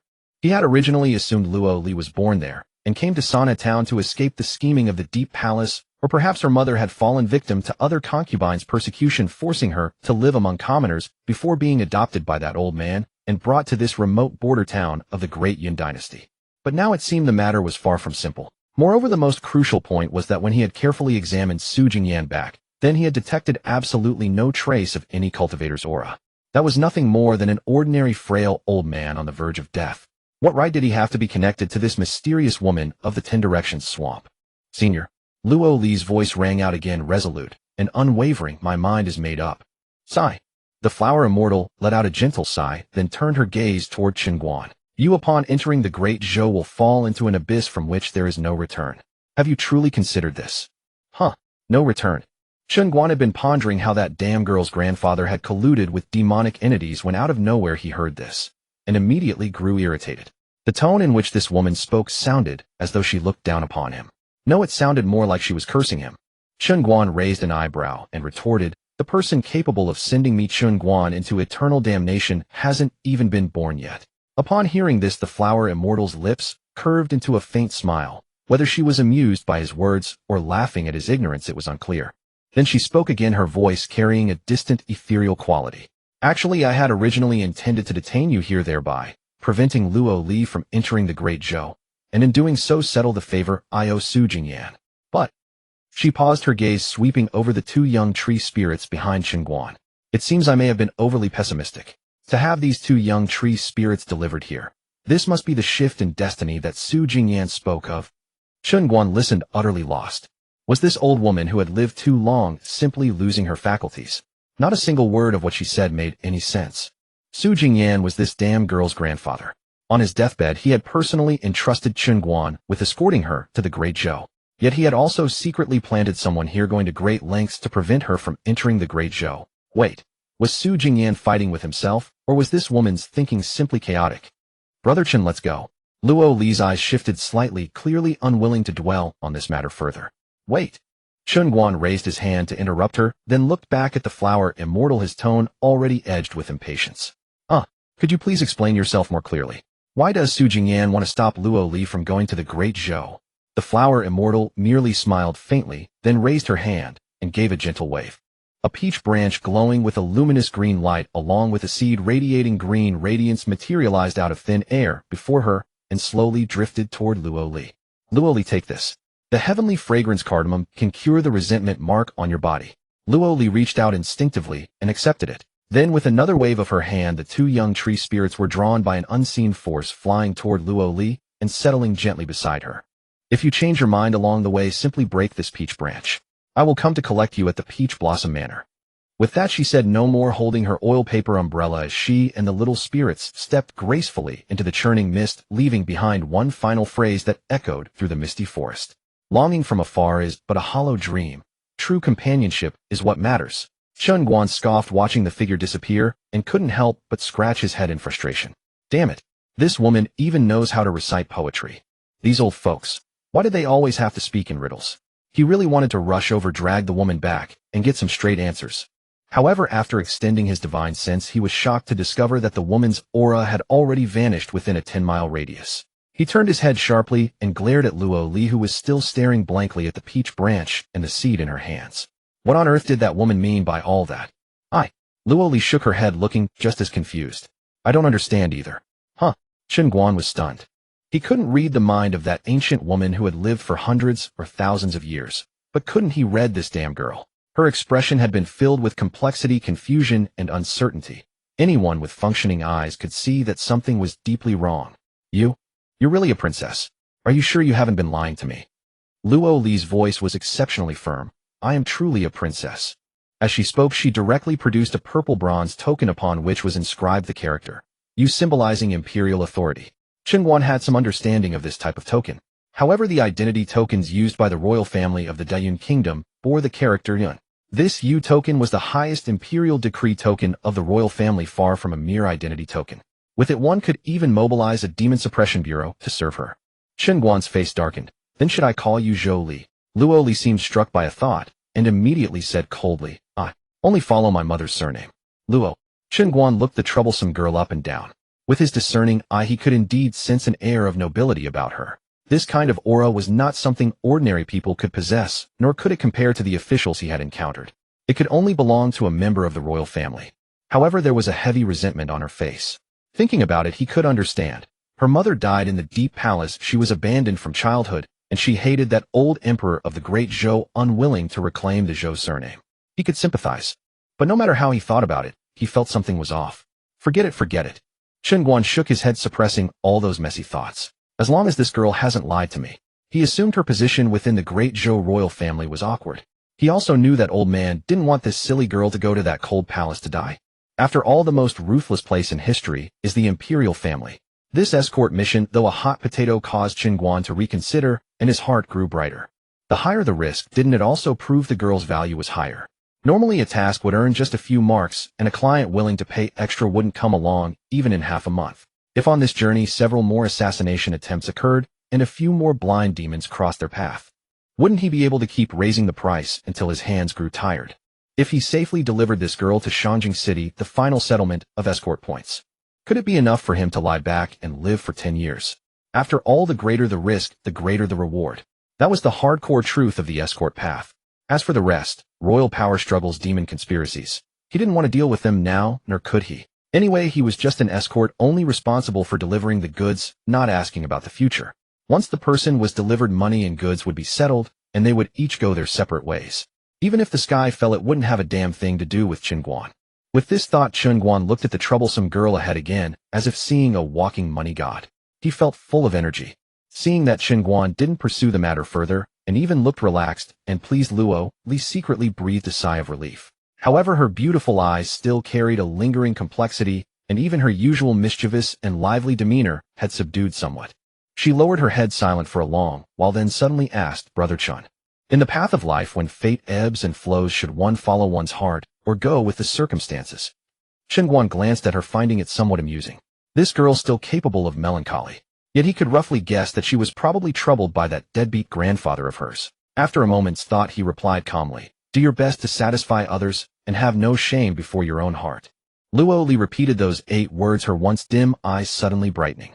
"Brother Chen, have you studied?" "No," Chen Guan answered bluntly. Luo Li frowned, looking at him in surprise, and her lively spirit surged back.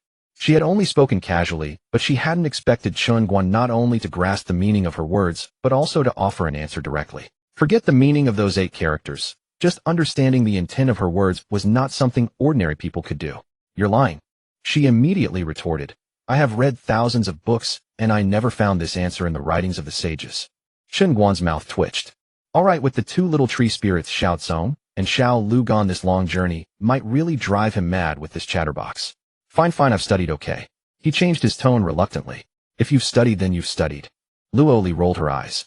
She knew that Chen Guan, born in a small place like Sana Town, was unlikely to have had much education. But the steady composure and infallible strategy he had displayed along the way, along with the occasional insights far beyond ordinary people, all told her that this was no ordinary rustic villager. Could he be like me? Yeah. For some reason, this thought crossing her mind made her develop a deep curiosity about this somewhat unkempt man. Boom.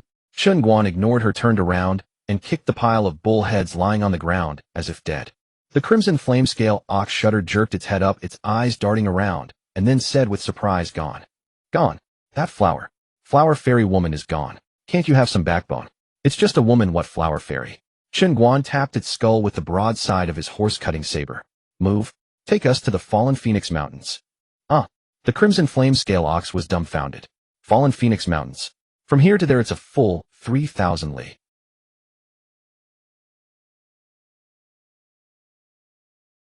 Your choice: either become my drinking snack right now, or stay here and wait to be taken as fertilizer by that crazy woman. I choose the drinking snack. No, I want to be fertilizer. No. The crimson flame scale ox was so scared it stammered, not daring to haggle with Chen Guan anymore, and scrambled to its feet. Then it turned around and bolted toward the Fallen Phoenix Mountains at full speed. Seeing that Chen Guan didn't hit its head with the saber again, it realized it had guessed the right answer once more. 5 days passed in a flash. The crimson flame scale ox had visibly lost a full circle of flesh, its thigh muscles solid, and even showing scales of muscle lines. To shake off any possible tails, Chen Guan had it zigzag through the vast swamps, turning the 3,000 li journey into a circuitous 4,000 li. For 10 days and nights the ox never stopped. Even Luo Li, sitting on its back, looked haggard with dark circles under her eyes. Yet strangely, Chen Guan's mood had improved greatly compared to before. His face, as dark as the bottom of a pot, finally showed some other color. Occasionally he would chat and joke with Luo Li. It wasn't that his nature had changed, rather in his heart this little princess was now a handsome money god. One doesn't scowl at a money god. Old ox, faster. Chen Guan stood atop the ox's head, the heavy horse-cutting saber on his shoulder, watching the swamp recede rapidly before him in high spirits. This dumb ox had actually gained unexpected benefits, thoroughly training its stamina. Where it could barely run 300 li a day, now it could manage 1,000 li without panting. With such speed, he was almost reluctant to let it go. The crimson flame scale ox charging ahead happened to catch a glimpse of Chen Guan's reluctant expression. Its massive ox heart skipped a beat. All these days it had run itself ragged for what? Just to please this lord and earn its freedom. But that look in his eyes. It seemed like he was getting attached to riding it. Chirp, chirp. It raised its head to the sky, then quickly changed the subject. Master, there's a stupid bird up there that's been following us for 3 days and nights. My. Chen Guan was startled. These days he was either lying on the ox's back resting, or bickering with Luo Li, so he hadn't noticed anything in the sky. He looked up at the large bird in the sky, but sensed no demonic aura. Then he glanced down at the cowardly ox beneath him. Could it be? Worried that this dumb ox would compete for its territory. Whatever, they were about to leave the demon's domain. The crimson flame scale ox's hooves flew across the swamp, stirring up a wind filled with a murky smell, the surrounding waters turning into blurred reflections. Soon the outline of a continuous mountain range gradually sharpened in Chen Guan and Luo Li's eyes. The sticky foul odor they had endured for 10 days was slowly replaced by a dry woody scent. Phew. No more of that awful smell. Luo Li stretched, arching her back, then glanced secretly at Chen Guan only to find him staring blankly at the sky, oblivious to her charms. The crimson flame scale ox gradually slowed down. Not that it was lazy, but the ground beneath had changed from muddy swamp to a rocky, thorny mountain path, making speed impossible. All right, we'll stop here. At that moment, Chen Guan suddenly rose from the bull's back. Huh. Master, aren't you letting me see you out of the Luofeng Mountains? The crimson flame scale bull asked, politely turning its head. SSS. Chen Guan stroked his chin, drawing out the tone. Since you're being so courteous then. Ha. That is, master, I was joking. The crimson flame scale bull shuddered in fright, and quickly corrected itself. We demons cannot casually step out of the Shifang swamp. That would break the rules. Cowards. Chen Guan glared at it. After a moment, the crimson flame scale bull obediently came to a halt. Chen Guan, accompanied by Luo Li, lightly leaped down from the bull's back. That's it, go back. Thank you for the journey. It's my duty, my duty. The crimson flame scale bull felt as though it had been granted a reprieve and slowly turned around. It first cautiously ran a short distance, then couldn't resist looking back. Seeing that Chen Guan had no intention of making it a snack, it quickened its pace. After running far away, it glanced back again. It saw Chen Guan already facing away from it, walking ahead of Luo Li toward that mountain range. Only then did it completely relax and immediately gallop away. With a whoosh, it kicked up a cloud of dust and disappeared in an instant, more than 10 times faster than when it had arrived. Watching its cowardly display, Chen Guan's lips twitched involuntarily. He had known all along that this fool had been holding back half its strength the entire journey, reserved for escape. The crimson flame scale bull, after all, was a demon king with considerable power. In the Shifang swamp, the title of demon king was not measured purely by strength alone, but required controlling a territory and commanding a group of subordinates. A demon king who could raise an arm and have followers rally to its call was far more formidable than those solitary wild demons. Yet this fellow, when Chen Guan had first encountered it, was nothing but a lone commander. At first, Chen Guan had assumed it was too powerful to bother recruiting subordinates. But later he realized this guy was simply too cowardly. Being a lone commander meant one bull could eat its fill, and the whole family wouldn't go hungry with no ties to worry about, making it easier to flee and hide. If it had been able to rally followers back, then it absolutely would not have fallen in 3 seconds. Bang! Luo Li, who had been looking around distractedly behind, suddenly crashed into a wall of flesh and was bounced right back. She cupped her aching forehead with both hands and looked up to find that Chen Guan, who had been walking ahead, had stopped without warning. What are you doing? Luo Li, clutching the large bump on her forehead, wore a deeply resentful expression. Demon energy. Chen Guan's face, which had only recently relaxed, immediately grew grave. His gaze fixed on the silent jungle ahead as the heavy horse-cutting saber on his shoulder slowly slid from its sheath. Luo Li instantly sensed something was wrong and quickly fell silent, obediently hiding behind Chen Guan. Rustle, rustle. From the silent jungle ahead came the sound of dry branches and leaves being crushed underfoot. Chen Guan narrowed his eyes and gazed toward the direction of the noise. Behind those towering ancient trees in the distance, figures emerged dimly. The people varied in height and build, dressed in an eclectic mix of clothing, both men and women. The men were all burly and robust, while the women were mostly slim and graceful. Could this be a group of demons? Chen Guan's brows furrowed slightly. Good dogs don't block the path. What are you doing blocking the way? You. The lead woman, her face partially veiled, frowned upon hearing Chen Guan's blunt remark. But when her gaze fell upon Luo Li behind Chen Guan, she forcibly suppressed the anger rising in her heart. Escort Chen, our target is not you. Please step aside. My. Chen Guan was taken aback. All along this journey, it had only been Luo Li he knew. How had a bunch of demons suddenly appeared who knew him? His gaze shot like lightning, swiftly scanning the 9 figures before him. These 9 individuals, without exception, were all demons in human form.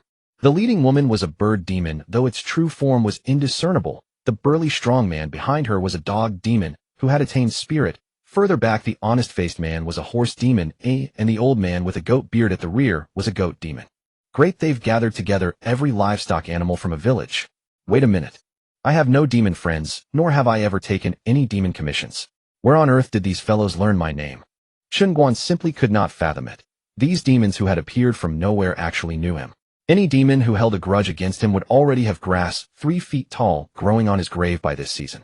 Luo Li looked at the group before her with a tense expression, though the naive panic from before was gone. She wore a grave look, instead her gaze vigilantly fixed on the people ahead, as if pondering something. You don't need to guess.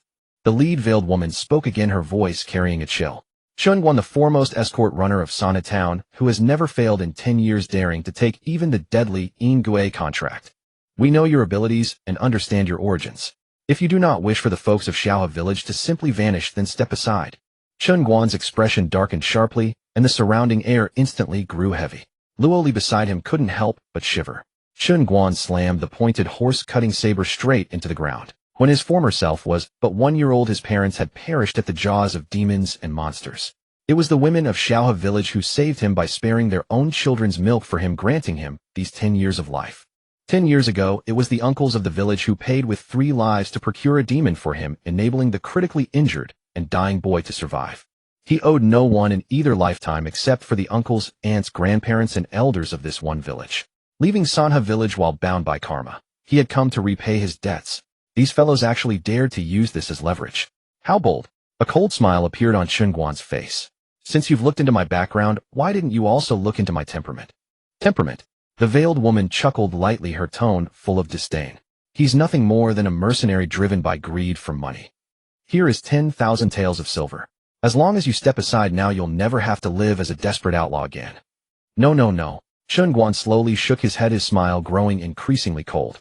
Being greedy for money is merely my hobby, not my temper. The moment those words left his lips, a bone-chilling, killing intent erupted from his body, instantly enveloping the 9 demons ahead. Remember, the greatest temper I have in this life is. He spoke each word deliberately, his voice radiating an extreme, killing intent. Anyone who dares to threaten me will pay the most devastating price of their lifetime for the choice they made. And this matter will be the last mistake they ever make in their life. The instant those words fell, clang. The heavy horse-cutting saber embedded in the ground instantly flew from its sheath, its metallic hum ringing through the forest. He suddenly remembered he had forgotten something. Then he sharply turned his head toward Luo Li. Luo Li's heart tightened, and she quickly said, Aye. I'll pay more. Ding. Successfully extorted more money. Mission escort point reward, increased 10 escort mission. Protect Luo Li to the Grand Preceptor's mansion in Shanjing City de Zhou. Current mission reward escort points 291. Hearing pay more, the woman's brows knitted together, and she immediately said, Escort Chen, as long as you step aside, I can also pay more. You can only add a plus sign heading to the underworld. Chen Guan spat out those words. His figure moved. The bull demon behind the woman, seeing this, immediately stepped forward, pressed its massive palms together at its chest, and emitted a low roar from its mouth. Mountain-toppling headbutt. Veins bulged on his forehead as a giant bull-head phantom, solid and tangible, materialized out of thin air. The phantom bull, with a pair of horns glowing with eerie light, charged straight toward Chen Guan. Bang! A blade light struck down from above. The phantom, having flown only a zhang away, exploded on impact, dissolving into countless light particles that radiated outward with tremendous force. In the blink of an eye, it crushed all flora and trees within a 10-meter radius into powder. Chen Guan narrowed his eyes. This demon is indeed different from those ordinary demons who act purely on instinct. Ordinary demons may possess a spark of sentience, but they rely primarily on brute strength and the racial gifts inherited through their bloodline. Take that flame-scaled bull from earlier. Its innate divine ability was the pair of horn-like weapons upon its head, capable of unleashing torrents of fierce fire. That foolish beast had attempted to ambush me with a fireball. In a fit of rage, I tore those very weapons of its livelihood right off its head on the spot. However, spirits are a completely different matter. Though their physical bodies may not rival the raw ferocity of demons, they possess the ability to unleash an endless array of demonic arts. Just like this bull spirit, which unleashed a particularly formidable Dharma projection demonic art. This was the first time I had ever encountered a spirit capable of launching offensive spells. Attack! Upon realizing her initial strike had failed, the lead bird spirit woman's gaze shifted to Luo Li behind Chen Guan, and her eyes turned suddenly cold. No quarter. As her voice fell, the 8 figures behind her simultaneously surged with demonic energy, their forms vanishing like phantoms in the blink of an eye. The next moment, they reappeared silently behind Chen Guan, but rather than striking him, all their gazes locked onto Luo Li. Withered claws like tree branches, fangs gleaming with cold light, and hooves sharp as iron hooks, all surged toward the vital points at Luo Li's back. Though startled, Luo Li did not lose her composure. As the spirits pounced upon her, she immediately pressed herself against Chen Guan's back. Chen Guan's brows knitted together, and a cold glare erupted from his eyes. He wasted no words, and with a thought activated his techniques. Open path / activated blade attack power increased by 100. Mountain cleaving / activated ignores 50 of enemy defense. Chen Guan let out a fierce cry, and the heavy blade of his horse-cutting saber trembled violently, emitting a piercing metallic screech. Shing! A tragic arc of blade light flashed across the air. The lead goat-bearded old man's eyes snapped rigid, as though frozen by some binding spell, his body locking in place. The next moment, a thread-thin red line suddenly appeared around its neck. Then, without warning, its head rolled cleanly from its shoulders and hit the ground with a heavy thud. A demonic glow flickered across the severed head, rolling on the ground, instantly transforming into a blood-soaked goat head. Meanwhile, its headless body swayed twice before crashing down with a thunderous boom, revealing its true goat form. In the distance, the masked woman's pupils contracted. What a swift blade! She had known Chen Guan possessed a formidable quick-strike technique, but she had not expected it to be nearly this fast. Even without expending true qi, he had rendered a Tongshuan-level opponent completely defenseless. The remaining 6 spirits around them froze mid-motion, clearly realizing that Chen Guan's cultivation far exceeded their expectations. Chen Guan's horse-cutting saber did not pause. He followed with a horizontal slash, and a chilling flash of cold light cut through the air. Watch out! But it was already too late. With a slicing sound, a massive head soared into the sky. A demonic glow flashed. It was the head of the bull spirit from just moments before. Luo Li witnessed this gruesome scene, but this time she did not panic or scream. Instead, a look of gravity crossed her face as her beautiful eyes peered past Chen Guan's broad shoulders, fixated on the masked woman in the distance. For some reason, those eyes filled her with an inexplicable sense of familiarity. Having lost 2 of her generals, the masked woman showed no anger. Instead, an inexpressible sorrow flickered in her eyes.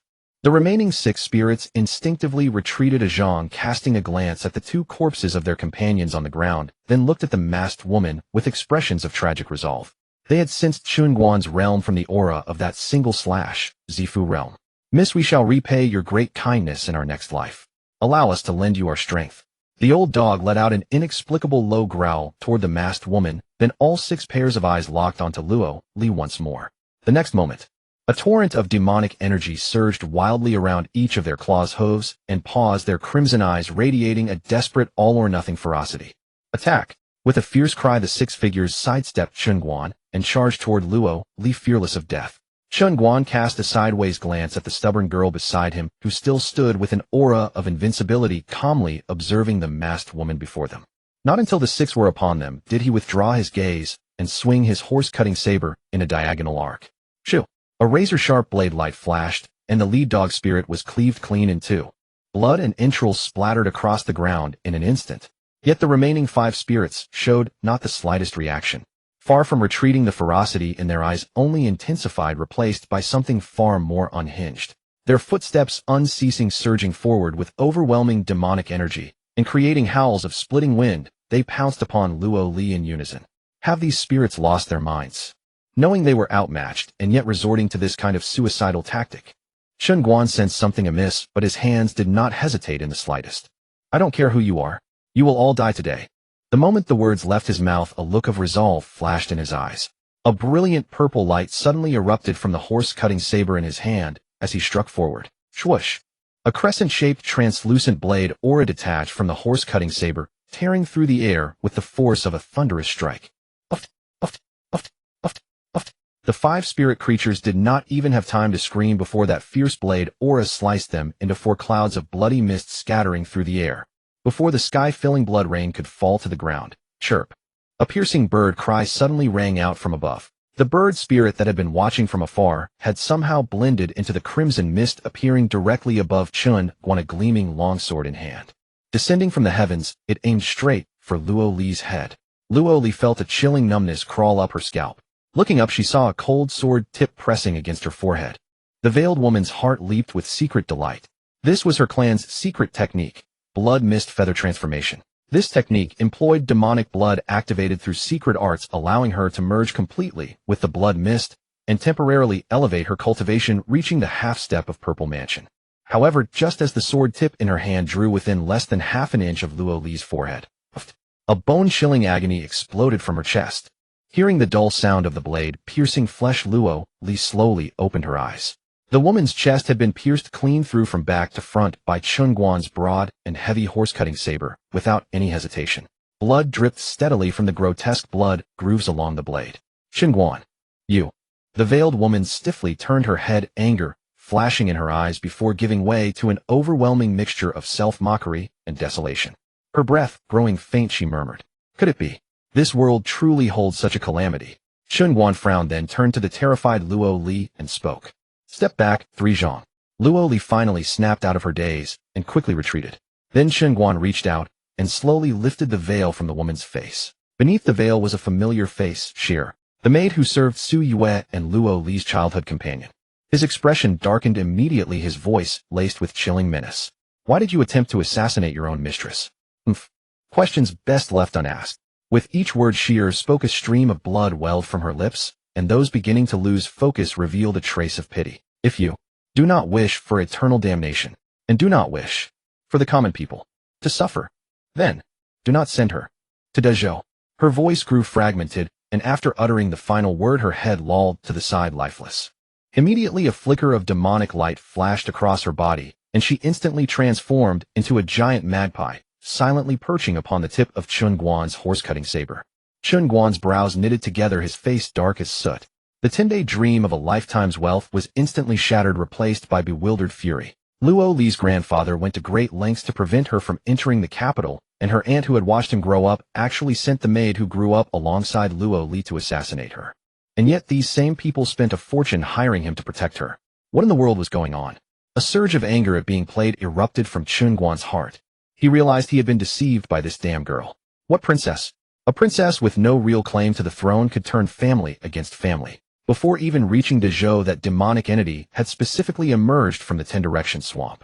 A 50-year promise brought the flower fairy out of her sealed realm personally to take her away. And after just one encounter, the old locust demon was willing to die for her. He had originally intended not to ask questions, not to meddle, and simply deliver her to the capital. But now he realized that without understanding the truth, he might not only suffer enormous losses, but could also die foolishly on this escort mission. Chen Guan turned sharply and looked at Luo Li. The next moment his figure flashed, and he appeared directly in front of her. His large hand reached out, showing no mercy whatsoever, and grabbed Luo Li by her slender throat, lifting her completely off the ground and suspending her in the air. Cough. Wheeze. Wheeze. Luo Li's delicate face flushed red. Her feet kicked uselessly in the air, her hands beating against Chen Guan's arm, desperate whimpers escaping her lips. Yet Chen Guan showed no mercy. He simply held her there, his gaze locked onto hers, as if trying to pierce through her very soul. A few seconds later he spoke coldly, his voice devoid of any warmth. "Who are you really?" Cough. Cough, cough, cough. Luo Li clawed at Chen Guan's arm, choking and unable to speak. Chen Guan simply dropped the damn girl to the ground. Luo Li lay on the ground for a long while, slowly catching her breath. She raised her tear-streaked face and looked at Chen Guan with pure terror. Cough. I already told you who I am." Chen Guan's mouth twitched violently. This little brat. Even at this point she was still putting on an act for him.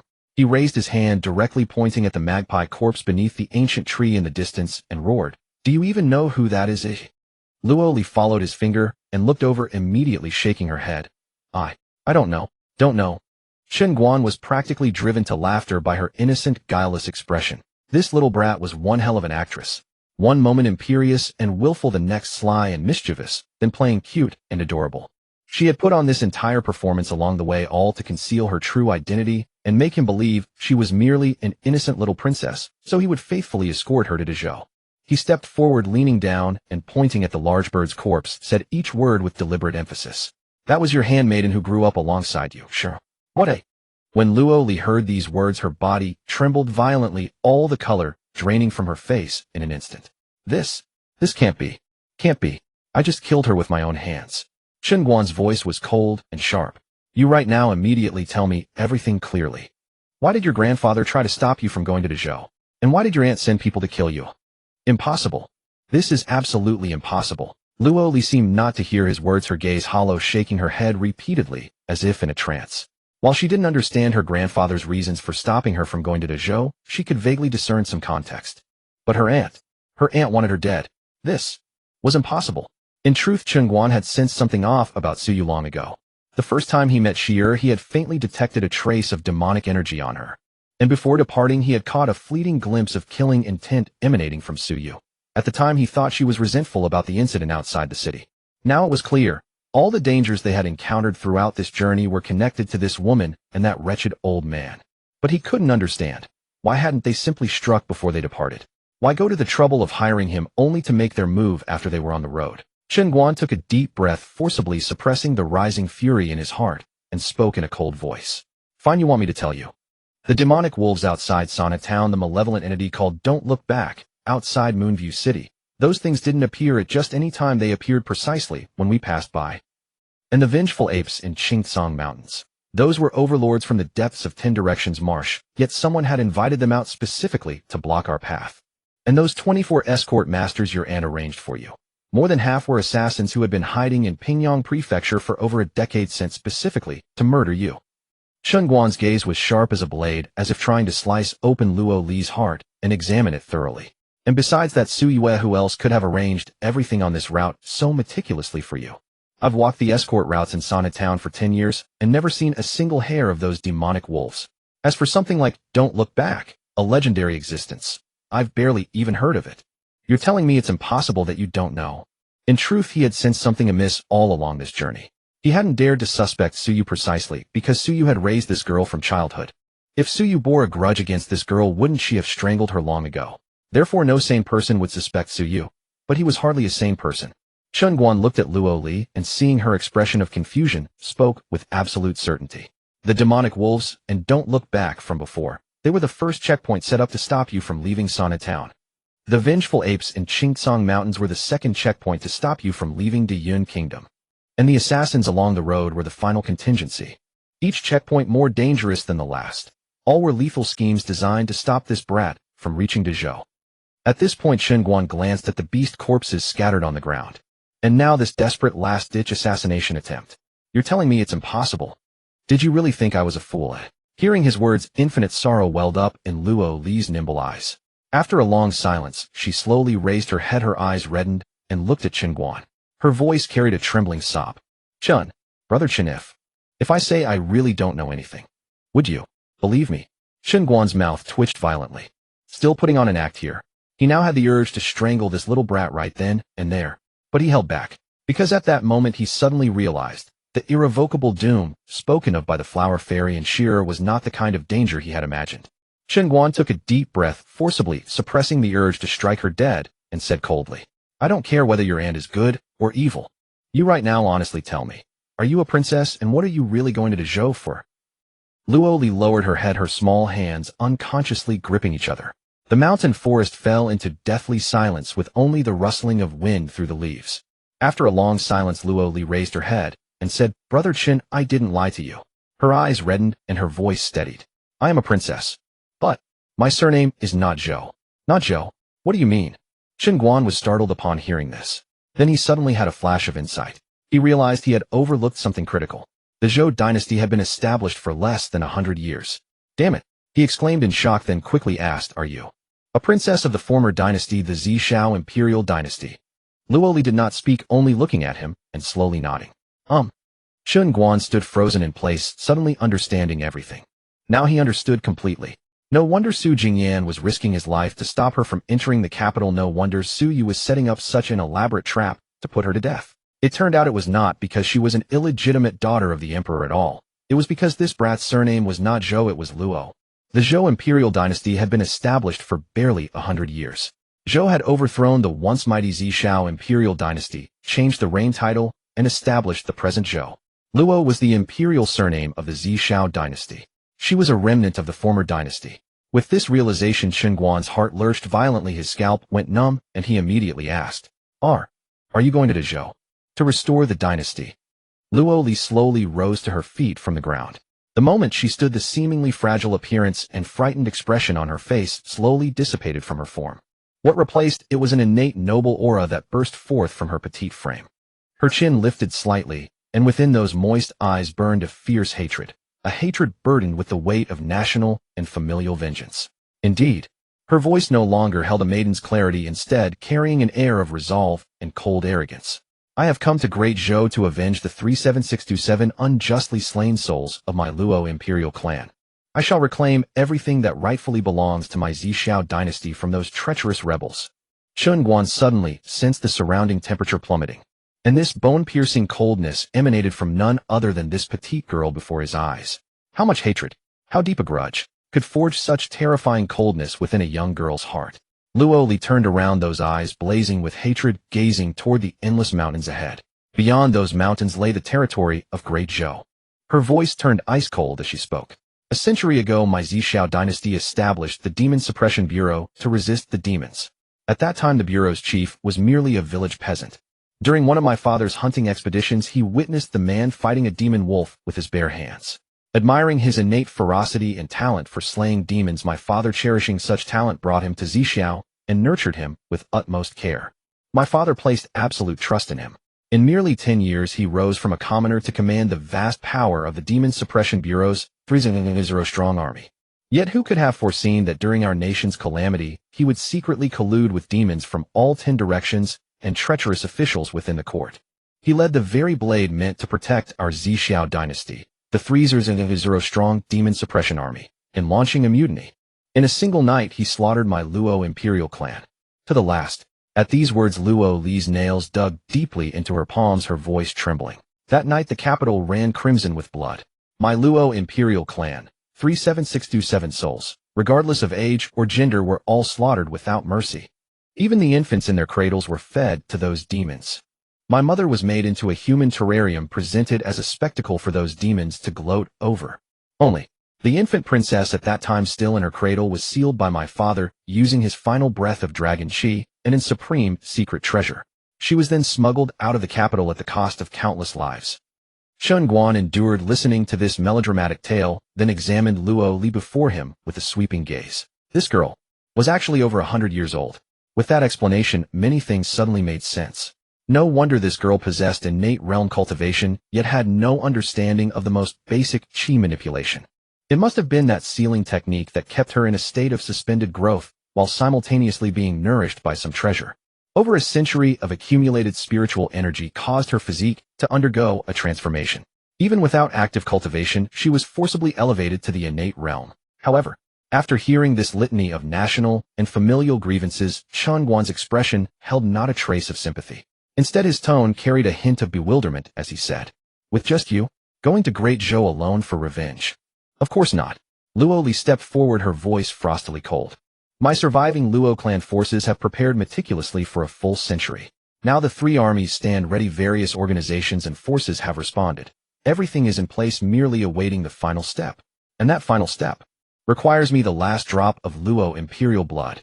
She slowly turned her body, those eyes blazing like flames, gazing at Chen Guan, her expression tinged with complexity. "Brother Chen, I never intended to reveal my true identity to you, only to spare you from karmic entanglement. Once we reached Great Zhou's territory, I planned to let you leave on your own. But now..." She did not finish her words, yet her tone made it clear. Knowing her identity meant stepping into this quagmire. Chen Guan cast her a sidelong glance. He understood. This girl feared that once they arrived at Great Zhou, those receiving her would eliminate him to keep the secret. But it wasn't as if he was willing to continue escorting her. After all, any fool could see the real dangers on this journey had yet to begin. This Deathwish girl was going to Great Zhou to rebel. It had absolutely nothing to do with Great Cloud Dynasty. Even if Great Cloud Dynasty learned of it, they would probably applaud rather than object. But if he arrived in Great Zhou, the situation would be entirely different. How could the Great Zhou Emperor possibly allow his enemies to waltz in without taking action? He had thought at most he was entangled in some power struggle between nobles over succession. Who could have imagined? This was directly joining a rebellion. Rebellion. Chen Guan froze again, a sudden flash crossing his mind. The words the Peach Blossom Immortal had spoken. "This journey will bring you inevitable doom." And Shier's final words before death. "If you don't wish for inevitable doom, for the mortals to be plunged into suffering." He suddenly understood what inevitable doom meant to them. If he truly delivered this girl safely to Great Zhou, allowing her to unite with the remnants of the former dynasty for rebellion, wouldn't that be personally orchestrating a war that would annihilate nations? After all, an imperial dynasty represents far more than supreme power. It is the guardian protecting a realm's safety and the force suppressing demons across the land. Once Great Zhou fell into civil war and turmoil because of Luo Li, the great demons and demon kings sealed throughout the land would surely seize the opportunity to rise, ravaging the mortal world. By then, thousands of miles of scorched earth, refugees fleeing in all directions, bones scattered across wilderness. The mortal realm would become a purgatory, and Chen Guan would undoubtedly become the chief culprit, a traitor condemned for 10,000 generations. This scene had played out countless times among these dynasties surrounding the 10 Directions Marsh. His parents had perished in exactly such chaos 20 years ago when the Great Cloud Emperor ascended the throne. The turmoil triggered by several princes' opposition allowed the sealed great demons and demon kings to break free, and demons, devils, spirits, and wraiths ran rampant across the land. Half of Shaohel village died that day, and his parents were among them. With this thought, Chen Guan drew a deep breath. He had spent half his life painstakingly adhering to his principles as an escort in this chaotic world. And yet he would ultimately walk this treacherous path, becoming the one who ignited war across the land and earned eternal infamy. Wasn't this precisely inevitable doom? However, this wasn't even the most infuriating part. The most infuriating thing was, why had that dead man Su Jingyan framed him? Chen Guan's face darkened as he coldly asked, why would your grandfather and your aunt try to stop you from going to Great Zhou? Their own granddaughter and niece were attempting to restore the dynasty, yet instead of supporting her with all their might, they actively worked against her at every turn. How could they betray their own blood? He refused to believe these two had lost their minds. Hearing this question, confusion flickered across Luo Li's eyes. I don't know either. According to the original plan to avoid drawing attention and conceal our identity, my grandfather and aunt were supposed to escort me to the Zhou to meet my uncle and the others. But grandfather suddenly passed away from illness, and my aunt claimed she had urgent business she couldn't leave behind. In the end, I had to travel alone. Chen Guan's face immediately darkened. Were they out of their minds, or deliberately making excuses to bow out and hand this ticking time bomb to him, forcing him to become a villain condemned for eternity? Luo Li acutely noticed the change in his expression and immediately spoke up. Brother Chen, if you wish to withdraw now, I can pay you the full escort fee. You only need to deliver me to Yulin City at the end of Luofeng mountain range. Chen Guan burst out laughing in exasperation. I've already been forcefully dragged into this mess by that damned ghost of your grandfather, and the money hasn't even arrived yet. You want to kick me out? Startled by his sudden roar, Luo Li shrank back slightly. Brother Chen, I can give you all the silver I have. Chen Guan glowered, sizing up that little wretch repeatedly. The more he looked, the angrier he became. What he wanted was silver, obviously. He thought this was a succession struggle, at least worth 1,000 system experience points. But now, damn it, how did he not see that this wretch was a survivor of Dezhou? He had always had absolute confidence in his own judgment. Wait, he suddenly thought of that ghost, Su Jingyan. Recalling his past dealings with him, Su Jingyan happened to appear in Sana Town the very year Chen Guan embarked on his escort warrior path. There was an unwritten rule in the escort guild. The first 3 escort missions were considered a novice's assessment. Only by passing could one register formally at the county office and obtain an escort warrior identity token. And his first 3 jobs as an escort were all tasks dispatched by Su Manor. Originally, none of this was unusual. But when connected to the present situation, something felt off. Could it be that old villain had been setting up this game 10 years ago? He suddenly remembered the day he first met Su Jingyan in Sana Town. The old man coughed like a broken bellows, yet his eyes gleamed terrifyingly bright. At the time, Chen Guan thought it was a deathbed radiance. Now thinking back, it wasn't that his judgment was poor, but that he had fallen into a trap from the very beginning. Chen Guan's heart chilled. He directly asked, before you came looking for me to escort, you had your grandfather met with other escort warriors? Puzzled by this question, Luo Li still honestly answered. He visited 9 escort warriors in total. Brother Chen, you are the 10th.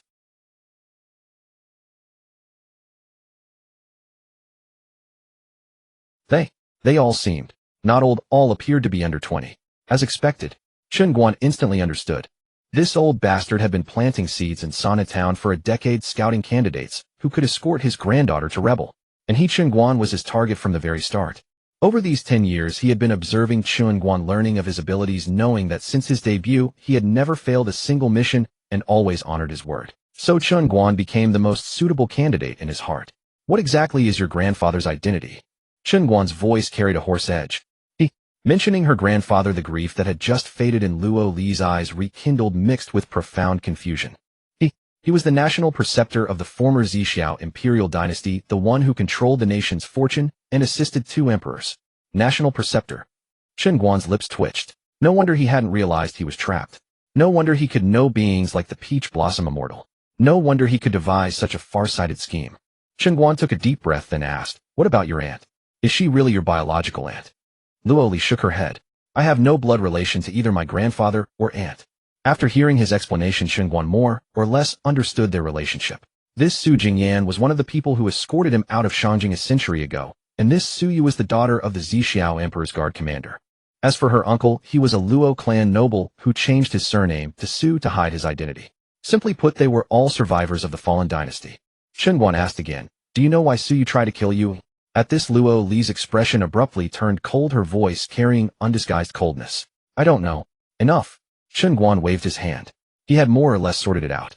That damned ghost of a grandfather probably never agreed with Luo Li going to Dezhou to restore the kingdom and send herself to death. So he left a contingency plan. And this backup plan was the Peach Blossom Immortal. However, he sensed this schemer wouldn't have just this simple a move. It didn't match the style of a national preceptor who could assist two emperors. Chen Guan thought for a moment, a guess forming in his mind. This Peach Blossom Immortal's role was likely not for Luo Li, but to test his abilities. Because he remembered what the Peach Blossom Immortal once said. "You must be the variable Su Jingyan spoke of." At the time, he didn't understand this meaning. Now looking back, that old villain most likely used her to test whether he was the variable he had been searching for over the past decade. As for her Aunt Su Yue, he was completely at a loss. She had painstakingly raised this girl for over a decade, yet buried assassins like Li Fei nearby. She could even mobilize the king of 10,000 sloughs and arrange, do not look back, to assassinate Luo Li. If she had allied with the Dezhou Emperor, it would make sense given the Emperor's habit of consorting with demonic entities. But Chen Guan still felt something was off. If Su Yu had truly aligned with the Dezhou Emperor, why not act when the girl was a child? Why wait until she left Sanhe town to make her move? Could it be the money wasn't enough? Luo Li glanced at him standing aside, without speaking, only a trace of reluctance flickering in her eyes accompanied by a hint of hope. After some thought, Chen Guan still couldn't figure out which side Su Yu was on. So alone he hoisted the heavy horse-cutting saber onto his shoulder and silently walked to sit on a boulder at the forest's edge. Chen Guan shook off his tangled thoughts, raised his head, and gazed at the endless dark mountains stretching before him, feeling that the path ahead was shrouded in dark clouds. If he gave up now, he would need to dig up that dead old man and have him cancel this escort. That wasn't the problem. The problem was his 10-year-old rule would be broken. But escorting this wretch to Dezhou would mean enduring eternal infamy.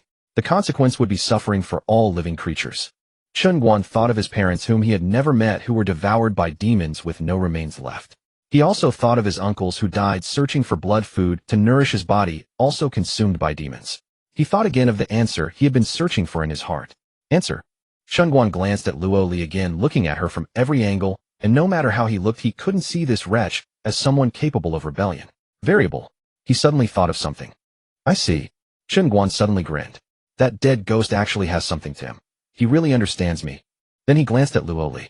"Fine. You want to rebel, is that it? Then I'll personally see you to your rebellion." Luo Li watched him, muttering to himself, and after a moment of silence, she walked over gracefully.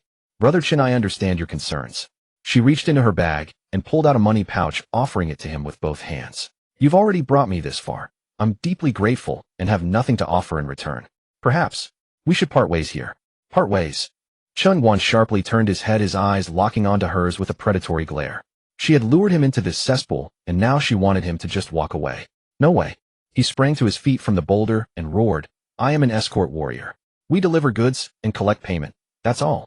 Everything else is none of my business. Let's go to Dezhou. I'll see you through your rebellion." But then he looked at Luo Li and said in a deep voice, "However, the price goes up." Luo Li was stunned for a moment, her eyes welling up. Whether from emotion or gratitude, she couldn't tell. She quickly composed herself and pulled a silver ingot from the pouch. "Brother Chen, I'll give you more once we enter Dezhou." Only now did she fully understand her grandfather's words, "If a man is motivated by greed, he will not betray you." Indeed, with enough silver, even the deepest dragon pool or fiercest tiger den would not deter him. But as she studied Chen Guan's face more carefully, she saw not greed in his eyes, but something resolute. Something she could not quite name. "Oh, 20 taels." Chen Guan glanced at the silver bracelet on her wrist and took the money without hesitation. "Generous." Ding. Price negotiation successful. Mission escort points increased 10. Escort mission safeguard Luo Li to the capital of Dezhou residence of the Grand Tutor. Current mission reward 320 escort points. As his words faded, Chen Guan stowed the silver ingot, hoisted his horse-cutting saber back over his shoulder, and strode forward into the dense forest ahead, without looking back, his silhouette framed by the cold evening sunset. He suddenly realized, by letting go of grand ideals and the suffering of the world, and simply being an escort, he felt utterly light and free. Exactly. He was just a lowly escort now. What did the collapse of the world and the hardships of the people have to do with him? He wasn't the father of the Dezhou emperor. He wasn't a sage. Why overthink things? Royal power, wealth, glory, none of it concerned him. Let them fight their battles, he would mind his own deliveries. Just don't bother him. Luo Li was caught off guard by his sudden transformation. Then the icy, imperious aura that had surrounded her vanished, replaced by a genuine smile of relief. She lifted her skirt and hurried to catch up. Stay away from me. Chen Guan whirled around and shot her a fierce glare. He noticed that whenever she drew near, a strange ache stirred in his conscience. But Luo Li acted as though she hadn't heard him, pressing her lips together and stubbornly following in his footsteps. Chen Guan said nothing more, simply shouldering his horse-cutting saber and walking through the ancient shadowy forest in silence. The two of them walked on, one behind the other, never stopping, even as night fell deep. Along the way, any demon or monster foolish enough to block their path was mercilessly obliterated by his heavy saber, exploding into a mist of blood, with not even a whole corpse left behind. Luo Li noticed that he had changed. He was more ruthless than before, silent, striking, without warning, aiming for instant kills. Yet he also seemed purer, more steadfast in his so-called escort code. She couldn't say whether this was for better or worse. But she knew that beneath his cold exterior he still carried within him the spirit of a true warrior and the weight of human affection. This confirmed her grandfather's words, that only a truly ruthless person could help her enter Dezhou. But she now understood that her grandfather's notion of ruthlessness was not what she had imagined. It was about unwavering adherence to principle, unshaken by the tides of fate, governed not by emotion, but by an unyielding code. She also knew that the road ahead for Chen Guan was no longer just another escort job. It was his own code of honor. "Brother Chen, I only hope you won't try to stop me," she murmured to herself. She was the last drop of royal blood from the Zixiao dynasty. No matter how unwilling or helpless she felt, this mountain-heavy mission was hers alone to bear. They walked until dawn, covering 200 li of mountain terrain. Finally, on the distant horizon, the outlines of sparse towns began to appear. Chen Guan glanced back and noticed the girl's face had gone pale, her lips devoid of any color. Frowning, he finally stopped and turned into the nearby brush. Soon he emerged carrying a plump wild rabbit weighing over 10 jin. Moments later, the rich aroma of roasting meat drifted through the forest. He tore off a golden oil glistening leg and walked over to Luo Li, offering it to her, while coldly uttering 4 words. 20 taels. Luo Li shot him an irritated glare, but obediently produced 2 taels of silver coins, placed them in his hand, and then took the rabbit leg, devouring it without any pretense of grace. Seeing the gleaming silver in his hand, Chen Guan's expression softened slightly.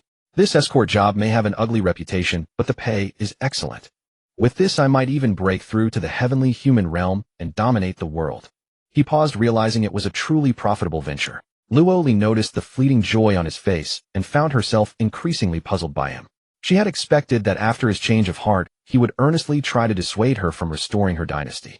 Yet the entire night had passed, and aside from killing demons, he hadn't uttered a single word about it. She couldn't help but speak up.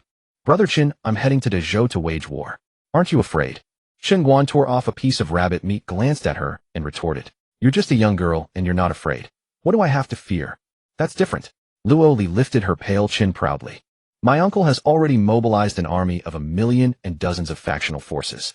The moment I arrive at the capital of Dezhou, I will raise the banner of rebellion." Chen Guan froze mid-bite, his mind racing with curses. 1,000,000-strong army. These were likely just the vanguard. Who knew how many hidden cards these remnants of the fallen dynasty had amassed over the past century? Chen Guan almost regretted his impulsive decision from yesterday. Forget it. He was merely a courier, not a saint, who saved the suffering. Let them fight however they wanted. As long as he delivered this troublesome girl safely to Shangjing City, even if the sky fell, it had nothing to do with him. After they finished eating, Chen Guan, acting out of kindness, allowed this calamity to rest for 2 hours before descending the mountain, lest someone block them at the foot and leave them too exhausted to flee. He found a wind-sheltered spot to sit, willed his mind to move, and opened the system panel visible only to him. Biao Rin Chen Guan. Realm Zifu, Realm 1500. Qi and Blood LV4, 320-1000. Physique LV5, 150,500. Permanent right-of-way affixes. Road opening / attack blade attack power increased by 100. Mountain severing / blade art ignores 50 of enemy defense. Decapitation strike blade art infuses the blade with true intent, 10 chance to trigger instant kill ignoring realm and forcibly severing the enemy's head. 1,000-mile divine sprint movement no speed penalty from weight, base movement speed increased by 100. Inch abyss thrust movement within line of sight ignores enemy blockade to instantly thrust 3 feet behind the employer or an enemy. Night phantom cunning step movement. Limited time right-of-way affixes. Escort's golden body defense activates when the employer is within 10 meters of the host, grants 30 seconds of invincibility. Evil repelling defense invulnerable to all evil influences for 1 minute. Heart guard defense fortifies the body and mind immune to external disturbances pacifies all evil lasts 3 minutes. Chen Guan glanced at all the resources he had accumulated over the years. His system rewards mainly consisted of realm upgrades and drawing right-of-way affixes. The affixes were divided into 2 types, permanent and limited time. As the name implied, permanent affixes could be reused indefinitely, while limited time affixes were one-time consumables that vanished after use. These were all painstakingly acquired over the years through countless escort missions drawn from the system. He had accumulated 6 permanent affixes and a full 10 limited time ones. They were mainly divided into 3 categories: blade, arts, movement techniques, and defensive skills. Of course, he had also drawn some affixes related to swordsmanship and fist techniques, but he disliked close combat and had no interest in wielding a light sword, so he had those useless affixes recombined. 3 affixes of the same type could be fused into a brand new affix with the properties and effects of the new affix determined purely by luck. Chen Guan carefully inventoried his assets. He realized that at his current realm many of the movement and defensive affixes were redundant, even somewhat useless. For instance, one limited-time affix called Blood-Burning Explosive Charge. Its effect ignite your own blood essence, erupting at 10 times your maximum speed, like a wild bull bursting from its pen, forcibly shattering an encirclement formation and dragging someone out, lasting 5 seconds. This thing, to put it bluntly, was a burst skill. When used at a lower realm, it might catch an enemy off guard. But with his current Zifu realm cultivation across the entire Great Zhou, there were probably few who could force him to resort to such a life-risking eruption. If he truly encountered an opponent of that level, using such a reckless charging skill would be no different from seeking death. Accompanying this dead girl to revel in the Great Zhou, the road ahead is uncertain. I must not be careless. After thinking it over, Chen Guan directly singled out the somewhat outdated permanent affixes 1,000-mile divine sprint and night phantom cunning step. From the 10 limited-time affixes, he carefully selected 7, leaving only Escort's golden body and heart guard as trump cards to protect his life in critical moments. He could only hope to scrape together a few more trump cards to make this journey a little easier. After all, the sooner he arrived, the sooner he could take on another job. He looked at the 9 selected affixes before him and rubbed his hands together. For him, the happiest moments in life were the blind box-style affix fusions. Without hesitation, he willed it. Fusion. Obtain the following new affixes. Culinary Mastery permanent effect increases the hunger resistance efficiency of any cooked dish by 50. 100 Poisons immunity limited time effect nullifies any single toxin. Utmost affinity limited time effect within 3 days. All demons and evil spirits will have their affinity toward you increased by 50. Are you kidding me? Chen Guan's face darkened instantly as he stared at the 3 brand new affixes on the screen. 9 affixes, and he only got these 3 useless things. He turned his head and looked at Luo Li, who was sleeping like a log on a distant boulder. He was furious.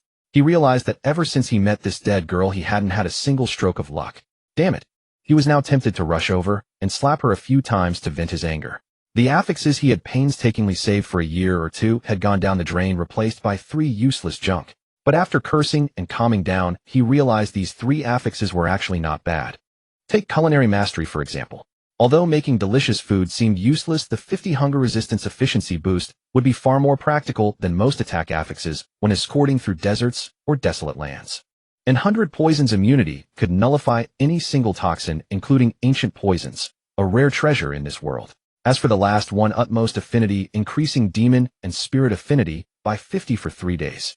If used deep in the Tenfang swamp, he might even be able to stroll through and encounter a few demon kings who'd call him brother. But the problem was, what he needed now was a means to crush armies, not these flashy tricks. Chen Guan pondered. Should I fuse again? But the remaining trump cards in his hand were limited. Only one last chance. If he could get a suitable affix, this journey would undoubtedly be much safer. But if he ended up with another piece of junk, then the 9 affixes would be completely wasted, and he'd lose everything. No. Chen Guan shook his head again, stroking his chin with a constipated expression. Giving up like this isn't my style. With that thought, he steeled his resolve, gritted his teeth, and tossed those 3 freshly forged trash traits back into the fusion slot. Let's go. Obtained permanent trait Blood Massacre in 8 directions Saber Artifact. Can unleash indiscriminate area of effect Blade Aura. Once the Blade Aura is stained with blood, it absorbs the blood's fierce energy to nourish the Saber technique, stacking attack power with no upper limit. Holy crap. The moment he saw the effect of the new trait, Chen Guan couldn't help but exclaim, his mouth stretching wide to his ears as he let out a laugh like a pig's oink. Isn't this the Saber Art I've always dreamed of? Though he already possessed several Saber Art traits, they were all single-target attacks.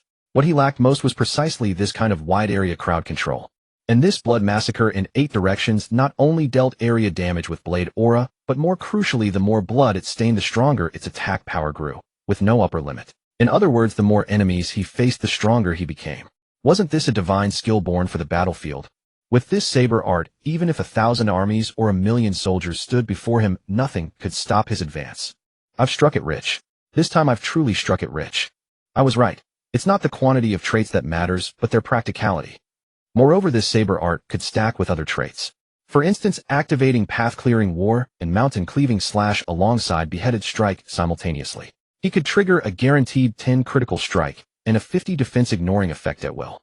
Once he stepped onto the battlefield, wouldn't he be invincible, killing Buddhas and gods alike? Who else dares to challenge me? Chen Guan glanced again at Luo Li, who was still fast asleep on the stone. Suddenly, she seemed even more beautiful and charming than before. Such a top-tier trait was rare indeed.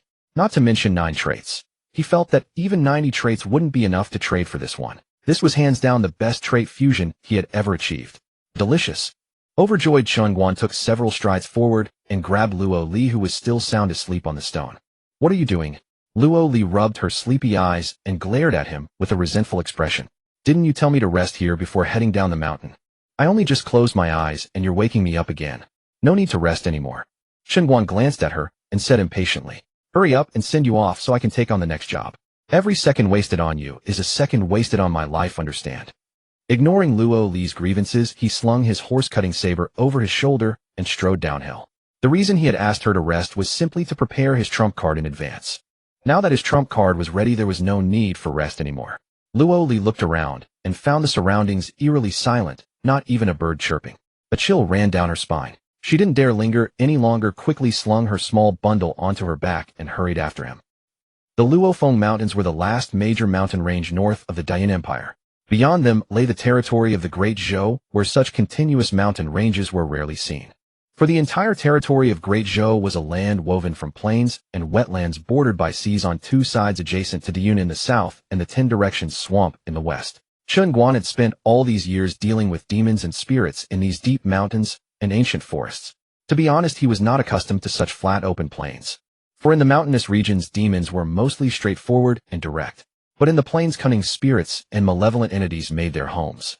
His journey toward Great Zhou meant stepping out of his comfort zone and into the most unfamiliar battlefield. Yet this journey could also serve as a trial for his life. Along the way, he could collect Demon Spirits Manual, Fiend Spirits Manual, and Wicked Spirits Manual. The rewards from his system's manual collection were no less than those from missions. As the pairs paced down the mountain, quickened, Chen Guan's gaze gradually grew alert and cautious. Luo Li, following behind him, also shed her earlier air of naivety, her expression turning resolute and determined. For she knew that once they crossed Yulin City at the foot of the mountain, they would officially enter Great Zhou's territory. This meant she would finally step onto the path of revenge that her ancestors had prepared for her over 100 years. Beneath the scorching midday sun, the two stepped along the baking hot official road and arrived directly at a massive city joining the queue to enter. Ahead stood a towering city gate reaching into the clouds, its overall appearance a weathered iron-black hue, the enormous city bricks scarred with countless axe and sword marks. Carved upon the gate in bold, powerful calligraphy were the 3 characters, Yulin City. Yulin City served as both a critical defensive line between the Dayan Kingdom and the Great Zhou Empire, and the first barrier against the demons of the 10 directions swamp to the west. At this moment, rows of soldiers clad in black armor and wielding long halberds stood atop the city gate, their sharp eyes scanning the mountains ahead. Along both sides of the passageway beneath the city gate, 2 lines of city defense soldiers stood interrogating every person seeking entry, preventing spirits or foreign spies from infiltrating. Travel permit. When it was Chen Guan's turn, a soldier halted him. Without a word, he reached into his robe and produced a bronze token. The squad leader took the token, and upon seeing the conspicuous character Escort upon it, flipped it over to read the name Chen Guan. He paused for a moment, then glanced up at Luo Li behind Chen Guan, who appeared to be a young lady from a wealthy family, and his previously stern expression suddenly softened. He bowed respectfully and said, "It is none other than Escort Master Chen. My apologies, my apologies. Please proceed." The squad leader courteously returned the token and stepped aside to clear the path.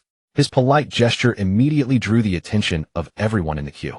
Chen Guan did not linger, nodded, and immediately led Luo Li into the city. The moment the two of them departed, the squad leader's face erupted with excitement, and he turned to his men. "You stay here. I'll be right back. Elder brother Chen, let's find a place to rest for a day. Look, it's been over half a month since I've had a bath." As they entered the city, Luo Li pressed close to him, lifting her arm and gesturing for Chen Guan to smell it. "Fine, fine." Chen Guan waved his hand, dismissively, a clear expression of disgust. Resting for a day would be good. He had also been eating nothing but wild game barbecue for over half a month. His mouth felt so bland, he could practically taste feathers. Moreover, Yulin City was after all a major metropolis with a population exceeding 1 million. It would be a perfect opportunity to gather some intelligence and make thorough preparations for entering Great Zhou. Seeing Chen Guan agree, a thrill of joy blossomed in Luo Li's heart. It seemed this fellow wasn't entirely unfeeling after all. She had truly feared this man would push relentlessly to deliver her to Great Zhou as quickly as possible, simply to collect the escort fee and take on the next job, without caring how foul-smelling she had become. The two quickly found an inn. The moment they stepped through the door, Luo Li rushed eagerly to the front desk and addressed the innkeeper, who was busily working in abacus. "Innkeeper, 2 superior rooms, please." "Right away, honored guest. Please wait a moment." An elderly innkeeper behind the counter nimbly flipped open the account book, ran his finger across it, then pointed toward the staircase with a smile. "We have the last 2 superior rooms left on the 3rd floor at the far end. Very quiet." Just as the two were about to head upstairs, the doorway suddenly darkened as a squad of heavily armored soldiers strode in from outside. The armor worn by these soldiers was somewhat different from the black armored troops Chen Guan had seen atop the city tower. Their armor gleamed in a deep somber purplish black. On their chests was emblazoned a ferocious D-sway totem, and at their waists hung 3 standardized swords of varying lengths. They radiated an aura of cold, blood-soaked killing intent that warned all living souls to stay far away. The Demon Suppression Bureau. Catching sight of this iconic attire, the name instantly flashed through Chen Guan's mind. The squad leader, known as a Situ, did not approach the innkeeper. Instead, he strode directly through the main hall toward Chen Guan, clasped his fist in salute, and asked in a low, grave voice, "Might you be Chen Guan, the escort master?" At these words, Luo Li's heart immediately tightened. She heightened her vigilance and quietly shifted herself behind Chen Guan. They had only just descended the mountain and entered the city. How could government officials have found them so quickly? There could only be one explanation. Her identity had most likely been leaked in the Great Cloud Kingdom. Though Chen Guan was also puzzled in his heart, his expression remained serene. He returned the salute. "That would be me. What brings you here, officer?" Situ Zhao Lei did not answer his question directly. Instead, his gaze fell upon Luo Li standing beside him, examining her carefully before speaking once more. "This person, is she the client you are escorting this time?" Chen Guan's brow furrowed almost imperceptibly, but he did not conceal the truth. He nodded. "Indeed she is." Hearing his affirmative reply, Zhao Lei's expression suddenly turned grave. He stepped back before clasping his fist again to explain. "Please do not misunderstand, Master Chen. We bear no ill intentions. We have merely received orders from above to specially escort the 2 of you out of Great Cloud Kingdom territory." "Escort?" Luo Li gasped in alarm. Chen Guan's gaze swept across the room and quickly spotted the squad leader he had encountered before the city gate tower. The man was now gazing nervously in their direction. No need to guess. Luo Li's identity had been exposed 100%. The reason they had been able to find them so quickly was because they feared that this hot potato of Luo Li would bring the trouble of rebellion upon the Great Cloud Dynasty. Thus they had come in such a desperate hurry to drive them away. Zhao Lei noticed the confusion in Luo Li's eyes and spoke without concealment. "Gentlemen, we learned through Luo Tong's information left at the Escort Alliance branch that you would be passing through the city, so we specially waited here for you." "No wonder." Chen Guan nodded. "As long as it wasn't a wanted poster, that was fine." However, Luo Li said with evident displeasure, "Officer, we've been traveling through the night for an entire day. Could you permit us to rest here for a day before leaving?" "Please forgive me, miss." Zhao Lei clearly showed a hint of fear toward her, but he had not the slightest intention of showing flexibility. He apologized with a clasped fist. We are merely following orders and carrying out our duty. We must escort the two of you out of the city immediately. Chen Guan's mouth twitched involuntarily. He then discreetly patted the back of Luo Li's hand, signaling for her to let it go. Let's go. He then cast an exasperated glance at the troublesome girl beside him. Not only was this girl a walking disaster, but now she had become a person whom everyone wanted to drive away like a common fugitive. Fortunately, these men from the Demon Suppression Bureau still possessed some sense of honor. They led over 2 magnificent warhorses as a gift for the two of them, a formal apology. Chen Guan didn't stand on ceremony. He grabbed the reins and swung onto the horse with practiced ease. Luo Li clenched her teeth and mounted as well. Seeing this, Zhao Lei waved his hand, and 20 armored warriors instantly split into 2 groups. He personally led 10 men to take point while the remaining 10 followed behind Chen Guan and Luo Li. This formation looked less like an escort and more like soldiers transporting condemned criminals to execution. Yeah. As Zhao Lei cracked his horsewhip, the crowded masses on the street instinctively parted to both sides. Thus, flanked by the soldiers, Chen Guan and Luo Li galloped toward the north gate. Along the way, Chen Guan had wanted to dismount and buy some dry rations and water. However, Zhao Lei feared he might leave some hidden trouble that could bring catastrophic disaster upon Great Cloud Kingdom. He coldly refused. As for who was the most furious, it had to be Luo Li. At this moment, a layer of frost had already formed upon her beautiful face.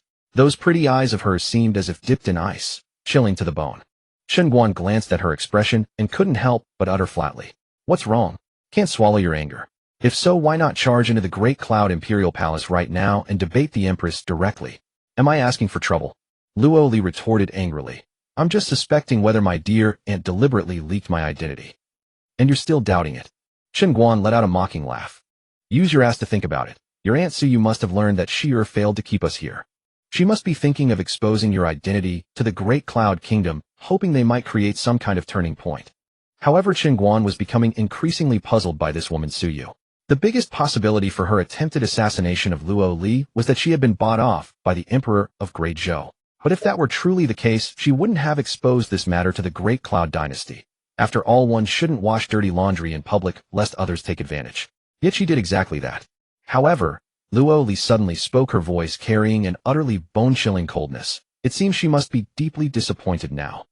These two nations, Great Cloud and Great Zhou, were forcibly bound to the same boat due to their common enemy, the demons, ghosts, and monsters. But beneath the surface, competition over cultivation resources, heavenly treasures, population, and even the intangible matter of fortune has driven the two kingdoms to oppose each other. On the surface they are allies, but in truth both secretly wish the other would perish sooner. Now that Great Zhou is facing internal strife, they're only too happy. Why would they be foolish enough to meddle in this murky business? Luo Li paused and glanced at Chen Guan, then sighed. After all, if the other side weakens by 1 point, they gain 1 point more. In this cutthroat, chaotic world, having 1 more ounce of strength means 1 more ounce of security. So-called friendship. Before absolute power, it's nothing but dog's hit. Hiss. After hearing these words, Chen Guan turned his head and looked at the little girl in surprise. This was not the insight or magnanimity a 16-year-old should possess. Indeed, this little girl did possess a few shades of imperial vision. One had to know that in this chaotic world, even those so-called wealthy young misses, 99% of them had never left their own county town. Their understanding of the world barely extended beyond fragments of text and books. Yet this dead girl at such a young age could see through the world's situation so thoroughly. This was certainly not merely because Su Jingyan had cultivated her as a future emperor. It was more due to her own innate imperial talent. After all, there were countless princes and princesses in this world, and none of them hadn't studied imperial arts from childhood. Yet among them, how many could truly grasp the world's patterns so thoroughly at such an age? Moreover, this dead girl had grown up in the deep mountains and old forests. No wonder that woman Suyu had fought desperately to stop her from going to Great Zhou. This dead girl truly deserved to be called a bane. You? Why are you looking at me like that? Luo Li felt a bit unnerved by his fixed stare. Her pretty face couldn't help but flush red. In truth, she had said it deliberately, just so he wouldn't underestimate her. Chen Guan rubbed his chin and nodded with an air of importance. I have to say, you do have a bit of the makings of an emperor. Of course. Luo Li immediately lifted her proud little chin, her eyes sparkling with longing light. If it weren't for that dog emperor of Great Zhou, who usurped power through treachery, Luo Li would surely bring 10,000 generations of peace to this world, ensuring the common people never suffer from hunger or cold. She turned her head, her bright crystalline eyes gazing straight at Chen Guan. Brother Chen, would you like to lend me your strength? As long as you're willing, whatever you want I can satisfy you. Oi, wake up. Chen Guan reached out, and not too lightly, not too heavily, slapped her smooth forehead. It's broad daylight. Why are you suddenly talking nonsense in your dreams? You. Luo Li's pretty face flushed crimson with anger, her almond eyes wide open. Although Zhao Lei running at the front hadn't heard clearly what they were whispering about with his Tongxian realm cultivation, he had faintly caught words like Great Zhou Dog Emperor and usurp power through treachery.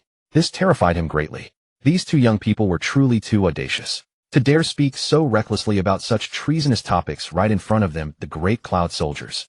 He quickly pretended to hear nothing and gave the men behind him a meaningful look, telling them to avert their eyes properly, in case these words spread and bring some life-threatening disaster upon himself. But the more he tried not to listen, the more those scattered phrases kept drifting into his ears. Zhao Lei felt things couldn't continue like this, so he waved a large hand and whipped the horse under him hard on its rear, abruptly accelerating the pace. The sooner he got these two troubles out of Great Cloud's borders, the safer he would be. The convoy passed through the north gate, and before them the world suddenly opened up wide. Everyone spurred their horses onward, racing toward the edge of the horizon. After more than half a day's journey, they finally arrived before a wide moat. This river formed the natural boundary separating Great Cloud from Great Zhou, and the formidable fortress spanning it was called Jinbei Pass. Zhao Lei led Chen Guan and the two others passing through the front checkpoint unimpeded, arriving before a massive stone bridge. On this end of the stone bridge stood neat rows of Great Cloud's black-armored soldiers, while on the other end stood rows of silver-armored soldiers holding spears. Over there were Great Zhou's Longxiang army.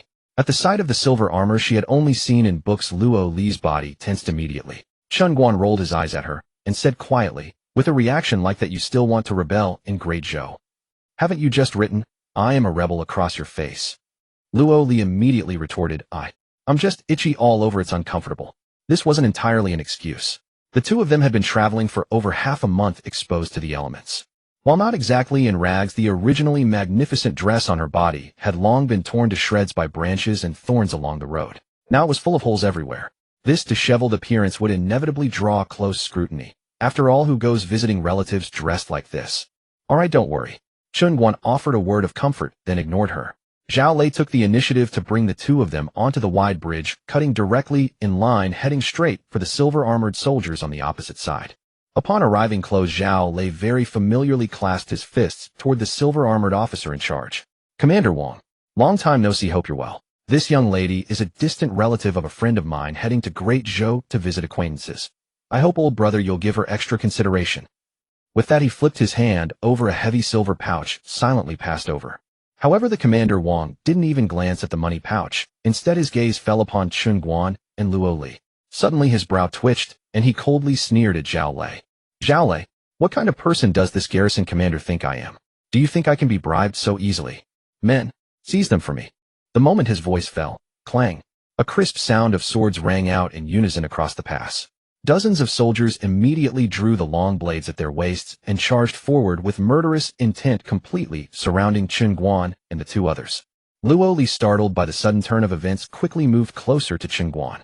The commoners waiting in line instinctively dispersed, standing aside and watching the two calmly without any signs of panic. Chen Guan remained motionless on his horse. Search them thoroughly for me. Commander Wang barked, his hands clasped behind his back. Check if they carry any demonic aura, and see if they might be spies sent by another nation. A leading soldier immediately obeyed, stepping forward. He circled around the two, sniffing the air. Then he took the wooden travel pass, raised it to his eyes, tapped it with his fingers, and listened to the sound it made. Though it was unclear what he discerned, he finally turned around with a serious expression and cupped his fists to report to Commander Wang. Reporting to the commander. No demonic aura detected. The travel pass is compliant. After hearing this, Commander Wang cleared his throat and declared in a loud voice, I have always conducted official business with strict impartiality, never bending the law for personal gain. How could I possibly be swayed by mere money? Oh, Commander Wang, you misunderstand. It's a misunderstanding. Zhao Lei wore an expression of sudden realization as he once again pushed the money pouch forward. Though his voice was not loud, it was just enough for those around to hear. This is the remaining payment from our last business deal. It has nothing to do with official matters. Commander Wang cracked a wide grin, then deftly reached out and snatched the pouch. Without even glancing at it, he stuffed it into his bosom with a self-satisfied smile. Then, thank you, Brother Zhao. I'll treat you to a drink another day. The surrounding commoners, seeing that this formality had concluded, automatically reformed a line.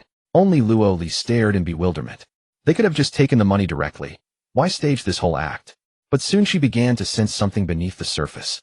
But handling it this way makes it watertight. Even if my rebellion were exposed when higher-ups investigate, he could claim he followed proper procedures and only released us after verifying everything was in order, shifting all blame away from himself. Commander Wang raised his hand, and a soldier behind him immediately handed over a brand new wooden plaque. This is your travel pass. With this you will have unobstructed passage throughout your journey. Luo Li took the plaque, breathing a long sigh of relief. As she looked back at the group of silver-armored soldiers, a new sense of confusion appeared in her eyes. She realized that the imperial arts she had studied for over a decade seemed utterly useless here in this Jianghu in the face of real-world human affairs and social intricacies. Originally, given what she had done upon entering Great Zhou, Commander Wang, who had allowed her to cross the border today, would inevitably face severe punishment in the future. Yet by performing this little charade of strict law enforcement in front of everyone, he had effortlessly dissolved any potential guilt, while also openly reaping benefits. After all, conducting affairs according to regulations could not be considered negligence of duty, whether in Great Yun or Great Zhou.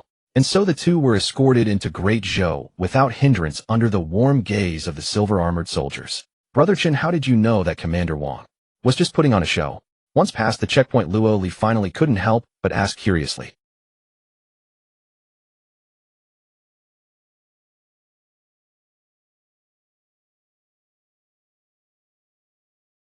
This girl had vision, the right scope, and a sharp mind, no doubt.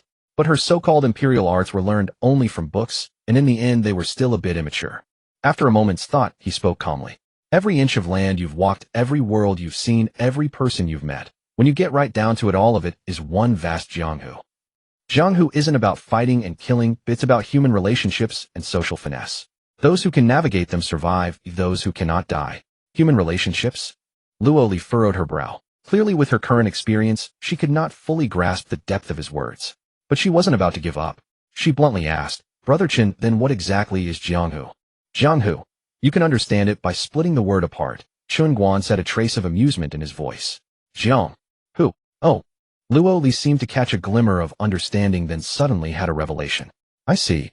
The so-called Jiang, and who are the lands fought over by dynasties, the resources contended for by cultivators, the fortunes of a region, and even the faith and incense offerings of the people. It's every piece of land I've ever walked.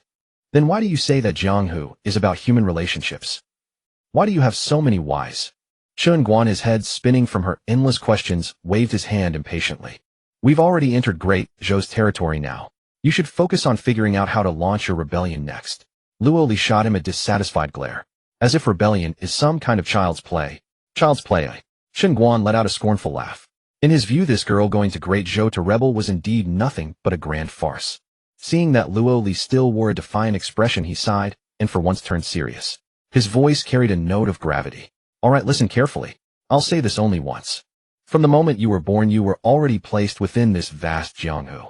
And everything you've seen and experienced along your path is human relationship and social intricacies. If you cannot navigate those intricacies, then you are destined to be cannon fodder.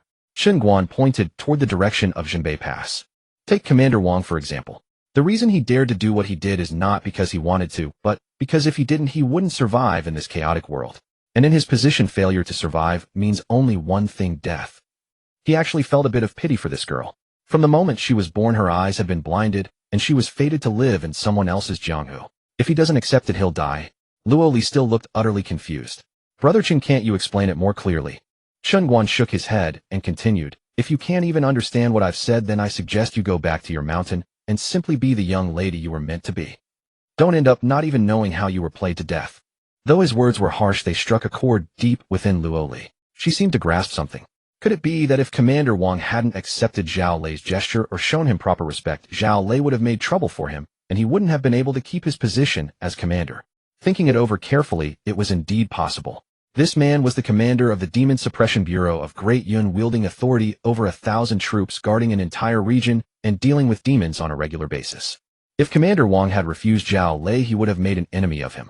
With a single word from Zhao Lei, he could release some demon to wreak havoc in Great Zhou and claim that it was Commander Wang who had let it pass through the checkpoint. The blame would inevitably fall on Commander Wang. And the best solution was exactly the performance they had just witnessed. not offending anyone while gaining a friend and a path forward. But when she tried to ponder the connection between this Jianghu and her goal of restoration, a thick fog seemed to obstruct her vision, and she could see nothing clearly. Brother Chen, is it that you don't want me to go restore the kingdom? Her voice suddenly dropped, and she asked a seemingly random question while looking at Chen Guan. No, no, no. Chen Guan immediately shook his head in denial, even breaking into an exaggerated smile. Quite the opposite. I wholeheartedly support your rebellion. The bigger a stir you cause, the more valuable this escort mission of mine becomes, and the more money I can earn. Ugh. Luo Li, who had been immersed in self-reflection, was nearly driven to the brink of frustration by his words. Then why can't you just tell me plainly about the Jianghu? She pressed on, unwilling to give up. Chen Guan resumed his nonchalant demeanor. I've explained it in great detail already. It's not that you don't understand. It's because you've never lived in the Jianghu, so you can't feel it. But don't worry. Along this journey, you'll surely have the chance to learn what the treacherous Jianghu truly means. As he spoke these words, a flicker of ruthlessness, barely perceptible to others, flashed in Chen Guan's eyes, tinged with an indescribable madness. Though Luo Li still didn't fully grasp what the Jianghu was, she vaguely sensed that what Chen Guan had told her must be closely tied to her purpose for this journey, restoring her kingdom. She was lost in thought, lowering her head, when she suddenly heard Chen Guan let out a surprised "eh." Chen Guan frowned slightly, reined in his horse, and scanned the surroundings. They were now traveling along a broad official road shaded by lush green trees that blocked the scorching midday sun. The chirping of insects and birds filled the air, a scene of peace and tranquility. Yet Chen Guan's brows were tightly knit. He suddenly halted his horse, turned his head, and stared at Luo Li in silence without a word. Luo Li was baffled by his sudden action, then her pretty face stiffened as she retorted irritably. You? What are you staring at me like that for? Want to charge me extra again? Chen Guan's mouth twitched. He shot her a glare before speaking in a low, serious tone. Now you have two choices. First, continue with your emperor dream. Second, get to know the Jianghu first. Which one do you choose? Luo Li was about to blurt out, of course the emperor. But noticing the grave expression on Chen Guan's face, she realized this was probably not just a casual question. To be honest, before leaving Sana Town, her understanding of the Jianghu came solely from the storybooks she flipped through in her spare time. In her eyes, the so-called Jianghu was nothing more than the legendary tales of wandering knights-errant, swift vengeance, and roaming the world with a sword, a gathering place for unruly brutes who defied the king's law and lived beyond the rules. Yet throughout this journey, Luo Tong had shouldered the guilt of losing his brothers, continuing their unfinished mission, and even venturing into the deadly 10 Directions marsh without hesitation. The Commandant Wang, to avoid offending anyone, had to put on a performance that would satisfy both sides. And then there was Chen Guan himself. As long as the price was right, he would take any escort job, yet he could protect every single one, valuing the ancient code of the escort warriors more than his own life. These people had different identities, different positions, and different pursuits, but the unyielding determination they displayed brought her a sense of reality she had never felt before. And now the Jianghu Chen Guan spoke of. Perhaps it was the most unpredictable and yet the most crucial element in her great plan to restore the kingdom. After hesitating for a long time, Luo Li took a deep breath, raised her head to meet Chen Guan's gaze, and spoke solemnly. Brother Chen, I want to understand the Jianghu first. Chen Guan's gaze swept past her toward the deep, dark forest ahead on the official road, and he confirmed once more. Are you sure? I'm sure. Luo Li nodded firmly. I want to understand the Jianghu first, then talk about restoring the kingdom. That shouldn't conflict, right? Indeed, no conflict. Chen Guan nodded. Then follow me. With that, he pressed his legs against the horse's flanks, and his mount began to move forward at a leisurely pace along the official road. As they reached the edge of the dense forest ahead, Chen Guan's right hand, resting on the hilt of his horse-cutting saber, tightened slightly, and he spoke in a low voice. How long are you planning to wait before coming out to greet your master? Luo Li was startled by his words. She quickly reined in her horse and warily surveyed the silent forest ahead. Swoosh, swoosh, swoosh. A commotion stirred in the woods. A large flock of birds, startled, flapped their wings and flew out from the depths of the forest in panic. Immediately after, 10 formidable figures exuding the distinctive aura of the Tongxian realm leaped down from the treetops and landed firmly in the middle of the official road. Each of them was dressed in green robes with ferocious wolf-head masks covering their faces. The leader, a burly man, swept his sharp gaze over Chen Guan before finally fixing it on Luo Li. He pulled a crumpled portrait from his chest, carefully compared it, and then his eyes blazed with uncontrollable excitement. It's her. No mistake. He let out a low cry, then led the 9 men behind him and quickly ran forward. When they reached her, he tore off his mask, revealing a weather-beaten yet exceptionally capable face, and dropped to one knee without hesitation. His voice trembled with emotion. Chen Feng, commander of the Dark Wolf Guard, respectfully welcomes the young master's return. Joy surged in Luo Li's heart. She quickly raised her hand, gesturing for them to rise. Please, everyone, get up. She had heard of the Dark Wolf Guard from her grandfather, an elite guard created specifically for her, renowned throughout the Great Zhou for their reconnaissance and concealment abilities. With them scouting for dangers along the way, this journey would undoubtedly be much safer. The burly man rose slowly, his gaze falling on Chen Guan again. Sensing no threat from this seemingly ordinary young man, he clasped his hands and spoke in a deep voice. You must be the escort warrior who has been protecting the young master. Thank you for escorting Her Highness back to the Great Zhou. Here is some reward money. This escort mission ends here. He took a heavy money pouch from his bosom and tossed it directly to Chen Guan. Chen Guan caught it, deftly weighed it in his hand, and grinned. Oh, generous. Another 20 taels. Hearing this, Luo Li immediately spoke up. Commander Chen Feng, this is Chen Guan, the escort warrior who has been protecting me all the way into the Great Zhou. He will continue to escort me to Shanjing. Young master. The burly man known as Chen Feng shook his head immediately. Our master's orders, we must not reveal our identities on this mission. A stranger by our side draws too much attention. We cannot infiltrate Shanjing together with him. This. Luo Li was momentarily at a loss for words. Heh. Chen Guan laughed outright. You're rebelling, yet you're skulking around like rats. Hiding and sneaking about. Huh. At these words, Commander Chen Feng and the 9 Dark Wolf Guards behind him tensed up, instinctively glancing left and right. Seeing no abnormality, they breathed a sigh of relief. Chen Feng's face darkened. He turned to Luo Li and demanded, Your Highness, how does he know about our plans? Luo Li glanced at the utterly indifferent Chen Guan, somewhat baffled as to why he would say such a thing, and could only force herself to explain. Everyone, please calm down. Escort Chen is a trustworthy man, he would not. No. Chen Feng refused flatly, then commanded his 2 subordinates behind him. Go bring the prince's horse here. The 2 men nodded in acknowledgement, placed their hands on the long sabers at their waist, stepped forward, and strode directly toward Luo Li's mount. But just as they were about to approach Luo Li's horse, clang! A flash of cold light suddenly streaked through the air. Thud! Blood splattered. The 2 Dark Wolf Guards didn't even have time to let out a scream before their heads soared into the air, tracing a bloody arc, before crashing to the ground with a dull thud rolling far away. The men in blue robes were all startled at the sight. The burly middle-aged man cried out, "You!" But he dared not rush forward recklessly, because that single slash was so swift that even he had failed to capture the trajectory of the blade. Anyone who steps within 10 feet of the employer dies. Chen Guan's voice was icy cold, devoid of any emotion, as he slowly sheathed his saber. Luo Li was completely frozen in place. This guy, how could he be so impulsive? He kills people at the slightest disagreement. And they were his own people. Chen Guan continued in that same detached tone.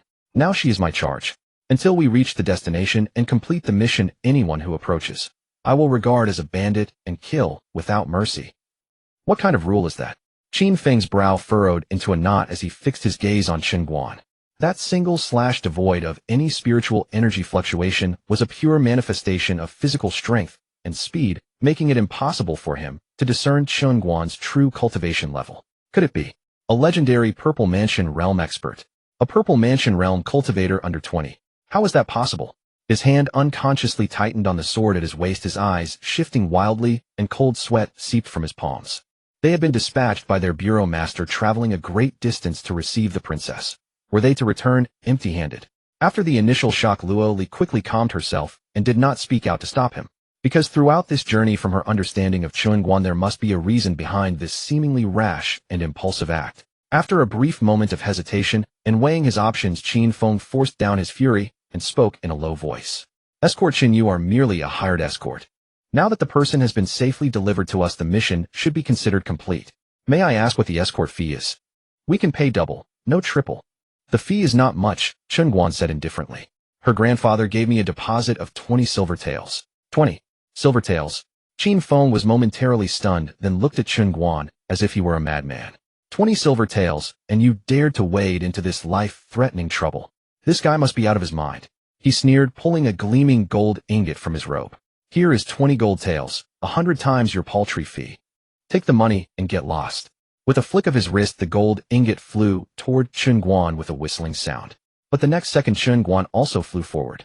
Sun Yuan dash activated within line of sight, ignore enemy blockades, and instantly dash to within 3 feet behind the employer or an enemy. A blur of movement too fast to trace flashed from the horse's back. A series of 8 nearly simultaneous sounds of blades piercing flesh.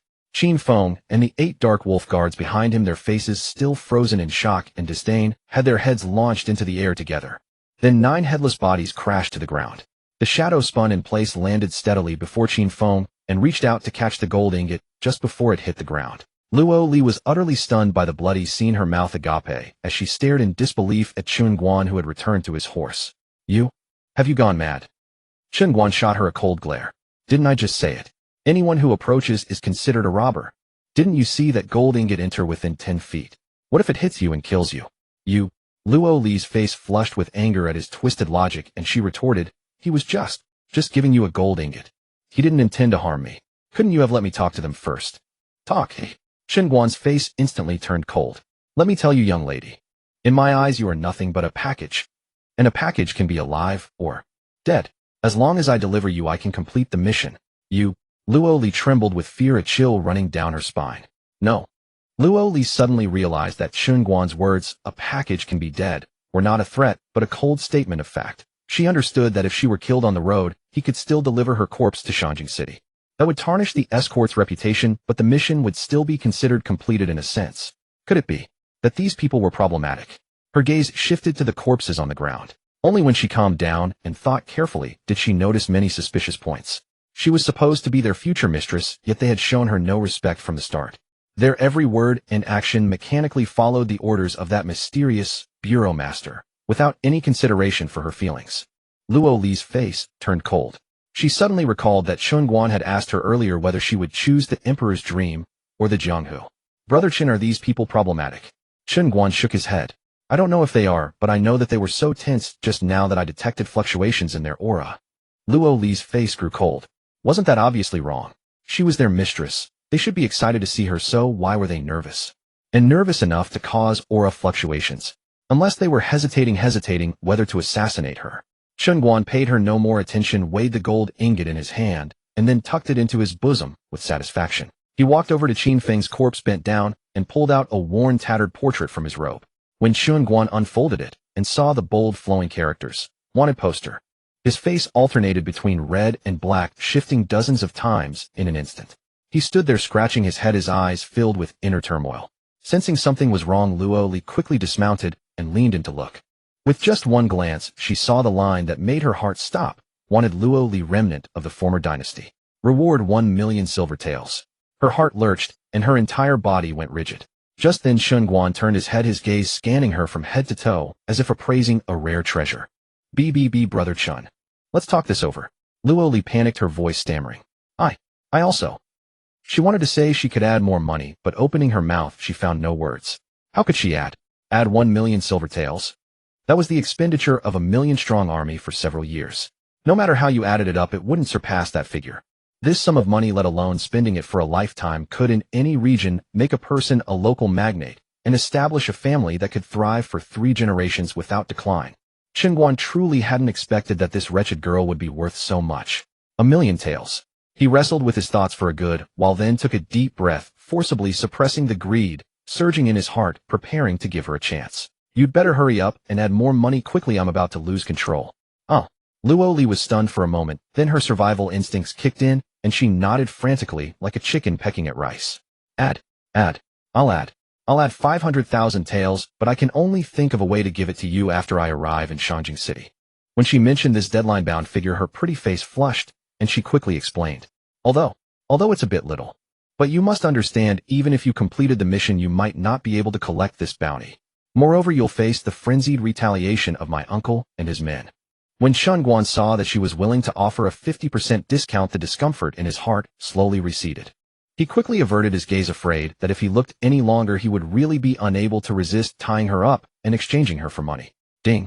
Successful price gouging. Task escort reward increased 10 escort task escort Luo Li to the Grand Tutor's Mansion in Great Zhou's Shanjing City. Current task reward escort points 352. Seeing the jumping numbers on the system panel, the faint restlessness in Chen Guan's heart finally calmed down. However, compared to the cold hard cash of 1,000,000 taels of silver, this IAU still felt somewhat like a loss. Chen Guan suppressed the bitterness in his heart, shifting his focus, and picked up the wanted poster to examine it carefully. Judging by the yellowed and tattered condition of the paper, it clearly hadn't been issued recently. It must have been at least a month old. Half a year ago. The Great Zhou dynasty had already started putting a bounty on this damned girl. Was the Great Zhou's intelligence network so efficient? He subconsciously turned back to look at Luo Li, and as soon as he did, his heart, which had barely settled, began to pound restlessly again. At this moment, Luo Li, who had narrowly escaped death, gazed at the cold corpses on the ground. Her pretty face was frosty, and a chill settled in her heart. She had never imagined that these subordinates she had been eagerly awaiting would actually carry the Great Zhou dynasty's wanted poster for her. In this moment, she realized that so-called royal power, wealth, and unparalleled merit were nothing before the easily obtainable 1,000,000 taels of silver. Greed is human nature. What had these people been scheming for during their century-long infiltration of the Great Zhou? Wasn't it just to seize the dragon's favor one day and trade it for a torrent of wealth? What could be more straightforward and brutally simple than the 1,000,000 taels of gold slapped directly in their faces? She instinctively looked at Chen Guan. If it hadn't been for the experienced, ruthless, and cold-hearted Chen Guan's intervention today, once she had left with them, she would likely have been bound in exchange for the 1,000,000 bounty in the next moment, dooming her entire restoration plan. Only a strange man like Chen Guan, who valued rules more than his own life, could, in the face of such a colossal temptation, use his escort's code to forcibly restrain himself and maintain his last shred of reason. Could this be what Chen Guan called the Jianghu? Where there are people, there is the Jianghu. Where there is the Jianghu, there are conflicts of interest and games of human nature. In this moment, she seemed to grasp the deeper meaning of the word Jianghu. Clunk. Suddenly Luo Li's heart sank again. A more terrifying thought surfaced in her mind. Even these own people, who had been lying low for a century, could be swayed by the bounty poster. Then among her so-called old Luo clan forces and the restoration faction scattered across the land, how could there not be a few greedy individuals? No wonder. No wonder the wanted notice had appeared as soon as she arrived. Clearly her information had been betrayed. She turned her gaze back to Chen Guan, and now she understood why he had said she was only filled with the impractical emperor's dream. In this moment, she felt somewhat ridiculous. Enough. I've lost a bloody 500,000 taels and haven't even had time to grieve, and you're making a sour face for whom to see. Chen Guan's impatient voice yanked her back from her endless thoughts. Luo Li dazedly lifted her head, pointing at the headless corpses on the ground, her voice tinged with confusion and dejection. Brother Chen, is this what you call the Jianghu? Chen Guan followed her finger and glanced. What kind of lousy Jianghu was this? Just a bunch of envious bastards. Still he nodded perfunctorily, sort of. Jianghu. What is Jianghu? At this moment, for the first time, Luo Li truly imprinted these two heavy words into her heart. She knew that this journey would not be as easy as she had imagined. The Luo clan, which had developed over a century, was a mixed bag. There were definitely many with such greedy hearts, and she would have to tread carefully every step of the way. Chen Guan said no more. He swung himself onto his horse, clamped his legs around its belly, and the black steed let out a neigh, bypassing the pile of headless corpses and continuing along the official road ahead. Luo Li quickly shook off the distracting thoughts, nimbly mounted her horse, and spurred it to follow. However, along this road, she no longer chattered as before, nor did she act as if she knew everything and could do everything. She had become utterly subdued, her originally lively and spirited face now bearing a heavy, deep, and complex solemnity that had never been there before. Clearly, she had not yet emerged from this betrayal. Chen Guan glimpsed at her from the corner of his eye and noticed that this damned girl seemed to have matured considerably in an instant. Only when you get slapped in the face do you learn a lesson. Did you really think rebellion was a game? Chen Guan muttered to himself, then with a thought, started the escort route map. He quickly located their current position. This place was Nanshan Prefecture on the southern border of the Great Zhou, with beautiful mountains and sparse population. The map showed that from here to the final destination, Shanjing City, they would need to cross 4 prefectures. The distance wasn't too far, roughly 2,000 li, but the road ahead would certainly not be peaceful. He needed to hurry. After planning the route, he closed the map and calculated, hoping to reach Shanjing City within 10 days. He wanted to finish this troublesome escort job quickly and move on to the next one. Soon they arrived before a small town named Ansai Town. The town was small, but its scenery was breathtakingly beautiful. Under the setting sun, a small lotus pond at the town entrance shimmered with golden ripples, reflecting the curling cooking smoke rising above the town, exuding the warmth of mortal life. The two rode past the small lotus pond and entered the town. However, their attire did not as usual draw the attention of passers-by. The townspeople's gazes merely brushed over them briefly before each person hurried on their way. In Daiyun, no matter which town, his appearance with the horse-cutting saber slung over his back would inevitably attract countless looks of awe or curiosity. Chen Guan frowned, feeling that something was off, but a careful look revealed nothing unusual. He immediately heightened his alertness, walked further into the town, and found a small, somewhat shabby inn. Luo Li, without a word, plunged into her room and asked the innkeeper for a large tub of hot water. But before she could even take off her tattered dress, a loud bang rang out. Her door was violently kicked open from outside. "Aunt!" Luo Li screamed in fright, turning her head sharply to see that the intruder was Chen Guan, instantly both embarrassed and angry. You, what do you think you're doing?" Chen Guan, however, entered, as if nothing had happened, completely ignoring her state of being about to bathe. "You go ahead and wash while I'll rest here for a while." Luo Li's pretty face flushed crimson. "Don't you know about the distinction between men and women?" "Fine," Chen Guan replied, turning around and walking away without hesitation. "If you get killed later, don't blame me for not protecting you." "Off." Luo Li was startled again, her tone instantly softening. Then, "All right, but you must not peek. TCH, a little girl who hasn't even grown her feathers." Chen Guan sneered contemptuously, walked directly to her bed, plopped down, then lay back and closed his eyes. Luo Li shot him a fierce glare, but no longer shy, she gritted her teeth and walked straight behind the screen. Moments later, the sound of splashing water came from the room. Before long, Luo Li ran out from behind the screen with her long wet hair, asking nervously, "Brother Chen, has something happened outside?" "Nothing's happened," Chen Guan replied lazily without opening his eyes. Then he asked curiously, "By the way, what was that on your back just now?" He had accidentally glimpsed that this girl had a tattoo, making her look like a delinquent. "You?" Luo Li covered her chest with both hands, her face turning red. "Or did you say no peeking?" However, she did not hide it and directly answered, "This is the totem born with our Luo bloodline." "Totem?" Chen Guan was startled. He knew that people in this world, influenced by the peculiarities of heaven and earth, some were born with special abilities. Of course, there were also birthmarks, but totem was something he had never heard of. However, he had no mood to dwell on it now. Chen Guan suddenly sat up and stared straight at her. "Let's not talk about that. Don't you think something is wrong right now?" "Ugh." Luo Li was stunned, then lowered her head to think. Indeed, before departure, her grandfather had clearly instructed that her uncle had already received the news and would send an important subordinate to meet them. But these people sent were merely greedy for money. There was no sign of any important subordinate.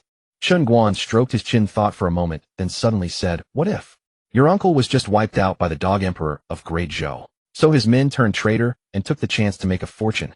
"Ugh." Luo Li stiffened abruptly, then shook her head. This is impossible. Our Purple Dawn remnants have been in hiding for over 100 years. Although there are inevitably some greedy people, we have always acted with extreme caution. If the Dog Emperor had really discovered us, he would never have waited until now to strike." Chen Guan nodded, finding it reasonable. Since these remnants of the former dynasty had endured humiliation and prepared for over a century, how could they be so easily uprooted? Yet he still found it strange. Having been in hiding for 100 years, their information network must have spread across Great Zhou. He had killed all those minor goons. They should have received the news and come to investigate. But he had been extending his divine sense along the way, and within a radius of 10 li there was no suspicious person, not even at the entrance of this small town. At the town entrance. No. Chen Guan suddenly thought of something, alarm bells ringing in his heart. He leaped up from the bed, startling Luo Li beside him into a shiver. "What's wrong? What's wrong?" Luo Li asked in panic. But Chen Guan remained silent, directly grabbed her wrist and strode out of the inn. They stood at the inn's entrance on the bustling street. The setting sun stretched their shadows long, but the surrounding pedestrians continued to flow without a single glance their way. "We must have accidentally triggered the strange rule of a ghoul." "What a—" Luo Li was alarmed. "When did it happen? How? How could I not know?" Luo Li looked at the passers-by with dull expressions, feeling a chill rise from the soles of her feet to the top of her head, her voice trembling. Chen Guan couldn't help twitching his mouth. "Nonsense, even I overlooked it. How could a little girl like you know?" He could sense that the ghoul they encountered this time was more than 100 times stronger than the Don't Look Back they had met outside Wanhua City. Otherwise, with his cultivation level, it would be impossible for him to fall into a trap without any awareness. Of course, this was also related to his lack of expertise in this field. The towering mountains of the Great Cloud Dynasty were the territory of demons and monsters. After struggling there for over a decade, he had already gained experience in dealing with them. For this kind of irrational ghoul, he only had the shallow experience of dealing with the water-carrying granny and Don't Look Back twice. Huh. Chen Guan sneered. Apart from this mission, his trip to Great Zhou was also to thoroughly understand ghouls. After all, ghouls were abundant in Great Zhou and not to be missed. With a thought, he opened the system panel. Ghoul Atlas collectible note: collecting ghouls rewards a random rule. Great. A reward delivered. Chen Guan muttered, then closed the panel. Get on the horse. He shouted, no longer wasting words, and directly pulled Luo Li to the stable beside the inn, leading out their respective war horses. He vaulted onto the horse and was about to charge out of town. Brother Chen, if we rush out like this, can we leave this strange rule? Luo Li clumsily climbed onto her horse while asking nervously, can you stop asking such stupid questions? Chen Guan finally couldn't help retorting, what we need to do first is find out the name of this strange creature, then we can find its rules and avoid danger. He believed that this powerful ghoul did not appear here for no reason. Since it was not without cause, it must have been deliberately arranged here, waiting for them to walk into the trap. Interesting. Chen Guan snorted coldly. These remnants can even control ghouls. The two rode through the bustling crowd that treated them as if invisible and soon arrived at the town's exit. Chen Guan turned back to look at the town's gate tower. Where the words Ansai Town had originally been written, there were now 4 bloody characters. 1 Sibu Ci, 1,000 deaths never decline. It was as if they had just been written with fresh blood. Luo Li followed his gaze, and when she saw those 4 bleeding characters, her pretty face turned pale instantly. She immediately urged her horse closer to Chen Guan. Chen Guan glanced at her sideways, then continued to look at those 4 bloody characters. Could the name of this ghoul be 1 Sibu Ci? He had never heard such a strange name before. It sent a chill down his spine. You're in for it running into me today. Watch me take you down. Dismount. Chen Guan dismounted, and together with Luo Li they tied their horses under a large tree at the entrance of the small town. Then the two returned to the town. The previous scene repeated itself. When they re-entered the town, still no one seemed surprised by their return. The vendors on both sides of the street merely glanced at them briefly, then went back to their own loud hawking, as if they were invisible. Chen Guan reined in his horse, halted, and looked up at the sunset on the horizon. Luo Li followed his gaze and asked in confusion, Brother Chen, what are you looking at? Don't you see? Time has stopped. Luo Li was stunned, thought carefully, and her pretty face turned pale again. That's right. When they entered the town, the sun was setting. Later, after she bathed and ran out of the inn, the height of the sunset was exactly the same as when they had first arrived. The two rode unhurriedly back to the inn, still noticing nothing unusual. They tied their horses in the stable again and then entered the inn. Unexpectedly, as soon as they entered, the old innkeeper stopped them. Honored guests, are you here to stay? What do you mean? Didn't we already check in? Luo Li couldn't help retorting. Yes. The old innkeeper, as if frightened, stepped back abruptly and nodded repeatedly. Right, you two have checked in. This old fool misremembered. I recall now. Chen Guan looked at the innkeeper's eyes that betrayed his lie, frowned deeply, said nothing, and directly led Luo Li up to the second floor. They arrived at Luo Li's room, pushed the door open, and found that everything in the room had been restored to its original state, except for the bundle they had left on the bed. Even the bucket of water she had used for bathing earlier had vanished completely, as if it had never existed. Luo Li, seeing this extremely eerie scene, could no longer hold herself together. Like a sloth, she clung tightly to Chen Guan's arm, hanging her entire body on him. Hey, don't you know about the difference between men and women? Chen Guan, almost choked by her grip, couldn't help scolding. This is forced by circumstances. Luo Li buried her face in his chest, her voice muffled, her cheeks burning. All right, let's go out first. Chen Guan unceremoniously peeled her off him. Oh. Luo Li quickly nodded and obediently stood still. Then Chen Guan warned seriously, remember, in this damned place, never ask random questions. If you must ask, make sure it's something I can do. Why? Luo Li asked instinctively. Chen Guan's face darkened immediately, his voice carrying an unquestionable command. Because if you want to walk out alive, you must listen to me. Okay. Luo Li's heart tightened, and she nodded heavily. Also, Chen Guan added, don't initiate conversation with anyone here. Luo Li nodded quickly. In such a haunted place, even if she had 100 times the courage, she wouldn't dare casually chat with anyone. After that, Chen Guan led her out of the inn again. This time they didn't ride horses, they walked side by side slowly toward the town entrance. As they walked, Chen Guan carefully observed his surroundings. His gaze was sharp as a hawk's, scanning from the steaming baskets on the roadside stalls to the numb expressions on every passerby's face, leaving no corner that might hide a clue unchecked, inspecting meticulously. Suddenly he stopped and led Luo Li to a roadside stall. Boss, he asked a woman selling pear blossom cake. How much is this pear blossom cake? Freshly steamed pear blossom cake, still warm. 3 coins apiece, the woman greeted warmly.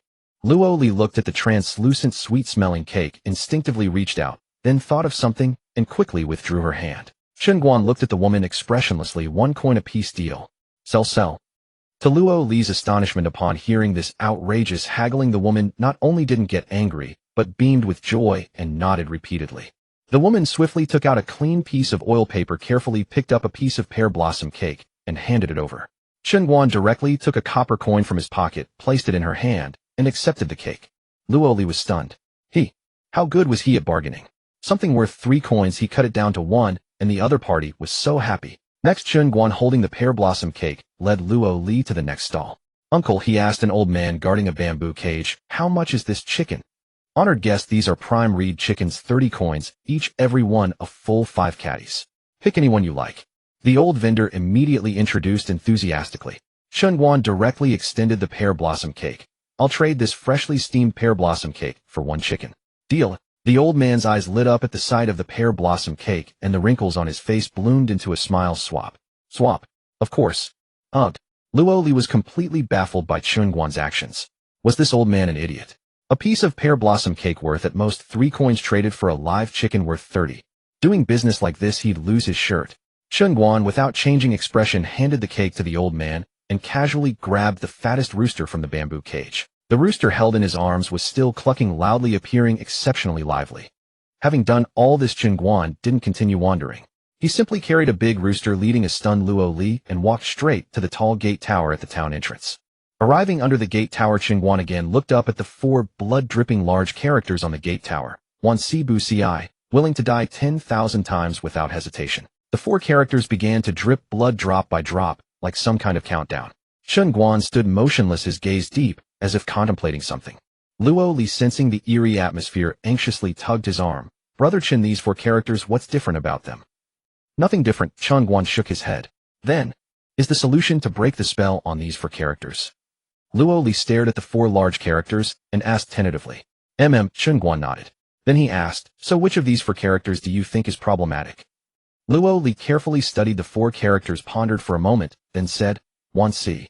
10,000 deaths. Chen Guan glanced at her. Your studies weren't in vain. Correct, it's Wan Si from Wan Si Bu Si. Isn't it just these 4 words? Luo Li couldn't help but raise her chin proudly. Chen Guan cast a glance at her. This girl really wasn't stupid. However, from childhood to adulthood, she had been locked up at home by that damned grandfather of hers, forced to study those books. As a result, she knew nothing about cultivation and was even more ignorant of worldly affairs and the most basic daily necessities like fuel, rice, oil, and salt. It could even be said that her life experience was far behind that of ordinary people her age. Fortunately, her mind was still sharp. Chen Guan turned his head again and looked at the setting sun on the horizon.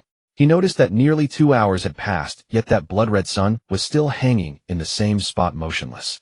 Seeing that Chen Guan had no intention of entering the town, Luo Li couldn't help but asked curiously, Brother Chen, what are we waiting for here? Waiting for the blood sun to set. Chen Guan answered succinctly. Off. Luo Li also looked up at the sunset, her face full of confusion.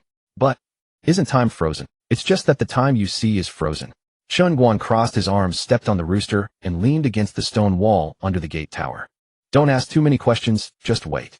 He waited for about half a quarter of an hour, then reopened his eyes and said in a low voice, All right, the sun has set. Let's go into town. Luo Li looked to the west. That huge sun, where had it set? But she didn't ask any more questions and silently followed behind Chen Guan. Chen Guan suddenly turned to look at Luo Li and said seriously, Remember, in a moment, no matter what anyone asks you to do, you must not refuse. I need to verify the rules within this strange tale. Luo Li nodded, looked up at the 4 large characters, Wan Si Bu Si, to die 10,000 times without refusal, that were dripping blood, and seemed to understand something in her heart. She nodded vigorously. Got it. So Chen Guan led her back into this eerie town. Just a few steps in. Suddenly, a sound of scrape. Like something scratching the floor rang out abruptly behind them. Little girl, can you do this old woman a favor? A hand as dry as a chicken claw suddenly landed on Luo Li's shoulder. In that instant, Luo Li felt every hair on her body stand on end. She instinctively grabbed Chen Guan's arm tightly, slowly turned around, and when she saw the old woman with a withered face like a vengeful ghost, she almost screamed and immediately cast a pleading look at Chen Guan. But Chen Guan was expressionless and silent. Just as Luo Li was about to hide behind him, his previous warning flashed through her mind. No matter what anyone asks you to do, you must not refuse. She took a deep breath, forced herself to calm down, and nodded at the old woman. Granny, what do you need me to do? Alas, I've had dinner ready for quite a while, but my mischievous grandson went out at noon and still hasn't come home. A trace of anxiety showed in the old woman's cloudy eyes. I've been looking for him for a long time, but haven't found him. Can you help me find him? Luo Li quickly nodded in agreement. Thank you, little girl. I can tell you're a kind-hearted person. The old woman muttered to herself. I've been to several places just now, and not a single person was willing to help. Before the granny finished, Chen Guan grabbed Luo Li's hand and said in a low voice, "Let's go." The two quickly turned into a narrow alley beside them and began searching inside. Luo Li knew this was a life or death test of the rules and dared not be careless. Her round eyes darted back and forth at both ends of the alley, even checking the grass in the corners. "There's no need to search here." "Then, where should we go?" Luo Li immediately became anxious. Although she didn't fully understand the eerie rules, she was very clear that this, finding the grandson, was definitely a key trial. If she made a mistake, she might be directly killed by the rules. She might even become one of the street vendors selling vegetables here forever. Chen Guan looked at her flustered appearance.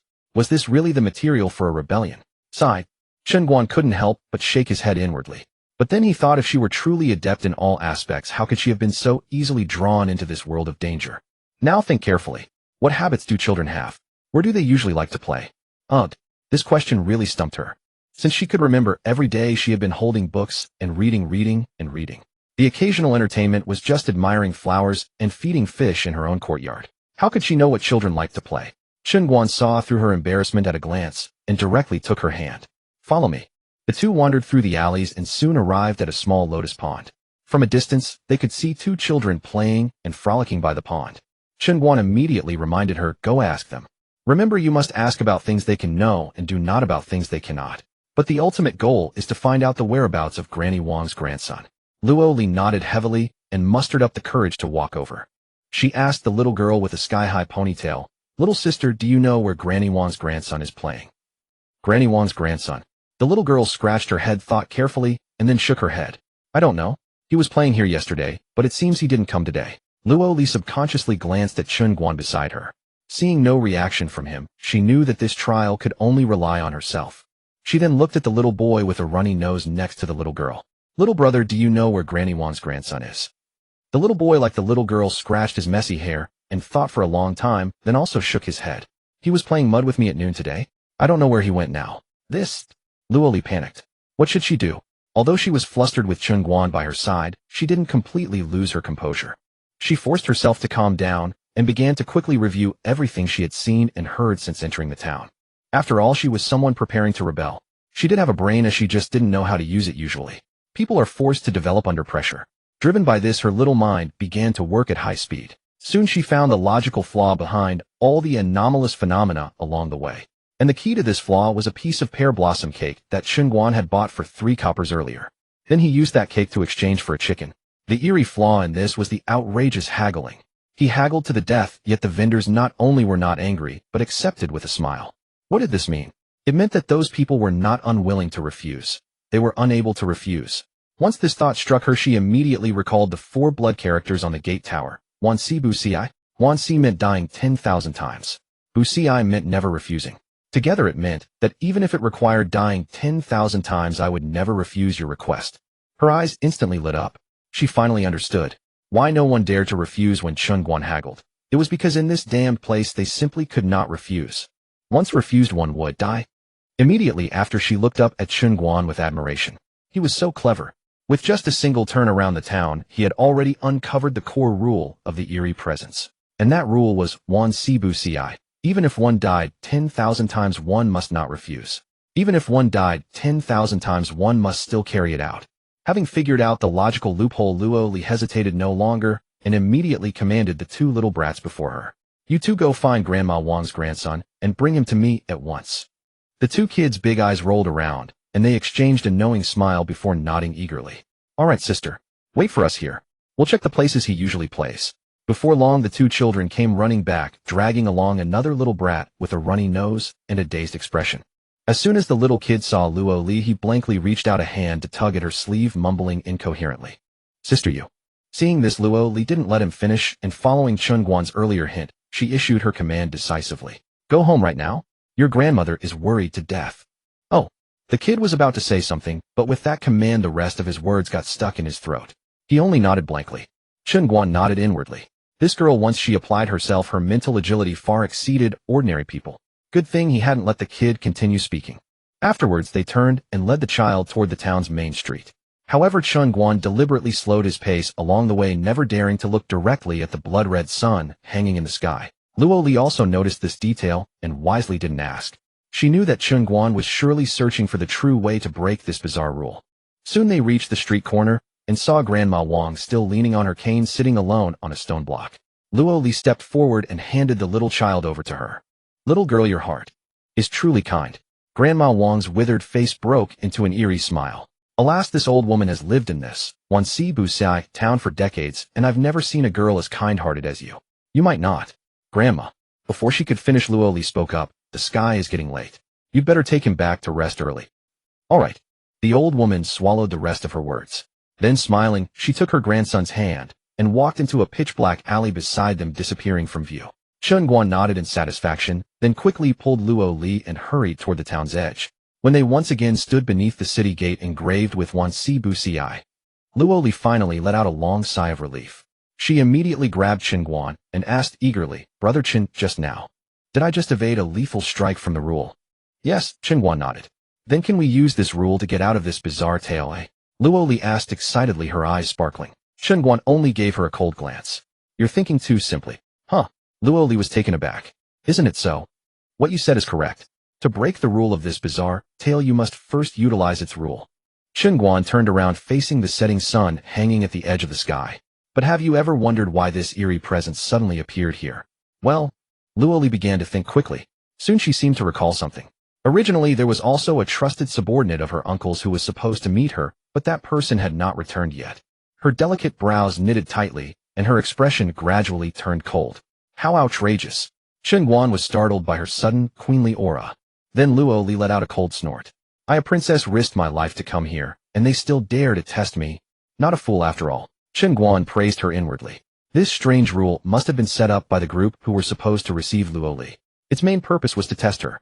After all those remnants of the former dynasty had prepared for 100 years, pouring 100 years of blood and tears into it, how could they casually hand everything over to a young, naive, and even somewhat clueless little girl? No one in this world is truly stupid. The more those who live in the shadows, the more cautious they become. Clearly, Luo Li had to pass this test first before she could earn their initial recognition. In short, those people did not trust this former dynasty princess who had just entered the fray. Luo Li's face grew colder and colder. Clearly, she had also figured this out.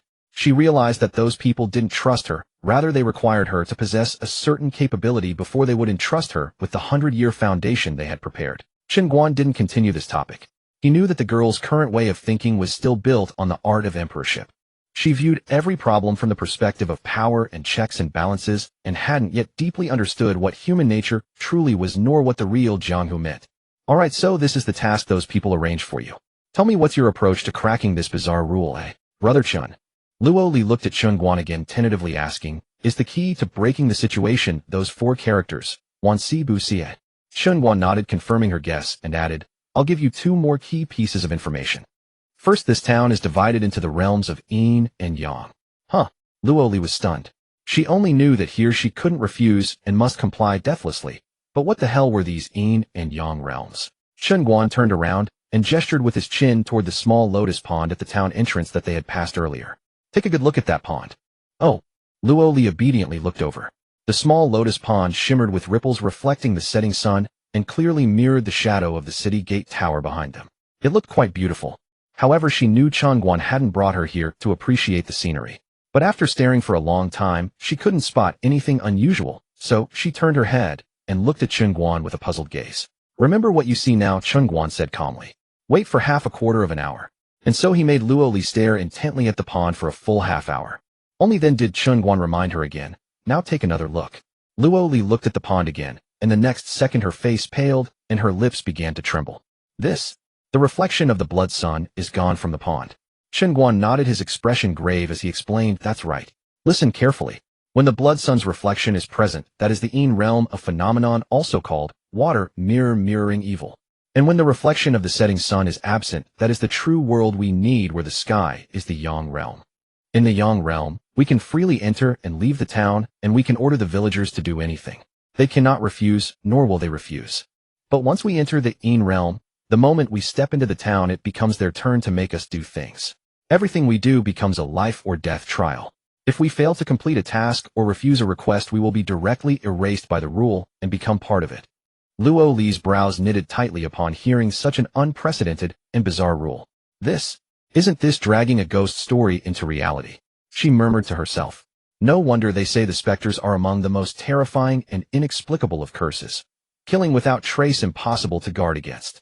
Brother Chen, does that mean as long as I act during the yang phase and hide outside the town, when the yin phase descends I can avoid the calamity? Luo Li asked, attempting to formulate the safest strategy. Chen Guan cast a glance at this troublesome girl and finally said with irritation, "Is this trial meant for me, or for you? Look at those 4 blood-dripping characters up there. Once the blood runs dry the entire world will turn into the realm of yin. That gives us roughly 3 days." Luo Li understood in an instant. Indeed, this was her trial, and since it was a trial there was bound to be a time limit. What she needed to do was not merely to pass through, but more importantly the abilities she displayed had to satisfy those watching from the shadows.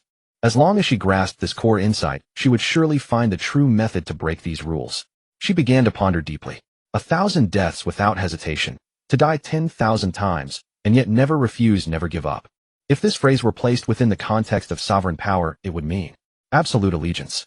At this thought a glimmer of understanding dawned upon her. This phrase was typically spoken by a subordinate to a superior. Your humble servant shall face 1,000 deaths without hesitation. I understand now, she spoke up immediately. Brother Chen, this trial must be testing my commanding ability. During the yang phase I can enter the town and use the rules to command the villagers, making them absolutely obedient, following my orders to accomplish a certain task. What those people want to test and witness is precisely my leadership capability. Hearing this answer, Chen Guan couldn't help but twitch his weathered face and promptly said, "Then tell me, what task would they have you carry out?" This. Luo Li was instantly stumped. Indeed, they had already been wandering around this town for nearly 2 hours, and apart from the eerie oddities, they had not encountered any actual danger. So what was she supposed to rally the villagers for? Surely she couldn't lead a group of unarmed commoners to wage a battle of wits against thin air. If bandits, rebels, or demons were to attack at this moment, she would at least have the opportunity to command a unified defense and showcase her leadership prowess. But now, there was nothing. Enough, stop overthinking it. Chen Guan, unwilling to waste more time here, said directly, "Haven't you noticed that the majority of those stall owners are swindlers?" Oh, Luo Li was stunned once again. They're deceiving us. Let me ask you, have you ever bought pear blossom cake? This question genuinely caught her off guard. She shook her head. No. I may not know the prices in the Zhou dynasty, but I know that in Dayun 1 copper coin buys 2 pear blossom cakes. Besides, pear blossom cakes melt easily when hot. How did that vendor praise his cakes earlier? And that rooster? In Dayun, where demons and monsters run rampant, it wouldn't even sell for 10 coppers, yet here in the Zhou dynasty, where such creatures are scarce, it's being sold for 30 coppers. Don't you think he's even more ruthless than me?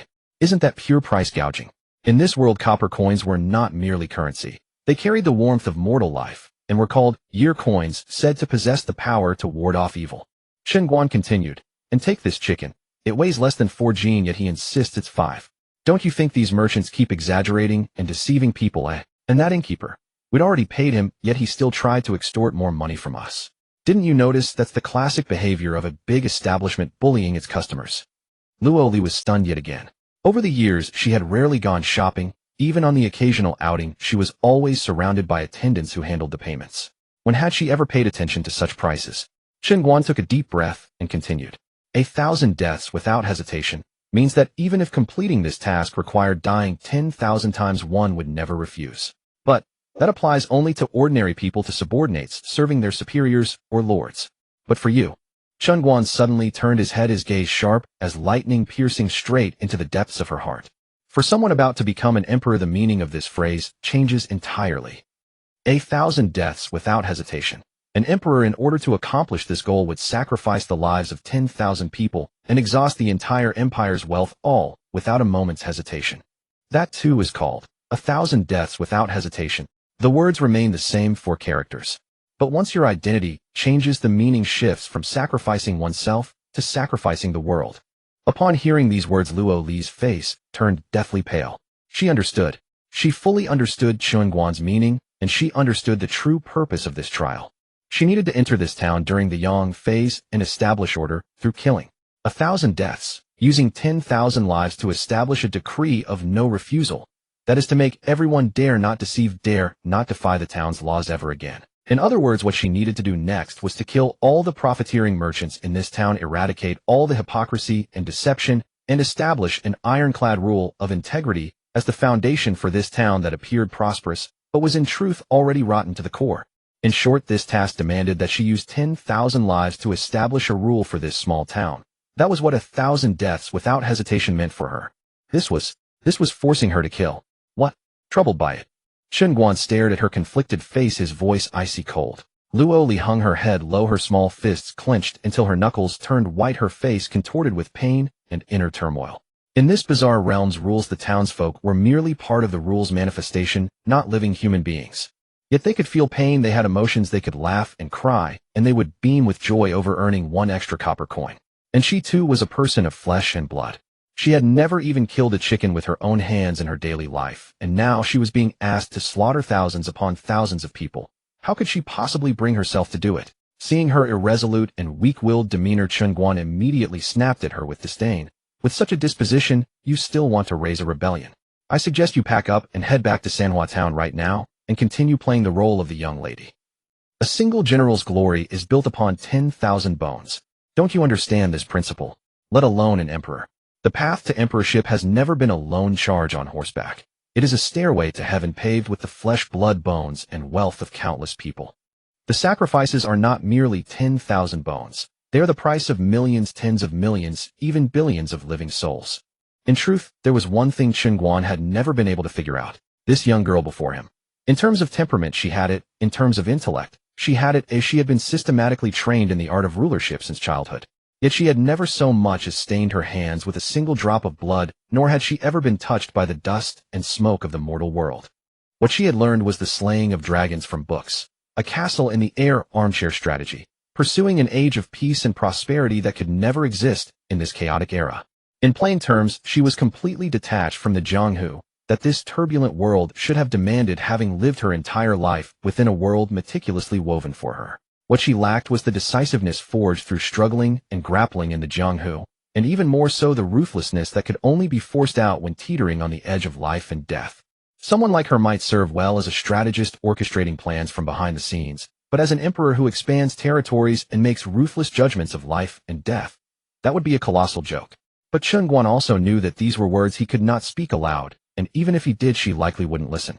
After all, it was the hatred of national subjugation and the loss of her family that had brought her this far. Yet Chen Guan still spoke frankly. What is an emperor? An emperor is one who stands utterly alone, the most heartless being under heaven. And you in your current state have not an ounce of that ruthless resolve. A sovereign's heart must be as firm as a rock, able to forsake one for the sake of all under heaven, and also to slaughter all under heaven for the sake of one person's thought. A sovereign's methods must be ruthless and merciless, well-versed in both open strategies and covert schemes, killing without drawing blood and destroying hearts without leaving a trace. Luo Li slowly raised her head, looking at Chen Guan in shock. At this moment, she suddenly felt that this man was more like a qualified emperor, while she herself was merely a student. Brother Chen. Luo Li's eyes were filled with confusion. In truth, she understood those principles, but she could not truly comprehend and accept them. She also knew what she lacked. Brother Chen, do you think this trial they arranged is meant to temper me? Temper? Chen Guan was directly amused by her naive idea. To others this might indeed be a cruel training, but in his eyes this was a Jianghu feast, and this girl was merely a dish on the table. If those people truly wanted to temper her into a qualified emperor, then they should have thrown her into the treacherous world of outlaws and court intrigues from the moment she was born to be battered, tempered, and baptized in blood. Instead of confining her like a golden oriole in a cage, teaching her only the art of emperorship drawn on paper. Even the brightest mind under such tutelage would only master empty theories. As the saying goes, how can one who never touches the soil know the hardships of farming? How can someone who doesn't even know the price of a bowl of noodles govern the realm and show compassion to the people? Now to train. Isn't that like taking off one's pants to fart? To put it bluntly, those people have been deliberately burying this girl. Deliberately. Such a clever girl, yet they have destroyed her like this. And at this moment Chen Guan finally fully understood why Su Jingyan had once stopped Luo Li from going to the Great Zhou. Perhaps only Su Jingyan knew best that this girl's so-called imperial destiny was merely a key used by those hidden behind the scenes to satisfy their own desires. She was merely a blade forged by those people to satisfy their lust for power. Chen Guan did not reply to her. Instead, he turned around facing the silent sunset, his silhouette stretched long, his voice flat and devoid of any ripple. Luo Li, you have your imperial path to walk, and I have my escort road to travel. We are not on the same path. I cannot guide you. The road beneath your feet. Only you can take the first step and walk it yourself. Luo Li stood quietly watching Chen Guan's back. She knew that Chen Guan's words seemingly distancing himself were actually guiding her with every word. The path ahead her entire life now hinged on this single choice. The words echoed in her mind again. A sovereign's heart must be as firm as a rock, able to forsake one for the sake of all under heaven, and also to slaughter all under heaven for the sake of one person's thought. She slowly turned around, looking at the bustling town street in the distance, filled with hypocrisy and deceit. She questioned her own heart. Could she, a weak woman who had never stained her hands with blood, truly walk such a blood-soaked, heartless path? She always felt something was missing in her life, but she could never find it. She stood there gazing silently for how long she did not know. Perhaps a minute, perhaps an hour, until her eyes grew sore, and then she suddenly awakened. Yes, blood. Her imperial path had lacked blood from the very beginning. Since childhood, her grandfather had locked her in a room, teaching her the so-called art of emperorship, the art of balancing power, and the history of her Luo family. But she had never been allowed to touch blood. How could an emperor not stain his hands with blood? Why had they placed the most important ability at this moment? At the Great Zhou? Was this a constraint or an oversight? Luo Li turned around to face Chen Guan again. After a few seconds of silence, she asked word by word, "Brother Chen, can you take me out of this rule-bound anomaly?" Chen Guan turned sharply, looking at her with surprise in his eyes. "Are you sure?" Luo Li didn't hesitate for a moment. Her gaze turned sharp, and an innate proud aura emanated from her like a long-concealed sword finally revealing its edge. "I am sure. My path, Luo Li's path, is decided and chosen by myself alone. No one has the right to arrange it for me, nor to guide me." The surprise in Chen Guan's eyes instantly turned into undisguised astonishment and admiration. He had to admire this girl's insight. She had actually found the right direction on her own. For the past 16 years, she had walked on roads paved by others, seeing only the prosperous world they had created for her. If she wanted revenge, if she truly wanted to understand what the Jianghu was, or even the imperial dream, then she must first learn one thing: to step off the path others had set for her and use her own feet to forge a road entirely her own. Only by achieving this step could she find her true heart and truly control her own destiny. Only then could she avoid becoming a blade in the struggle for power, bringing calamity to this world. And now this was the crucial first step. If this girl followed the script of those people, slaughtering 10,000 to establish authority and thus break this rule-bound anomaly, it would mean she had completely accepted their arrangement. Then the path ahead would be nothing but following the routes they had drawn step by step until she finally became a soulless marionette manipulated at will. They would turn her into a bloodthirsty, brutal emperor, a puppet emperor, clearing the way for their desires. "I can indeed take you out of this rule-bound anomaly," Chen Guan stated directly, "but you must understand this is a trial they set for you. If I bring you out, it means you haven't passed their trial. You have failed. Brother Chen, just take me out." Luo Li's tone was unwavering. "Leave the rest to me." Chen Guan turned his head abruptly and looked at Luo Li. Luo Li met his gaze, instinctively shrinking her neck, bracing for his mockery and sarcasm. Yet to her surprise, Chen Guan directly said, "Fine, but this is not part of my escort business. You'll have to pay extra." Luo Li was stunned for a moment, then nodded. "Okay." She quickly took out 2 silver taels from her pouch. Ding. Price gouging successful. Mission escort reward increased 10 escort mission escort Luo Li to the Grand Tutor's Mansion in Shangjing Great Zhou. Current mission reward escort points 388. Chen Guan grinned, quickly took the silver, and then said with satisfaction, "Now you're showing some imperial material." Luo Li's hand, putting away the pouch, froze. She had expected Chen Guan to belittle her, saying she was hopeless and always relied on others. So it was only when she paid more that he would praise her. Still, she felt an inexplicable surge of excitement. She took it as Chen Guan recognizing her. Chen Guan's gaze fell again on the inconspicuous small lotus pond nearby. "The reason we triggered this death before defiance rule-bound anomaly is likely because of this small lotus pond." He spoke slowly, his voice taking on a strange tone. "When we passed by here, the setting sun cast our shadows exactly into the lotus pond.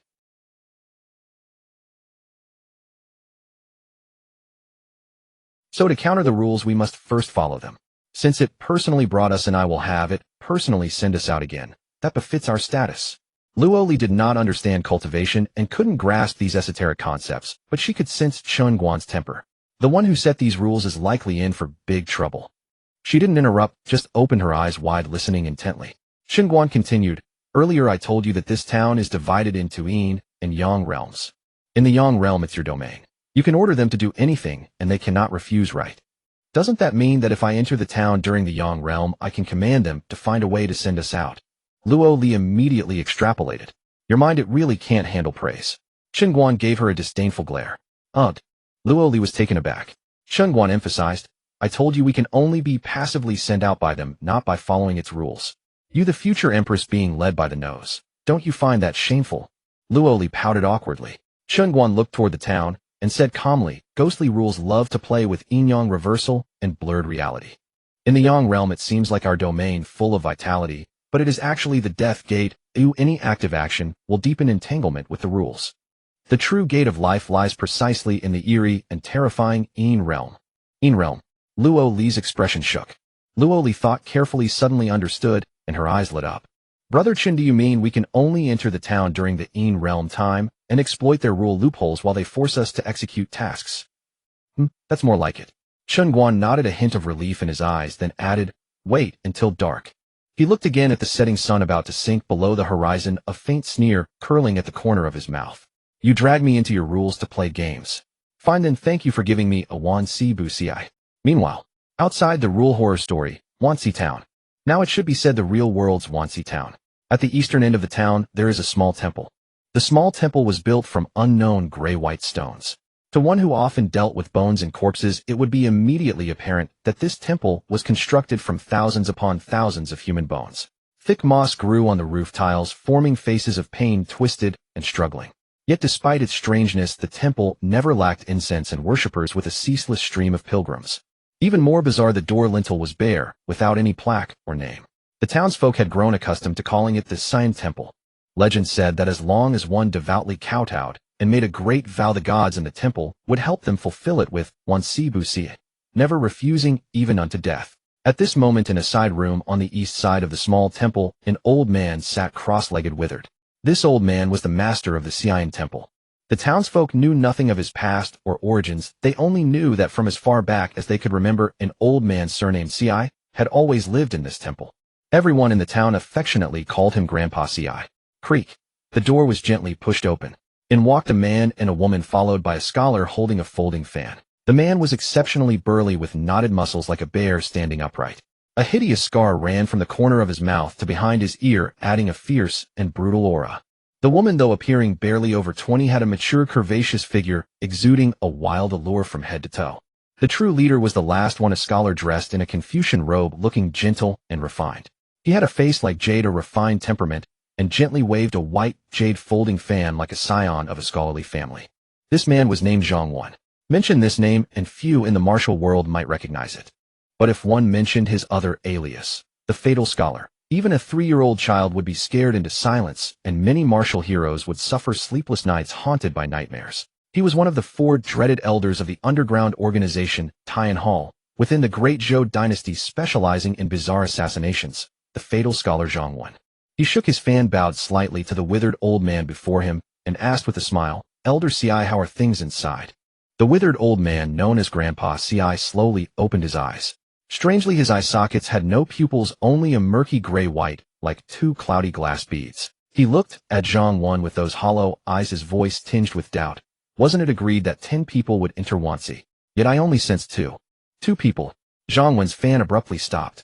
He immediately turned to the woman behind him and said, Go check. What's going on?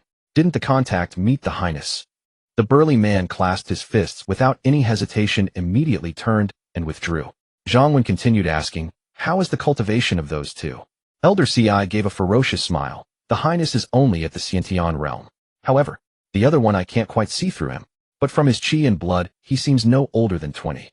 Not even 20. Zhang Guan gave a dry laugh. That's good. At 20 at most, he's at the Ruwei realm. That old scoundrel Su Jingyan. At least he followed the rules and didn't let her step onto the path of cultivation, ruining our plans. Very good, very good. Master, that Highness doesn't understand cultivation. The people we arranged didn't bring him in. This carefully set test might not be easy to complete. The woman with the impressive figure beside him frowned. Zhang Guan tilted his head, his fan gently swaying again, his eyes gleaming with inscrutable light. No, Xiao Jing, you're wrong. On the contrary, she has already completed our test. My. Xiao Jing was stunned, though filled with doubt. She dared not ask more out of respect for Zhang Guan. Zhang Guan seemed to relish this feeling of control, explaining unhurriedly. Actually, the Wanxi Buci test appears to examine her character and methods, but in reality, it's more about transformation. For these 16 years under Su Jingyan's guidance, she only learned superficial things. The real substance she needs to start learning from now on. And this task will be cultivated by us Tian Hall. These words left Xiao Jing still confused. But the withered old man in his pupil-less eyes showed anticipation. He had prepared for this task for a full century, meticulously crafting a path of slaughter for Luo Li. As long as she followed the path they laid out, the fate of the great Zhou would be in its countdown. Mr. Zhang, Elder Ci asked in his hoarse voice. After I complete this task, shouldn't the Hall Master bestow upon me a grand temple? Zhang Wen nodded, a gentle smile on his face. Rest assured, Elder Ci. I, the fatal scholar, always keep my word. For our plan you have waited 100 years in this place. You are the greatest contributor to our Taiping Hall. It's time to leave this town. The incense temple will certainly not be small. This Grandpa Ci was not just a simple temple keeper, he was a genuine, over 100-year-old, Ginu spirit slave. The so-called Ginu were people who through secret methods were parasitized onto the rules of a spirit, merging with it as one. Besides being able to bind the spirit and deploy it for their schemes, the greatest benefit was gaining a lifespan nearly equal to the spirits. As long as the rules did not shatter, they could be immortal. They were both the guardians of the rules they parasitized and the actual carriers of the anomaly's rules. Wherever he went, the spirit could follow. This was also the only way to control spirits. And it was an absolute trump card in the hands of their Tian Hall that they would not easily use. This, Wan Sibu Ci, was a powerful spirit they had captured a century ago at great cost, and they had Elder Ci parasitize it hidden as a dark card until now. However, please do not be careless at this critical moment. Of course. Grandpa Ci nodded expressionlessly, then added, that thing I have nurtured it with incense for over 100 years. I know its rules best. Although that little girl won't be in mortal danger to come out of it, she must use the blood of 10,000 people to establish a human rule. There is no other way. Have they found the way to break the game? Grandpa Ci shook his head. They're still figuring things out. If they start breaking the situation, I'll be able to sense it. That's good then. Zhang Wen flicked his folding fan, triumphantly, looking utterly confident. How could someone personally trained by Su Jingyan be so foolish? Oh, that's right. Zhang Wen suddenly thought of something, turned around, and shouted to Xiao Jing behind him, go inform the higher-ups. Let them unfold all the roads they've laid out for our prince one by one. Yes. Xiao Jing saluted with a fist, then immediately retreated. At this moment, inside Wanxi town, transformed by the rules of the supernatural anomaly, Luo Li braced her hands against the stone parapet of the gate tower, her chest heaving violently as she gasped for breath, her crystal-clear eyes filled with resentment as she glared at Chen Guan beside her. Chenji, how many more tasks do I have to do for them? I'm exhausted. They had already entered the town 3 consecutive times during the Yin realm. During these 3 times, she had been searching everywhere for grandchildren for those hollow-eyed old grandmothers, or carrying goods for those merchant owners. Most absurdly, she had even been pulled home by a few aunties to scrub their mountain-high piles of laundry.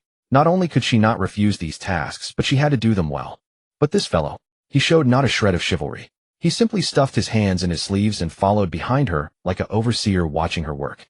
Not only did he never lend a hand, but he kept scolding her, saying she couldn't do this, couldn't do that, that she was all thumbs. Soon, Chen Guan still stood with his hands clasped behind his back, turned to her, gazing at the bizarre sunset on the horizon, his tone flat. The little girl had done so much work. She hadn't labored in vain after all. Through these rounds of forced labor, he had completely figured out the loopholes in the Wanxi's oath rules. Now, whenever he wanted, he could bring this girl out of this cursed place. But who was he, Chen Guan?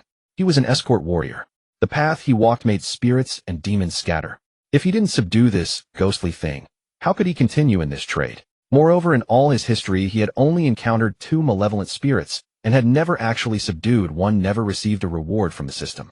Just now, through the tasks the girl had done, and the exploration along the way, he discovered this malevolent spirit did possess some real ability.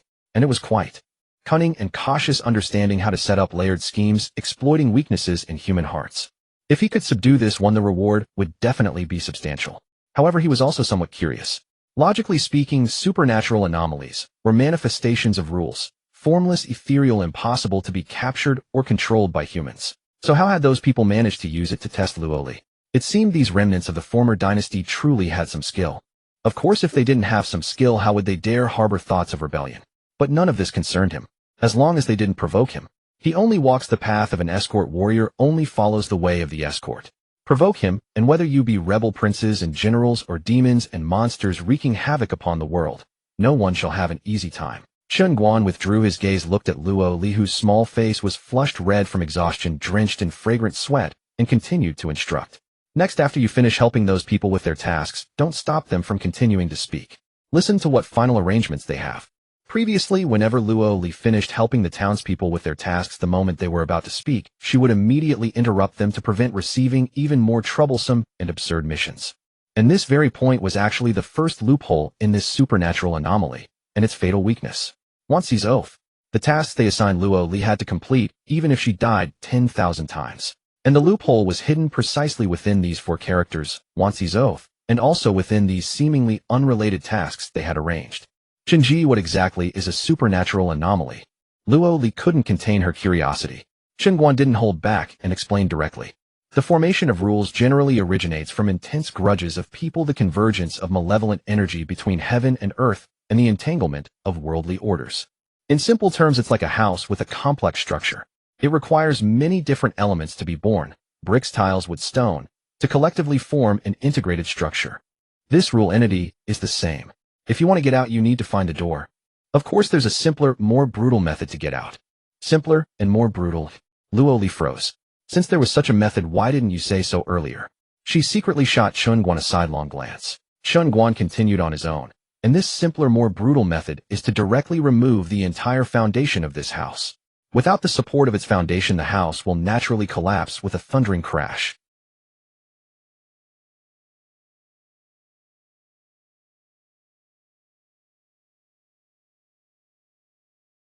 This was unheard of. Someone could actually dismantle a rule. He stared at Chen Guan with wide eyes. Was this guy really a mountain villager? Everyone fled from supernatural anomalies, yet he wanted to demolish this rule. If this spread, people would probably think he had gone mad. However, she didn't doubt Chen Guan's abilities. Without abilities, they could never have made it this far to Dezhou. In fact, she had begun to look forward to it as well. If she could help dismantle a rule, it would make this journey worthwhile, and would teach a lesson to those who had looked down on her. Chen Guan glanced once more at that bizarre little lotus pond. The Yin realm had already descended. Without further words, he immediately took Luo Li's hand and stepped into the town once more. Chen Guan didn't bring her directly to the central street of the town. He knew the way like the back of his hand, slipping into a small alley on the left side of the town entrance, turning this way and that, passing through several more lanes. Soon they arrived beside the lotus pond, where they had previously helped search for the child. The lotus pond remained the same pond, its water surface like a black mirror, not a single ripple stirred. But the 2 innocent, carefree children who had been by the pond were no longer there. This was the terrifying aspect of this rule. Every supernatural anomaly must inevitably contain a reincarnation cycle. It was truly like a preset film. Every character and every event within the rule had a complete script from opening to final curtain call. And this Wanxi town was precisely a place where everyone had their own life rhythms. Chen Guan led Luo Li around the little lotus pond, walking steadily toward the western side of the town. Soon flat paddy fields stretched into view. It was dusk, and on the field ridges many farmers carried heavy bundles of rice on their shoulders, stepping with laborious strides toward the town. Luo Li's expression instantly changed. She tugged at Chen Guan's sleeve. Shinji, you wouldn't want me to help them carry the rice, would you? You actually guessed correctly. Chen Guan nodded, looking completely matter of fact. This is our way to break the situation. Luo Li felt like she was about to cry. How could a delicate little girl with no strength possibly carry something so heavy? Those bundles of rice looked even bigger than she was. Don't worry, Chen Guan glanced at her, saying casually, within the rules they won't force you to do something you truly cannot accomplish. Since they have you do it, it means you absolutely can. Just then a sinister voice drifted over from the field ridge. Little girl, you look quite unfamiliar. Luo Li glanced sideways as she landed, and saw an elderly man on the ridge walking straight toward them. He seemed unable to see Chen Guan, his gaze fixed directly on Luo Li as he grinned, revealing yellow teeth, and asked cheerfully, I'm from out of town. Luo Li was a little nervous, but reluctantly replied. I'll look at these old bones of mine, the old man said, thumping his lower back with a pained expression. I just twisted my back a moment ago. He looked at her expectantly. Young lady, would you be willing to help me with something? So it really is carrying the rice. Luo Li groaned inwardly, resignedly pursed her lips, and nodded. Oh my. Then I'm truly grateful.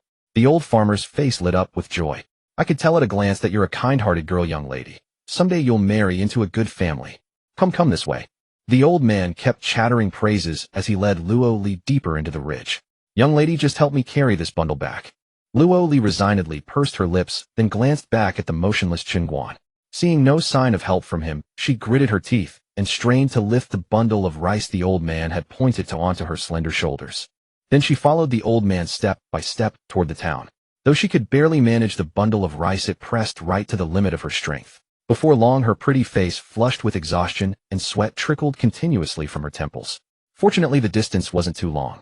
Just as she felt she couldn't hold on any longer, they finally arrived before a small farmhouse courtyard at the edge of the town. Once inside the courtyard, Luo Li immediately dropped the rice bundle to the ground, nearly collapsing from exhaustion. "Young lady who knew you could work so efficiently. You've been a tremendous help."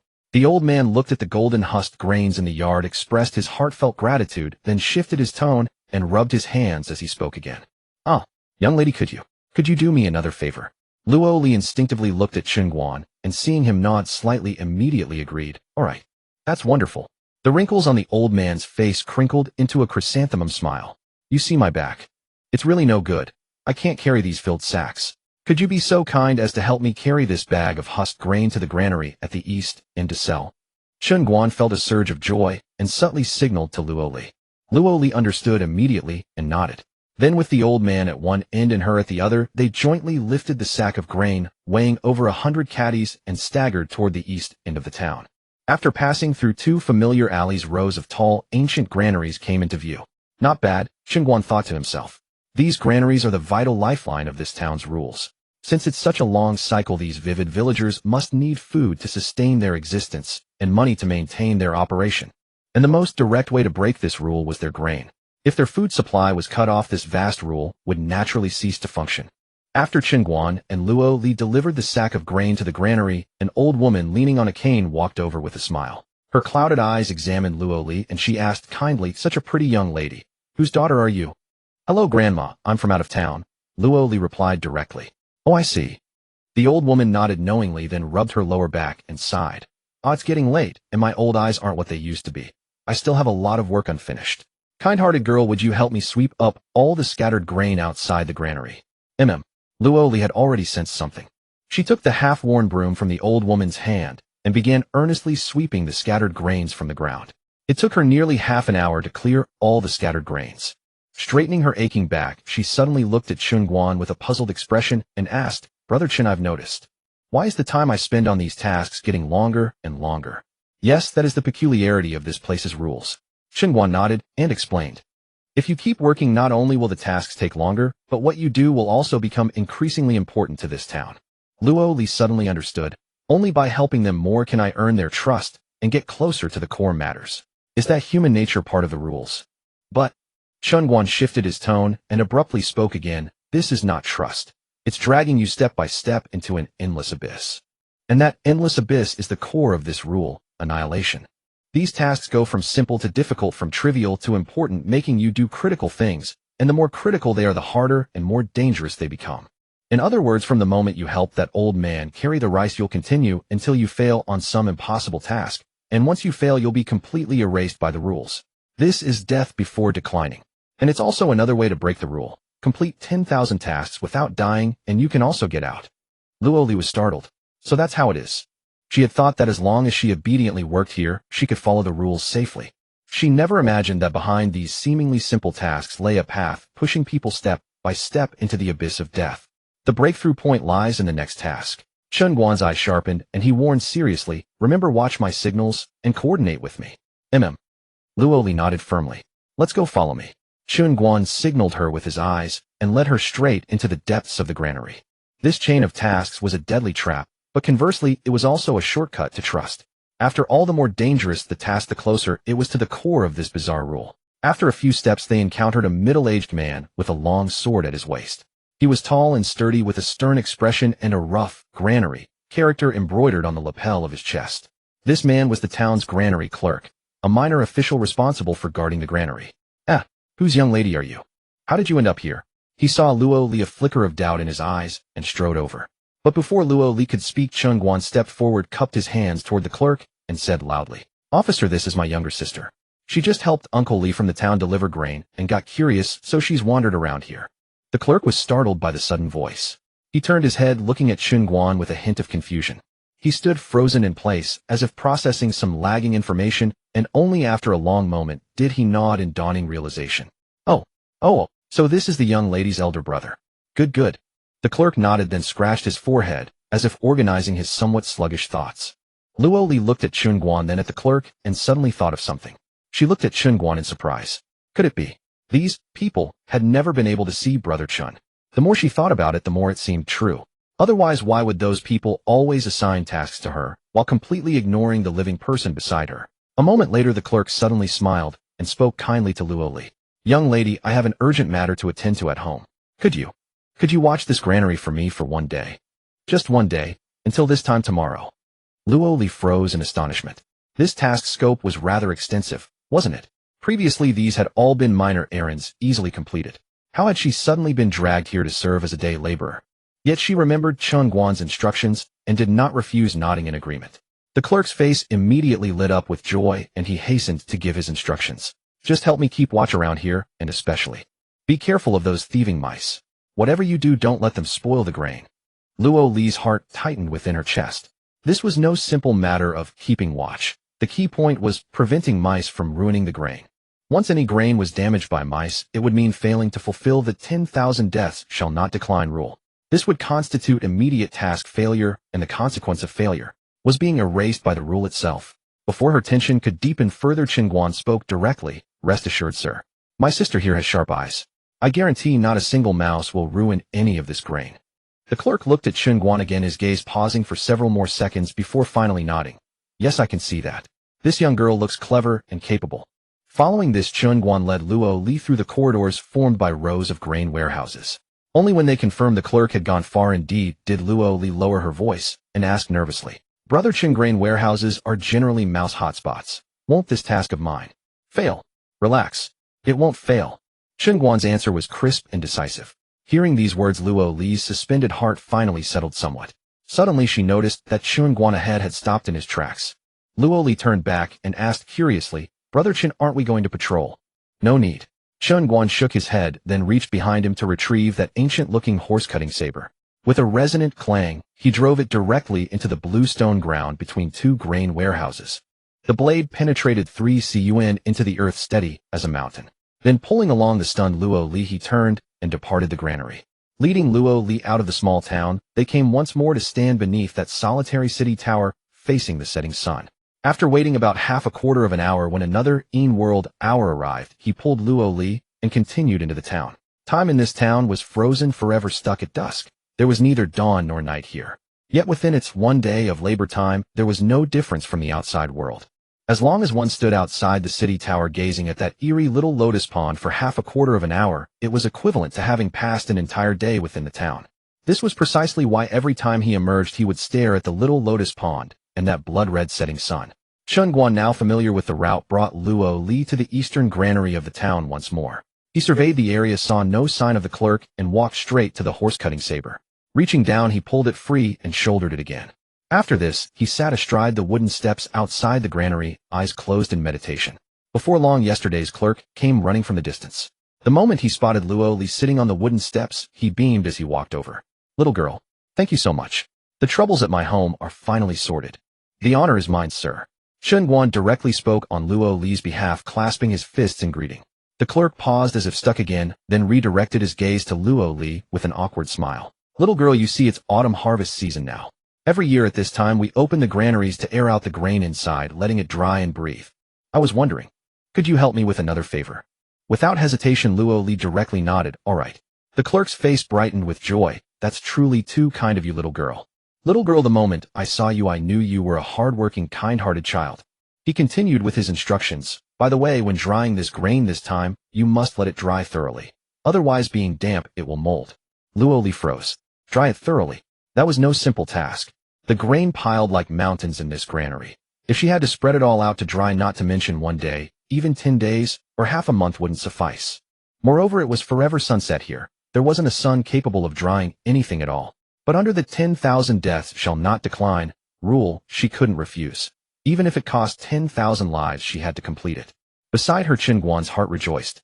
He immediately took over the conversation, asking loudly, Sir, your meaning is, as long as all the moisture in the grain is evaporated, that will do, correct? Upon hearing Chen Guan's voice, the clerk's body trembled again, as if a signal disrupted, old computer lagging for a moment. Then he smiled and nodded. Yes, exactly. There must be not a trace of moisture. Otherwise, if it molds, people who eat it could actually die. Yes, not even a trace of moisture. If it molds, people eating it could die from it. Chen Guan patted his chest confidently. Sir, rest assured, my little sister is the most skilled at handling these things in her entire life. Simply removing moisture. She'll get every single bit of moisture out of this grain, I guarantee it. The clerk paused once more before nodding repeatedly. Yes. Go dry it. Just dry it out. The moment the clerk walked out of sight, that 3 points wicked grin on Chen Guan's lips could no longer be contained. The moment Luo Li saw his expression, she knew the most critical moment had arrived. She quickly stepped closer and lowered her voice to ask, Brother Chen, can we leave now? Yes. Chen Guan nodded, then tilted his chin toward the side, instructing, go prepare some firewood. We're going to bake the moisture out of this grain. Huh? Luo Li instantly froze. You're going to set fire. It suddenly clicked for her. As long as humans live, they depend on grain. This haunted rule had evolved into an entire world. As long as all the grain in this town was destroyed, it would collapse on its own. Meanwhile, at the Wan Xi Temple, the old man who had been sitting like a stone sculpture with eyes closed in meditation saw that placid, self-assured expression on his face slowly fading, replaced by a heavy layer of confusion. Something's wrong. Why haven't they, as I anticipated, entered the Yang world to establish rules through blood? Although he could possess the ghost, he had not completely controlled it. He himself was merely a parasitic ghost under the ghostly domain's rules. In his perception, an hour had already passed. But those two, after entering and exiting the Yang world, twice had suddenly fallen completely silent, as if they had vanished into thin air. No good. They've discovered the flaw in the Yin world. Xi Lao's heart sank violently. What's wrong? Zhang Wen, who had been beside him, asked with a deep voice upon seeing his drastic change in complexion. Xi Lao forced the words rising in his throat back down. He immediately composed himself and denied, no. Impossible. The Yin world's rule tasks must be completed. This can't be happening. They went there to find death, didn't they, However, the moment this thought flashed through his mind, a mouthful of pitch-black, foul-smelling old blood sprayed violently from his mouth. Seeing the foul blood about to splash onto Zhang Wen's face, Zhang Wen reacted swiftly, his folding fan, whooshing, open in a flash, barely blocking those blood specks. Afterward, he stared at Xi Lao in utter astonishment, whose aura had instantly withered. Xi Lao? What on earth is happening? Why are you being struck by the rule's backlash? Quick! They found the loophole in the 10,000 deaths shall not decline rule. Hurry and help me suppress the rules. Xi Lao could no longer maintain his facade, crying out in panic. He was parasitic on this ghost. Once the rules were broken, this parasitic ghost, would also be annihilated into nothingness. Zhang Wen dared not delay in the slightest. This elder Ci had been successfully attached to the Wan Sibu Ci by the Tian Pavilion after 30 years of effort and countless rare resources. His strength alone could match 1,000 troops, and he was an absolute trump card they would not easily deploy. If he fell here, it would not necessarily shake the foundation of the Tian Pavilion, but it would at least cause severe damage. Zhang Wen immediately sank his breath to his dantian, circulated his righteous qi, gathered it all into the folding fan in his hand, and raised his hand to point at the Tianxiu acupoint on the top of Elder Ci's head to help him suppress the rules. However, before his fan, infused with all his power, could come down, Elder Ci's murky eyes suddenly widened and his body stiffened. Then he was no longer panicked, and his breath stopped. Elder Ci, Zhang Wen cried out in shock. He quickly reached out to check his breath, only to find that his life force was extinguished and his spirit utterly destroyed. How is this possible? Zhang Wen's face darkened abruptly. He could never have imagined that the bizarre rule they had painstakingly maintained for over a century would be forcibly dismantled from within at the very start. This was definitely not something an ordinary person could do. To break the rules, one must first thoroughly understand every detail of the rule, and to master a complex rule that had been worshipped for 100 years was not something that could be accomplished in a day or two. Yet Luo Li had taken only a single hour to not only figure out the rules, but also directly dismantle the very foundation of the rules. Zhang Wen immediately dismissed that thought. He knew Su Jingyan's abilities well. There was no way he could have given her such heaven-defying skills. That left only one possibility: the man who had entered Wan Sibu Ci with her. Absurd. A murderous glint flashed in Zhang Wen's eyes. But at that moment, the burly man he had previously sent to gather information hurried in. Seeing Elder Ci lying on the ground with wide, unseeing eyes, he was startled for a moment, then quickly knelt on one knee. Report to the pavilion master. The 10 dark wolf guards that the Shadow Hall arranged to escort the young lord were all beheaded 30 li outside Jinbei Pass. What? Zhang Wen was shocked again. The dark wolf guards forged by the Shadow Hall for Luo Li were all experts above the Tongxin realm, skilled in coordinated assassination techniques. That man. What level of strength does he possess? Meanwhile, within the eerie domain of Wan Si Bu Si, Chen Guan and Luo Li were standing outside the granary, watching the blazing fire inside with the granary keeper's furious rebuke ringing in their ears. You? What are you doing? Didn't I tell you to dry the rice? Why is there a fire? Chen Guan, carrying his saber over his shoulder, turned around leisurely and smiled. Officer, didn't you say that as long as the moisture is removed, anything goes? My method guarantees to dry it all at once without leaving a single bit of moisture. Luo Li cast him a glance, silently thinking that this guy really knew how to exploit the loopholes in the rules. You? Why you? The granary keeper pointed at the fire, his face as pale as paper. It's over, all over. The county magistrate will never forgive me.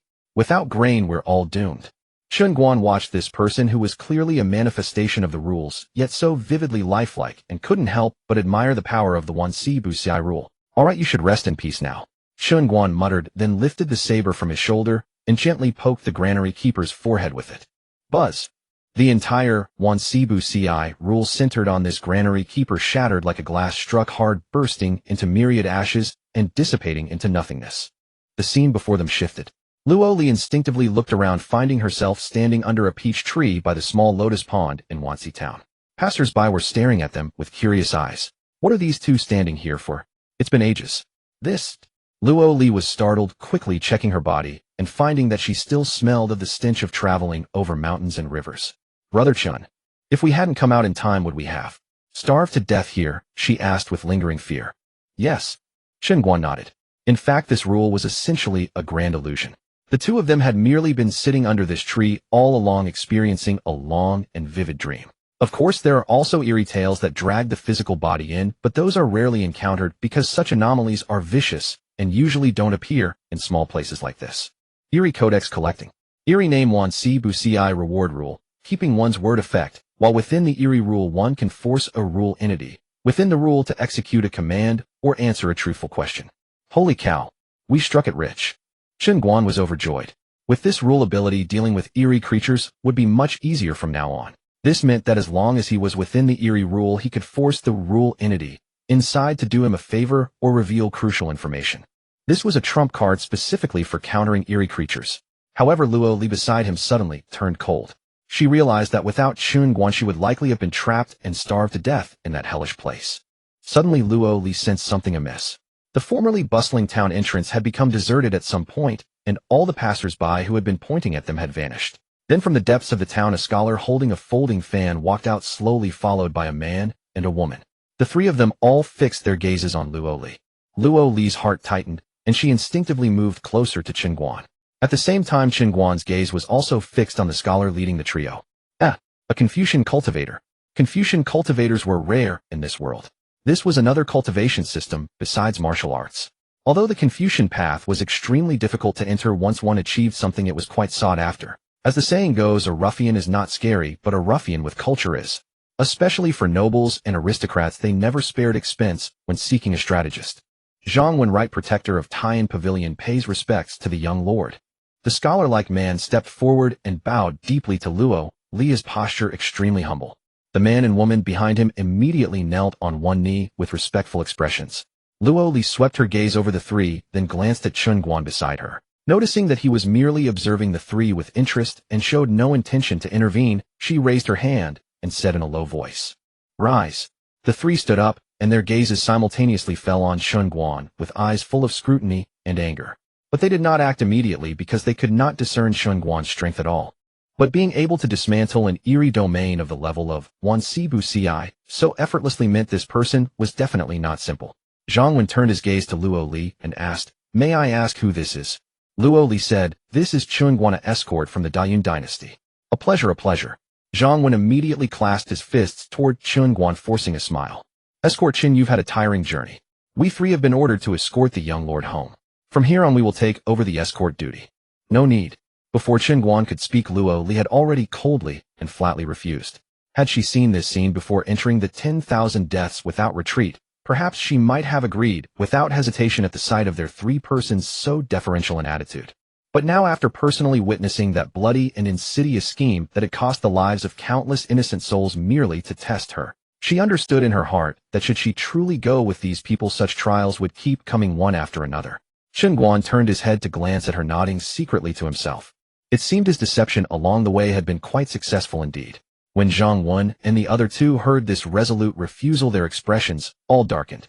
Only now did they realize that this young mistress was by no means the naive, blank-slate little girl they had imagined. This seemed to have slipped beyond their control. But Zhang Wen did not immediately show his displeasure. His smile remained unchanged as he spoke, once more taking a circuitous approach. Since that is the case, then let Escort Chen travel together with us, so we may look after one another. My apologies. Chen Guan shook his head, refusing without the slightest courtesy. I have grown accustomed to traveling alone. I dislike having useless lackeys trailing behind me and getting in the way. Your rebellion and restoration are your own affairs. Once I have safely delivered her to Shangjing and completed my mission, you are free to take her wherever you wish to rebel. The three men's pupils contracted sharply. Never had they imagined that not only would this fellow know their earth-shaking secret of rebellion, he would actually dare to speak of it so openly. The three of them immediately turned their gazes to Luo Li in unison. Zhang Wen, with an even questioning tone, demanded, "Your Highness, how could you reveal such classified intelligence to an outsider?" Luo Li met their gazes directly, her tone resolute. "Escort Chen is a trustworthy person. As for the journey of escorting me to Shangjing, I shall not trouble the three of you. After I meet my uncle Su Wenyuan, we shall then decide the matter." "That is unacceptable." Zhang Wen refused without a moment's thought. Their 100-year scheme's most crucial link was never about rebellion and restoration at all. It hinged entirely on Luo Li alone. If they truly allowed her to reach Shangjing and fall into the hands of the Dog Emperor of Great Zhou, then their century of planning would be rendered entirely futile. Seeing their intense reaction, Luo Li inwardly congratulated herself on her refusal. It was abundantly clear. These people had never regarded her as their young mistress at all, nor had they regarded her as the future sovereign they were to assist. Zhang Wen also suddenly realized his own loss of composure. He quickly suppressed his inner anxiety and cupped his hands in a formal bow. "Your Highness, please calm your anger." It was this subordinate's hasty words spoken in urgency. "This subordinate knows you harbor resentment towards us for setting up the 10,000 deaths without retreat trial. But you must understand, Royal Majesty rests foremost upon resolute decisiveness. Throughout history, has there ever been a ruler whose throne was not built upon mountains of corpses and rivers of blood? Our action was both a trial and a tempering. This journey to Great Zhou will inevitably see rivers of blood and mountains of bones. If you cannot even endure this small amount of bloodlust conjured by the rules, how could we ever assist you in accomplishing the great cause of restoration?" Luo Li's heart was shaken upon hearing this. This reasoning did indeed carry some merit. In the battles to come, how many tens of thousands would fall? If she could not accept even this illusory 10,000 deaths, what restoration could she possibly speak of? A sharp twitch appeared at the corner of Chen Guan's mouth as he listened. Damned scholars, their tongues were indeed poisoned. However, he did not interrupt. He simply watched quietly, letting Luo Li come to her own conclusions. If this stubborn girl could not even perceive the true path of sovereignty, then she was destined to be merely a figurehead pushed forward by schemers, a source of catastrophe. And this impending catastrophe would inevitably ensnare Great Zhou as well. Luo Li looked at the earnest Zhang Wen, then turned to glance at the expressionlessly indifferent Chen Guan. She recalled the way of emperors that Chen Guan had spoken of within the 10,000 deaths without retreat. That was a path entirely different from what she had learned from books and what Zhang Wen now preached. The way of emperors is a bloody road. This is undeniably true. But a flash of insight struck her, and suddenly she understood.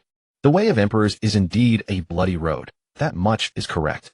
But the true question lies in, who should be the one to choose this road? Should it be the emperor himself, or should he be carried along by those so-called loyal ministers surrounding him? Luo Li's expression was serene as she spoke calmly. "I thank Hall Master Zhang for your earnest counsel, and I thank you for personally crafting this tempering road for me. This road is excellent, and I bear no grudge against any of you." When Zhang Wen and his companions heard this, joy blossomed in their hearts, believing she had reconsidered. However, immediately after, Luo Li turned the tables, her tone brooking no argument. "But the restoration road of my Luo clan shall be walked by me, this princess herself." She paused, a chill creeping into her voice. "And this road will surely succeed." "Huh?" Chen Guan froze sharply, turning his head to look at Luo Li, somewhat taken aback. "This girl, why does she dare such certainty?" Luo Li did not notice his gaze, continuing. "You three may leave first. Having too many people would be inconvenient for concealing our movements. After I meet my uncle, everything shall be reconsidered at length." Zhang Wen and his companions listened to this unequivocal yet reasonable dismissal, all standing frozen in place. Never could they have imagined that this young girl would truly slip beyond their control. No. No. Where had things gone wrong? Su Jingyan. Impossible. We had an agreement between us. Su Jingyan, that old fox, would never dare sabotage us in this matter. He lacks the audacity. Otherwise he would not have kept Luo Li confined in Sana County, teaching her only bookish theories of imperial rule, yet never allowing her to truly set foot in the world of mortals. Suddenly Zhang Wen thought of something, and sharply turned his head, his icy cold gaze fixedly staring at Chen Guan. Could it be him? If Su Jingyan was not the problem, then the sole issue must lie with this escort. Luo Li would share such an earth-shaking secret as rebellion with him.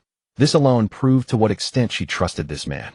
She must have been swayed by some seditious words from this escort. Moreover, this fellow was absolutely no ordinary person. Setting aside his ability to break through something as unprecedented as 10,000 deaths without retreat. Simply the fact that, knowing full well he had been dragged into a rebellion plot capable of affecting countless souls, he could remain so composed. This alone was enough to prove this man was far from ordinary. With this thought, the hand Zhang Wen gripped his folding fan tightened abruptly, and a cold, killing intent erupted from him in an instant. The two men behind him, Shao Qin and the others, also immediately sensed the abnormality and slowly reached for the hilts of their swords. Hey, hey, hey. Chen Guan raised an eyebrow, staring wide-eyed at the three of them. What do you think you're doing? I'm warning you. If you dare draw your blades, I'll treat you all as escort robbery bandits. Your Highness. Zhang Wen paid Chen Guan no mind, urgently saying to Luo Li, you must not heed the slanderous words of such a petty villain. This subordinate seriously suspects that this person is highly questionable. My. Chen Guan's expression darkened, and the cloth-wrapped horse-cutting saber on his shoulder shifted slightly. Your Highness, please make your decision. This subordinate and my brothers are willing to sacrifice everything to escort you to Shangjing and assist you in restoring the great dynasty. We have already made ample preparations and arranged a secret route that can bypass the imperial capital's surveillance. Before he could react, Luo Li immediately retorted coldly. I know well whether Brother Chen has any issues. Please step back. Zhang Wen refused to give up and spoke again. This man knows full well that what we are doing is the crime of rebellion, yet he still boldly escorts you here. Can't you see the problem? Such a person, if not a complete fool, must be after money. Do you know that the bounty on your head is now 1,000,000 taels of silver? Damn it. Without paying, you dare to frame me like this. Chen Guan's face turned completely cold. Are you asking for trouble? Clang. Without unnecessary movements, the horse-cutting saber on his shoulder suddenly trembled, and a white light shot out from the blade, heading straight for Zhang Wen's face. All master, be careful. The burly man behind Zhang Wen stepped forward and raised his long blade. However, the expected clash of metal never happened. A sharp hiss. A white light flashed. The burly man's body stiffened, his face still wearing an anxious expression, yet a thin red line quietly appeared on his neck. Immediately after, with a thud, a large head fell to the ground with a dull sound. Mind your own business. Chen Guan's face darkened on the spot, muttering a curse.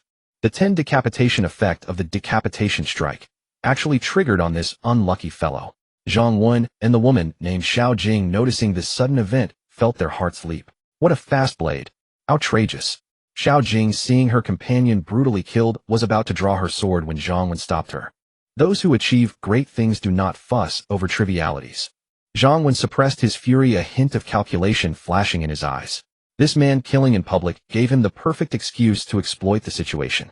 He immediately cupped his fists toward the startled Luo Li and said, Your Highness, you see, this villain's true face has been exposed by us. He even turned his hand and killed to silence you. How dare you? Without hesitation, Luo Li rebuked. If it were anyone else, she had no doubt that person would betray her for that 1,000,000 taels. Even killing to eliminate witnesses, as they claimed. But she knew Chen Guan's temperament. Without money, he would be ruthless even to his own kin.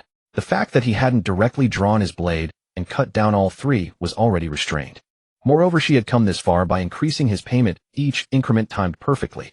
Yet as long as she increased the payment, he would uphold the bottom line of his principles. No matter the danger, he would never abandon her over the amount of money. Back when facing that 1,000,000 tael bounty, she could see that it was this principle that kept him from wavering in the slightest. This made her truly understand what her grandfather had once said to her. If you encounter a cold and heartless person, only then may you accompany him into the great show. At first, she didn't understand, but after the incident with the 1,000,000 taels of silver bounty, she finally understood that her grandfather's heartlessness did not mean lacking emotion, but rather an absolute rationality and adherence that could completely suppress one's own greed and remain unmoved by the 7 emotions and 6 desires. However, her rebuke did not make Zhang Wen and the others give up. On the contrary, from Luo Li's firm tone, they became even more certain of one thing. Luo Li had been completely led astray from their century-old scheme by this escort. Otherwise she wouldn't be so firm or defend Chen Guan like this. Fine. Your Highness, then today, I will make you see this villain's true face. Zhang Wen sneered. He didn't believe it. In this world, would anyone risk losing their head to escort a rebel leader deep into the capital of Great Zhou for the sake of honesty and integrity? If this were exposed and discovered by the Emperor of Great Zhou, even as an escort, he would not escape the fate of having his 9 clans exterminated. Who would believe he wants nothing out of it? As his words fell, Xiao Chang behind him raised his long sword. Do you really think I'm some weakling? Chen Guan, who had been sitting on the horse, sneered. He had only wanted to teach them a lesson without using any true qi, but who knew that big fellow had such luck, and got hit directly. The horse-cutting saber on his shoulder flashed with cold light. Swoosh, swoosh. 2 solid-like blade, qi shot through the air. Not good. Purple Mansion realm. Zhang Wen had just taken a step when he felt a terrifying pressure surging toward him. Without time to think, he retreated violently. However, his speed was ultimately a step too slow. His head flew high into the air, blood spurting 3 feet high, and the round head hit the ground with a bang and rolled to the edge of a lotus pond. As for the other woman, she didn't even have time to scream before being directly sliced into a mist of blood by the second, even more powerful blade qi. Luo Li witnessed this bloody scene, her eyes wide as she stared at Chen Guan. You? How can you kill at the slightest disagreement again? She suddenly realized that if Chen Guan continued like this, by the time they reached Shangjing City, the talents her uncle had cultivated would probably all be killed by this man. Chen Guan, as if not hearing her, nodded with satisfaction inwardly. This blood massacre 8 directions was indeed useful. After killing the first person and getting blood on him, his attack power directly increased by 10. The second slash hit this scholar, triggering a critical hit effect, and the third person was directly turned into a mist of blood by the blade qi. But at that moment his gaze sharpened as he casually glanced at the Wanxi town before him. In a pavilion in the town, behind a half-closed door and window, a figure was now staring in astonishment. This? How is this possible? A tiny sauna town. How could there be a Purple Mansion realm escort? Damn you, Su Jingyan, you dare to break the agreement. The person suddenly thought of something, gnashing his teeth at Su Jingyan. He actually arranged such a hidden top-notch expert beside this little girl. In terms of realm, Zhang Wen was also at the Purple Mansion realm. But he had clearly sensed just now that the man carrying the saber had a blade technique against which Zhang Wen had no power to resist. Because that blade technique was too fast. So fast that even his divine sense couldn't fully track it. This was definitely not an ordinary Purple Mansion realm. He had a strong premonition. If he dared to take a step forward, his fate would be exactly like those 3 decapitated on the spot. No good losing a hall master and 3 generals. I must report this to Alliance leader Su. The man muttered to himself, then his figure flickered and vanished from the pavilion. Meanwhile, Chen Guan by the small lotus pond had withdrawn his gaze and looked at Luo Li. Don't you think it's much quieter now? It's already good enough that I didn't ask you for more money. Say thank you. You. Luo Li was so angry she couldn't speak. She sensed that these 3 were not simple in cultivation, and their identities were self-evident, otherwise her uncle wouldn't have sent this person to receive her. He killed them outright. How would she explain to her uncle? Chen Guan curled his lips, too lazy to bother with her, and directly put away the saber, carrying it on his shoulder. Anyway, on this journey, anyone who dares to delay my earning money will die. This time he didn't ask her to increase payment because he needed to drive these people away, not only to earn more money, but also for the truth. Luo Li looked at the 2 headless corpses on the ground and the glaring bloodstain, then at Chen Guan's calm and complacent side profile. She didn't ask further, nor did she blame him. Because she also knew that Zhang Wen's attitude was problematic, and it had already stirred a strong unease in her heart. This unease made her realize that this road to restoration was probably far more complex and sinister than she had imagined. Chen Guan glanced at the girl, noticing that the confusion in her eyes had lessened and contemplation had increased. It seemed that after this journey, she had finally matured a bit. Luo Li noticed his gaze, immediately suppressed her thoughts, and asked hesitantly, Brother Chen, should I find a way to disguise myself? No need. Chen Guan shook his head. If you really think you're ugly and it hurts my eyes, then just wear a veil. If she covered her face, where would he find the motivation to ask for more money? You. Luo Li's face flushed with anger, and the melancholy that had just risen in her heart was instantly dispelled by his words. I'm afraid that wanted poster will bring us a lot of trouble along the way. You only now realize there's big trouble. Chen Guan turned around, looking at her with amusement. But isn't disguising yourself like burying your head in the sand? This? Luo Li thought about it, and indeed it made sense. Simple makeup and disguise, as long as a martial artist with some discernment could see through it, would instead attract more attention and scrutiny. However, she still had a lingering question. Brother Chen, why do you think this wanted poster was issued not earlier or later, but chosen to spread widely at this time? Even Chen Guan was somewhat puzzled by this. Judging from the crumpled wanted poster he had seen earlier, it had been issued at least a month ago. In other words, the great Zhou Emperor had already placed a bounty on her before he and that wretched girl had even left Sana County. Clearly someone had leaked the news long ago. Yet this leak was rather convenient. It allowed him to make a substantial profit from this escort mission. Brother Chen, do you think, could it be my aunt? Luoli suddenly asked. Probably not, Chen Guan shook his head. If it were your Aunt Su Yue, that would mean she knew from the start that the assassins along the way would fail, and she would also have revealed your exact movements and timing to the Great Zhou Emperor. In that case, the official forces of Great Zhou would have set an inescapable net at the border long ago, never allowing you to enter. But along this journey, aside from your aunt's people, we've encountered almost no official assassins from Great Zhou. This suggests that the Great Zhou Emperor had no idea where you would enter the country, so he could not set up defenses in advance. His only option was to issue a wanted poster first, letting greedy people provide him with leads. Luo Li's heart gave a violent jolt upon hearing this. If it wasn't her aunt, then only one possibility remained. Something had gone wrong on the side of her Uncle Su Wen Yuan, whom she had never met and who was far away in Shanjing City. It seemed that this century-old foundation was not an ironclad unity after all. Otherwise, those shadow guards who came earlier would not have been carrying wanted posters. Alright, stop dwelling on all that for now, Chen Guan interrupted her thoughts. Let's rest in the town for the night. From tomorrow onward, there won't be much time to rest. Luo Li nodded, then glanced at the corpses on the ground and asked hesitantly, what about this? Don't worry about it. Chen Guan gestured with his chin toward the town entrance. Take another look around. Luo Li noticed that the town entrance had somehow returned to its bustling state, as if the bloody slaughter had never happened. She instantly understood that the town was completely under the control of Tian Pavilion. Someone would surely come to clean up the mess, avoiding any official attention. The two led their horses into the town of Ansai, found an inn, and settled in. Luo Li immediately requested a large tub of hot water, washing away the dust and fatigue of the past days, especially the sour smell of sweat that even her feminine fragrance could not conceal.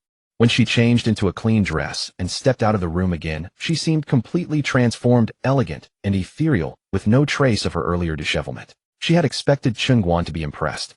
Instead, he merely cast a faint glance at her and remarked, looking quite spruced up. Then he pulled her along to wander around the town. Chen Guan found the Xian Temple on the outskirts of the town, where a grand funeral was being held. Just as he had suspected, someone really could control malevolent spirits. Although he did not know what method these people used, it was enough to prove that Su Wenyuan was far more complicated than he had imagined. These were supposed to be formless, intangible, and stateless entities of rules, yet they could be manipulated by humans. That could only mean that someone had grasped a deeper layer of rules than the spirits themselves. Next, he made his way to the Escort Union's stronghold in the town, a route he knew well. The Escort Union was a guild organization spread across the world, holding a transcendent status that to some extent rivaled even the government offices. After all, in this world rampant with demons and monsters, the transport of goods and travel of people relied mainly on escorts.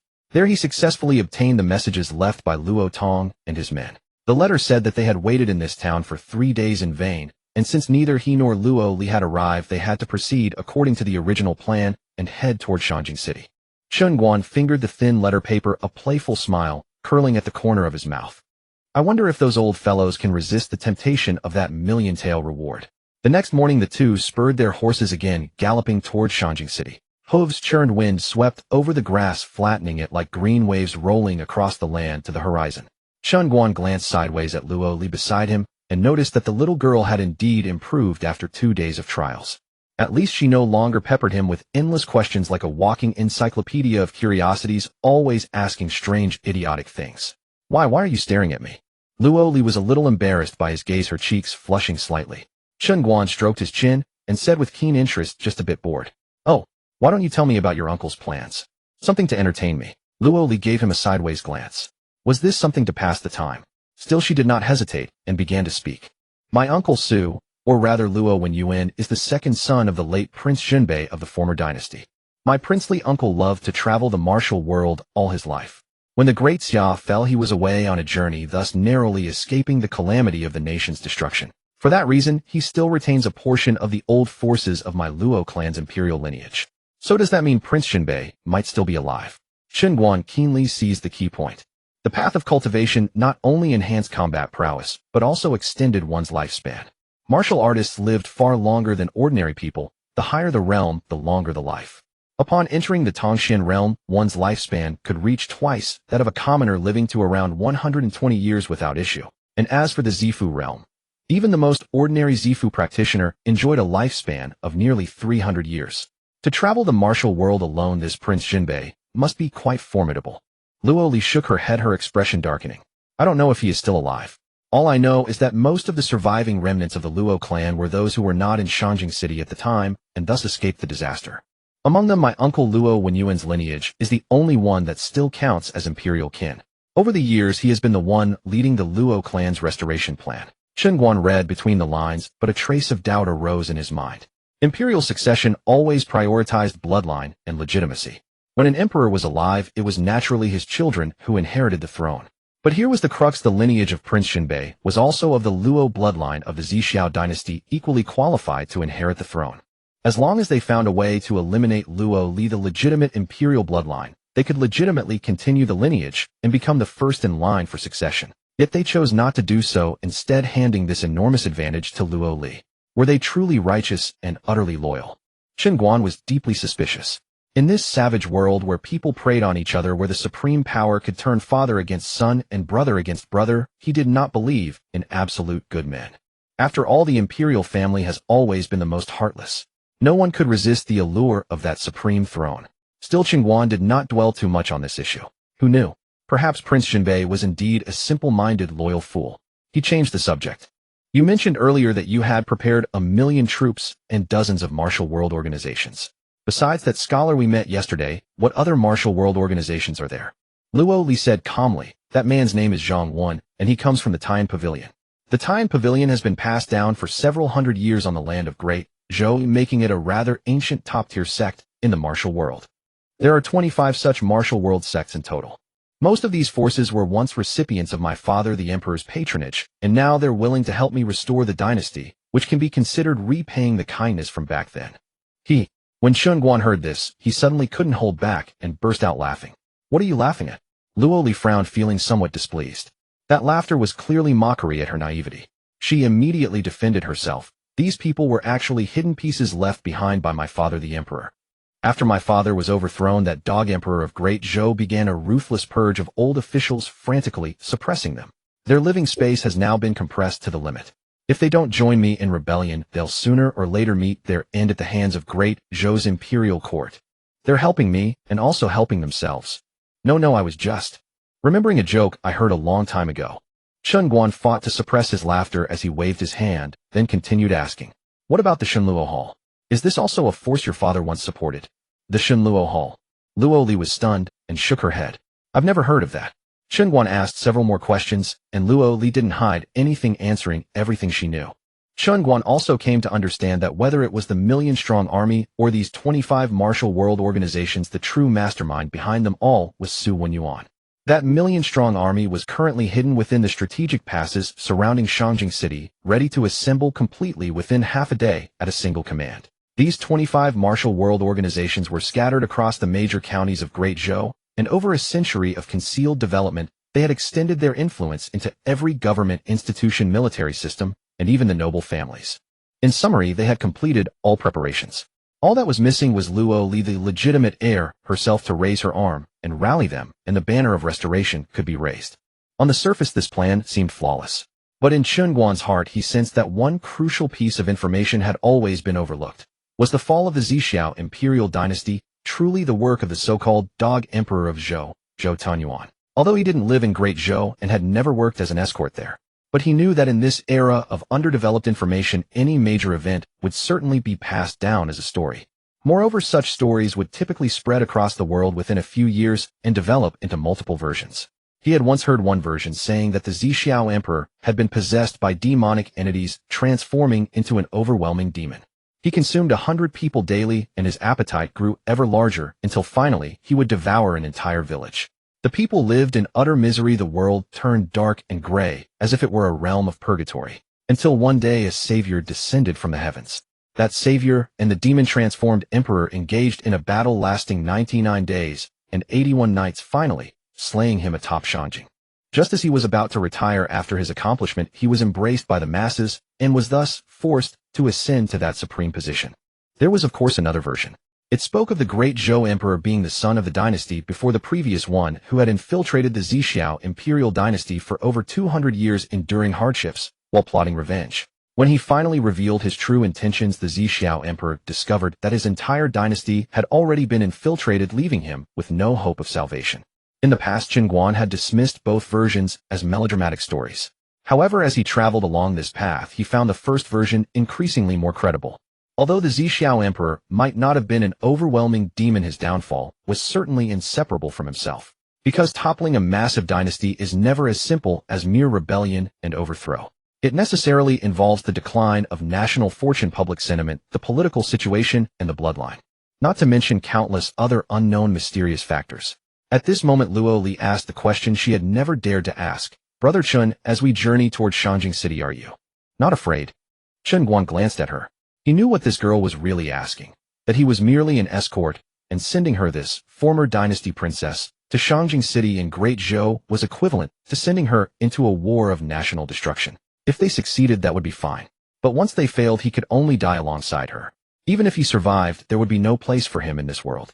After all, in this vast world, which country would dare allow an escort who was the culprit of a nation-destroying war to freely enter and exit their territory? Of course I'm afraid. Chen Guan suddenly slapped his thigh, his face displaying an exaggerated expression of terror.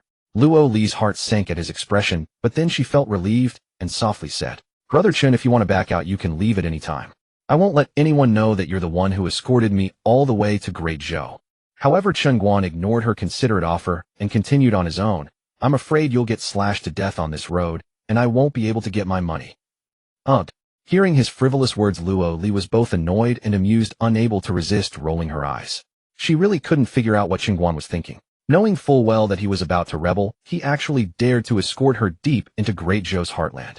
In fact, her initial plan was merely to have Chen Guan deliver her to Great Zhou's territory, and after reuniting with the people sent by her uncle, let him leave on his own. But she never expected Chen Guan to be even more determined than she was. Her uncle's men, he slashed at everyone he encountered. He insisted on escorting her all the way to Shanjing City by himself.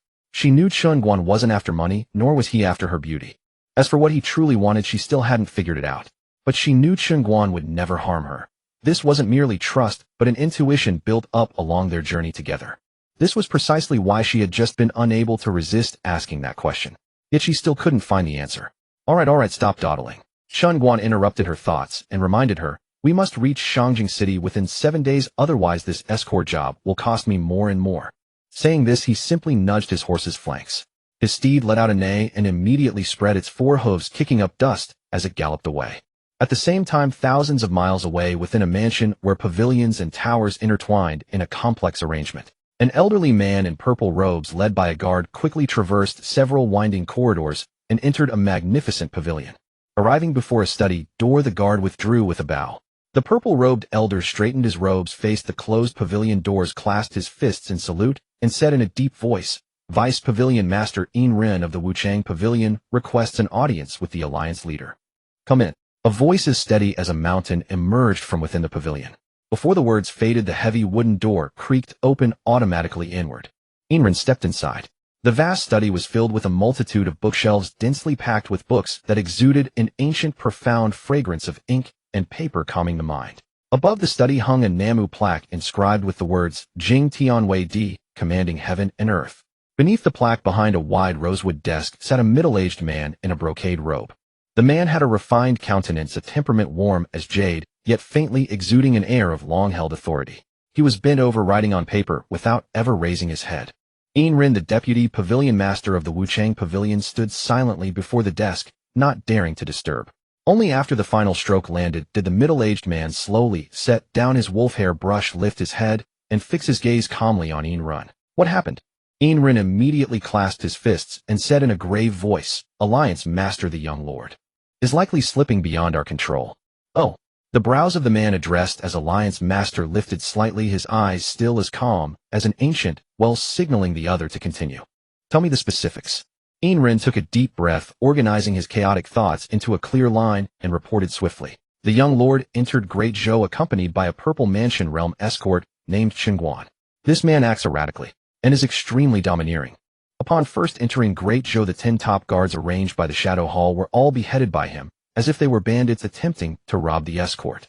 Subsequently, the 10,000 death training path set up by the Tian Pavilion for the young lord not only failed to temper his mind, but was forcibly dismantled by this man with brute force. He even beheaded Zhang when the deputy pavilion master of the Tian Pavilion and 2 of his hall masters. After hearing this series of failed reports, the Alliance Master showed not anger over the loss of a capable subordinate, but a flicker of surprise. Such an escort exists. He slowly rose, walked to the window, gazed at the sky beyond the mansion, and a faint, intrigued smile curled at the corner of his mouth as he pinpointed the crux. An escort who adheres to his own rules and dares to protect even a rebellious escort. Such a man is rare in this world.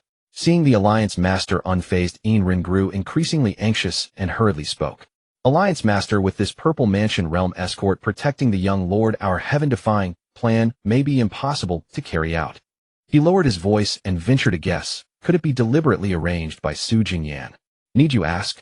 The Alliance Master leaned back into his armchair, raised a hand to press his brow, his tone laced with a resigned, sardonic smile.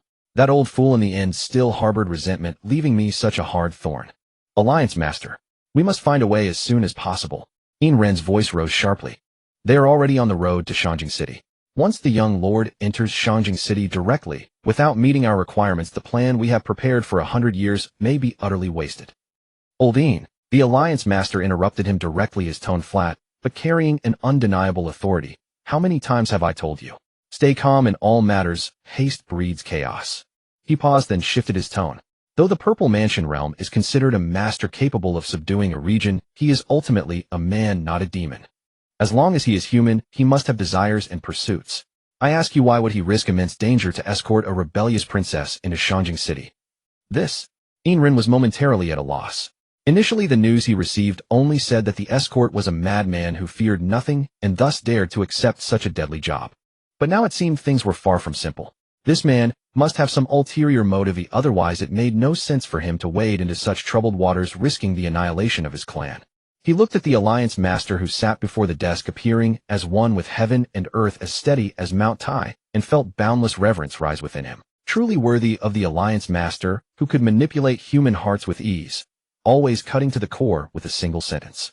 He ventured to ask, Alliance Master, do you mean that escort named Chen Guan also wants a share of the spoils in this restoration scheme?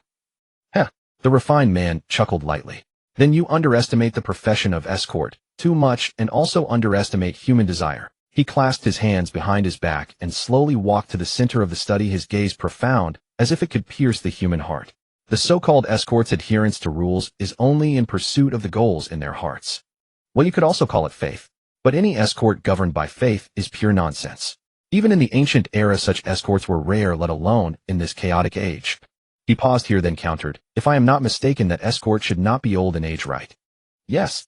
Yin Ren's heart trembled slightly at the Alliance Master's words, and he immediately clasped his fists. The Alliance Master is indeed prescient. It is said that Chen Guan is not yet 20 years old. A 20-year-old Purple Mansion realm. The Alliance Master's expression flickered with shock upon hearing this news. He had already thought Chen Guan was young, but not this young. A glint of sharp light flashed in his eyes, quickly returning to his warm, yet authoritative demeanor. My niece Luo Li is only 16 years old. She possesses half of the Shadow Clan bloodline. This clan is known as the favored of heaven, naturally beautiful with a face that could topple cities. Even among the 10 great imperial dynasties, she would be an outstanding beauty. Since ancient times, heroes have struggled to resist the allure of a beautiful woman. Tell me, a young man in the prime of his vigor escorting a beauty of such charms, journeying alone through the martial world. Indeed, this man was Luo Wenyuan, Luo Li's uncle, who held the high position of Grand Tutor in the Great Zhou court. His secret identity was the Alliance Master of the Heaven-Defying Alliance. The so-called Heaven-Defying Alliance was a coalition of 25 dark organizations formed with the goal of overthrowing Great Zhou. It had been established for over 100 years, and its members had already spread throughout Great Zhou. And the Yin Ren before him was the deputy pavilion master of one of these 25 organizations, the Wuchang Pavilion, responsible for gathering information and dispatching tasks. Yin Ren suddenly understood, recalling something. 100 years ago, hadn't the Purple Star Emperor stumbled upon Empress Yinglan, thus brewing this tragedy? These Shadow Clan women were truly terrifying, actually enchanting a Purple Mansion realm master to the point of obsession. Yin Ren said flatly, Alliance Master, could that young man be after the girl? Su Wenyuan smiled faintly, neither confirming nor denying. He merely waved a hand and commanded, "Issue orders first, treat the symptoms. If he refuses to appreciate the gesture, then make him disappear directly. Our heaven-defying alliance has more than one purple mansion realm, losing one won't hurt." He sighed lightly, his tone tinged with a hint of complexity. "Remember at any cost that girl must walk the path of restoration that this uncle has paved for her over 100 years. At this point Su Wenyuan fell silent for a few seconds, then finally uttered slowly, "If you want to restore the kingdom, how could you, girl, not pay some price? Let it begin from today. Your 25 halls will start moving according to the plan." "Yes." Enrin immediately clasped his fists.